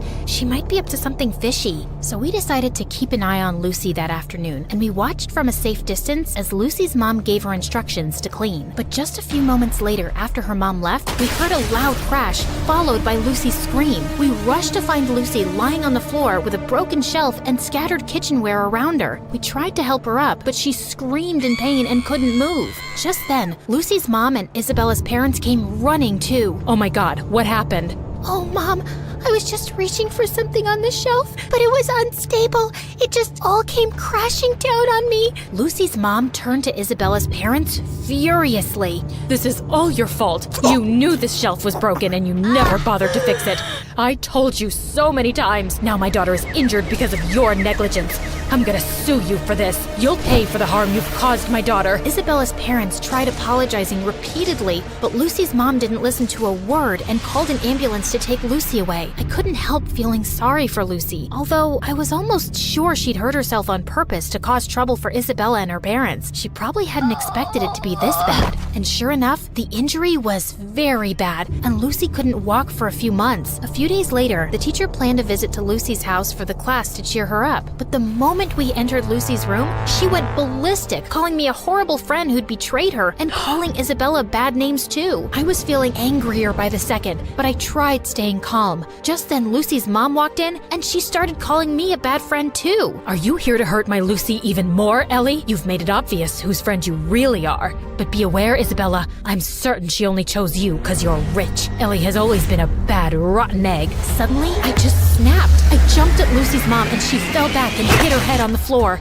Everyone looked shocked. and I knew I'd messed up big time. I ran out crying. When Mom found out about it, she was so mad. Ellie, I can't believe you attacked Lucy's mom. She called me, threatening to contact Child Services and telling them that you need to be put in some rehab center because you're a danger for other people. I honestly felt terrified hearing that, and my first instinct was to lash out and scream in my defense. But instead, I took a deep breath and thought of my friendship with Isabella, and it helped calm me down. Mom, I know it was wrong, and I'm really sorry. I'm working on controlling my anger. I'll be better, I promise. Mom looked really surprised and then nodded, but she still took my phone away and grounded me for a month, and I didn't protest. I knew I deserved that. Back at school, Isabella told me Lucy's mom was going ahead with the lawsuit, and I really wished there was something I could do to help. Lucy or her mom wouldn't listen to a word I'd say. But then one day, I was in the school's bathroom when someone knocked on the stall door. It was Lucy's mom. Ellie, I need to talk to you. I've been reading Lucy's diary,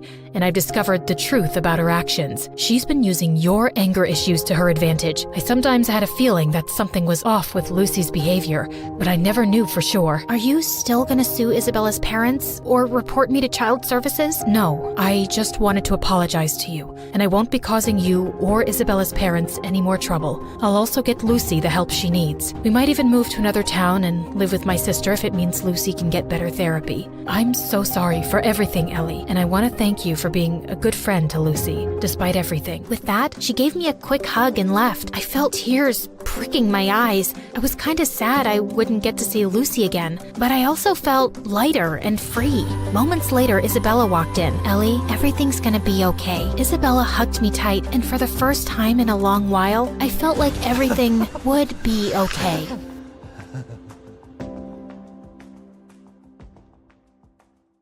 Think about your favorite spot. It's probably a tree in the woods, a couch in your sitting room, or maybe your parents' car. For me, it's always been the kitchen. In fact, this kitchen saved me from becoming a raging monster with a thirst for vengeance, destruction, devastation, and sorry. I didn't mean to scare you. I'm Lily, and before I continue, please like and subscribe. You see, my parents were amazing chefs who owned a popular restaurant in town. My grandmother was a baker extraordinaire. Dad's bread literally made grown men cry, and Mom's pasta won a dozen awards. I'd clearly inherited their love for cooking, and they started teaching me when I was really young. But the cooking gene entirely skipped my twin sister Mia. The poor thing couldn't even boil an egg right. She burned everything she baked, and once she got so frustrated that she threw a pot out the window. Cooking sucks. After that, she was banned from the kitchen for life. In middle school, Mia was the absolute worst. On my parents' anniversary, I baked a fancy cake. Then Mia burst into the kitchen on her skateboard. She banged into me and I fell face first into the cake. Oops, sorry, didn't see you there. That night, I stormed up to Mia's room, grabbed her precious laptop, and smashed it to pieces. Mia went ballistic. We fought like a pack of hyenas. Mom and Dad grounded us for a month. The summer before our freshman year, our parents sat us down and told us they wanted us to help out at the restaurant. I was so excited. I can't wait. This is gonna be awesome. Meh. But on our first day, my parents gave me the worst news. They said Mia would work in the office while I'd be a waitress. What? I can't be a waitress. I'm a chef. I've been training for this for years. My parents gave me a dozen reasons why they needed me to be a waitress, but I can't remember one. As I looked out onto the busy restaurant floor, I felt sick to my stomach. I forgot to mention, I'm terrified of crowds. I mean, it's bad. Like, one time I was in a school play. I only had one line. The moment I saw all those beady eyes staring at me, I got so nervous, I fainted, fell backward, bumped into a backdrop that smashed into a light, and then the whole stage came tumbling down. Lily, are you listening? I don't think this is a good idea. You'll do just fine. My first shift was the worst. I screwed up 2 orders, I spilled a drink on the floor, and then one of our biggest customers, Mr. Spinster, yelled at me. My order isn't right. Did you leave your brain in the sink? Just as I was about to burst into tears, this gorgeous boy named Wyatt came to the rescue. He was a waiter at the restaurant, and everyone loved him. Wyatt calmed the customer down, fixed their order, and had them smiling in seconds. They even gave him a big tip when they left. Ignore Mr. Spinster. He's a jerk. This is for you. Wyatt handed me a $100 bill. I can't take this. You did all the work. We were a team. Then Wyatt smiled at me and put his hand on my shoulder, and my heart raced like it had just entered the Indy 500. Wyatt was my parents' best employee, and he took me under his wing. He taught me how to be a great waiter and helped me overcome my fear of crowds. There's nothing to be afraid of. Picture them as silly clowns with big red noses and floppy shoes. Soon we started dating. One time, Mia caught us kissing in the kitchen after hours. Gross, get a room.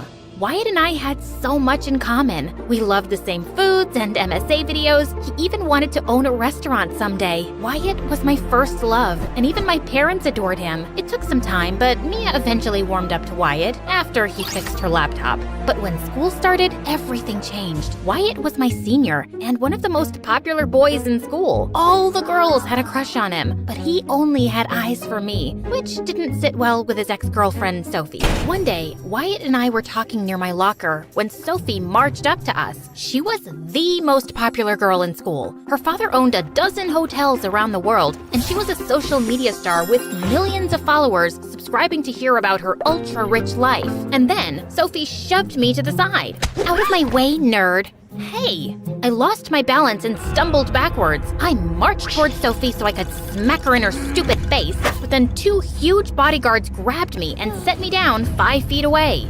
Sophie, why are you being a witch? Oh, Wyatt, that doesn't matter.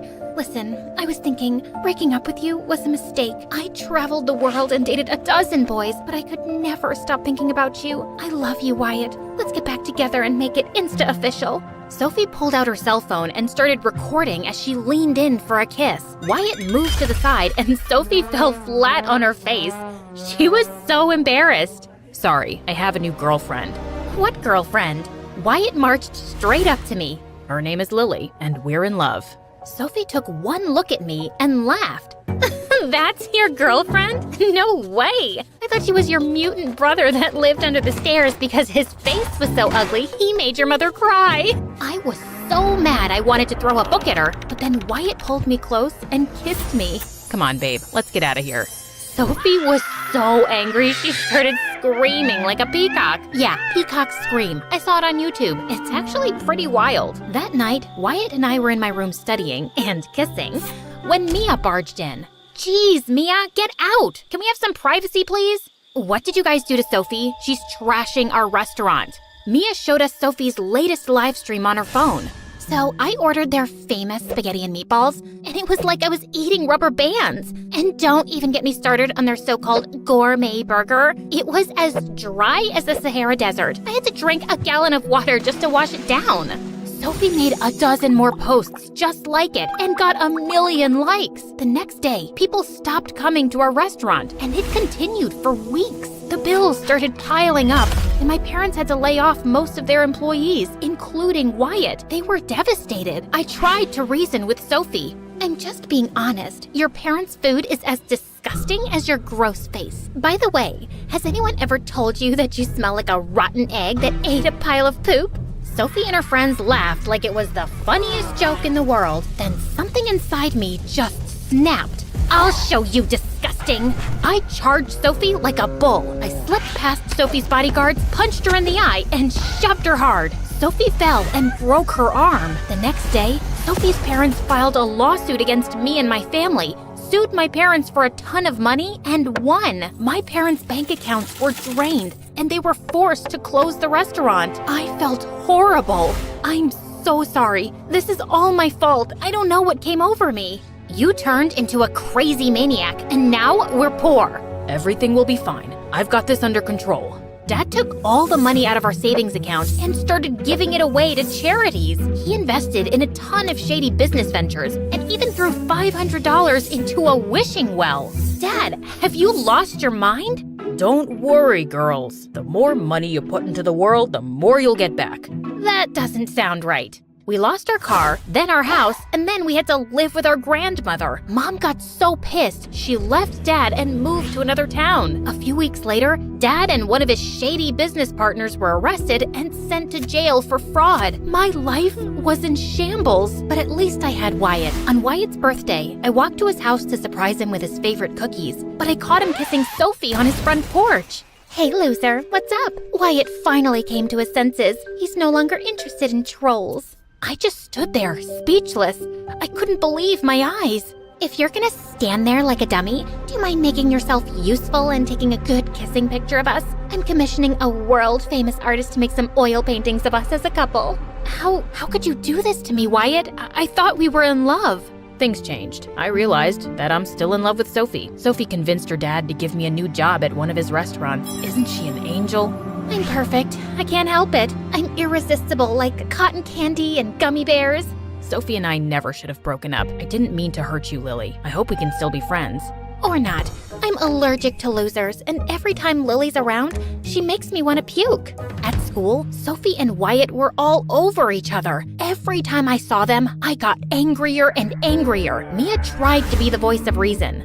Forget those jerks. They're not worth your time. But I couldn't ignore them. I was furious. Sophie and Wyatt had to pay. I woke up early the next morning to dish out my revenge. First, I threw a rock at Wyatt's bedroom window. I slashed the tires on Sophie's car. Then, I showed up in disguise at Sophie's dad's fancy restaurant where I knew Wyatt was working. I had a bag of roaches hidden in my backpack. When no one was looking, I let the roaches loose on the floor. They jumped on tables, took a swim in a man's chicken soup, and a couple of them crawled into Wyatt's hair. The customers started screaming and ran toward the door. An old rich lady dropped her fancy purse.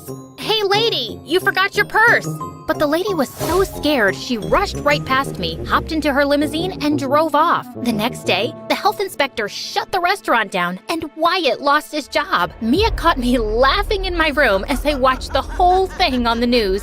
I know you're behind what happened to Wyatt. You've got no proof. And even if I was behind it, why do you care? He's a jerk. You said so yourself. Who are you? And what have you done with my sister? I shoved Mia out of my room and slammed the door shut. I didn't have time for any distractions. I had one thing on my mind, getting back at Sophie. I kept following her around, ready to attack her with a paintball gun or rotten eggs. But ever since I'd hurt her earlier, the bodyguards stayed even closer to her. But Sophie was such a witch, she fired at least one of them daily and had a replacement by the next morning. Like one time, one of her new bodyguards named Simon accidentally photobombed Sophia's selfie, and she lost her mind.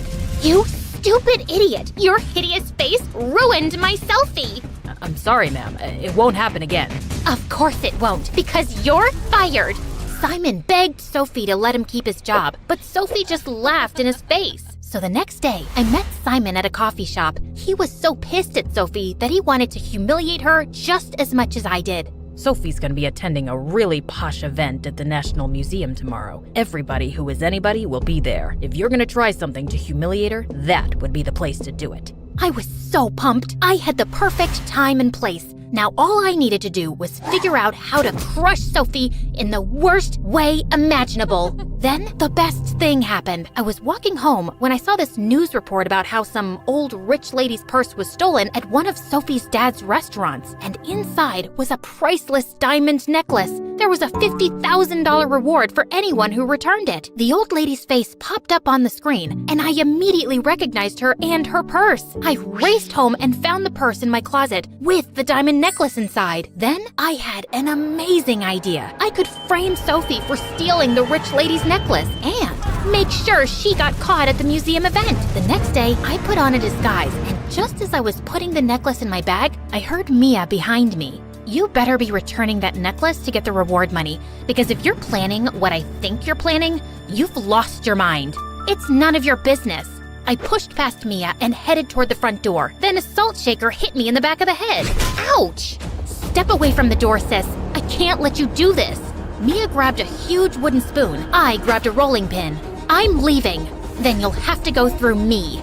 Mia lunged toward me, and we sparred like Jedi. I knocked the spoon out of Mia's hand, then Mia threw a plate. I dove for cover. Then I grabbed a bunch of muffins off the counter and threw them at Mia one by one. Mia picked up a cutting board and used it as a shield. I grabbed a bottle of cooking oil and sprayed it in her eyes. I can't see! I darted out the door and headed straight to the museum. When I saw Sophie get out of her car, I walked up to her, but was stopped by her bodyguards. Please, sir, I'm Sophie's biggest fan. I just want her autograph. I'm saving money to get plastic surgery to look just like her. Sophie heard that and told her bodyguards to step aside as she gave me an autograph. Dear whoever you are, you smell like failure. Wishing you well with your life as a loser. XOXO, Soph. While she was busy doing that, I slipped the diamond necklace into her purse, and then I stepped back and waited. Sure enough, the minute Sophie's bag went through security at the museum entrance, they found the necklace inside. She was immediately arrested and carried off by the police, kicking and screaming. I'm innocent, you morons! Take your filthy hands off me! On the day of Sophie's trial, I was over the moon. My revenge would finally be complete. But just as I was about to go to the courthouse to hear Sophie's jail sentence, my grandmother, Mia, and Mom confronted me. You stupid tattletale! Why would you tell Mom? I was worried about you. You've changed, Lily. All you think about is revenge. Sophie has to pay for what she did. She took everything from us. Dad made his own mistakes, and you can't keep living in the past and blaming yourself. You have to forgive, honey. Wyatt and Sophie don't deserve my forgiveness. We're not talking about them. You have to forgive yourself.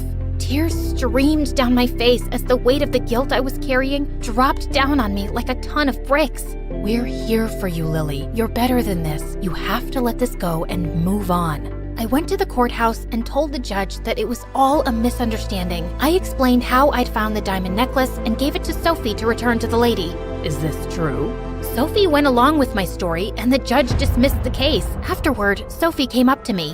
Why did you do that? I ruined your life, and you could have easily ruined mine. Because someone reminded me that I'm a better person. After the trial, I apologized to Wyatt for what I did, and he said he was sorry for being a big fat jerk. I also started working on my anger issues. I went to counseling, started cooking again, and doing lots of yoga. Sophie's dad felt so bad about what Sophie did to me that he gave me a huge check.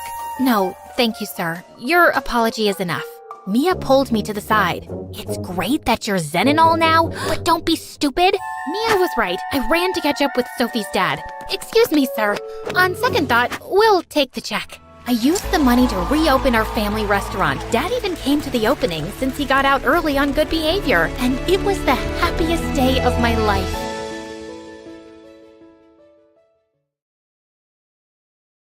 Hi everyone, I'm Gina from China. Or so I thought. Please like and subscribe. I was only a newborn when my adoptive dad found me outside a Shaolin temple in China one night. He was a martial arts teacher and the owner of the Shaolin temple. He tried to find out who my parents were, but when nothing turned up, he decided to take me in and raise me like his own daughter. I knew nothing of my real family, but the only clue I had was a very unique-looking necklace they'd left with me. Growing up, I was weaker than the other kids, but Dad was always there to look after me and trained me hard so I'd become stronger. But the kids at the temple were the worst, and they always made fun of me. Their nasty comments would make me really upset. What happened, Gina? What's wrong? Everyone says you're not my father and I should go back to where I came from, Dad. Oh, honey, you should not let their words get to your heart. You are my daughter, and you're super strong. But I'm so small. No, you're not. Look at that ant.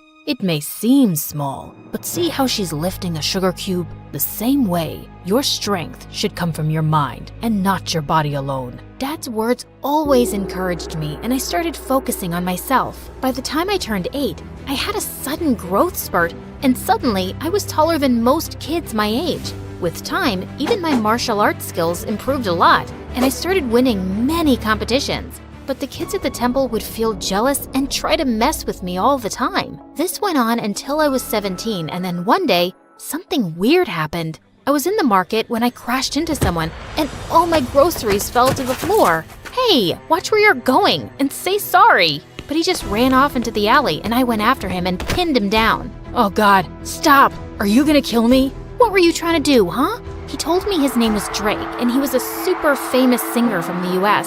And now he was running away from some crazy fans who were chasing him.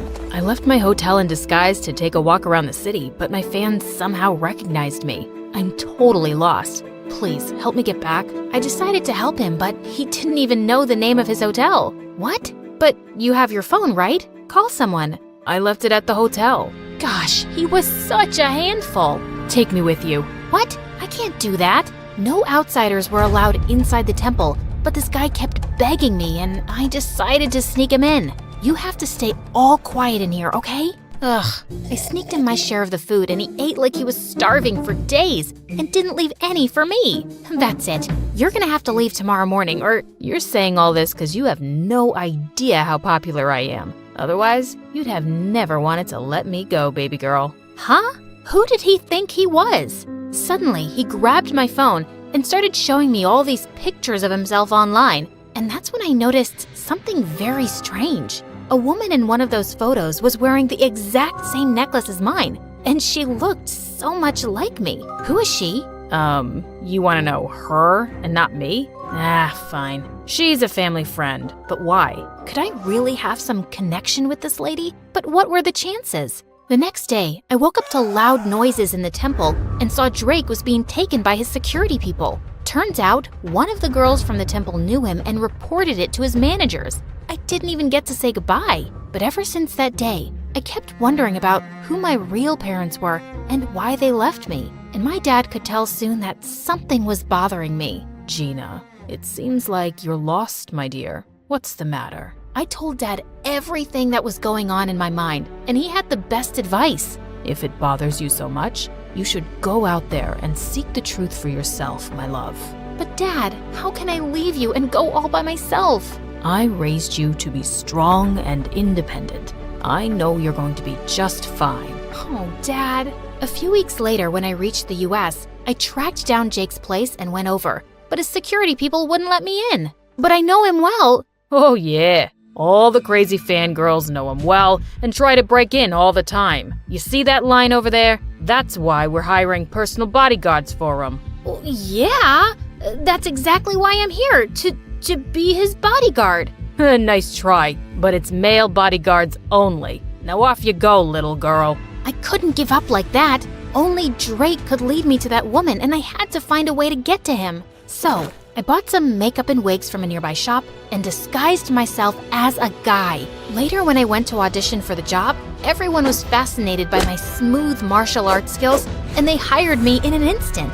They even gave me a room to stay at Drake's mansion. On my very first day, Drake's manager told me that he was running late for a photo shoot and asked me to go wake him up. But when I reached his room, I saw a girl trying to click pictures of him while he was asleep. You, get away from him. I pulled the sheets from under their butts and they both fell to the floor. What? Are you nuts? You broke my butt. Before she could record more, I took her phone and threw it out the window and she jumped onto me. You jerk! That was my brand new iPhone. Seconds later, Drake separated us and told me that she was his girlfriend. Then why was she clicking your pictures like that? Turns out, Drake's girlfriend, Blythe, was a social media star, and all she did was post pictures with Drake for popularity. She stuck to him like chewing gum and wouldn't give me any time to be alone with him. Even when we'd step out, she'd join us and give me death stares. Why do you keep following me all the time? Ma'am, I'm Drake Sir's bodyguard, and it's my job to protect him. That's enough, Blythe. He's just doing his job, so cut it. But she wouldn't miss a chance to mess with me. There was a fan signing event for Drake soon, and Blythe was live streaming when she tried to make me fall and humiliate me in front of Drake and the crowd. But I moved aside just in time, and she ended up bumping into one of the fans and falling face flat. Ah, are you blind, moron? Can't you see? When the fans saw her rude behavior, they got real mad, and Blythe ran out of there to save her butt. But some of the anti-fans started throwing rotten eggs and tomatoes at Drake. I ran towards him and shielded him from all the nasty stuff and took him inside safely. When all the chaos was over, I realized I smelled gross, and I immediately ran to the washroom. But the moment I started washing my clothes, I heard a loud scream and Blythe came running towards me. You moron! I knew it! You're a pervert, and you've been following me this whole time! What? Have you lost your mind? Why would I do that? It's then when I realized I was in the girls' washroom, and Blythe pulled me out in front of everyone. I want you to fire this guy immediately, Drake. He followed me into the washroom. I swear, it was a mistake. I was the one who asked him to go and look for you. What? He took my side in front of all those people over his girlfriend, and I had no idea why. So later that night, when I saw him sitting in the garden, I went to talk to him. Hey, are you okay? Yeah, all thanks to you, man. You were the one who came to save me even when Blythe ran away. That's just my job. He then signaled me to sit down, and I did as he asked. Why did you take my side today? 'Cause I knew Blythe was lying. I've known her ever since we were kids, and I know when she doesn't like anyone, she makes a huge fuss about it. But still, she's your girlfriend. Sometimes, I wish she wasn't. I always saw her as a friend, but one day she asked me out. I said no, but my mom and Blythe's mom are best friends, and Mom said I couldn't break Blythe's heart. But you should have told your mom you didn't love Blythe. I did, but she didn't listen. Like she never listens to me about wanting to quit music for a while. But I thought you loved creating music. I do love music, but I just want to do it at my own pace. But my mom keeps pushing me into advertisements and other projects all the time. Then you should tell her to stop. If you don't like something, you don't have to do it, Drake. You're right, man. I'm just sick of everyone trying to use me for their own benefit. I can't even talk to any of them about this. But I'm so glad I found a friend like you, whom I can trust. Those words pierced my heart. I was staying by his side and lying to him for my own benefit too. Just then, I spotted a mouse running on the ground towards me, and I just squealed loudly and jumped onto Drake's lap. Oh my god, what's wrong? I don't know why I thought something was about to attack you, and I was just protecting you with my body, like a human shield. Just my training, you know? Okay, and is the girly scream part of the training too? Yeah, totally. It's like a war cry to scare the enemy. It's gotta be shrill. Makes sense. You wanna get off my lap now, princess? I jumped off his lap, muttering something, and excused myself quickly. I'd acted like such a moron and almost given myself away. I just couldn't tell him who I was now. He trusted me and would feel so betrayed. So I started keeping an eye on all the women around him by myself, hoping I'd find the woman from the picture soon. And Drake learned to take a stand for himself with his mom and instead started doing things that he loved, like playing soccer. He also started ditching Blythe more often, and we'd sneak out to go on motorbike rides and eat the greasiest burgers across town. Come on, you can't finish a burger? Be a man. I'll finish it, dude. Not all of us inhale our food like you. Wait, you got mustard on your face. And without thinking, I leaned forward and wiped the mustard close to his mouth with my thumb. He just looked at me quietly, and I swear I had butterflies in my stomach. Luckily, just then, his phone started ringing and the moment passed. I was pretty sure he thought I was his gay bodyguard now. A few days later, Blythe followed us to the match and offered to take everyone out for drinks. I quickly sneaked into the shower room first so no one would know my real identity. But just as I was done taking off my makeup and wig, I turned around and saw Drake standing there, and I let out a loud scream. Suddenly, I could hear some footsteps approaching, and Drake pulled me into one of the shower stalls. What the? Stay quiet, or someone's gonna see you. He was so close to me, and my heart was racing. But seeing how Drake didn't look shocked one bit, I could tell he already knew who I was. How long have you known? Almost since the start. What do you think I am, an idiot? Why didn't you say something then? I wanted to see what you were really up to, or how long you'd keep up the act. It's been fun, liar. Drake, I'm sorry. I never wanted to lie to you. I was just trying to find the woman with the same necklace as mine. Huh? What necklace? I told him everything, and when I noticed that the person outside had left, I stepped out to show him the necklace. But I was shocked to see that all the stuff I'd taken off while removing my makeup was gone, along with my necklace. I looked for it everywhere, but I couldn't find it. Calm down, Gina. It must be here somewhere. And I know who the woman in that picture was. But before he could tell me, Blythe barged in with the cops who wanted to arrest me for fraud. Fraud? That's a lie. Oh, come on. You pretended to be a guy and stole expensive things, including my mom's necklace. I've called her. She'll be here any minute, officers, and you can ask her. But arrest that fraud first. Your mom's necklace? What are you talking about? I didn't steal it. It's mine. Gina's right. She didn't steal anything and she didn't lie to anyone. I knew who she was all along. And Blythe, I'm breaking up with you. Blythe looked ready to explode. But just then, Blythe's mom entered and took the necklace from her hand. Where did you get this from? It's mine. She turned to me, and that's when I saw she was the same lady from the picture, and she was wearing the same necklace. I told her everything about myself, and at first she looked stunned, but then she broke into tears. Oh, honey, my daughter, I can't believe it's you. You're alive. She then told me how she got pregnant before marriage, but her super rich family was against her giving birth here and ruining their reputation, so she fled to China. Soon after I gave birth to you, my parents found me, and the doctors told me you had passed away because you were too weak. But now I know. They lied to me. So you didn't abandon me? Ugh, stop with your act. She's a liar, Mom. And this necklace must be a fake. Blythe, I know it's a lot to take in, but it's not a lie. She's indeed your sister. I can tell just by looking at her. Ugh! Blythe stormed out of there in anger, and the lady turned towards me. I'm so sorry that you had to live like this for all these years, but I'm so glad that you found your way to me. Please, give me a chance to make up for all these years. I can't do that. What? All my life? I wanted to know the truth about who I was, and now that I've discovered it, my heart is at peace. But this isn't where I belong. I have a life and a loving dad back in China, but I promise I'll visit often and get to know you more. Oh dear. Does this mean I'm losing my favorite bodyguard? Pretty much. But you've got a friend for life. Just a friend? No chance you'd say yes if I asked you out? I'll have to think about it.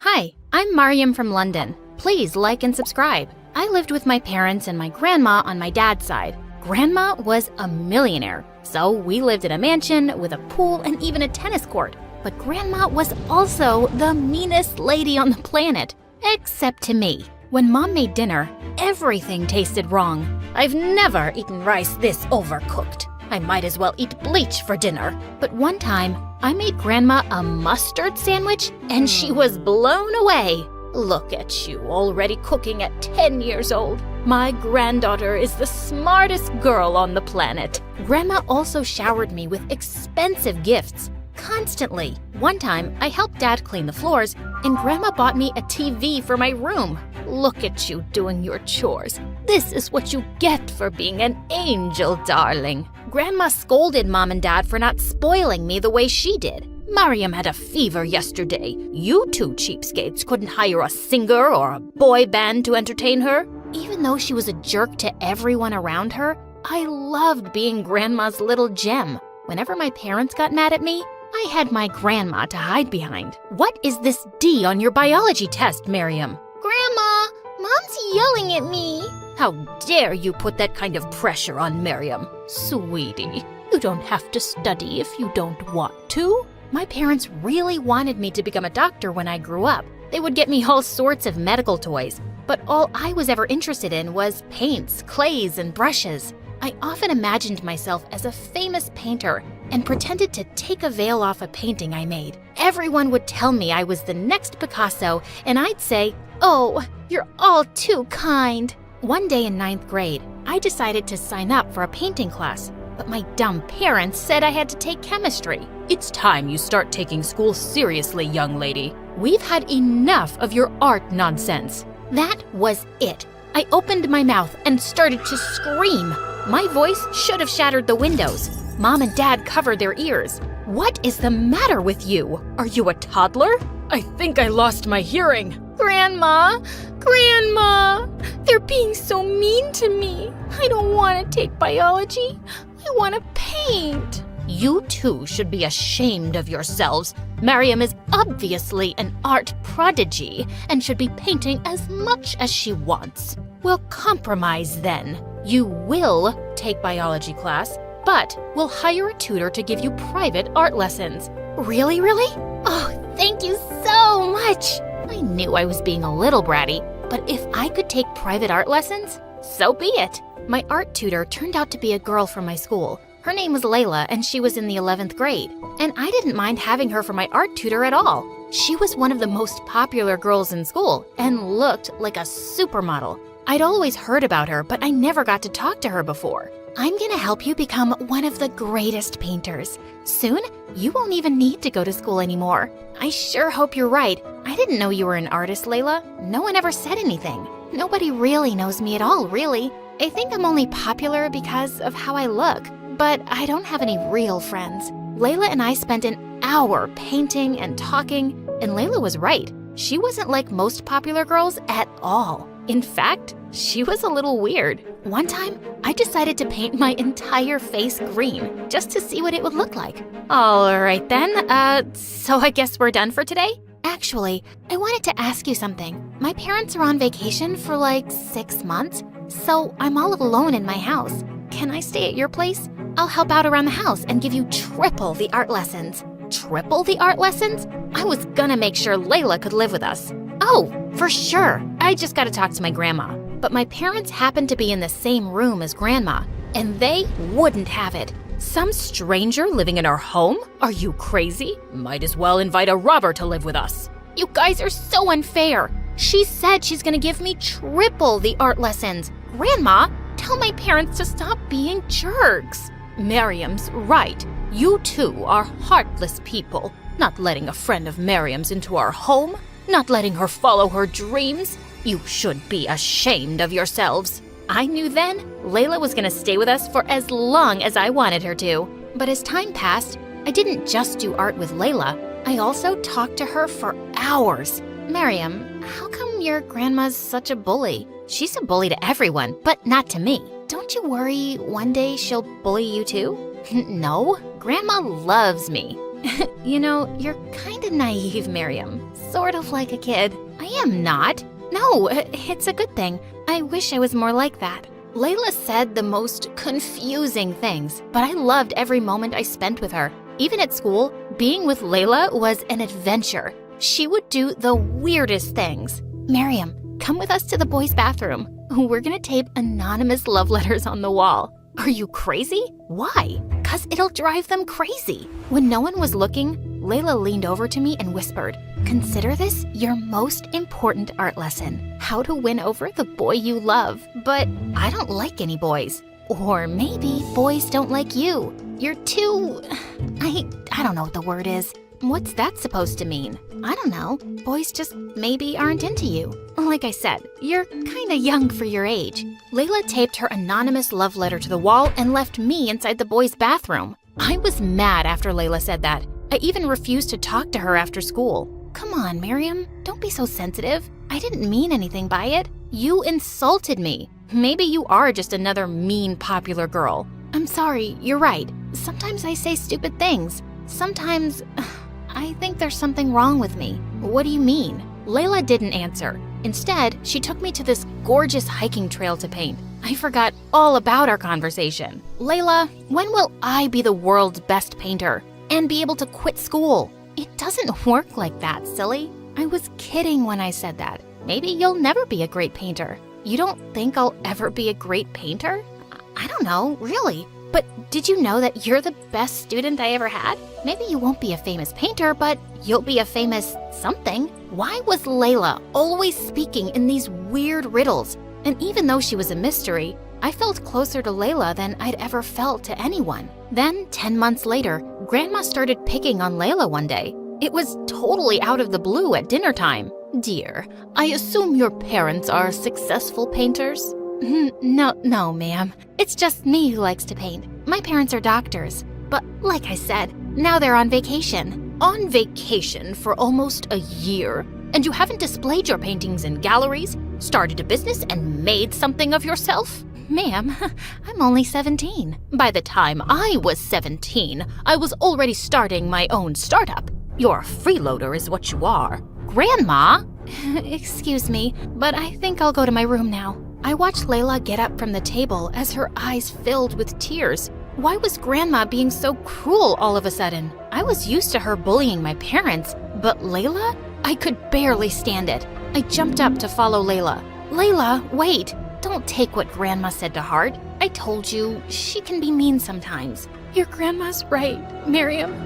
I have to tell you something. What is it? I lied before. My parents aren't on a trip. The truth is, I'm homeless. After my parents died, I tried going to an orphanage, but they didn't take care of me, so I ran away and started stealing food and clothes. Then I got caught and got arrested. No foster parents want a girl with a criminal record. I've been living on the streets. So far, I've been able to keep it a secret at our school, but I'm worried one day they'll find out. Oh, Layla, I had no idea. Listen, if I tell Grandma about your situation, she'll understand. She always agrees with whatever I say, no matter what. But when I told Grandma Layla's story, her face turned white with anger. She looked like a statue. I want her out of my house, Miriam. I can't believe I ever agreed to let a filthy child criminal into my home. She leaves today, and I'm calling the police. Grandma, you can't do that. It wasn't her fault. I want her to stay here and teach me art. She's the bestest friend I've ever had. And for the first time ever, Grandma turned her anger on me. You don't know what you're saying, Miriam. You're just a silly child. Layla leaves my house today. Like it or not? Then something inside me burst. Grandma, I've had enough of your cruelty. You bully everyone around you, and I'm sick of it. You have no idea what Layla's gone through, and you have no idea what she means to me. Without waiting a split second, I ran back to my bedroom to find Layla, but she wasn't there. Where had she gone? All of a sudden, I saw Layla outside the window with a backpack. She was walking farther and farther away from our house. I dashed outside. Layla, where are you going? Layla just ignored me and kept walking. I ran up to her and grabbed her arm. Layla, please don't leave. You were right about Grandma. She is a bully, and I finally stood up to her. I don't care about what she wants. I care about you. Miriam, I think you better forget about me. It's for the best. What do you mean? I could never forget about you. You're not my family, Miriam. I don't have any family. Nobody loves me. I'm just your art teacher. That's all I ever was. Before I could say another word, Layla left. I tried chasing her. I never knew someone could run so fast. But after miles of sprinting, I collapsed on the ground and I burst into tears. I didn't get home until midnight. Grandma and my parents stood in the living room next to our giant, fancy fireplace. Grandma's eyes looked like they were on fire. You spoiled, awful child, yelling at me and then vanishing out into the night? I should have you locked up in jail. Okay, let's go easy. She made a mistake. She's still your sweet Miriam, isn't she? She was my sweet Miriam. That was before she became friends with a dirty, homeless, and spoke back to me. And if she keeps painting, she'll be a dirty, homeless too. I don't care what you say, Grandma. I am going to keep painting, even if I do end up poor. Why don't you show me a few of your paintings then, I will. I'm really good. In my room, I grabbed every painting of mine I could find. Grandma was going to see. Here, look at how many paintings I've done. And you know what? I'm proud of them. Wow, honey, we didn't know you did that many. They look beautiful. Oh, darling, let me see. Then suddenly, Grandma tossed my paintings into our giant fireplace. No! Mom, how could you? I threw myself on the floor and cried harder than ever. My beautiful paintings were gone, and Layla was gone. That's it. That was the last straw. We're moving out of your mansion. We're tired of your cruelty. That's the silliest thing I've ever heard. You can't live without my fancy riches. But the very next week, my parents and I packed up our stuff and moved into a new place. It was smaller, and it didn't have a tennis court. And I still couldn't stop thinking about Layla and where she could be. Then one day, I found a letter taped to my window. It was signed with Layla's name. Meet me at our hiking trail. I took the very next bus to our trail and tried calling Layla's name, but there was no answer. Then suddenly, who should I see but Grandma? Grandma, what on earth are you doing here? Darling, I wrote the note taped to your window. I was afraid you wouldn't come to meet me otherwise, and I remembered this was your favorite place to come with Layla. You mean Layla isn't here? I don't want to talk to you. I want to talk to her. Sweetie, I'll do anything to help you find her. But first, I want to apologize for being so awful to you and burning your paintings. I love you, sweetheart. Grandma started to cry and came over to hug me. I've been a bully your whole life, to your parents and now to you. After I saw your face when I burned your paintings, I realized I wanted to change. I love you, Miriam. I love you too, Grandma, but it's gonna take me some time to forgive you. I understand. I don't expect you to ever forgive me, but know that I'm here, and my house is always open to you. And if you do ever find Layla again, you both can move back in with me. I'll adopt her. Grandma left at that moment, and I stood in the middle of the hiking trail. And then suddenly, I saw Layla sitting on top of a rock. Layla! But as soon as Layla saw me, she started to run up the hiking trail. I chased her as fast as I could, but she was just running and climbing higher. Please, wait up. Go away, Miriam. Layla, please, don't run away from me. I raced up the hiking trail and tried to catch up with Layla, but she was so far ahead of me, I couldn't even see her. Suddenly, I heard a loud cry from above. I looked up to see Layla stuck between two rocks. She looked like she was ready to fall. Please, someone help me. Layla, I'm here, hang on. I rushed to Layla as fast as I could and tried to pull her up, but she wouldn't budge. My hand is slipping. Do something. I grabbed Layla with all my might, and she was finally free. Layla and I fell on top of each other and started laughing. But suddenly, Layla looked at me. Miriam, you're all scratched up. It's fine, Layla, I don't care. What matters to me is that you're okay. I couldn't live without you. Really? I mean that much to you? Yes. You're the most amazing friend and teacher I've ever had. I used to be so bratty and babyish. I had my grandma to run my whole life. But you've changed me. Even though we're not related by blood, you are my family. Do you really mean that? Yes. Layla, I talked to my grandma. She apologized for everything. And she said if I ever found you, she'd adopt you. Oh, Miriam, that's the best news I've ever heard. We'll paint up here every day. I'll teach you everything. We will, even if we're never famous. I'll always keep painting with you. I love you, Layla. I love you too.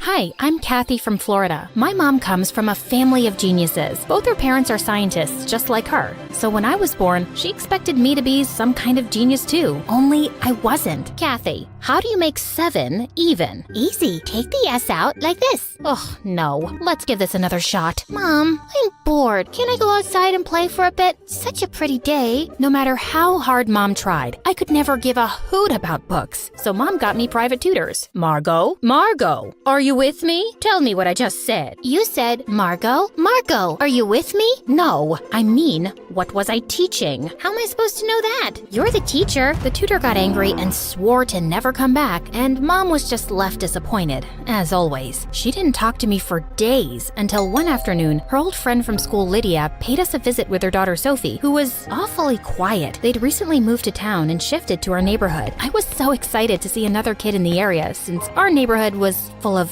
old, boring people. Do you want to see my room? Oh wait, that's a mess. We should go outside and play. Sophie won't be going anywhere. Why don't you guys sit down and I'll get some sodas. Sophie passed me a dry smile and did exactly that. I went and sat next to her. Are you okay? What are you doing? So you talk, huh? Please, don't talk to me. My mom doesn't like it when I talk too much. Or at all. I tried talking to Sophie, but she continued to stare at the floor and I gave up. After they left, Mom told me that Sophie was supposed to go to my school and I had to look after her. Why? She's so weird, and her mom kept staring at me like I'd farted in her face. Sophie's new here and she needs your help. That's the least you can do for me after that stunt you pulled with the tutor. Oh, fine. Just like Mom asked me to, I waited for Sophie so we could walk to school together. She didn't say a word the whole day till the teacher asked us the answer to a tough math question in class. It's 7,250. Wow, dude, that was fast. Are you a genius or something? Well, kinda. I study a lot. Then maybe you can be my tutor. God knows I need one, and no one sticks around with me for long. Sophie smiled, and we spent the entire day together. We were poles apart, but somehow clicked, and she invited me over that evening for a study session. But just as I got there, Linda walked up to us smirking. I have my eyes on you girls. Do not close this door. Sure, Mrs. Linda, Sophie's mom. You know what happens when you close the room? Monsters creep up from behind the shadows and eat you up. Have fun studying. Linda laughed, and I just couldn't stop thinking about how weird she sounded. Also, the entire time I was there, she kept walking by the door, sneaking glances. I wanted to ask Sophie if her mom disliked me or something, but I didn't want to offend her, so I kept quiet. Mom got called for an emergency meeting out of town and asked Linda to help. Oh, of course she can stay here. No problem. Work comes first. Tell me that didn't sound sarcastic. Anyway, I was happy to spend some time with Sophie, but as soon as Mom left, Linda grinned and walked in, locking the door from inside. I continued banging for ages till she opened up. What? I just went to get you my sweater. It's freezing. You just shut the door in my face and walked away. I did not. You're an ungrateful, wild kid, Kathy. Didn't your mom teach you how to speak with elders? Oh, wait. She's too busy working. Before I could respond, Sophie came and practically dragged me away. Your mom's crazy. Who talks like that? I'm really sorry. Ever since Dad left us, she's been a little weird around people. Just ignore her. Anyway, are you hungry? I'm starving. Sophie got me sandwiches and we watched some MSA until we dozed off. But later that night, we woke up to loud noises and it seemed like they were coming from the kitchen. We went downstairs to check and saw Linda trying to find something. What are you doing? Oh, no. Did I wake you guys up? I was so hungry and I thought I'd make lasagna. Go back to bed. Who eats lasagna at 3 a.m.? I do. Sophie and I left, but we couldn't get any sleep and were super exhausted the next day. I didn't know what her deal was, but Linda just kept getting weirder over the years. But Sophie and I continued to remain the best of friends. While I was still figuring out what I wanted to do in life, she had already set her mind on becoming a writer. Look at this poem I wrote. I could never explain how much you meant to me, for sharing my joys and pain. This is beautiful. You think? It's not complete yet. I think poetry is my calling, Kathy. I don't want to waste my life studying. I think it's amazing. I just wish I knew what I wanted to do too. I'm sure you'll figure it out. Well, I tried to, but finding a passion was more difficult than I thought. I tried auditioning for the drama club, but I had trouble memorizing the lines. Art was boring and cheerleading was too much effort. I'd almost given up hope till one day a football hit me right in the head. Ouch! Watch out, jerks! Pass the ball, shorty. You holding up the game. Oh, really? Come and get it. Just as one of the guys walked forward, I dodged him and ran straight to touchdown. Everyone stared at me wide-eyed as the coach suggested I try out for the running team. I wasn't sure I'd do well, but I ended up overtaking everyone on the team, including the boys. By high school, I was good enough to compete in tournaments. After our team had won one of the biggest track events, we wanted to celebrate by going out for a concert, and I invited Sophie too. I don't know. I mean, I've never really stayed up that late, and Mom would never allow it, so we'll sneak out. Come on, it's high school, and you could use the break. What's the worst that could happen? I can murder you and hide your body, or you could be a zombie in disguise. Wouldn't that be something? Sophie and I left with the team, and we're having a blast at the concert till I left to go get some drinks, and when I came back, Sophie wasn't around. I started searching for her frantically and tried calling her, but I couldn't get through. I informed security, and within minutes, we had a whole search team looking everywhere for her. We finally found her near one of the stalls, and she had fainted. We immediately took her to the hospital. I informed Mom and Linda on the way, and was sweating bricks when they showed up. Do you have any idea what you've done? You're such a bad influence on her. She has a scholarship exam in 2 days. If they don't let her sit for that, all her hard work will go down the drain. I can't believe this. Your daughter's in the hospital and all you care about is some dumb exam? Seriously, what's wrong with you? You should be sorry for sneaking out my daughter, and instead, you're giving me an attitude? This is exactly why I told Sophie to stay away from you. If there's anyone she needs to stay away from, it's you. She probably fainted from all the stress you give her. Enough, Linda. I apologize for Kathy. And you, young lady, let's talk at home. But Mom! Just then the doctors walked in and informed us that Sophie had a slight concussion and a minor fracture and would be absolutely fine. I wanted to check on her too, but Mom dragged me back home. A week later when Sophie came home, I rushed to talk to her. I am so glad you're okay. How are you feeling? I've been better. I'm sorry for leaving you alone like that, Sophie. It's okay. I don't want to think about it. I need to rest now. Let's talk later. With that, Sophie just went to bed and pulled up a blanket. Because of her injury, she couldn't take the scholarship test for college, and even though she didn't blame me for what happened, I wanted to make up for it. I thought about it a lot, and then one day while I was walking by the school notice board, I saw a flyer for a writing competition. The winner would get a chance to apply for a prestigious writing course and win a cash prize. I quickly tore it off and went straight to Sophie's place, but Linda opened the door and refused to let me in. I had to get creative, so I climbed up a tree that led to Sophie's window, and what I saw blew my mind. You have to stop hanging out with that Kathy. I hate her, and I hate her more every day. Stop it, Mom. You don't even know her. I know she'll let you down, just like her mom did. What do you mean? Nothing. They're all the same. You need to be better and smarter. Get a better job, college, and more money than Kathy. That will be my revenge. Saying that, Linda turned around and left. She was worse than I thought. And what was she saying about my mom? I had so many questions in my head when suddenly the branch I was on snapped. Luckily, I caught the windowsill just in time. What the heck are you doing, Kathy? Hanging out? Pull me up, will you? Close call. Here, take this. What am I supposed to do with this? You have to apply. It's been your dream since forever, Sophie. No, I don't have to do anything. Besides, Mom, you can't let your mom define your life for you. You have to be strong and give your dreams a shot. Why do you even care? Because you're my best friend, and I want you to be happy, even if that means going against your mom, who is terrifying, by the way. Oh, tell me about it. We shared a laugh and Sophie promised to think about it. I was glad to have my best friend back, but I still couldn't stop thinking about what Linda said. So the next morning, I asked Mom, and she told me that in high school, Sophie's mom was a bit weird. She always had her head in books and hardly smiled. So we thought maybe she needed to loosen up a bit, and we played a funny prank on her. What did you do? We might have taken a picture of her digging in her nose and pasted it all over the school. How was that funny, Mom? That's horrible. I know that now. We did remove all the pictures, but I think it affected her and kids kept laughing at her for years. I apologized more than once, but I guess she's never really forgiven me. I wanted to talk to Sophie about it too, so the next day, I waited outside her house to walk to school together, but she didn't show up, and when I came back from school, Mom told me Linda and Sophie had moved. Immediately I called Sophie, but as luck would have it, Linda answered, "Stay away from Sophie. She's done with you messing up her life." But Linda disconnected, and when I tried calling again, the number wasn't reachable. I searched for Sophie for weeks, but finally gave up when I got no leads. It was as if she'd vanished into thin air. Soon, the school announced the annual track events, and I got busy. The best student would get a sports scholarship to a college of their choice, and even though I wanted to be the best, Sophie always remained in the back of my mind. I missed her, but I set all my feelings aside and gave it 100%. I didn't land the top spot, but I did get into a good college, and Mom was super proud of me. I continued participating in athletics in college, and with time, I even developed a taste for poetry. Maybe Sophie rubbed off on me a little. A year later, I was attending a poetry show with some friends when suddenly I heard a familiar voice on stage. "I could never explain how much you meant to me, for sharing my joys and pain, for being my friend, patient and forgiving, never judging, scolding, or forsaking. It gives me peace that at the end of the day, you're only a phone call away." The audience erupted in applause, and I could feel warm tears down my face. When the show ended, I immediately went backstage to meet her, but it was too crowded. "Kathy, is that you? Oh my God, I'm so happy to see you. And that poem? I completed it. It's actually dedicated to you. God, I missed you so much."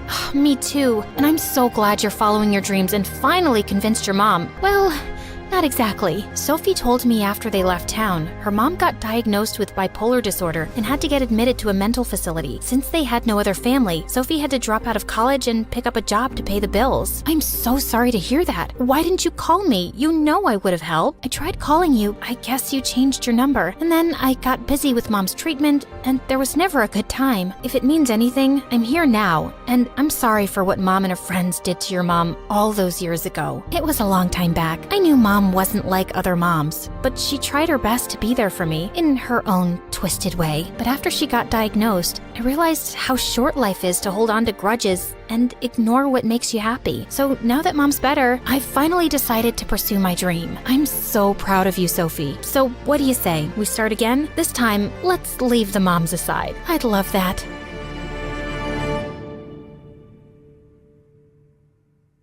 Hi, my name is Owena, which means sunrise in Native American. And this is... You thought this was my sister? She's actually my mom, Sachin. To know more about our story, please like and subscribe. My mom had me when she was in her final year of drama school. Growing up, Dad wasn't around much and eventually left when I was just 4. For me, my mom was everything, and I absolutely adored her. Since my mom was the most gorgeous woman, people used to think we were sisters. She was gorgeous, and I guess I got my good looks from her. One time when I was 7, Mom and I went to the mall and were having lunch in the food court, and a waiter asked for her number. "You look like you're in high school. Beat it, kid, or else I'll tell your manager." A mom and a daughter can't have lunch in peace. Terrific. After lunch, as we were roaming around the mall, we spotted a toddler competition being held there, and even though I wasn't exactly a toddler, I still won it without even participating. When the people started taking pictures of me and told my mom how I looked like Moana, Mom was over the moon. I know, right? I'm so gonna make her a star. Mommy, like the stars in the sky or like the ones on my dress? A movie star, sweetie. From there on, Mom focused all her energy into making me a star. In school, I was always in plays, and one time our school was doing the Wizard of Oz play, and my teacher decided to give others a chance to come forward and made me the Wicked Witch instead of Dorothy. But guess what? I aced that role too. Mom was so proud of me, but she wanted me to focus only on my acting career. So she started to homeschool me and hired acting tutors. They'd give me long scripts to memorize, and it would just exhaust me. Mom also wanted me to focus on maintaining an ideal weight, and she wouldn't let me eat any junk food. And worse, no ramen noodles, which was my favorite. It's for the best, my love. Remember, a moment on the lips, forever on the hips.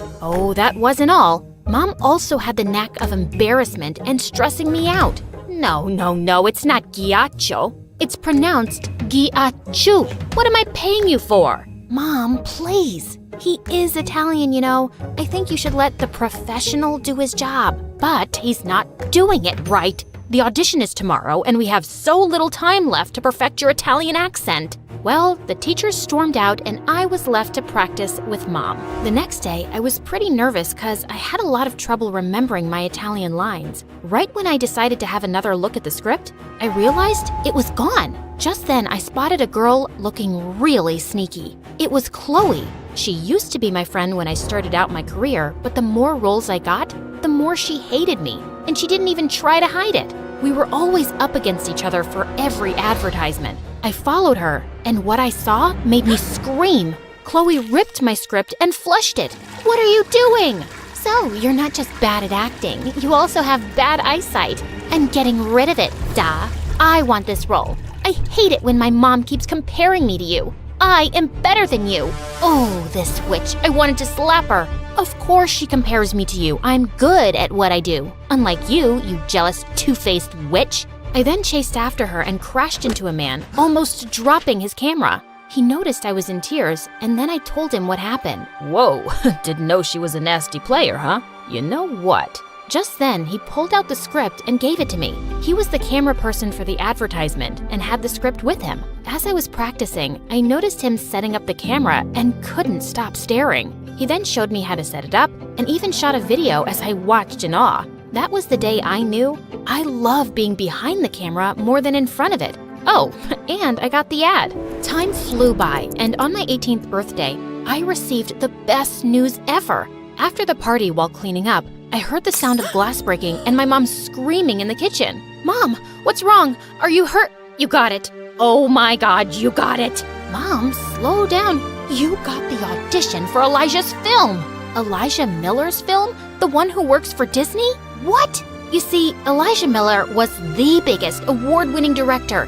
I was a big fan. Not only was he handsome, but he was extremely talented too. I guess it was the first time I felt like I could really be a star. I worked hard, really hard, and seeing me so focused, Mom looked pretty happy. There is no way you aren't getting this role. Mom, I am excited, but don't get my hopes up. Why shouldn't I? Always have your eye on the prize. Got it? A day before the audition, I felt very stressed, so I took my camera and stepped out to get some fresh air. I bought the camera after an audition years ago. I began shooting videos every time I felt overwhelmed with the stress of auditions. But the most I did was make reels and put it up on Instagram under a different account. The videos did very well, and many people appreciated my work and even suggested I send it to filmmakers. But I had to focus on becoming an actor, Mom's dream and all. The day of my audition had finally arrived. I was shaking with excitement and nerves. Mom was there, as always, to support me on this big day. We suddenly saw some of the actors run with their friends and family members towards the door. My eyes almost popped out of my socket when I saw the Elijah Miller walk in. What happened next, however, dropped my jaw on the floor. Sachin? Oh my God, Elijah! It's been a long time. You still remember me? My mother knew Elijah Miller? What the heck? They kept talking and laughing like they've known each other for years. And they did. Turns out, Elijah studied at the same school as Mom and knew each other. She then introduced me to him, and I tried my best not to throw up, scream, and cry all at the same time. The fangirl in me was doing her very best to stay calm. Owena, it's nice to finally meet you. The last time I saw you was when you were a baby. It's nice to meet you too. I'm a big fan of your work. Elijah Miller saw me as a baby? What? Okay, Mom talks about everything under the sun to me, and she keeps this important information to herself? But oh my God, Elijah Miller knows me! Mom sent me away so she could talk to Elijah. As I walked towards the room, I felt someone's leg before I tripped and fell, screaming in pain. Everyone came rushing towards me, and I noticed my ankle was beginning to swell up. It was that snake again, Chloe. Oh my God, Owena, are you all right? How dare she? And then I heard Mom yell like crazy, and soon Chloe was taken away. Looked like everyone saw her trip me. Let me go! She's always taking my roles! Wow, I didn't know she hated me that much. I'm fine. I have to audition. Mom helped me up and took me to the room where my audition was taking place. Even though I tried to do my best given the situation, I still felt on edge and began stuttering. Mom then suddenly walked up to Elijah. She is good. Trust me, it's just the foot. Just let her finish. And then Elijah did the most weird thing. He handed Mom my script. I trust you, Sachin. After all, she is your daughter. Well, the audition went well. Or so I thought. But days had gone by, and I stopped waiting by the phone to hear news about my audition. I had almost given up hope. But one day, when Mom and I were watching a movie at home, her phone rang and she went ultrasonic after she cut the call. Owena! Owena! Mom, words? You got a role in Elijah's movie! You're kidding, right? I'm sure I ruined it. No, you didn't. But it isn't the one you auditioned for. They said someone else got that and you got the other one, which is like the second lead. Mom, it doesn't matter. I get to act in Elijah's movie. Mom and I were screaming our lungs out when the doorbell rang, and Elijah walked in. What is he doing here? Sorry for showing up unannounced. I just wanted to personally give the good news. We just got the call about Owena being cast in the movie. Oh, yes, congratulations, Owena. But that's not what I'm here for. Sachin, I have decided to cast you for the lead role. I know you didn't audition, but... What the what? Exactly. Elijah, I didn't audition. But I want you for the role. Only you. Oh my. Really? Owena, isn't that great? I felt so hurt and betrayed, and when Elijah left, I spat. You're kidding, right? You can't take this role. Why not? I can't believe this. I walked away from Mom and ignored her for days. My anger towards this whole situation was just increasing. One day when I stepped out to clear my mind with my camera, I passed by some cute kittens near a restaurant window. I immediately started recording a video of them, and as I was zooming out, I saw Elijah in the frame. He was sitting in the restaurant with my mother. Here I was, struggling with my sprained ankle, feeling guilty, betrayed, and used because of her, and she's having lunch dates with him. I cannot believe her. The minute she reached home after her date with Elijah, I exploded. How could you? This is why you came along with me to the audition. You wanted it all along. You put this big dream over my head for years, just to snatch it away? Honey, what are you talking about? There's some misunderstanding. Owena, you know I would never do that. It's always been my dream to see you become a big star. Why would I? Yeah, right. Your dream to see yourself become the star, not me. You are a selfish person. You used me to get this audition, and now you're flirting with Elijah to get this role. The role you prepared me for all these years. You know something? I didn't even want to be an actor. I wanted to do it for you, to make you proud. But, Owena, honey, I thought you liked it. Why didn't you ever tell me you weren't into this? Oh, forget about it. I wish I left with Dad. Maybe then I wouldn't have been used like this. The second the words left my mouth and I saw my mom's face, my heart broke. But the feeling of betrayal overpowered me. Days passed by, and every time I saw Mom around the house, I would walk the opposite way. She tried to talk to me and would get me food, but I ignored all of it, and even let my anger get the best of me once when I flung a plate of food against the door. One day, I decided to stay out the entire day. I didn't want to see her face and say awful things to her again. Great. I'm still thinking about how she'll feel. As I was busy recording some videos, I saw a car with tinted windows slow down next to me. Like my life wasn't bad enough, and now I have some creep who might kidnap me. Right as I was about to try and run, the window rolled down and I saw Elijah smiling at me. He offered to drop me home, and I accepted only because of my sprained ankle. So, still angry at Mom? How did he know? That day, I wasn't exactly out of the house yet when you... Anyway, I wanted to tell you that it's not Sachin's fault, you know. This was her role from the beginning. Her role? And then Elijah told me the most shocking thing. He has always had an elephant-sized crush on Mom since school, and he wrote this script with her in mind. He asked Mom several times to act in the film, but she kept denying. And when she agreed, she found out she was having me. I told her that she can do this role after you were old enough as well, but she said being an actor wasn't her dream anymore. You were. But I never stopped trying. I even met her one afternoon to convince her, but she said no. Looks like I'll have to scrap the idea to ever make this movie. I was in a state of shock and felt extremely guilty. As soon as we reached home, I thanked Elijah and rushed inside, straight to Mom, and hugged her. Owena, where have you been? Mom, I am so sorry for saying such awful things.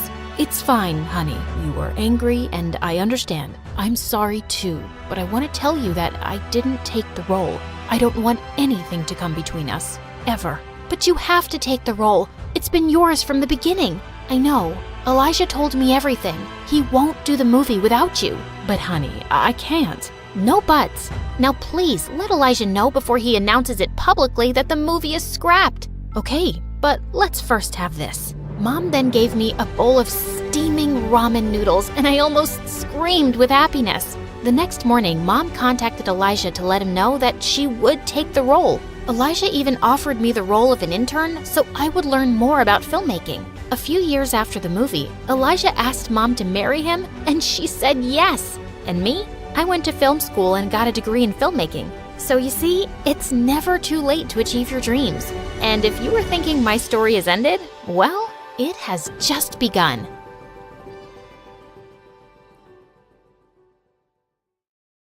Hey guys, how's it going? Okay, you're probably wondering why I only have one half of an eyebrow. It's just that I was waxing my eyebrows and I had a little accident. But no biggie, your girl's gonna pencil them in just as soon as I find my brow pencil. Ruby, you're gonna be late for school, again. What am I supposed to use? Lipstick? Oh, magic marker. Guys, please don't give me that judgy look. I can't go to school without eyebrows. Wait, sorry. I meant to introduce myself. I'm Ruby, and I live in Montana with my parents as an only child. Before I continue, would y'all mind hitting that like and subscribe button? Sorry, my director will fire me if I don't tell you guys that. Anyway, I live with my parents, but I'm not really close to them, and I don't relate to them either. It's not that Mom and Dad are bad parents, it's just that they're possibly the most boring people on the planet. Oh, let's face it, you won't ever be a normal, responsible adult. You silly thing. You probably wouldn't even notice if your own head fell off. Whoa, rude. Also, I'm only 13, Mom. I don't want to think about marriage. But Mom disagreed. In fact, she wanted to get me engaged right now. Okay, maybe I'm exaggerating. She just wanted me to meet my potential fiancé, hoping he'd fall in love with me and propose after high school. So in 8th grade, she introduced me to her friend's son Grayson, who was a couple of years older than me, and a triple package. Handsome, smart, and planning on starting his own company one day. So, Gremlin. Grayson. Totally.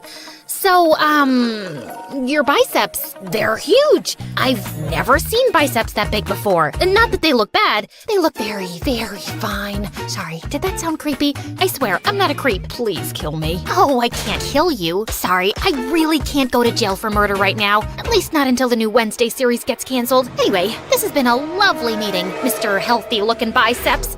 Keep up the good work. Boy, that was awkward. I guess Grayson won't be my future husband after all. But secretly, I did really want a boyfriend. So that summer before 9th grade, I decided to give myself a makeover. A new skincare routine, a healthier diet, and a better wardrobe. Though, when I was shopping at the mall for my wardrobe, things got a little crazy. While I was picking out dresses, I also decided to get some new bras. But just as I was walking into the changing room, I ran into my crush. His name was Colin, and I hadn't seen him all summer. He looked a million times more handsome. Hey, dude. Fancy seeing you here.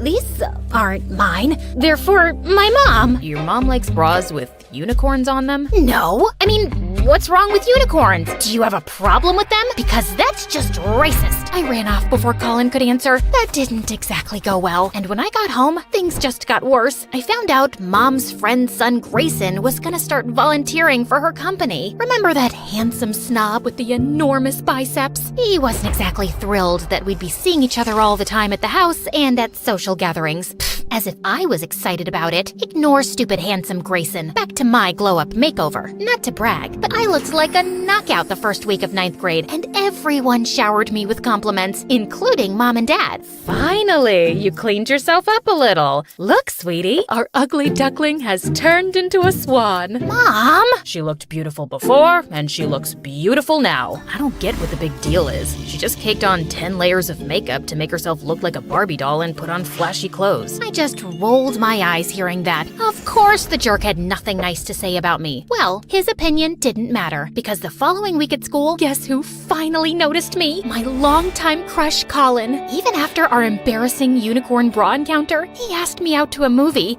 and a couple weeks later, we started dating. Talk about the perfect start to a girl's teenagehood and high school career. Colin writes me good morning texts and takes Instagram selfies with me. I remember the olden days when I was a sad, lonely girl, but now my life is perfect. On the night before winter break, Colin took me to an exclusive cool kids party. But just as I was getting ready to leave, I saw Grayson waiting for me outside. What the frick was he doing here? And how did he even know where I was? Your parents asked me to come check on you and then drive you home. You're at a midnight party with your boyfriend, Ruby. Someone needs to supervise you. Who do you think you are? My dad? You can do whatever you want, but I don't need any supervision. I meant to do that. Anyway, I'm gonna go kiss my boyfriend now, so bye!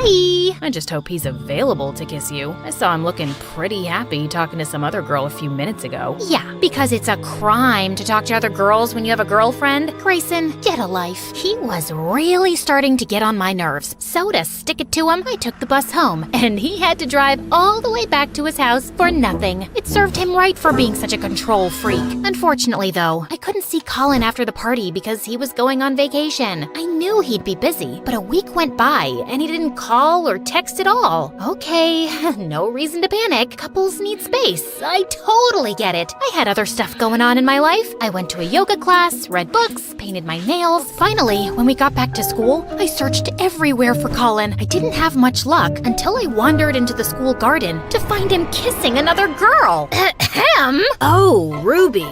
Sorry, I meant to tell you. I'm getting back with my ex-girlfriend. We've sort of been on a break, which is why I asked you out, because I was still getting over this precious girl. So I was just your rebound? You are such a jerk! How could you use someone like that? I'm sorry. You're really great and all, but I just wasn't feeling those magical sparks between us, you know? I just smacked him across the face and told him we were done. And then to really stick it to him, I texted Colin, "We're done," 3 more times over text message. The truth was, though, I felt really depressed about my breakup. I mean, yeah, I was mad at Colin for what he did, but I was more mad at myself for believing he'd actually cared about me. I distracted myself the next few days by hanging out at the pet shelter and keeping the kittens company. It was exactly the heartbreak therapy I needed. I was even starting to feel better until Dad called me, begging me to come home and help him prepare for a fancy work dinner. But when I arrived at the house, Grayson was already in the kitchen with his sleeves rolled up. Ugh, I just knew my parents had told him about my breakup,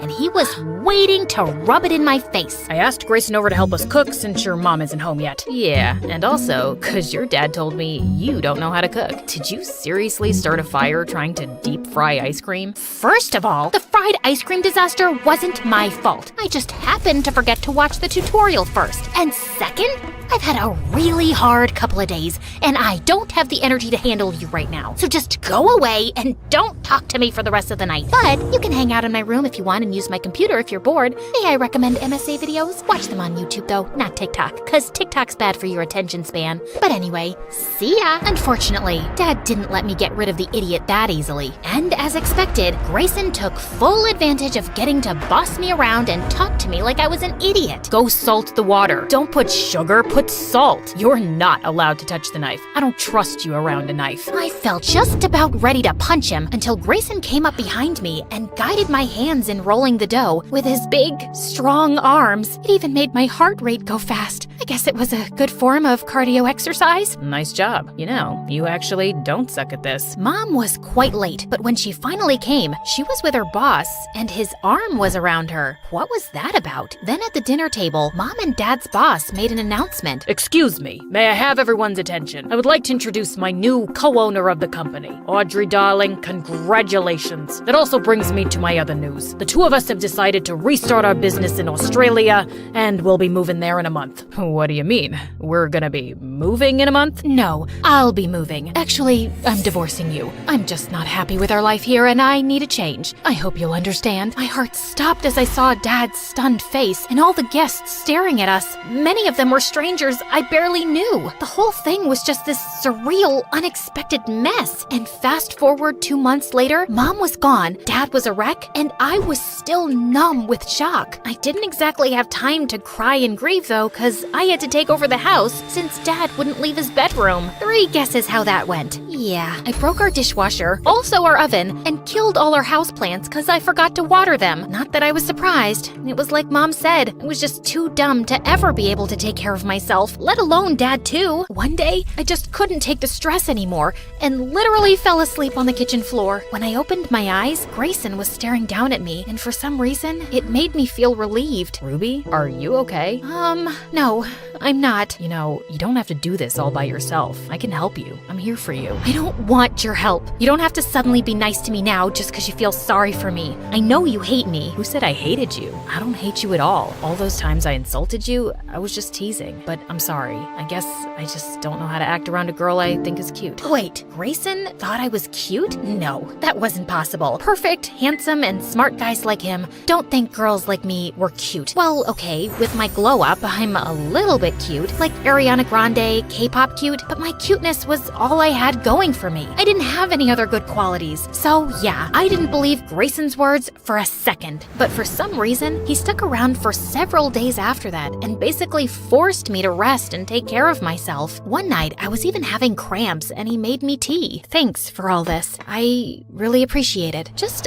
one follow-up question. You said I was cute the other day, right? Yeah, what about it? What do you see in me, man? I mean, I know I kinda got pretty after my makeover. Again, with you and your dumb makeover that I never even cared for. Ruby, you're funny, you're charming, you're interesting, and hands down, the kindest person I've ever met. Why isn't that enough for you? How come you don't believe in yourself? Grayson's words really caught me off guard. I didn't really have an answer for him. Well, actually, I kinda did. The truth is, it's hard to have confidence in yourself when you're always bumping into walls, losing your stuff, and eating soap. Okay, calm down. I've only eaten soap once, and it was an accident. Basically, I was in some fancy hotel, and they had some tiny soap bars in the bathroom that looked like candy, so I ate one. I don't actually eat soap on a daily basis, but you get my point, right? Animator, show the reference scene of 14-year-old me making myself over that summer. Remember when I felt super confident after my major glow-up? Yeah, that wasn't real confidence. Real confidence isn't based on stuff like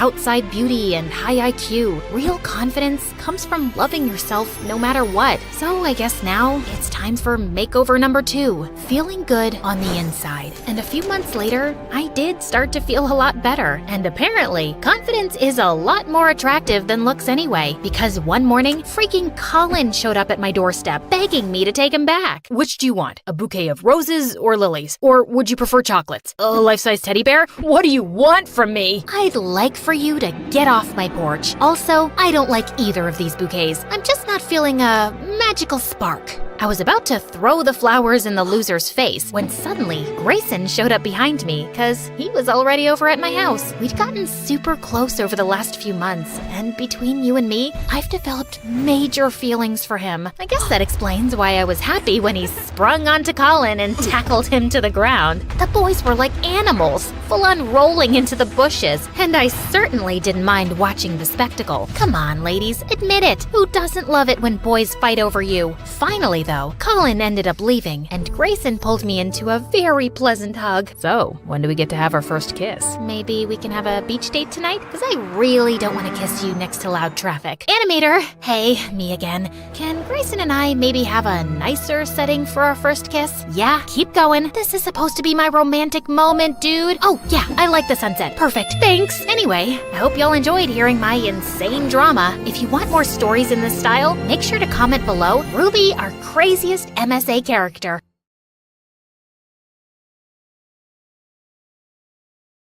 Hello, I'm Madeline from the United States, and I'm the only cool, sensible person in my family. You'll soon see for yourself. Before I continue, please like and subscribe. One sunny day, my big sister Lucy, who is 10 years older than me, had a problem. Her bike chain got jammed in the wheel. You stupid bike! I shook it, I pushed it, I hit it, I even lifted it on my back, but nothing is working. Luz, don't get mad. How many times have I told you to control your anger? See the oil can in the garage? Maybe that can help. Drinking it won't help, girl. I thought you were smarter. Why are you looking at me like that? Oh, okay. I see what you mean. Yeah, maybe that will fix the bike. You're too smart. Sometimes I feel like you're my older sister. Sometimes? Yeah, always. Just go back and play with some sand. Wait. Give me a kiss first. I hugged her and threw some sand at her, and she ran after me like a drunk mosquito. Speaking of mosquitoes, did you know that only female mosquitoes bite? Yeah, go ladies. You know, since I'm smart, I'm supposed to tell you this intelligent, fun fact that you can easily find on the internet. I didn't even check if it's true or not, but whatever. I feel better about myself. Lucy was my elder sister, but growing up, it mostly felt like I was the more responsible one. Yes, I have to mention it again.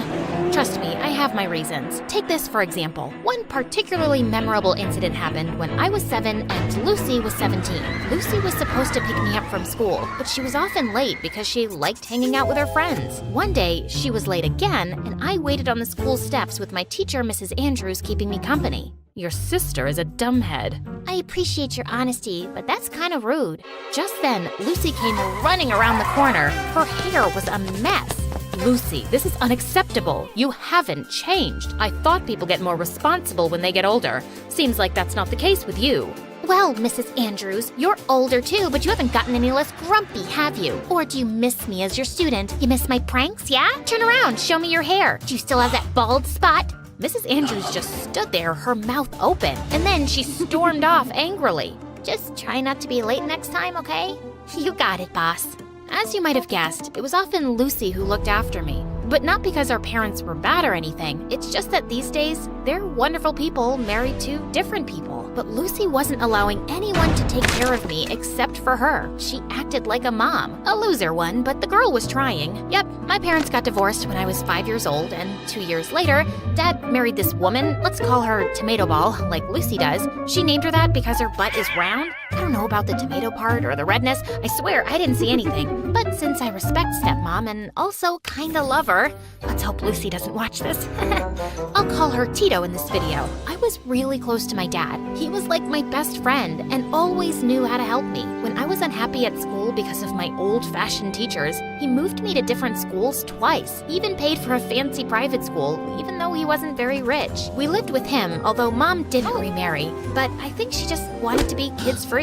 She's not a bad person at all. She's cool and funny, but yeah, not mom material, which is okay, as long as she's not annoying and toxic. But she was a little annoying. On my 8th birthday, we had the party in our backyard and Dad hired a clown. I guess the clown was like 74 years old, and he was boring and dumb. Kids started feeling bored, and some of them even left. Just then, Tito made the clown take off his costume, and she put it on herself and started performing. The kids loved it, and they even became nicer to me and wanted to take pictures with me. I guess they understood that making me happy would make my parents happy, and that meant they'd make more effort to make this party more amazing. It was a win-win. But Lucy didn't look so pleased with the happy rainbow and rabbits atmosphere, especially since Tito was in charge. So she disappeared for about an hour and came back wearing the Scream outfit and started acting all crazy. It was terrifying with all the fake blood all over her and the horrible sounds she was making. The kids were getting scared and I told her to stop, but she wouldn't listen. She even started grabbing some kids and throwing them into the bouncy castle. Then some kid threw a piece of cake at her and the other kids followed him and a full-scale food fight broke out. It was a disaster. Finally, Dad and Tito dragged her inside, but it was already too late because all the kids had left. Then Mom looked at me and said, "We really taught Tomato Ball a lesson, didn't we?" Are you crazy, Mom? This was your plan? I suspected that Lucy wasn't smart enough to be this dumb. I knew it! Mom, thanks for ruining my birthday. Just leave and maybe take your adult baby with you. Just then, we heard Lucy scream. We rushed to see Dad unconscious, and we immediately called 911. Dad had slipped into a coma. Yeah, my dad is one of those MSA parents that goes into a coma suddenly. Let's hope he wakes up by the end of the video. The next morning wasn't a happy one, and Mom slept at Dad's place with us, which made things a bit weird. Our breakfast was awkwardly silent. I know exactly what to do. I want to become a clown. I'll work hard and support the family. I want to be a good clown. You already are one.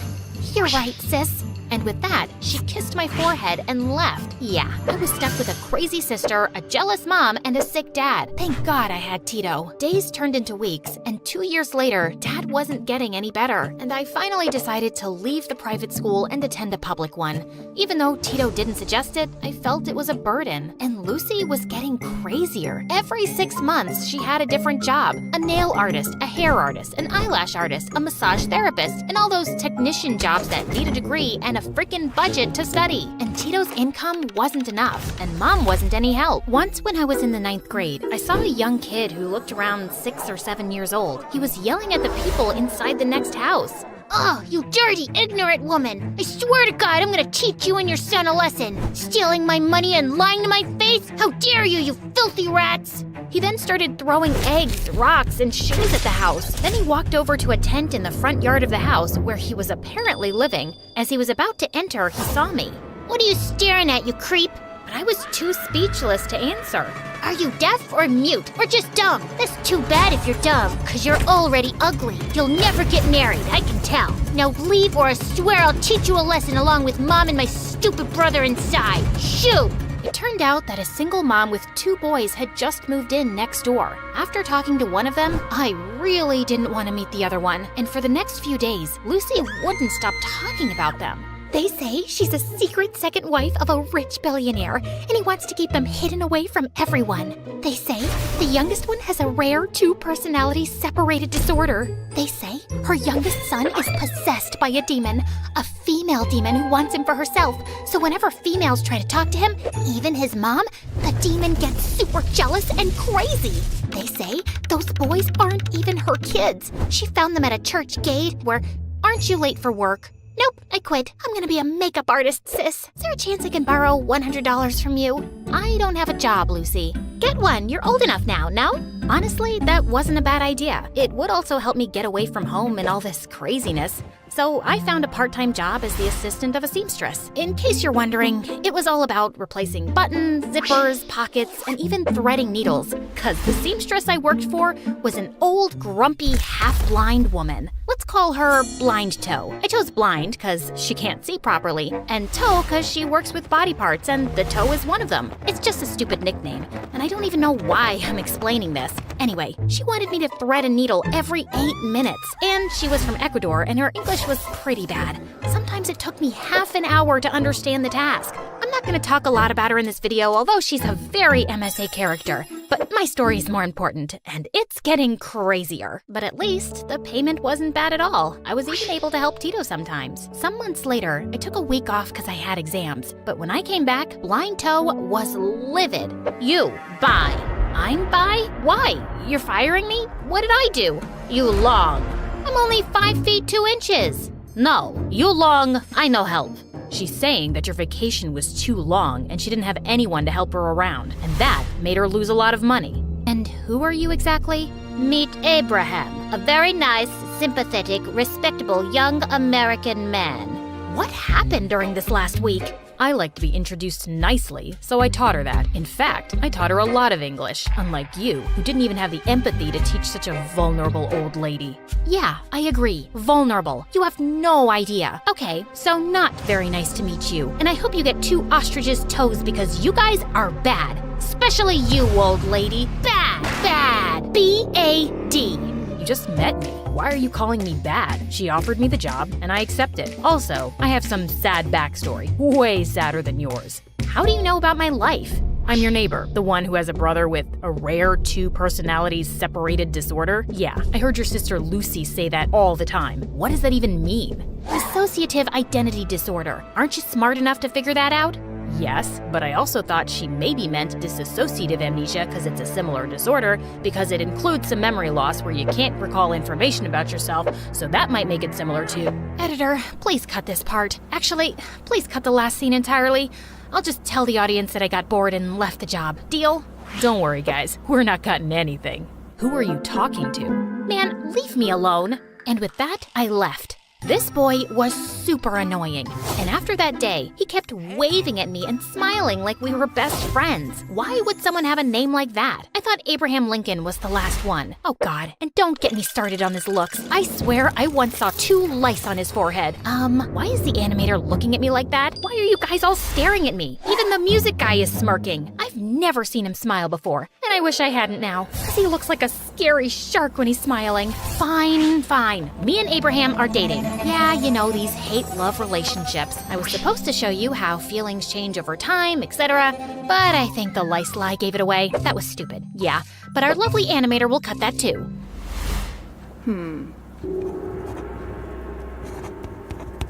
Our relationship was a secret, of course. One day, Abraham invited me to his house for dinner. I didn't have the heart to tell him, I can't come because you guys are creeps.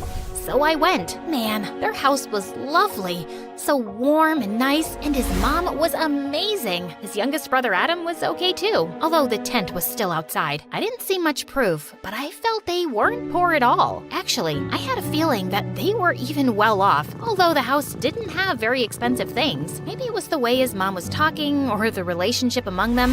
It felt like rich, classy people dynamics. I don't know how to explain this. Abraham and I kept dating in secret until our senior year, and it really felt like the best thing that had happened to me. People who loved me, and a boy who took care of me. It almost felt like Dad was back. So I decided to marry him right after high school. Listen, I have this urge to tell you that my decision was affected by the previous sad years. You know, a father in a coma for years, a helpless stepmom, a clueless mom, a crazy sister. Yeah, like just in case my marriage decision turns out to be a disaster, I've got my sob story ready and can easily fall back on it. When I told everyone my decision, Lucy took it the worst. I can't believe that I'm the one who y'all call crazy and reckless. Look at me. I'm 28 years old, still living with my parents just to be a solid supporter and to help my little sister. Lucy, you've spent way more money on your professions than providing us with anything. That is so ungrateful. And also, Abraham's family is weird. Their kid sleeps in a tent outside their house at least twice a week, and he keeps screaming and insulting them all the time. I once heard him yell at his mom, "Are you crying because I tried to stab Abraham? God, don't be such a girl." I mean, she is a girl. That was so stupid of him. He has some anger issues, but he's a good boy. Also, I'm marrying his brother, not him. No, sister, you never marry a man. You also marry his package, and every man comes with a package. I can tell you're trying to say something deep, but look at you. You can't even say something that makes sense even at this age. You couldn't make anything of yourself, just living only because you're not dead. That was so uncalled for, Madeline. And you know what? I'm not attending this wedding. This is just stupid. I'm leaving.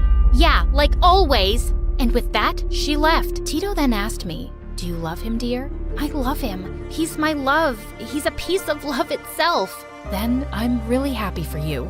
On my wedding day, Tito was the happiest. Lucy wasn't talking to me, which was great. Abraham looked cute and happy, and so did his mom. Abraham, do you take Madeline as your wife? I do.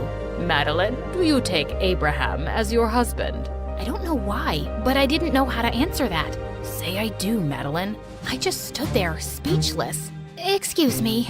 And with that, I turned around and ran out of the church. I took an Uber and went to the hospital. I sat next to Dad, held his hand, and cried. Well, I guess the sob story could work now. But don't worry, guys. Tito followed me and hugged me. He'll always be proud of you. Do what's right for you, honey. So I went back and married Abraham. Remember when I told you that I always had a feeling that Abraham's family was rich? Yeah, it turned out he and Adam were the sons of a billionaire prince who was hiding them away. I can't believe Lucy was right. I never met him. Mom told me we were kids of an unwanted marriage, and no one should know about this. He pays us millions yearly, and I'm just content with this life. Abraham suggested that we help Lucy open a salon that provides all the services she learned. She was ecstatic. Girl, marrying Abraham was the second best thing you did after being my sister. Being your sister isn't something I did. You know what I mean. Mwah! Abraham and I started college together, and I studied physics, just like Dad. And in my second year, I got pregnant, but I had no plans to give up on my education after giving birth. After all, I had so many people who'd help take care of my kid. Although my annoying mom had something toxic to add. You know, your due date is the same day your dad got into a coma. That'll be your kid's birthday. Shut up! And no, it wasn't the same date, because I went into labor a day earlier. I thought my heart would burst when I held my daughter in my arms for the first time. She was perfect. I already knew what her name would be, Hope. Just then, a doctor walked into my room with a big smile on his face. Madeline, we have some extraordinary news. Your dad is finally awake, and he's asking for you. I just burst into tears and couldn't stop crying. I don't think anyone was now happier than me in the entire world.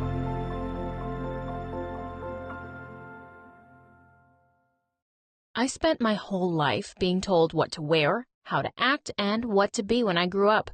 My name is Sarah, and my parents were the absolute worst. They were always trying to control me. They were famous lawyers, and I was destined to be one too.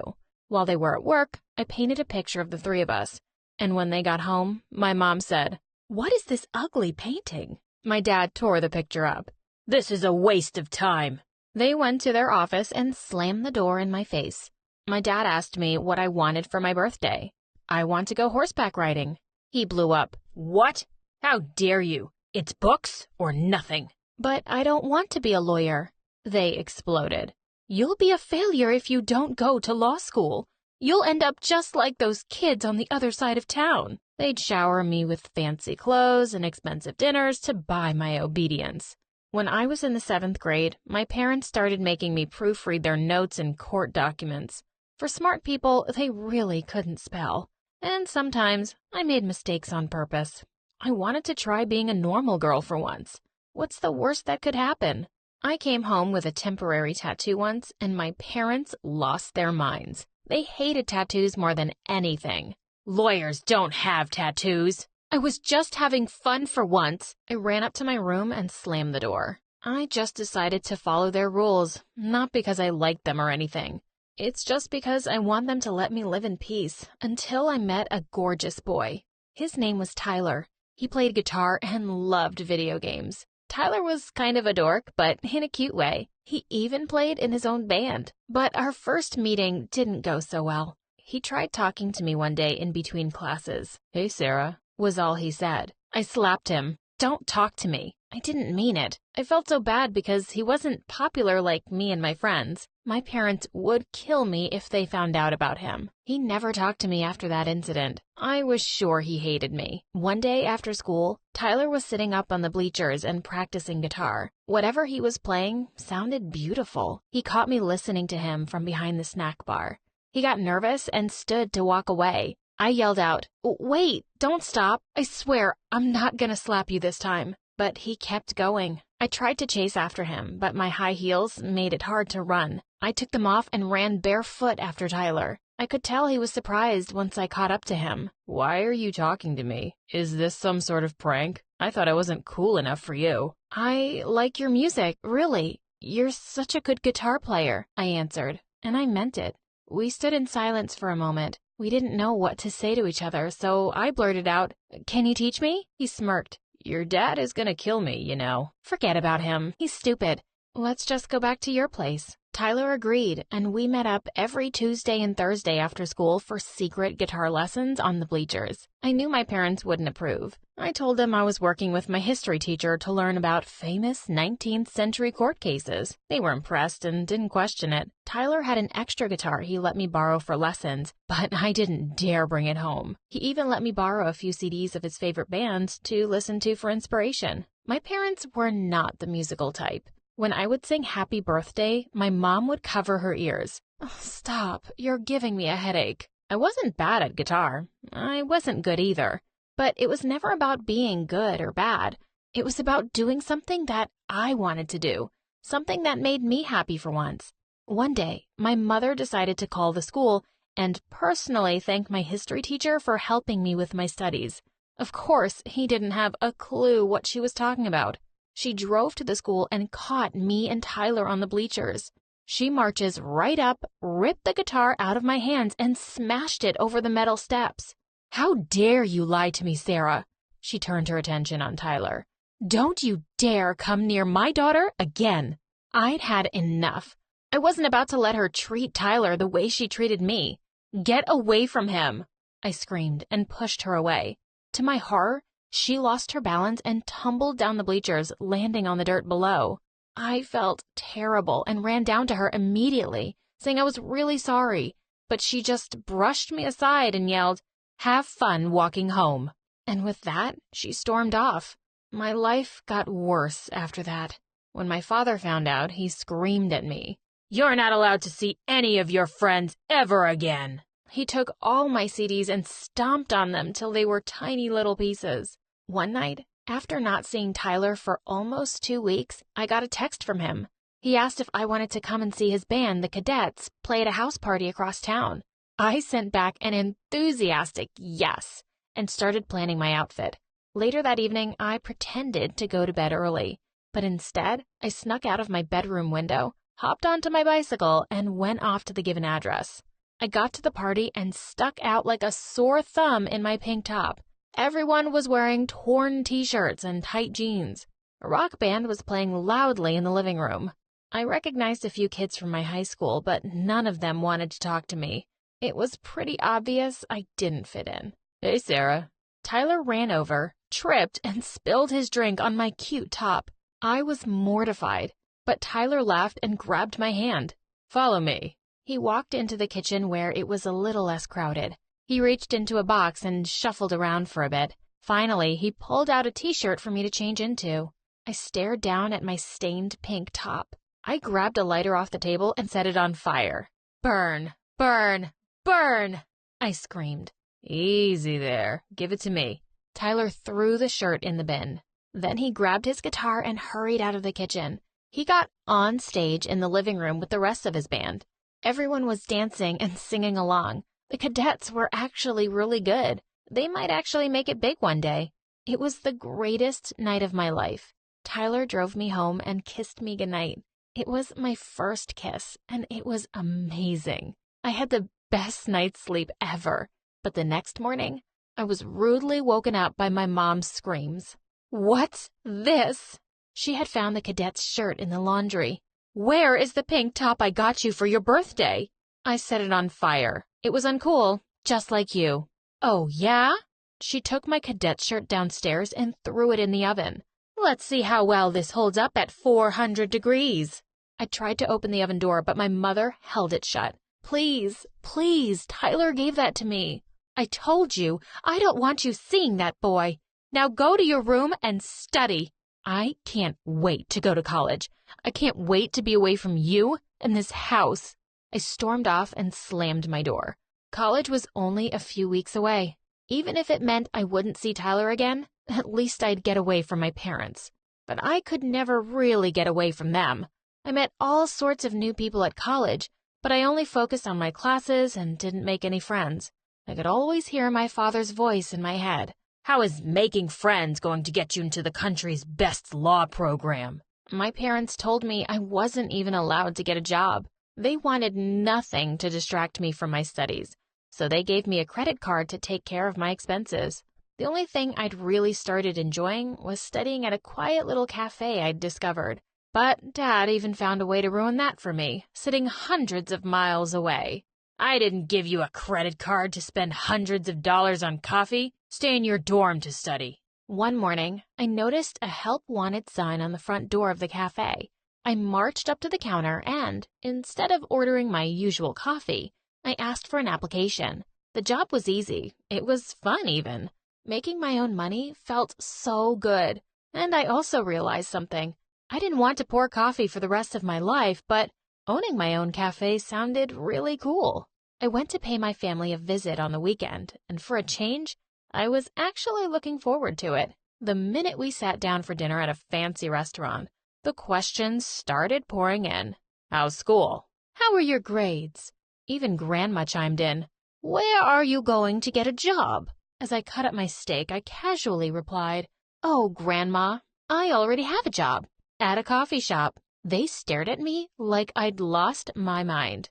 What are you doing wasting time in a coffee shop? How's that going to help you become a lawyer?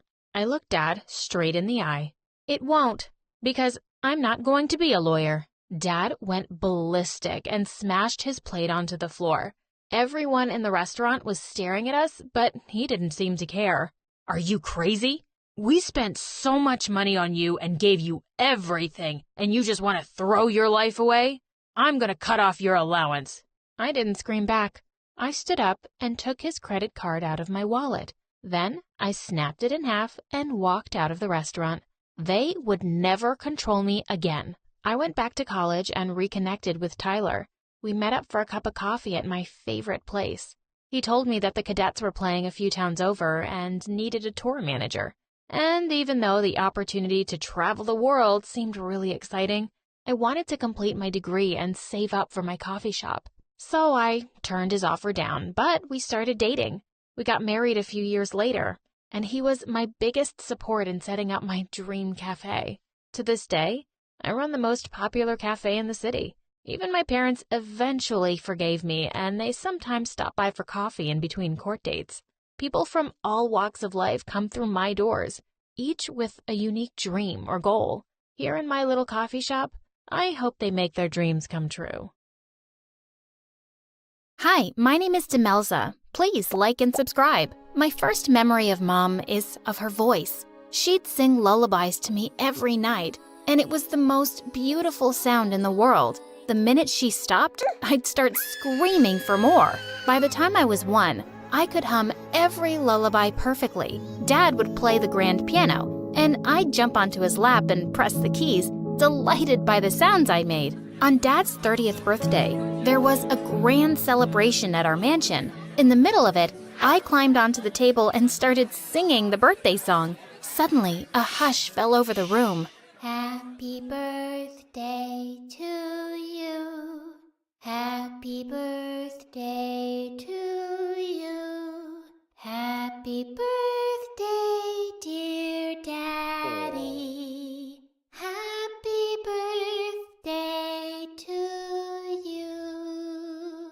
When I was finished, I looked around in surprise to see grown men crying. Oh my God, she has the voice of an angel. I always had a feeling Demelza was gifted. I'm so proud of you, darling. My parents hired the best musicians and vocal coaches for me, and there was no stopping me after that. At every party, I'd put on a show for our guests, and I'd make them pay me too. My life was perfect until one day when everything changed. When I was in the 3rd grade, Dad had just returned from a business trip, and I stopped short when I saw a scrawny little girl get out of the car too. She was trying to hide behind Dad, but he gently pushed her forward. Demelza, this is Isabel. She's your sister, and she's going to live with us now. Will you take care of her? I looked into her scared, dark eyes and immediately took her hand. Always. But the day Isabel walked in, a dark shadow was cast over our happy home. That evening, we overheard a huge fight between my parents. You've broken my heart, and now you've brought a reminder of that to live with us? She can't stay here.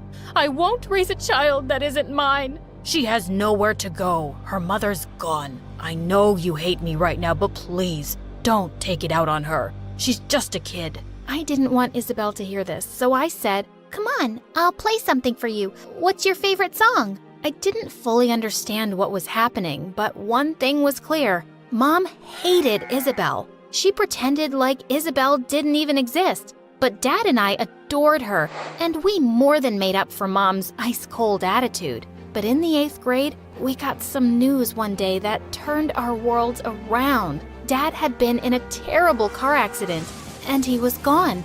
We were all devastated, but Mom just shut herself up in her room for weeks. One night, I was reading a story to Isabel when Mom suddenly barged in. "What are you doing in my daughter's room? You're just a poor maid." Mom, are you okay? She's not a maid. This is Isabel, remember? How could I forget her? Everything bad that's happened to us is her fault. I stared in horror at Mom as Isabel started to cry. "Pack your things first thing in the morning, Isabel. You're going to be sleeping with the maids now." What? No, she's not going anywhere. Either she goes to the maids or the orphanage. This is her last night here.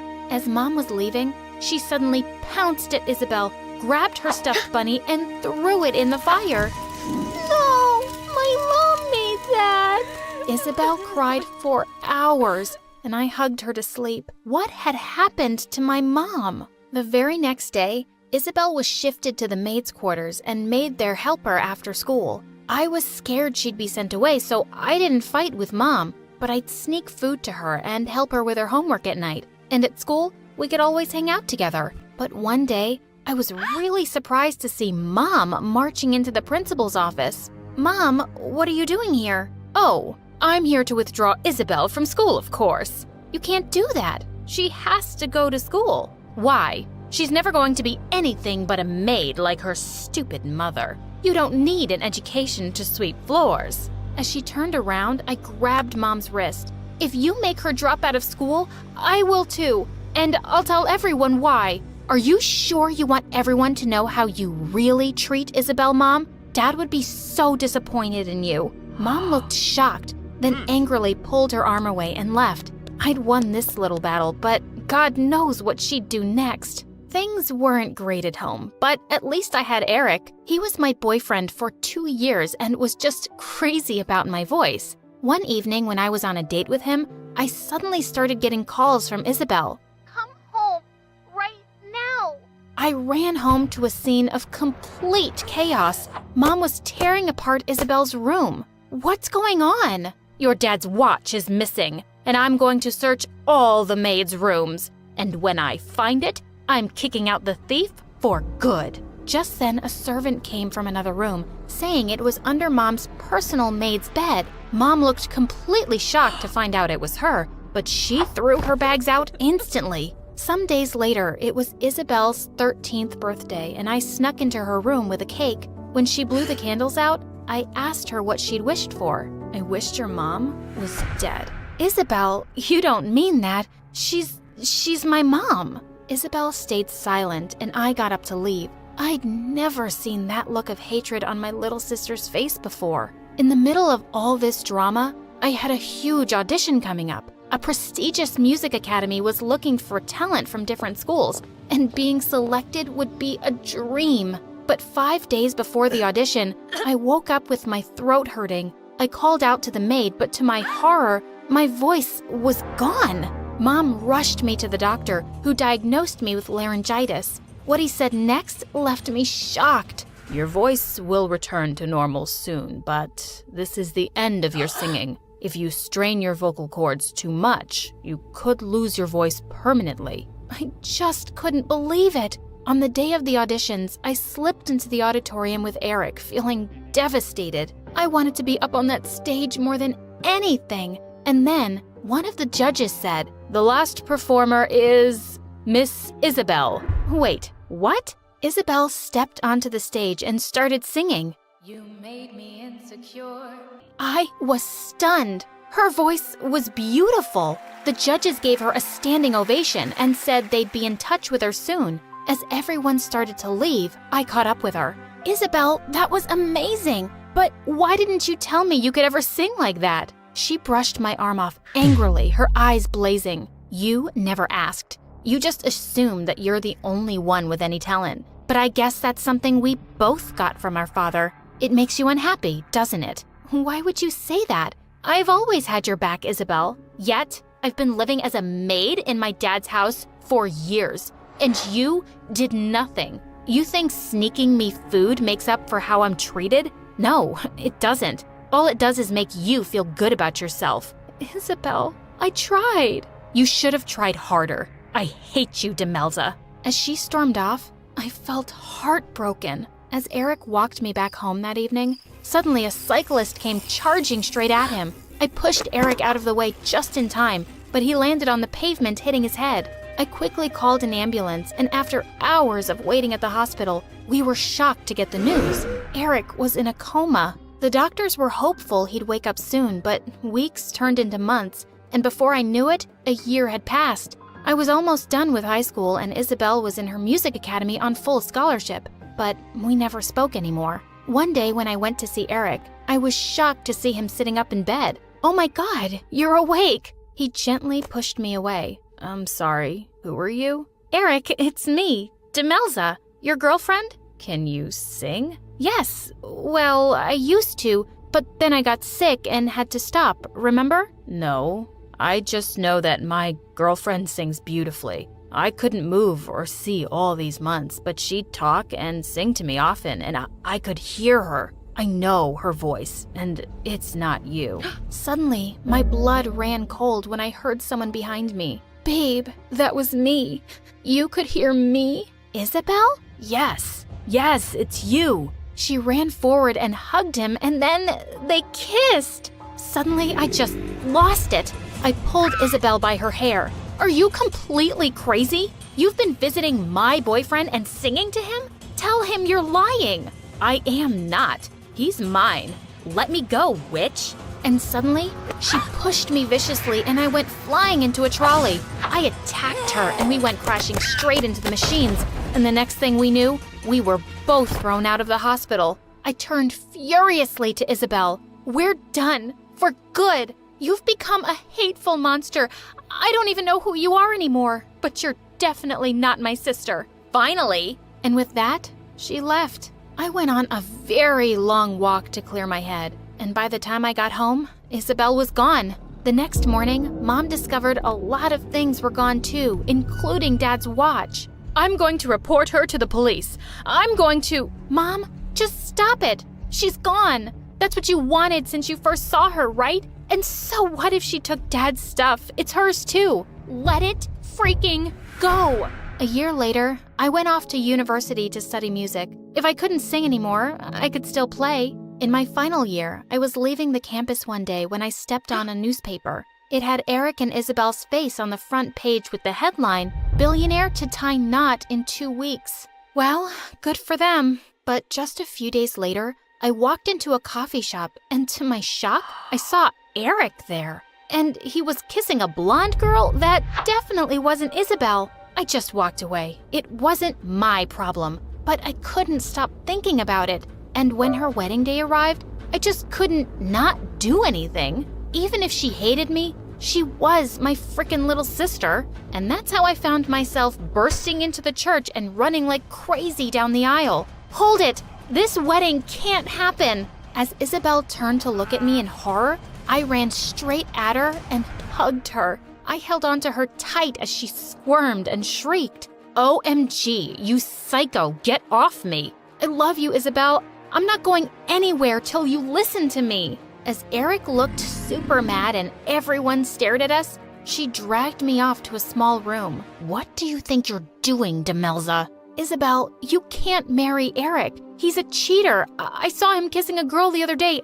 I swear, I'm not lying." "You think I don't know about that? Well, I do, and it doesn't matter. I stole your man, and he'll take care of me. At least I got rid of you and your psycho mom, so just buzz off." "Isabel, listen to me. You're just angry right now. I'm so sorry about everything. Mom was unbelievably cruel to you, and I should have fought harder. You deserved so much better, and you still do. Don't marry this jerk, please." "Why do you care?" "Because you're my little sister, and I miss you so much. I had 2 things that I loved the most, my voice and you. I lost my voice for good, and I don't want to lose you too. Please, forgive me and come with me. Oh, Demelza, I'm so sorry for all the horrible things I did to you. I thought I wanted to marry Eric to tease you, but I now realize that everything I've been doing in my life was to not end up alone.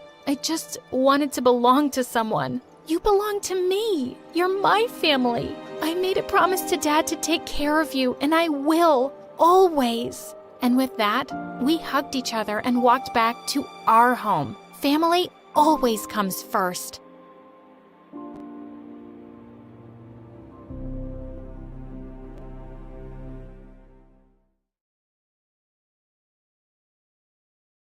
Hey guys, I'm Ashlyn, and I lived with my mom and 2 siblings in Atlanta.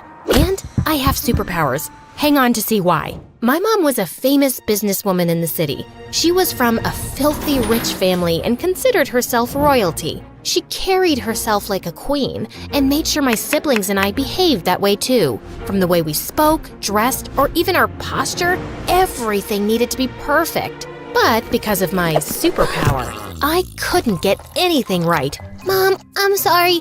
I was just squeezing the ketchup. I didn't know how it ended up in your face. It's not my fault. He threw the ball at me first. He ducked and it shattered the window. Yep, being the clumsiest person on earth was my superpower. Sometimes, I even felt if I was bubble wrapped and kept in a corner, I would still end up breaking things. My siblings used to bet on how many times I'd trip over myself or drop something. Like once at the dinner table, I got the hiccups and they started giggling. Just wait, she'll break the glass. No, I think she'll break the glass and the jug. And sure enough, my sister won. But in the process, Mom was drenched in water. It's okay, Mom. It's just water. Let me help you dry this. I'll bring a fan. Oh, the fan isn't here. Okay, that napkin will work. When I pulled the napkin, it dropped the candle stand on the table mat, and in seconds it started burning. I quickly put out the fire with the curry. Oh, phew. Hiccup's gone and the fire's out. All good now. Oh, gosh, I'm sorry. Just stop it, Ashlyn. How could you be so careless?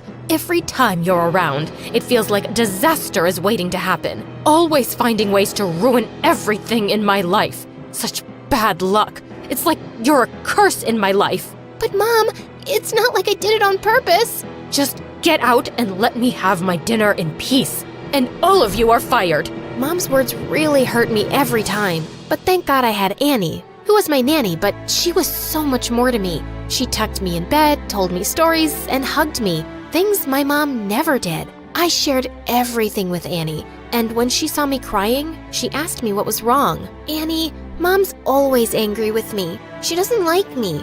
I don't know why things themselves fall even when I don't touch them. Oh dear, don't cry. You know you have superpowers, so things just move around.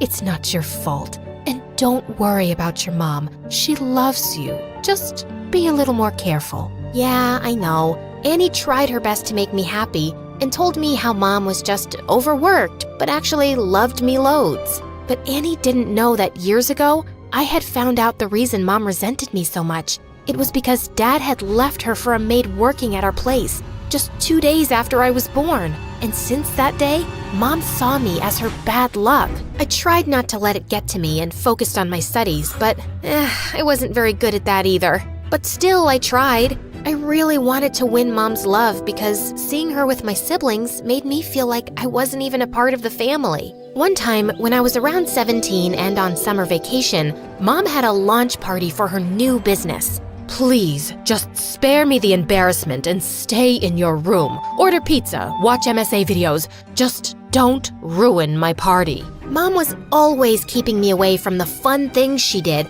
and I was curious, so I decided it would be fun to just peek at the party. The moment I saw the guests dancing, I decided to join them, and it was then that I tripped and fell on a table. Mom was furious. Before she could even say something, Annie came running and started to clean the mess I had made.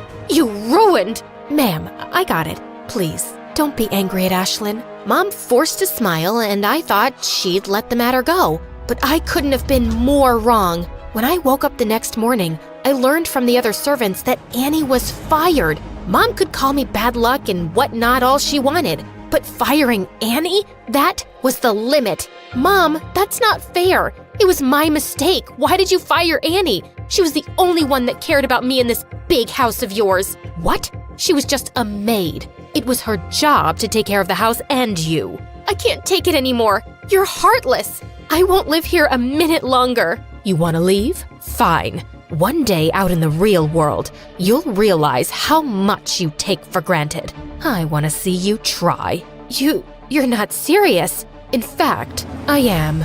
I left the house in a haze and found myself standing at Annie's door. When she saw me, she was worried and tried to send me back, saying how mad my mother would be. But I was determined, and eventually, she invited me into her small house. Have a seat. You must be hungry. I'll get you something to eat. Yeah, I'd like that. But as I sat on the chair, I ended up stuck. Just then, I heard a girl laugh. Bet you never used a chair like that before. No, I didn't. She helped me up and then introduced herself. She was Michaela, Annie's sister, and she was as nice and welcoming as Annie. I really liked their cozy home, even though the things were old and some were even broken. At night, I slept peacefully on the couch, which was far better than my luxurious mattress. But old habits die hard, and the next morning, when I told her I wanted an omelet with a fresh fruit smoothie and a pancake, hearing my words, she looked stunned. Your Highness, this is not your palace, and I'm not your servant. Serve yourself. I'm so sorry. I don't mean it. I can do it myself, but could you please tell me the thing that works like a grrr? What? I just forgot the name of the thing that was used for smoothies. Ah, a blender. Princess, here it is. She left me, and after watching a bunch of videos on how to cook an omelet, I couldn't make it and ended up burning my hand. Michaela came running when she heard me scream.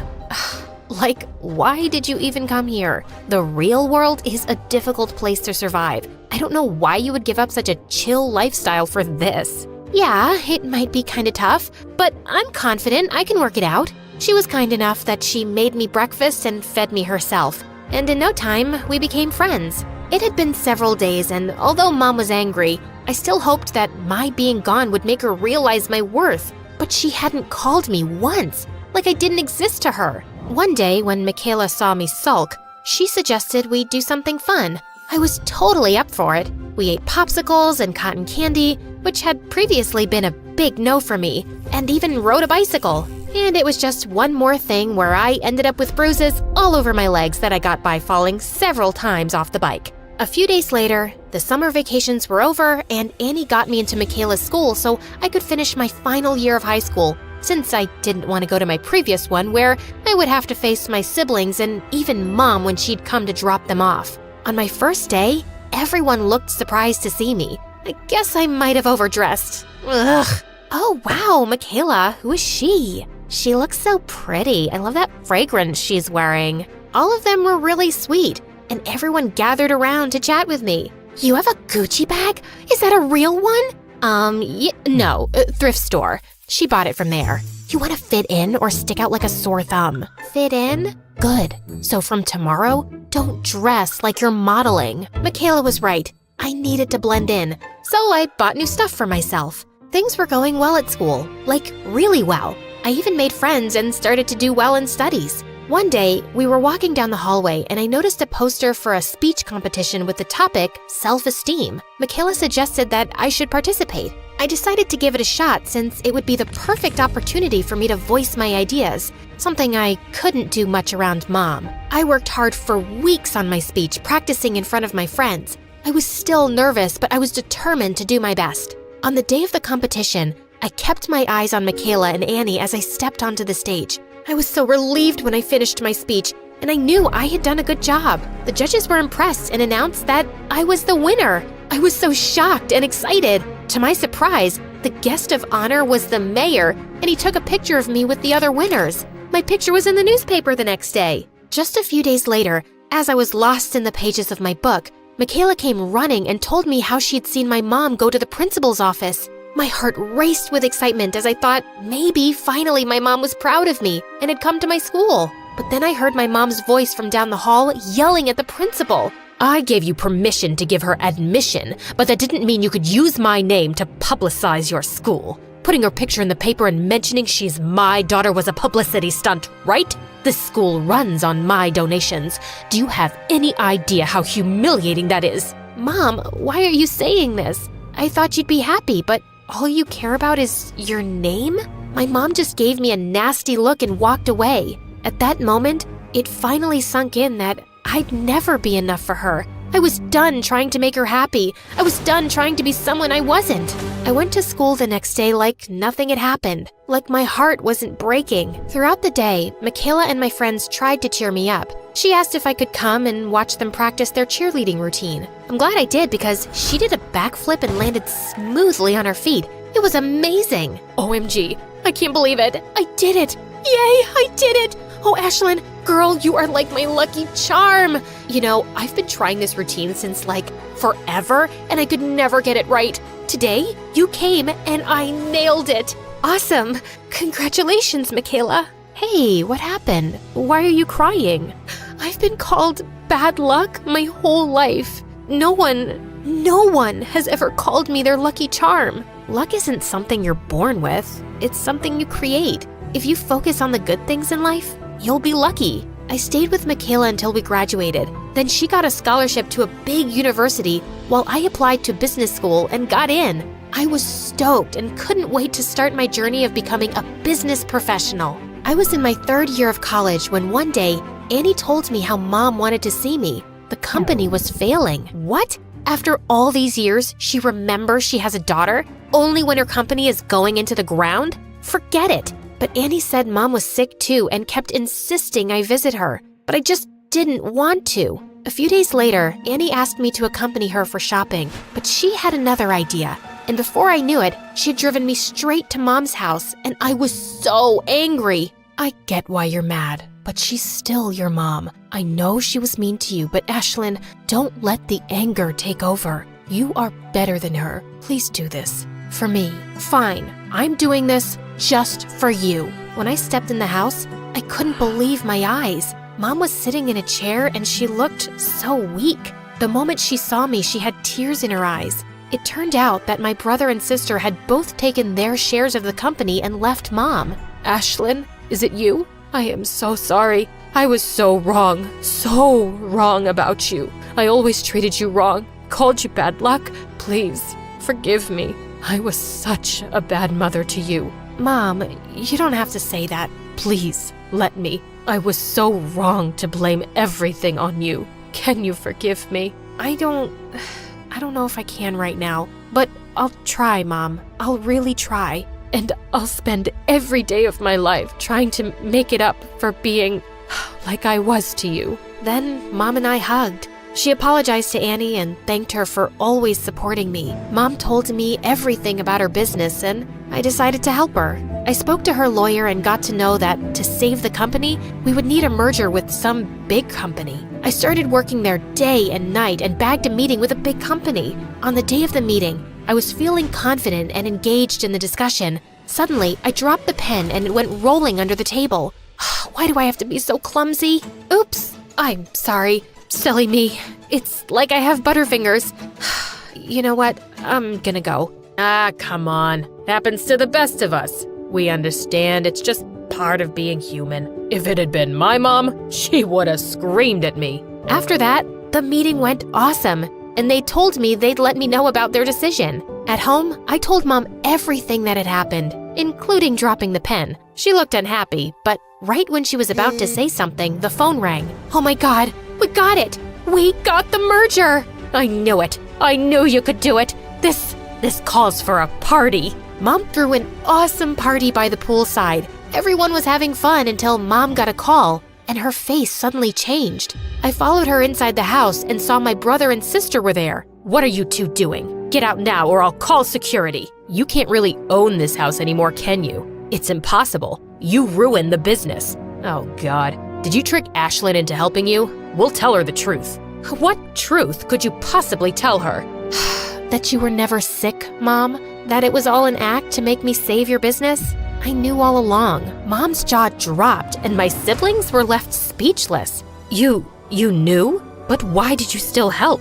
Because someone very important to me told me I'm a better person than you. I turned around with a newfound confidence and walked away, leaving Mom behind.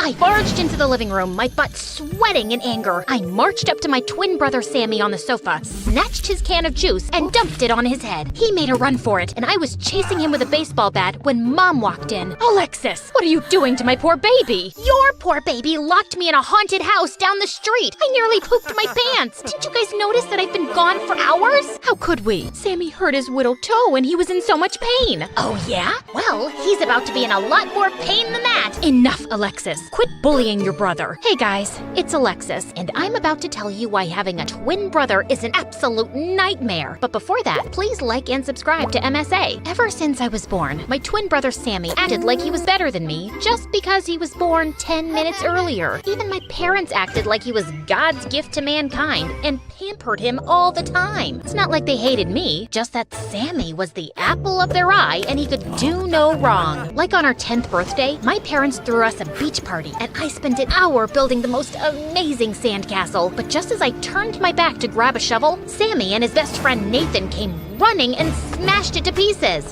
Why did you do that? Because it was ugly and it was ruining my perfect view. He threw sand in my face and ran away. Are you okay? I will be now. I threw the beach bucket at Sammy and it hit him in the head. He cried and Mom grounded me for bad behavior. Unbelievable. As we grew older, Sammy just got more annoying. He and Nathan were the brattiest kids in school and would constantly embarrass me with their stupid jokes and dumb pranks. Like this one time in 10th grade, we were in the science lab doing experiments and Nathan was my partner. Tell me, what's gravity? Oh, that's easy. It's when Alexis tries to get up from the bed but can't because she's a big fat cow. Enough, Sammy. Funny how you're talking and all I can smell is garbage. Maybe that's because you haven't showered in days. I felt so mad I flung a book at Sammy. He ducked and started attacking me with pens. The two of us got into a fight. I knew there was no point in arguing, so I just avoided everyone and focused on my studies. I became the smartest kid in class and I joined the poetry club, yearbook committee, and debate team. In 10th grade, I got a chance to represent my school in the national debate competition, and that's where I met Tony. He was the captain of the debate team, the star tennis player, and the hottest boy in school. Together, the two of us nailed the competition, and when we got back home, Tony invited me to one of his practice tennis matches. After the practice, we were having a conversation when he suddenly pulled me close. Whoa,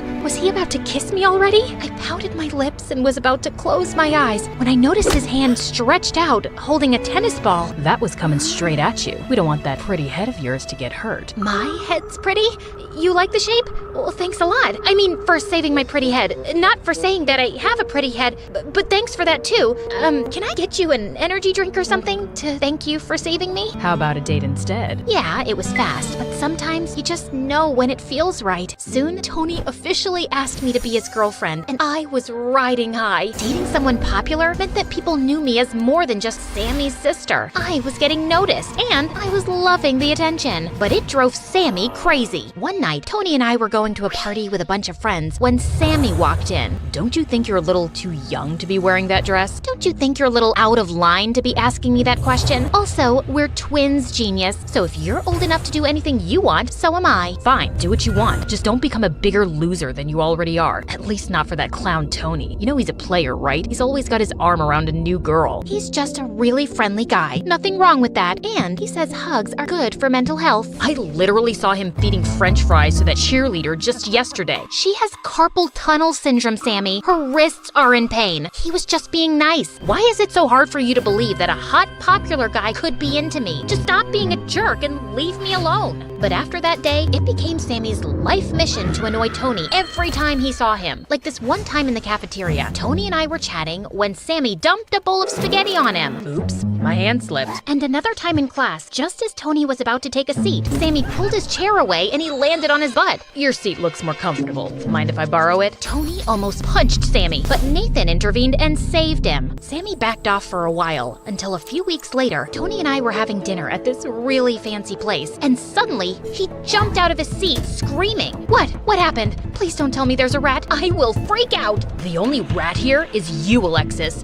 What's this? Tony shoved the phone in my face, and I saw a bunch of pictures with Nathan kissing a girl who looked exactly like me. I was so confused until he played a video where I was confessing my love for Nathan, and I immediately recognized the voice. It was Sammy's. Oh, that's not me. I mean, it looks like me, but what? You've been cheating on me with Nathan? No wonder your brother was annoying me these past few weeks. He wanted me out of the picture so you could be with his best friend. Hear me out. That girl in the photos is Sammy with a wig. We're twins, so we look alike. That's all. Please, you have to trust me. Stop making up stories. You're a liar and your brother is crazy. Both of you can go eat dust for all I care, but stay away from me. Tony was out the door before I could stop him. I rushed back home furiously and confronted Sammy, who started laughing like a crazy person. I can't believe he fell for that trick.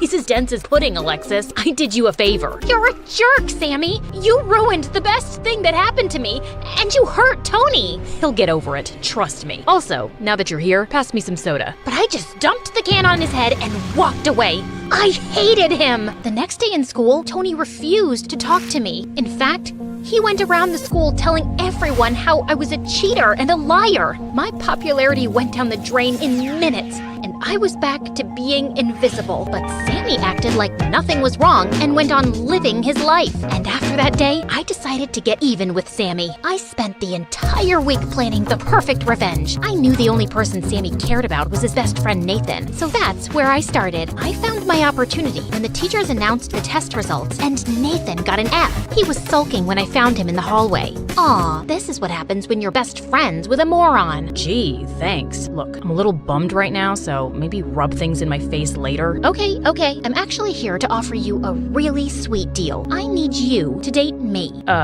What? Sorry, pretend to date me. You're Sammy's best friend, so if you start hanging out with me all the time instead of him, he'll hate it. He'll finally have a taste of his own medicine. I'm not asking you to do it for free, of course. I'll help you study and ace your scores. No thanks. I know Sammy can be a jerk sometimes, but I'm not doing that to my best friend. Fine, fail high school then. I heard you telling Sammy your parents were angry that you had a C in science. This score is worse, so good luck dealing with that. Wait, fine. I guess we could make it work. Of course we will, my cute boyfriend. Now buckle up. We've got plans. The next day, it was time for phase 1. I walked into Sammy's room and called a truce on my fight over Tony. Just as we were talking, Nathan walked in, pulled me by the waist, and kissed me. Sammy's mouth fell open like a broken door, and my heart fell to my stomach. What the heck are you doing? Get off my sister. Didn't you tell him, babe? Sammy, Alexis and I are dating. You're what? Dating? Are you stupid and deaf now? Come, Nate. We'll be late for the movies. Nate? He has a nickname now? Of course. That's what people in love do. Sammy was totally spinning out over our dates. But to make things worse, I crashed all of Nathan and Sammy's plans too. Video game night, baseball game, bowling alley. I was stuck to them like gum to a shoe. Sammy tried everything to keep Nathan away from me, but we just laughed it off. You know Alexis farts in her sleep? Aw, I'm sure it smells like roses. Alexis eats her boogers and then spits them out so they stick to the wall. She makes graffiti out of them. My baby's an artist. Watching Sammy's frustration was hilarious. But what I liked more was how Nathan was always taking my side. He'd been a brat to me growing up, but now he was caring and sweet. And even though I knew we were playing pretend, I found myself falling for Nathan. One day, I was helping Nathan with his homework in the library when he looked a little sad. When I asked him why, he told me that his mom was moving out. She's always busy and hardly ever around, but I still can't help feeling bad that I might not see my mom that often. I get it. My parents were hardly ever there for me too. I mean, they were around, but they always loved Sammy more. Suddenly, Nathan held my hand and my heart raced with excitement. He came closer, but just then the janitor showed up and we were asked to leave. The next day at school, I couldn't wait to see Nathan again when I felt someone grab my shoulder. Tony! Hey babe, miss me? Listen, I've been thinking about us a lot. I know you cheated on me, but I'm ready to forgive you. You don't know this, but I kinda cheated on you too when we were together. Twice. Okay, thrice. Okay, fine. You want me to start being honest? It was 6 times, but I like you the most, 'cause we're the same. meant to be, blah, blah, blah. Don't you think? You cheated on me? Yeah, but you get that, right? We're even now, babe. It's all good. Before I could say more, Tony pulled me into a kiss. As I pushed him off, I suddenly saw Nathan walking away with a bouquet of flowers, which he dumped in a trash can on his way out. So, what do you say? I say, you're a stupid, cheating, lying piece of poop, and we are nothing alike. And I'm glad my brother pulled a dumb prank on you, because it got you to admit what a sleazeball you are. Now stay away from me unless you want me to knock your perfect teeth in. Get that? I shoved Tony out of my way and rushed behind Nathan. I finally caught up with him in the parking lot. Nathan, wait! Tony was just... Save it, Alexis. I just saw your passionate kiss with Tony. I guess that was all part of the plan. Dating me would make Tony jealous and bring him back to you. Anyway, I'm glad your mission accomplished. And thanks for all your help with my grades. But I'd rather not be used like a toy anymore. With that, Nathan turned around and left. He didn't even give me a chance to tell him my feelings. I curled up in a ball in my room and cried so much harder than I ever did over Tony. I was still sulking when suddenly Sammy knocked at my door. Alexis, are you okay? No, I'm not okay, and it's always your fault. I wanted to get revenge on you, and it messed up everything. What do you mean? I was desperate to make you pay for sabotaging my relationship with Tony, so I asked Nathan to pretend to date me so I could piss you off, but I ended up falling for him, and now I've lost him too. That's the dumbest thing I've ever heard. Yeah, I tease you, but I also love you. You're my sister. I wanted to protect you. Tony was a jerk, and he didn't deserve you. As for Nathan, I read your diary. You did what? Focus, Alexis. I know you like him. And now, just like a big brother, I'll fix it. You're 10 minutes older. Do you want Nathan or not? Yes! Then come with me. Sammy took my hand and drove me to the beach where I saw Nathan sitting. We walked up to him and Sammy backed me up about not having any feelings for Tony, but I could see that Nathan still had doubts. In case you won't take my word for it, Nathan, take Alexis's. Just then, Sammy took my diary out of his backpack and started reading. Dear Diary, I know it was just supposed to be a trick, but Nathan is the best thing to have ever happened to me. He's so cute. His eyes remind me of the deep ocean. All I want is to lie in his arms and tell him how much I like him. Also, I got severe diarrhea the other day. Give me that, you moron! I quickly pulled the diary from Sammy's hand and smacked his head with it. Just then, Nathan walked over to me and held my hand. Do you mean it? That's how you feel? It's how I feel. I really like you, Nathan. And Tony was just a glitch in the universe. You're the one I want. And I want you, Alexis. I might throw up. Shut up, Sammy! Fine. Nathan pulled me in for a hug, and over his shoulder I saw Sammy smirking. My brother finally used his annoying brother powers for good and pulled off his best trick yet, because even though that's how I feel, I definitely didn't write that stupid stuff in my diary.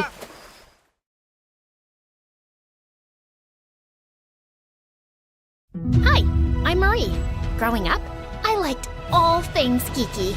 Comic books, anime, and most of all, video games. I was the kid in elementary school that would sneak behind some trees during recess to play my Nintendo DS instead of socializing. So I never really had any friends. And home wasn't so peachy either. Dad left soon after my sister Ava was born, and Mom, well, let's just say she tries.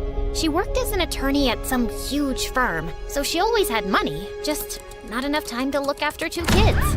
What's wrong? Mom's cooking again. She watched some stupid show on TV, the one where they wear big hats and cook fancy meals, and now she thinks she can do the same.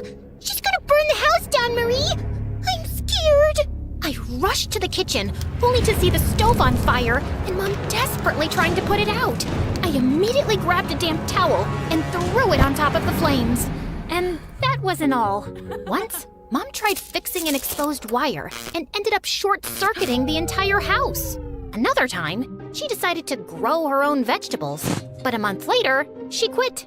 And now we have a half-dug garden that turns into a swampy mud pit every time it rains. At least if you guys like and subscribe to MSA, it'll make all this a little more worth it. I always had to be the adult around at home, and basically brought up Ava all by myself. But even though my real life wasn't very cool, I kicked butt in the online realm. Video games were my thing, and no one could beat me at that, except Hero. The first time we met was on the first day of high school. He was new, and the teacher asked me to help him catch up. And I quickly found out that, just like me, Hero loved video games. His mom didn't make a lot, so he was always jumping from one part-time job to another. and it was his dream to become a world-famous gamer. Slowly, we became friends, and every weekend I'd invite him over and we'd go bonkers on my gaming system. Easy peasy, lemon squeezy. I'm the winner, you're just lazy. That's not even a phrase. But you get the point, right? So yeah, having Hero around was fun, and I was glad to finally have a friend. But then I turned 18 and things kind of glitched. Hero and I had planned on checking out this new game store in town, and I was waiting for him at school, but he never showed up. I even tried to sell, but he didn't answer, and his social media accounts were gone. He disappeared without a trace. And as weird as it was, I decided to stop chasing after him and move on. I threw myself into my studies, topped my class, and got into a good college. With Ava in high school now, I figured she could handle herself, and I could finally get a fresh start away from home.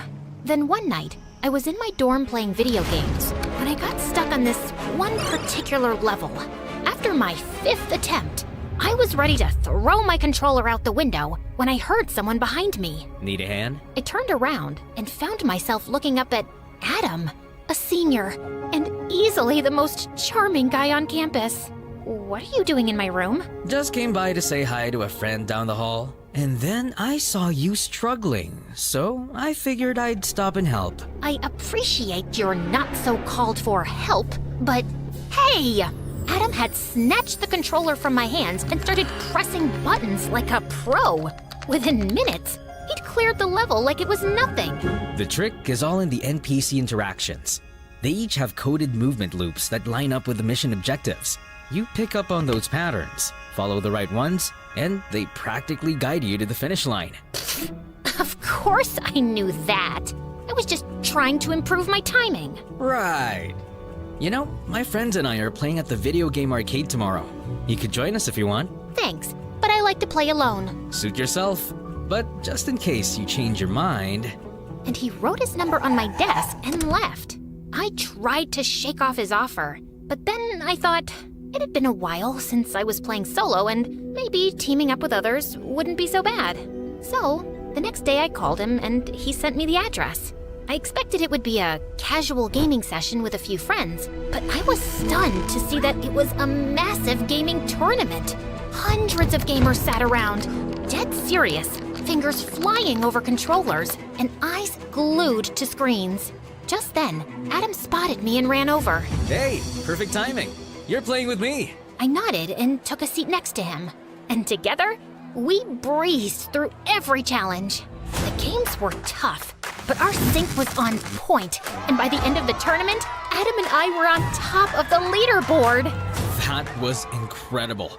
I knew you had skills, but this is next level.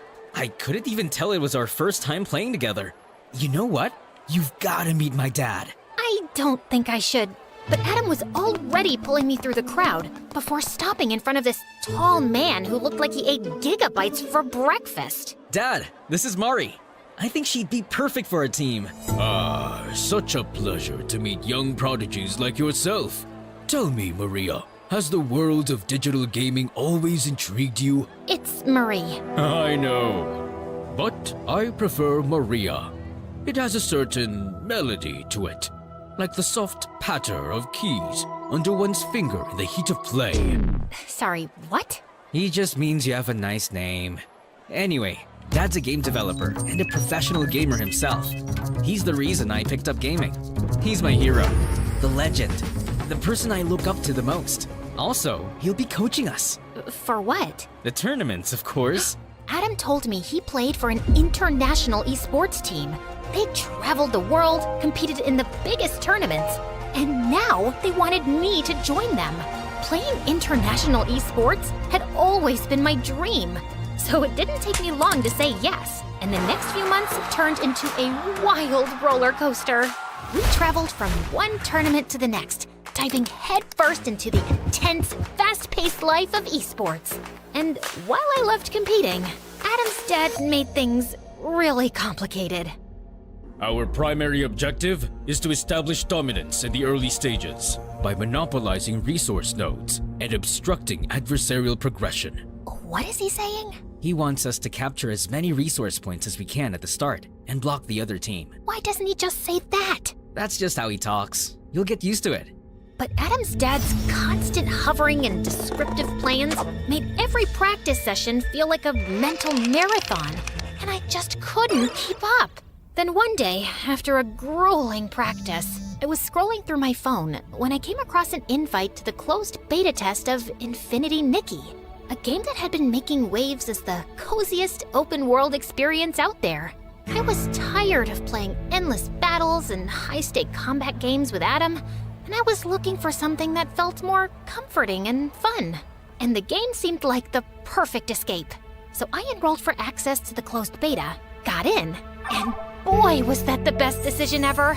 The game took me into the magical world of Miraland, where Nikki, the main character, went on amazing quests with her cute companion Momo. The coolest part of the game were the ability outfits that helped Nikki navigate Miraland, gather resources, and complete quests. I got to explore dungeons, tackle boss battles, ride vehicles, and even capture beautiful moments with the photo feature. It was so much more than a dress-up game. It was pure magic. I was so amazed by it, I even joined Infinity Nikki fan forums to know more about shortcuts and outfit combos. And I found myself chatting regularly with one user in particular, Silent Warrior. Oh my god, Momo camera is so cute. I could pose in front of that forever. Oh, but here's something that makes it even better.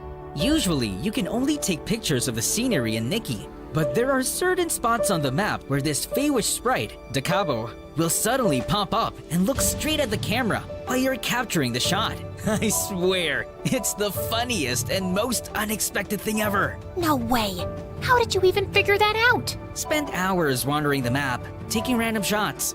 The first time Dakabo appeared, I almost dropped my controller. You've got to try it. It's seriously worth it.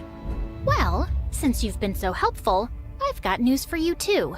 December 6th is actually Nikki's birthday, and to celebrate that special day, all Infinity Nikki players will be getting this stunning new dress called Starlit Celebration, absolutely free of charge. I mean, talk about a sweet deal. But you have to log into the game before December 19th to redeem it, so tell all your friends to download it now. I've already told mine. It felt like I'd found someone who spoke my gaming language, and I really wanted to meet him. So, naturally, a week later, I was one of the top players invited to play Infinity Nikki live at an exclusive arena. I walked in feeling excited, and I was at the snack bar getting a soda when another hand reached for the same can. I looked up and froze as I saw Hero smiling at me. Didn't realize this one was yours. Well, it certainly doesn't have your name on it. Just then, the announcer called all gamers to the stage for a quick face-off, and I hurried to the stage. I was settling down in my seat when Hero pulled up the chair next to mine. He opened his mouth to say something, but I shushed him and focused on my game. I entered the breezy meadow, collected a bunch of daisies, and was just enjoying my walk through the vibrant flowers when Momo told me that there was a Whimstar nearby. So I hurried through the meadow, collected the Whimstar, and upgraded to a new outfit. Wow, you're still as good as I remember. Oh, so you do remember me. I thought the way you vanished, you probably forgot all about me. Okay, yes, I deserve that. But I had a reason for leaving so suddenly, Mari. That's when Hero told me that his mom had lost her job, and since they lived in her employer's house, they had to pack up and move to a new town, almost overnight. You could have dropped a text, at least. I just couldn't find the time to. I had to pick up jobs to help Mom out, until I figured out a way to make money through gaming. You have no idea how many times I thought about calling you, but I just didn't know what to say. So when I saw your name on the Infinity Nikki forum, I decided to send you a message as Silent_Warrior. Wait, you're Silent Warrior? So you took me for a fool not once, but twice? That feels good. I'm sorry, I just didn't know if you'd talk to me. I even learned the whole game just to get to this live event and meet you, Mari. So, what do you say? Can we restart? I kinda miss you. Okay, yeah, I missed him too.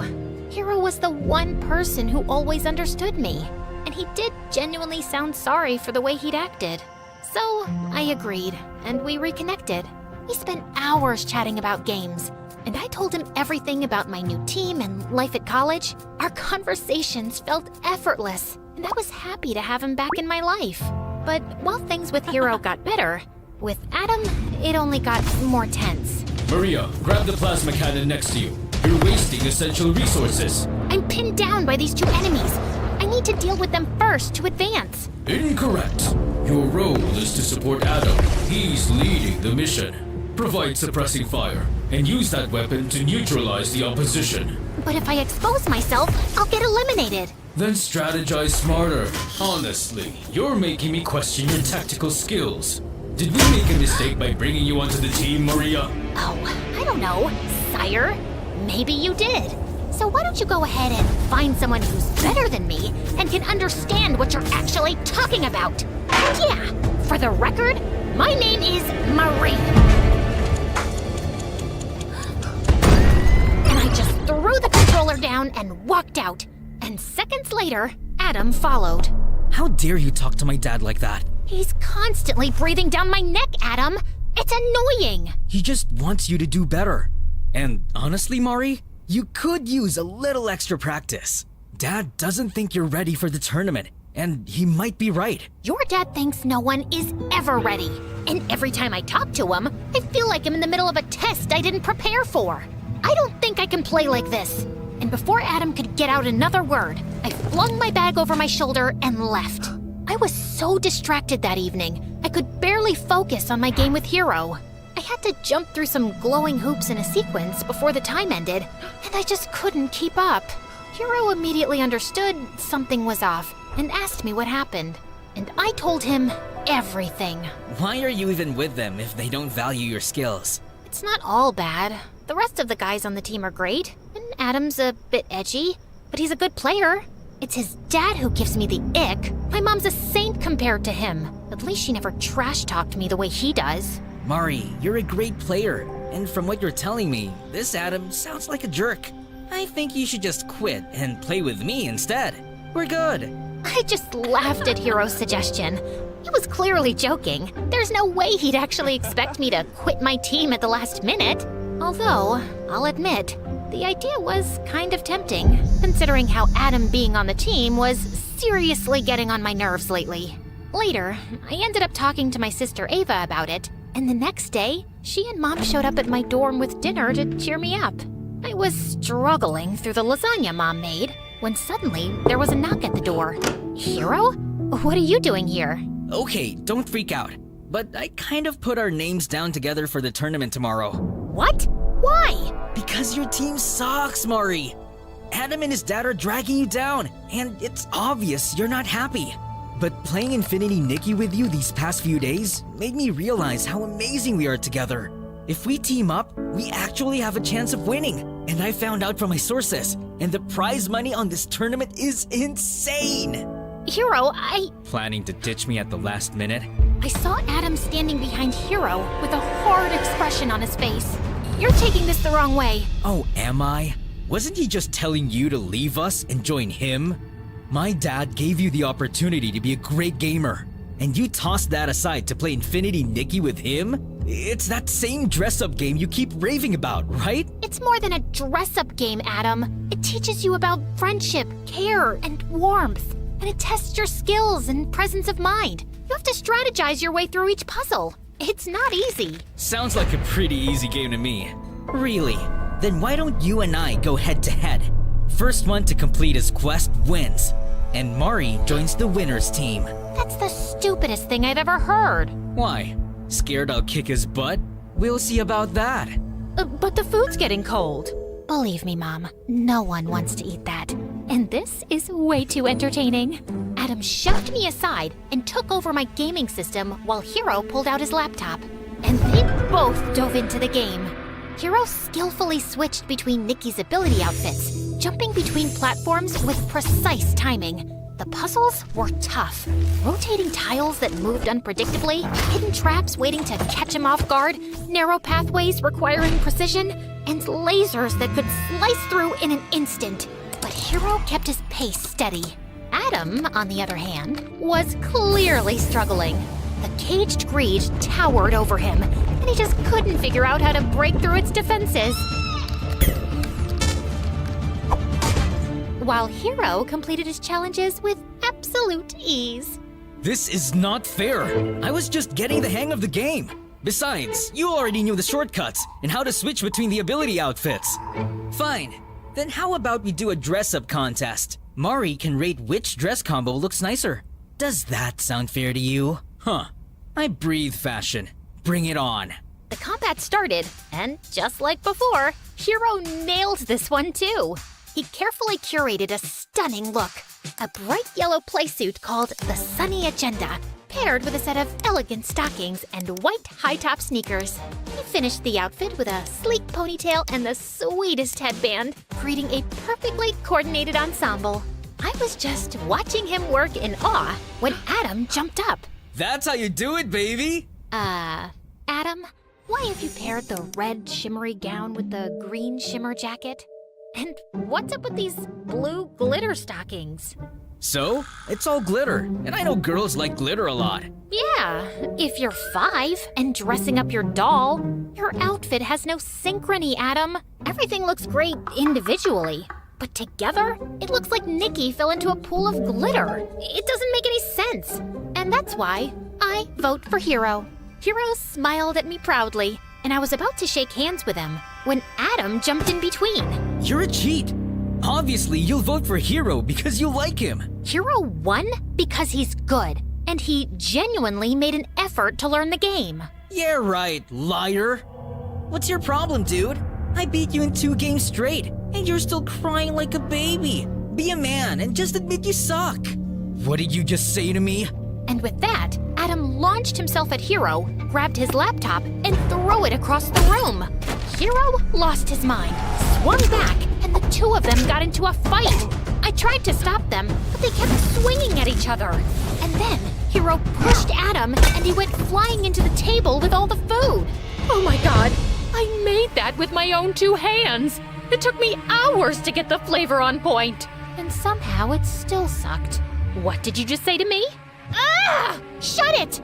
All of you! What is wrong with y'all? And Mom, I love you, and I'm happy you're here, but you've got to stop cooking. As for you two, I'm not teaming up with either of you. I've decided to go solo. What? Oh, don't look surprised, Adam. After the way you and your dad have pushed us around, it's a miracle I stayed as long as I did. But I'm a gamer with ethics, so I stuck it out for my team when it mattered. And Hero, these past few days have been fun, but you can't just show up and expect me to jump on your team. You didn't even know about this tournament until I mentioned it. And now you want to participate for the prize money? I get that it's a big opportunity, but I can't make decisions like that on a whim. Maybe someday we'll team up again, but for now, I need to do this my own way. And I totally respect your decision. I don't. It's a stupid decision, and I'm not letting you get away that easily. Adam grabbed my hand, but I twisted his arm around in one swift motion, and he winced in pain. Guess I picked up a thing or two from your so-called combat games. Maybe you could learn a little something from Infinity Nikki and handle defeat with a little grace, instead of throwing a tantrum every time things don't go your way. Wait till my dad hears about this. You and your dad can both eat slugs for all I care.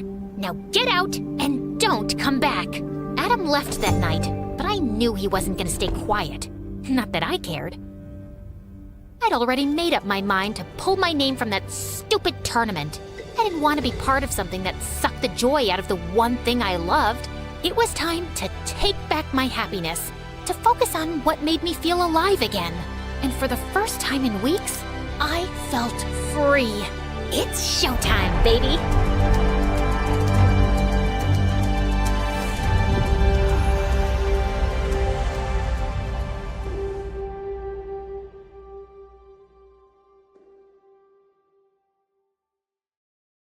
Hi, my name is Mary. Please like and subscribe. I never knew my parents, but I grew up with my cranky old grandma who didn't even send me to school. So when I was 8 and she left me at an orphanage, I was ecstatic. As I joined the other kids at dinner and introduced myself, they all stared at me, And then a girl started laughing. Look at that mop on your head. Maybe the warden can use your hair to clean the floors. How about I try first? As she came towards me, a tall girl suddenly stepped in. Get away from her, or I'll knock your teeth out. Ooh, Mommy, I feel so scared. Not. And with that, the bully pushed me to the ground. The tall girl attacked her, and they were both fighting when someone shouted that the warden was coming, and everyone ran. The girl helped me up, but I sprained my ankle. Lean on me, okay? I got you. Her name was Gianna, and we became best friends. But everything else about that place sucked. The only good thing in my life was Gianna. When we were 13, we started talking one night about how much we'd like to leave this place, and we made a plan to escape. But just when we'd reached the back door, the warden caught us. We weren't allowed to leave our room for 2 weeks. But I was determined to try once more. What if the warden catches us again? Let's forget about it, Mary. Maybe we're better off here anyway. What if it's terrible out there? But what if it's not? What if it's amazing? And as long as we're together, it'll be fine. A few weeks later, we set a spot where we would meet and run off. But I kept waiting, and she didn't show up. Just then, I heard some footsteps, and it was the frickin' warden. And I ran. I didn't stop running till I'd left the orphanage far behind, but I was devastated to leave without Gianna. I vowed I'd be back for her soon. It was exciting to be out, but as it got dark, I started feeling scared. Just then, 2 homeless boys came out of a dark alley and grinned at me. "You lost, little girl? You can share our garbage dump." I panicked and ran off. As I turned a corner, I crashed straight into someone. I looked up to see a kind-looking lady who asked me why I was all alone. When I told her everything, she offered to take me to her place, and I felt I could trust her. A blonde girl my age opened the door. Her name was Zoe, and she looked really happy to hear that I'd be staying with them. Ooh, a sleepover. I love slumber parties. Yeah, me too. I had no idea what she was talking about. The next few days were some of the best ever. The lady got me clothes and gave me my own room. Zoe and I got along really well, and we watched tons of videos on this awesome channel MSA that she introduced me to. One night, we were out for dinner, and I was so excited to see the huge spread. I piled my plate high with food and started gobbling it up when some kids started laughing at me. Look at her eating like a horse. Haven't you seen food before, weirdo? Oh, I guess some nice people brought this homeless girl here for food. Look how skinny she is, and her wild hair.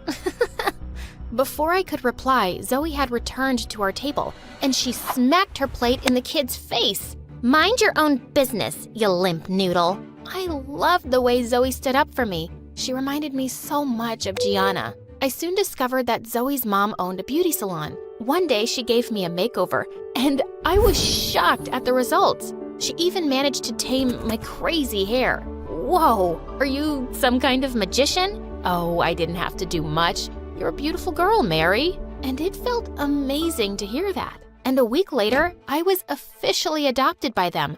I had a real family. Soon after, Zoe's mom got me enrolled into the same school as hers. One day when we came back, I was shocked to see so many guests at our place. Mom had organized a surprise party to welcome me into the family. She introduced me to everyone, and they were all so nice, except for this one nasty relative.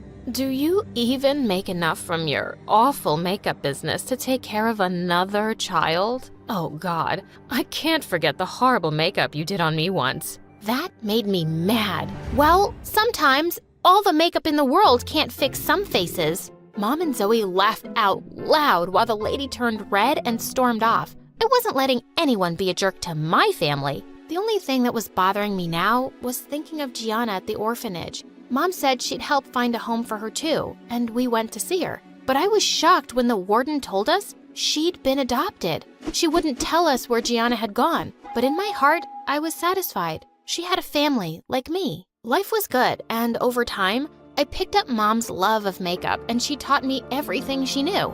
When I was in 10th grade, Mom took me to a shoot once, and the model I worked on absolutely loved her look. The next day, Zoe woke me up excitedly and showed me my Insta account. I had thousands of followers, thanks to that model who had tagged me in her picture. I started attracting tons of clients to Mom's salon. Then one day at school, I saw a familiar face in the corridor, and my heart skipped a beat. Oh my God, it was Gianna.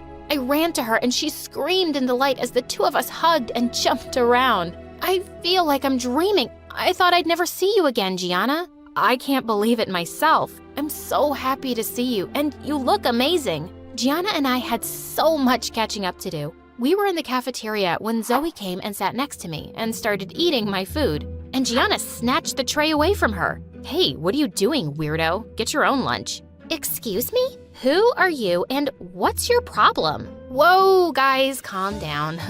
This is my friend Gianna. I've told you about her, remember? And this is my sister Zoe. Sister? Yeah, her favorite sister in the whole wide world. And also her current best friend. So get in line, Gianna. The two were smiling, but I could sense the tension. And now the three of us were hanging out together all the time, but I just knew they didn't like each other. Zoe and I were both in the football club, and a few days later when we had a training session, I was surprised and happy to see Gianna was there too. But Zoe clenched her teeth and ran out to the field. We had such an intense training session, and Zoe and Gianna were being so aggressive. Suddenly, Zoe was racing towards the goalpost with the ball when Gianna tried to take it from her, and Zoe crashed to the ground. That's a foul. This cheater pushed me. No, I didn't. You just slipped. Don't be such a crybaby. They were about to attack each other when the coach stopped them and told everyone to take a break. As we rested in the locker room, we suddenly heard screams from the bathroom next door. We went running to see Zoe standing there and Gianna on the floor. Mary, stop your crazy sister. She pulled my hair and flung me against the wall. What? I barely touched you. Zoe, are you insane? It's just stupid football. Just then the coach walked in, and when she saw everything, she suspended Zoe from the club for a month. Zoe stormed off in tears while I helped Gianna up. What had gotten into her? I decided not to tell Mom anything yet and went to Zoe's room to talk. And she was furious with me. How could you take her side, Mary? Zoe, she was hurt and lying on the floor. What did you expect me to do? She came into the bathroom and kept mocking me, and I only pushed her aside to get out of my way. I never pushed her that hard or pulled her hair. She's lying. Why would she do that? Because she's a psycho. But if you want to believe her, go ahead. She pushed me out and slammed the door shut. I didn't know what to believe. I thought I'd talk to Gianna the next day, but I found her limping on crutches. She said she'd sprained her ankle during the fall. But Zoe said she barely pushed you. So, you think I'm faking all this? Why would I do that, Mary? Zoe attacked me. Your life, and you know it. I did know Zoe was unhappy since Gianna had arrived. Later that day, when Zoe saw me and Gianna sitting in the cafeteria, she turned away furiously and went to sit at the farthest corner. This was a nightmare. A few days later, our English teacher, Miss Amy, was getting married, and she'd invited all her students. She'd even hired me as her makeup artist, and Gianna came along to help. Just when I was done with her makeup, I finished it off with a setting spray, and Miss Amy started screaming. Oh my God, my eyes, they're burning. And my skin, what have you done, Mary? I stood there in shock as Miss Amy ran off to wash her face. I use this spray every day. I was about to test it on my skin when Gianna stopped me. Hey, don't. Didn't you see what just happened? Give it here. And with that, she opened the bottle and sniffed it. Mary, this is frickin' pepper spray. What? How could that possibly get mixed up with my makeup? Just then, Zoe and some kids walked in, asking why Miss Amy had gone screaming to the bathroom. Oh, I think we have our answer, Mary. There's only one person who could have switched this out for pepper spray. Zoe, are you frickin' mental? Mary, don't listen to her. If anyone would do something that crazy, it's Gianna. And how would I do that? You live with her. You had every chance to mess with her makeup. I've just had it with you. And with that, Zoe pounced on Gianna. As the two wrestled, they didn't even notice when Miss Amy walked back in and went crashing straight into her. Get out, all of you. And you, Mary. I'll never forgive you for ruining my wedding day. We were all thrown out, and before I knew it, Miss Amy had posted pictures with her swollen red eyes and face on Instagram. She tagged me and Mom's salon, telling people never to get makeup done from us. People were resharing her pictures like crazy. I couldn't bear to see anyone and shut myself up in my room. I couldn't believe someone would hurt me. It was either my sister or my best friend. I had been appointed as the football team captain recently, and the next day, when all the players were gathered, I made an announcement. I feel that I cannot lead a team where all the members can't play well together. So, I've made a decision to let one player go, and that is Zoe. Zoe stared at me in shock, and then she pounced on me. Seriously? You pathetic jerk. I welcomed you into my home. I made you my sister. And this is what I get? I hate you, and I'll never forgive you. I wish we could throw you back in that orphanage. As some kids pulled her away, she stormed off furiously, and I ran off to the bathroom. Gianna came running after me. Wow, Mary, I can't believe you actually chose me over your stupid sister. Now, you've lost her, and that makes me really happy. What? What do you mean? I mean, I want you to suffer. Just like you made me suffer when you left me at the orphanage. That night, when we were running away, I didn't come to the meeting spot thinking you wouldn't go without me. But you did. You just abandoned me. You didn't come on purpose? I thought the warden had caught you. And I didn't abandon you, Gianna. I came to the orphanage again looking for you. I don't believe you. You just left me and got yourself a sister. You replaced me. Yes, I did fake being hurt in the bathroom, and I did mess with your makeup, so you could hate her. And now, she hates you. Oh no, I don't. I heard everything and recorded it too. Zoe stepped in just then, and I turned to a shocked Gianna. You see, I wasn't sure about the bathroom incident, but after the makeup thing, I decided it had to be you. Zoe would never do something to hurt me or Mom's business. We faked the fight outside, hoping you'd be really happy and admit something. Why are you like this now? What happened to you, Gianna? Gianna snarled and leapt at me, but Zoe pushed her off and we locked her in the bathroom. We told the principal everything, who then called in her adoptive mother. And we found out from her that Gianna had been in therapy before for a personality disorder, which made her think everyone was against her. I was sad to hear that, but luckily she had a loving mom who took her away to rehab for some time. I'm really sorry about your friend Mary. Really, friend Mary. Really. And I have to admit, I was jealous when she came back into your life. I hope she'll be better soon, and maybe we can be friends again someday. But you've got nothing to worry about, Zoe. You are, and always will be, my sister.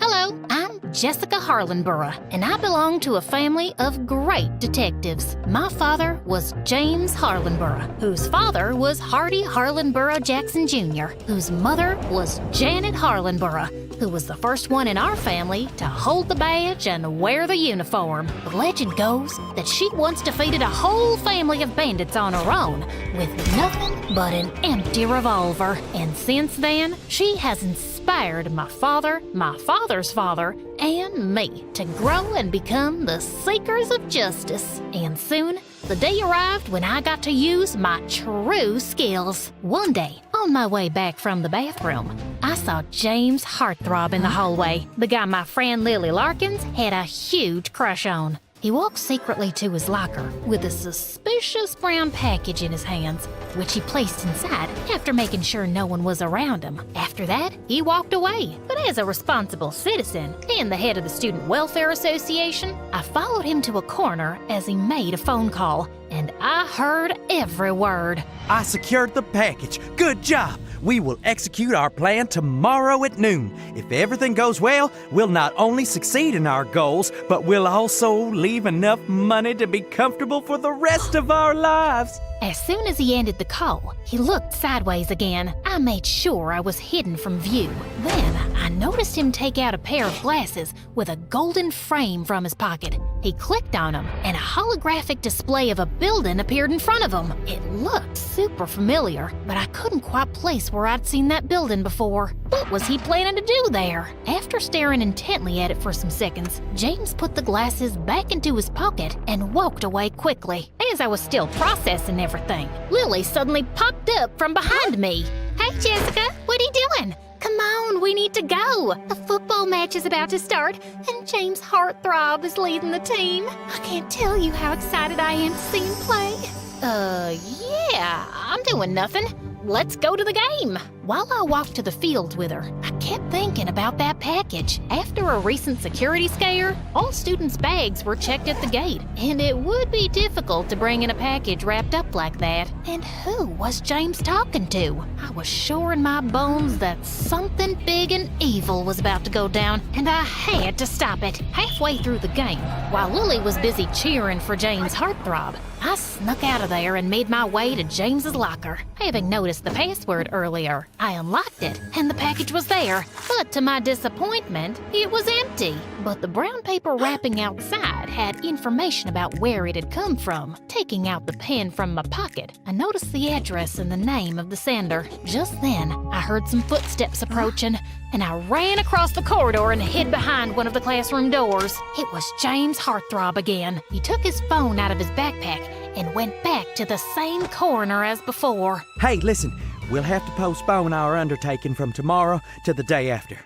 I have a date with Lily Larkins. She is so into me. I can't miss this. Our plan is ironclad and will still work no matter which day we carry it out. I'm sorry for this, but she's really hot. Now I had another problem to deal with. My best friend from childhood was about to fall prey to a possible criminal. I couldn't let that happen, and apparently now his evil plan had been postponed by a day. But to stop him and save my friend, I needed to find out more information, and I could use some help. Later that night, I asked Lily to come over to my place with a phone book so I could try looking for the address and name I'd noted earlier. Of course, I told her we were just making prank calls. She wouldn't believe me if I told her all my suspicions just yet. We sat at my study table with the telephone near me. Lily kept telling me the cell phone numbers, and I kept pranking them in a manly voice. Hello? Yes. Is this Jack Trades? I'm Heartthrob. James Heartthrob. Oh my God, why are you using his name? That's so funny. Most of the calls just led to dead ends, but when I made the final call... Hey, James! What happened to your voice, man? You getting sick or something? No, just some allergies. I'm still your man, a man with a plan. You know, that evil plan we were gonna pull off the day after tomorrow? Yeah, but what's so evil about it? Are you sure you're fine? Or have you lost your mind already because of that girl you were going on about? How hot is she? You stay away from her! No, just nothing. See you day after tomorrow, man. Peace out. I hung up the phone to find Lily staring at my face. What the heck are you going on about? Nothing that makes sense. That's why it's a prank, silly. I bet this guy's as confused as you are, and we'll be thinking about it all night. Okay. Anyway, I don't care, because the only thing I can think about is my date with James Heartthrob tomorrow. How will I wait until then? Oh my God, it's killing me. Yeah, you've only mentioned it about 10 times already, but are you sure about this? I mean, you barely know the guy. That's the point of the date? We get to know each other? Yeah, but is it worth the effort? James Heartthrob is very good looking, but guys like that are usually quite dumb. Do you think he'll be emotionally and mentally mature? It's too big a step. What are you going on about? How is a date a really big step? You know I've been in love with him since the first day he walked into our school with his backpack and cool jacket. What love? Don't you think you're going a bit fast there, young lady? You can't talk to me like this. You're not my mother. Don't you dare talk back to me. I don't have to sit here and listen to you. I'm going home. Fine, go away. And then she picked up her phone book and stormed out of there, slamming the door shut. Ugh, teenagers. I probably wasn't gonna learn much about his evil plan by crashing their date, but I just didn't feel comfortable leaving him alone with Lily. So the next evening, I went to the restaurant where they were supposed to meet and entered through the back exit into the kitchen. I found a storage room with extra uniforms and quickly changed into a waitress's outfit. Then, I discreetly walked out into the restaurant area, scanning the room like a hawk till I spotted my targets. I was skilled at disguises. I was sure they wouldn't recognize me. I was walking over to them when suddenly some customers at a table stopped me. Hey miss, we've been waiting for someone to take our order for a while. Sure. I'll just send someone right away. Why can't you take it? You're not doing anything. I gritted my teeth, forced a smile, and whipped out my pad and pencil. Can you tell us today's specials? Look, I have short-term memory loss. I can't remember any of this stuff. Just, select something from the menu. How are you even a waitress? Fine. How about this side salad? Is it good? It's amazing. Great choice. What's it served on the side of? I guess on the side of your plate. Are we done here? My family hasn't even ordered yet. Get us another waitress. You're useless. I told you that 5 minutes ago. I walked off and went back to my mission, annoyed that I'd lost precious time. As I got close to Lily and that heartthrob, I pretended to be working when I felt someone tug at my skirt. It was the annoying customer's kid. You didn't take my order? Not now, kid. Go away. I'm hungry, you witch. I want a piece of chocolate cake. Just buzz off, will ya? I pulled my skirt away from him, and he suddenly dropped onto the floor and started bawling loudly. She pushed me. She pushed me so hard. Oh my God, you little liar. Jessica? The entire restaurant was suddenly staring at me, and I got thrown out within seconds by the management. Lily and James followed me outside. What the heck just happened back there? Why are you dressed as a waitress? Because I work here, or I did before I got fired. Since when do you work here, and why? Since today. It was my first day, and my last day. And why? 'Cause I have bills to pay. I'm sorry to hear that. Here, take this tip. Hope it helps a bit. And then he handed me $100, just like that.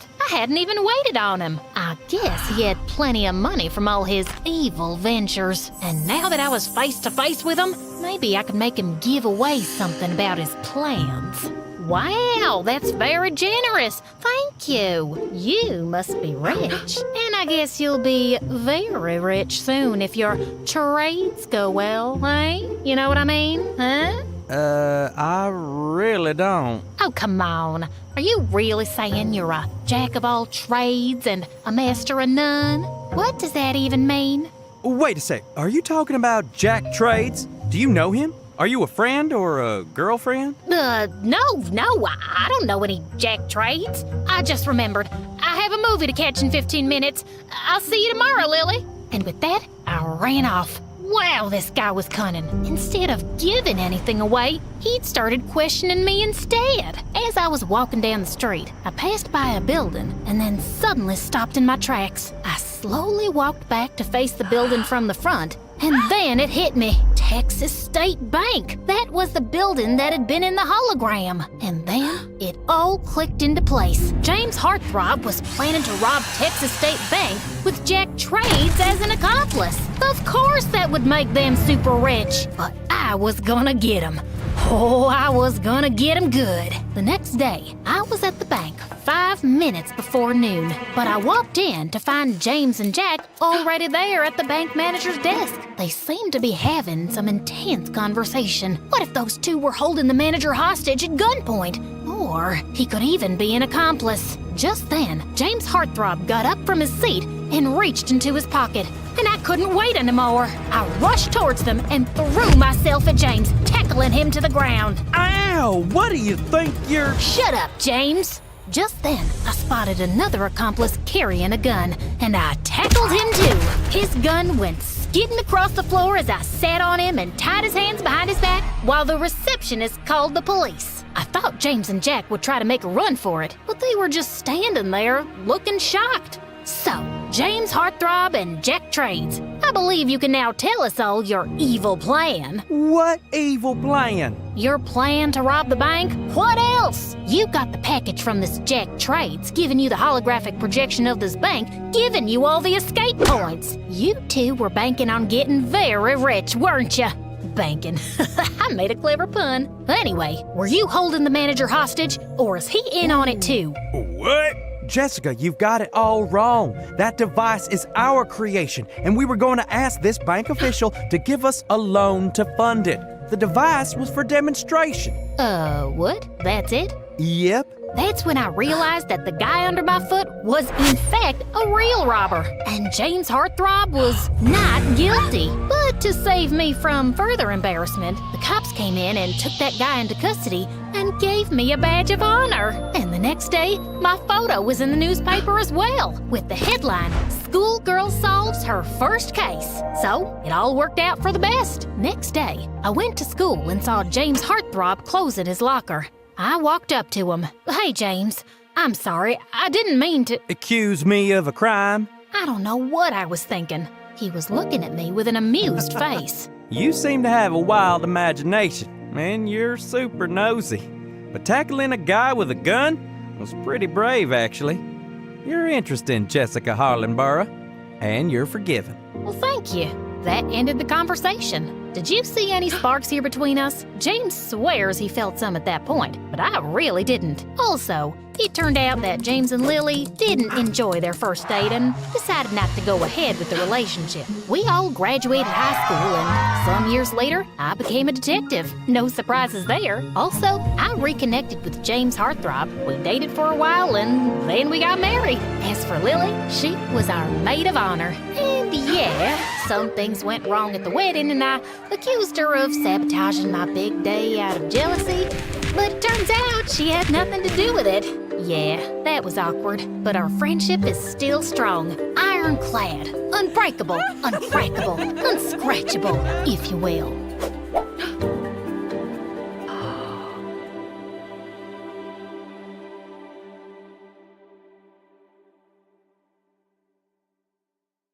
Hey everyone, my name is Eden, and this is my story. Day I was born, the biggest rainbow appeared over the hospital, and my parents thought that I was really special.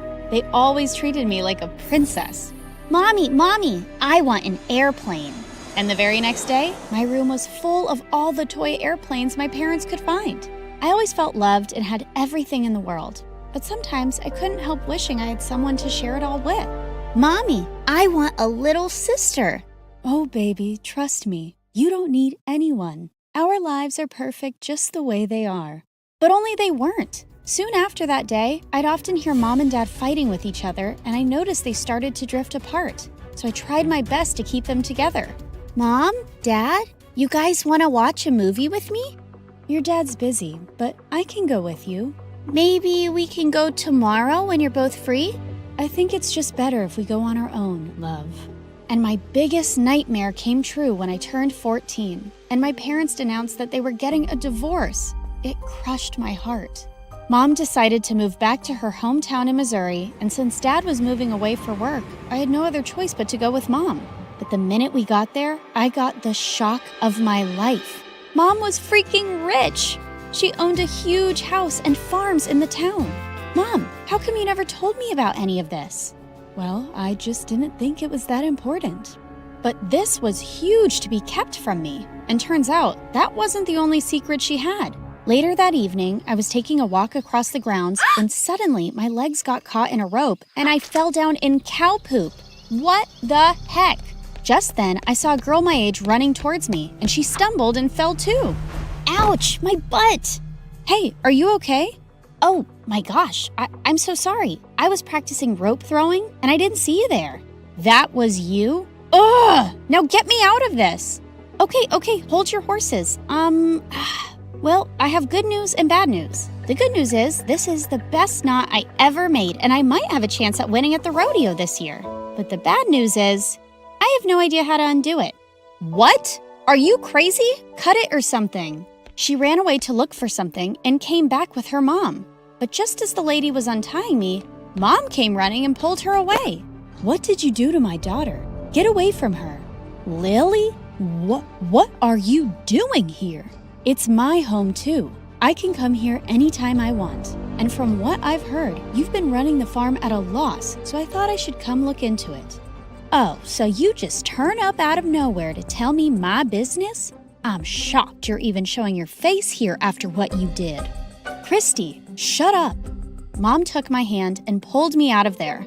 That's when I learned this lady was Mom's sister, Christy, and that girl was my cousin, Nancy, and they lived in the house next to ours.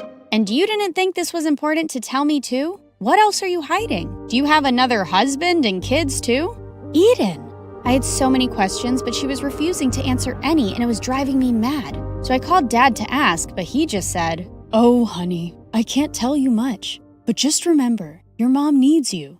I had no idea what he meant by that, and I was so annoyed at all these secrets. So I just stormed out of the house and went towards the fields. But suddenly, I noticed one of the scarecrows in the fields was moving. Holy freaks! I screamed and started running away, but the scarecrow kept following me, and suddenly it fell on the ground. Ouch! My knees! Nancy, why are you dressed like that? I can't tell you that. My mom told me to stay away from you. Oh, yeah? Then what are you doing here talking to me? I thought you were hurt when you screamed, so I came to check up on you, but now I'll have to go. Bye! Nancy, wait! I thought she'd know what was going on between my mom and my aunt, but turns out she was just as unaware as me. I offered to be friends with her, and she agreed, as long as we kept it a secret from our moms. Now, tell me, why were you actually here? My friends dared me to do this all night, but then they all left me here. She was really innocent and super funny, and always made me laugh so hard by mimicking the animals at the farm. At night, she'd sneak into my room with homemade cookies, and we'd eat them together while watching our favorite videos. By the time summer was over, we were BFFs, and when Mom enrolled me into the same school as Nancy, we both were super excited because now we didn't have to meet in secret. But at school, I learned that Nancy was really naive, and a lot of people took advantage of her. Nancy, you shouldn't be doing your friend's homework. It's all right, Eden. My friends say practice makes a man perfect, and if I write all these things so many times, I'll become a genius. Sometimes she'd make me want to bang my head against a wall. But at home, it was much worse with Mom and Aunt's constant fighting. I've been making the decisions regarding the crops all these years. Why did you sell this lot without even asking me? 'Cause you're dumb and we're suffering losses, so I need to take charge. Suddenly, Aunt Christy picked some tomatoes and threw them right into Mom's face. Soon, the view looked like a tomatina festival, and out of nowhere, Nancy threw a tomato at me too. What the heck? Come on, it's fun. It'll convince them we hate each other too. Join in. God, she was crazy. A few nights later, Nancy and I decided to go out for a movie, and we had a blast. Oh my God. It was my first time in a movie hall, and I loved it so much. We should totally do it again. But then suddenly, a stray dog came barking at us, and before I could move, Nancy jumped over the fence and ran at the speed of light, leaving me behind. I wasn't as fast, and the dog caught my skirt and ripped it. Just then, a guy came running and shooed the dog away. Hey, are you okay? He helped me off the ground, and I couldn't help noticing how cute he was. He had patches of white hair all over his head, and it looked gorgeous, like art. He introduced himself as Randy, and when he saw me looking at his hair, he explained it was because of a condition called poliosis. Oh, I see. Well, it looks good. Thanks, and here, take this. He took off his jacket and wrapped it around my waist. I hope you'll feel more comfortable now. Cute and such a gentleman. He then walked me back home, and as we talked, it turned out he was a senior at school and a national-level baseball player. When we reached home, Nancy was waiting for me at the doorstep, but as soon as she saw me, she ran to her house. And now I wasn't going to talk to her either. Later that night, as I was sleeping, I suddenly woke up to see Nancy waving a torch in my face. What the heck is wrong with you? What the heck is wrong with you? Why were you with that jerk, Randy? You know him? Yeah, he's a bad guy, and you need to stay away from him. When I asked her to explain more, she refused to tell me and ran away. The next day, I saw Randy in the cafeteria, and I was curious to know if he also knew her, so I asked him. Nancy? Doesn't ring a bell. But before I could ask more, someone dumped an entire tray of food over me. Nancy! What is the matter with you? Oh, I'm so sorry. I just slipped. Well, obviously, I knew she didn't, but I didn't want to make a scene, so I just ran to the washroom to clean up. But the moment I stepped out, Randy was waiting there for me with a change of clothes. I had some clean clothes in my locker. They'll be too big, but they should work for now.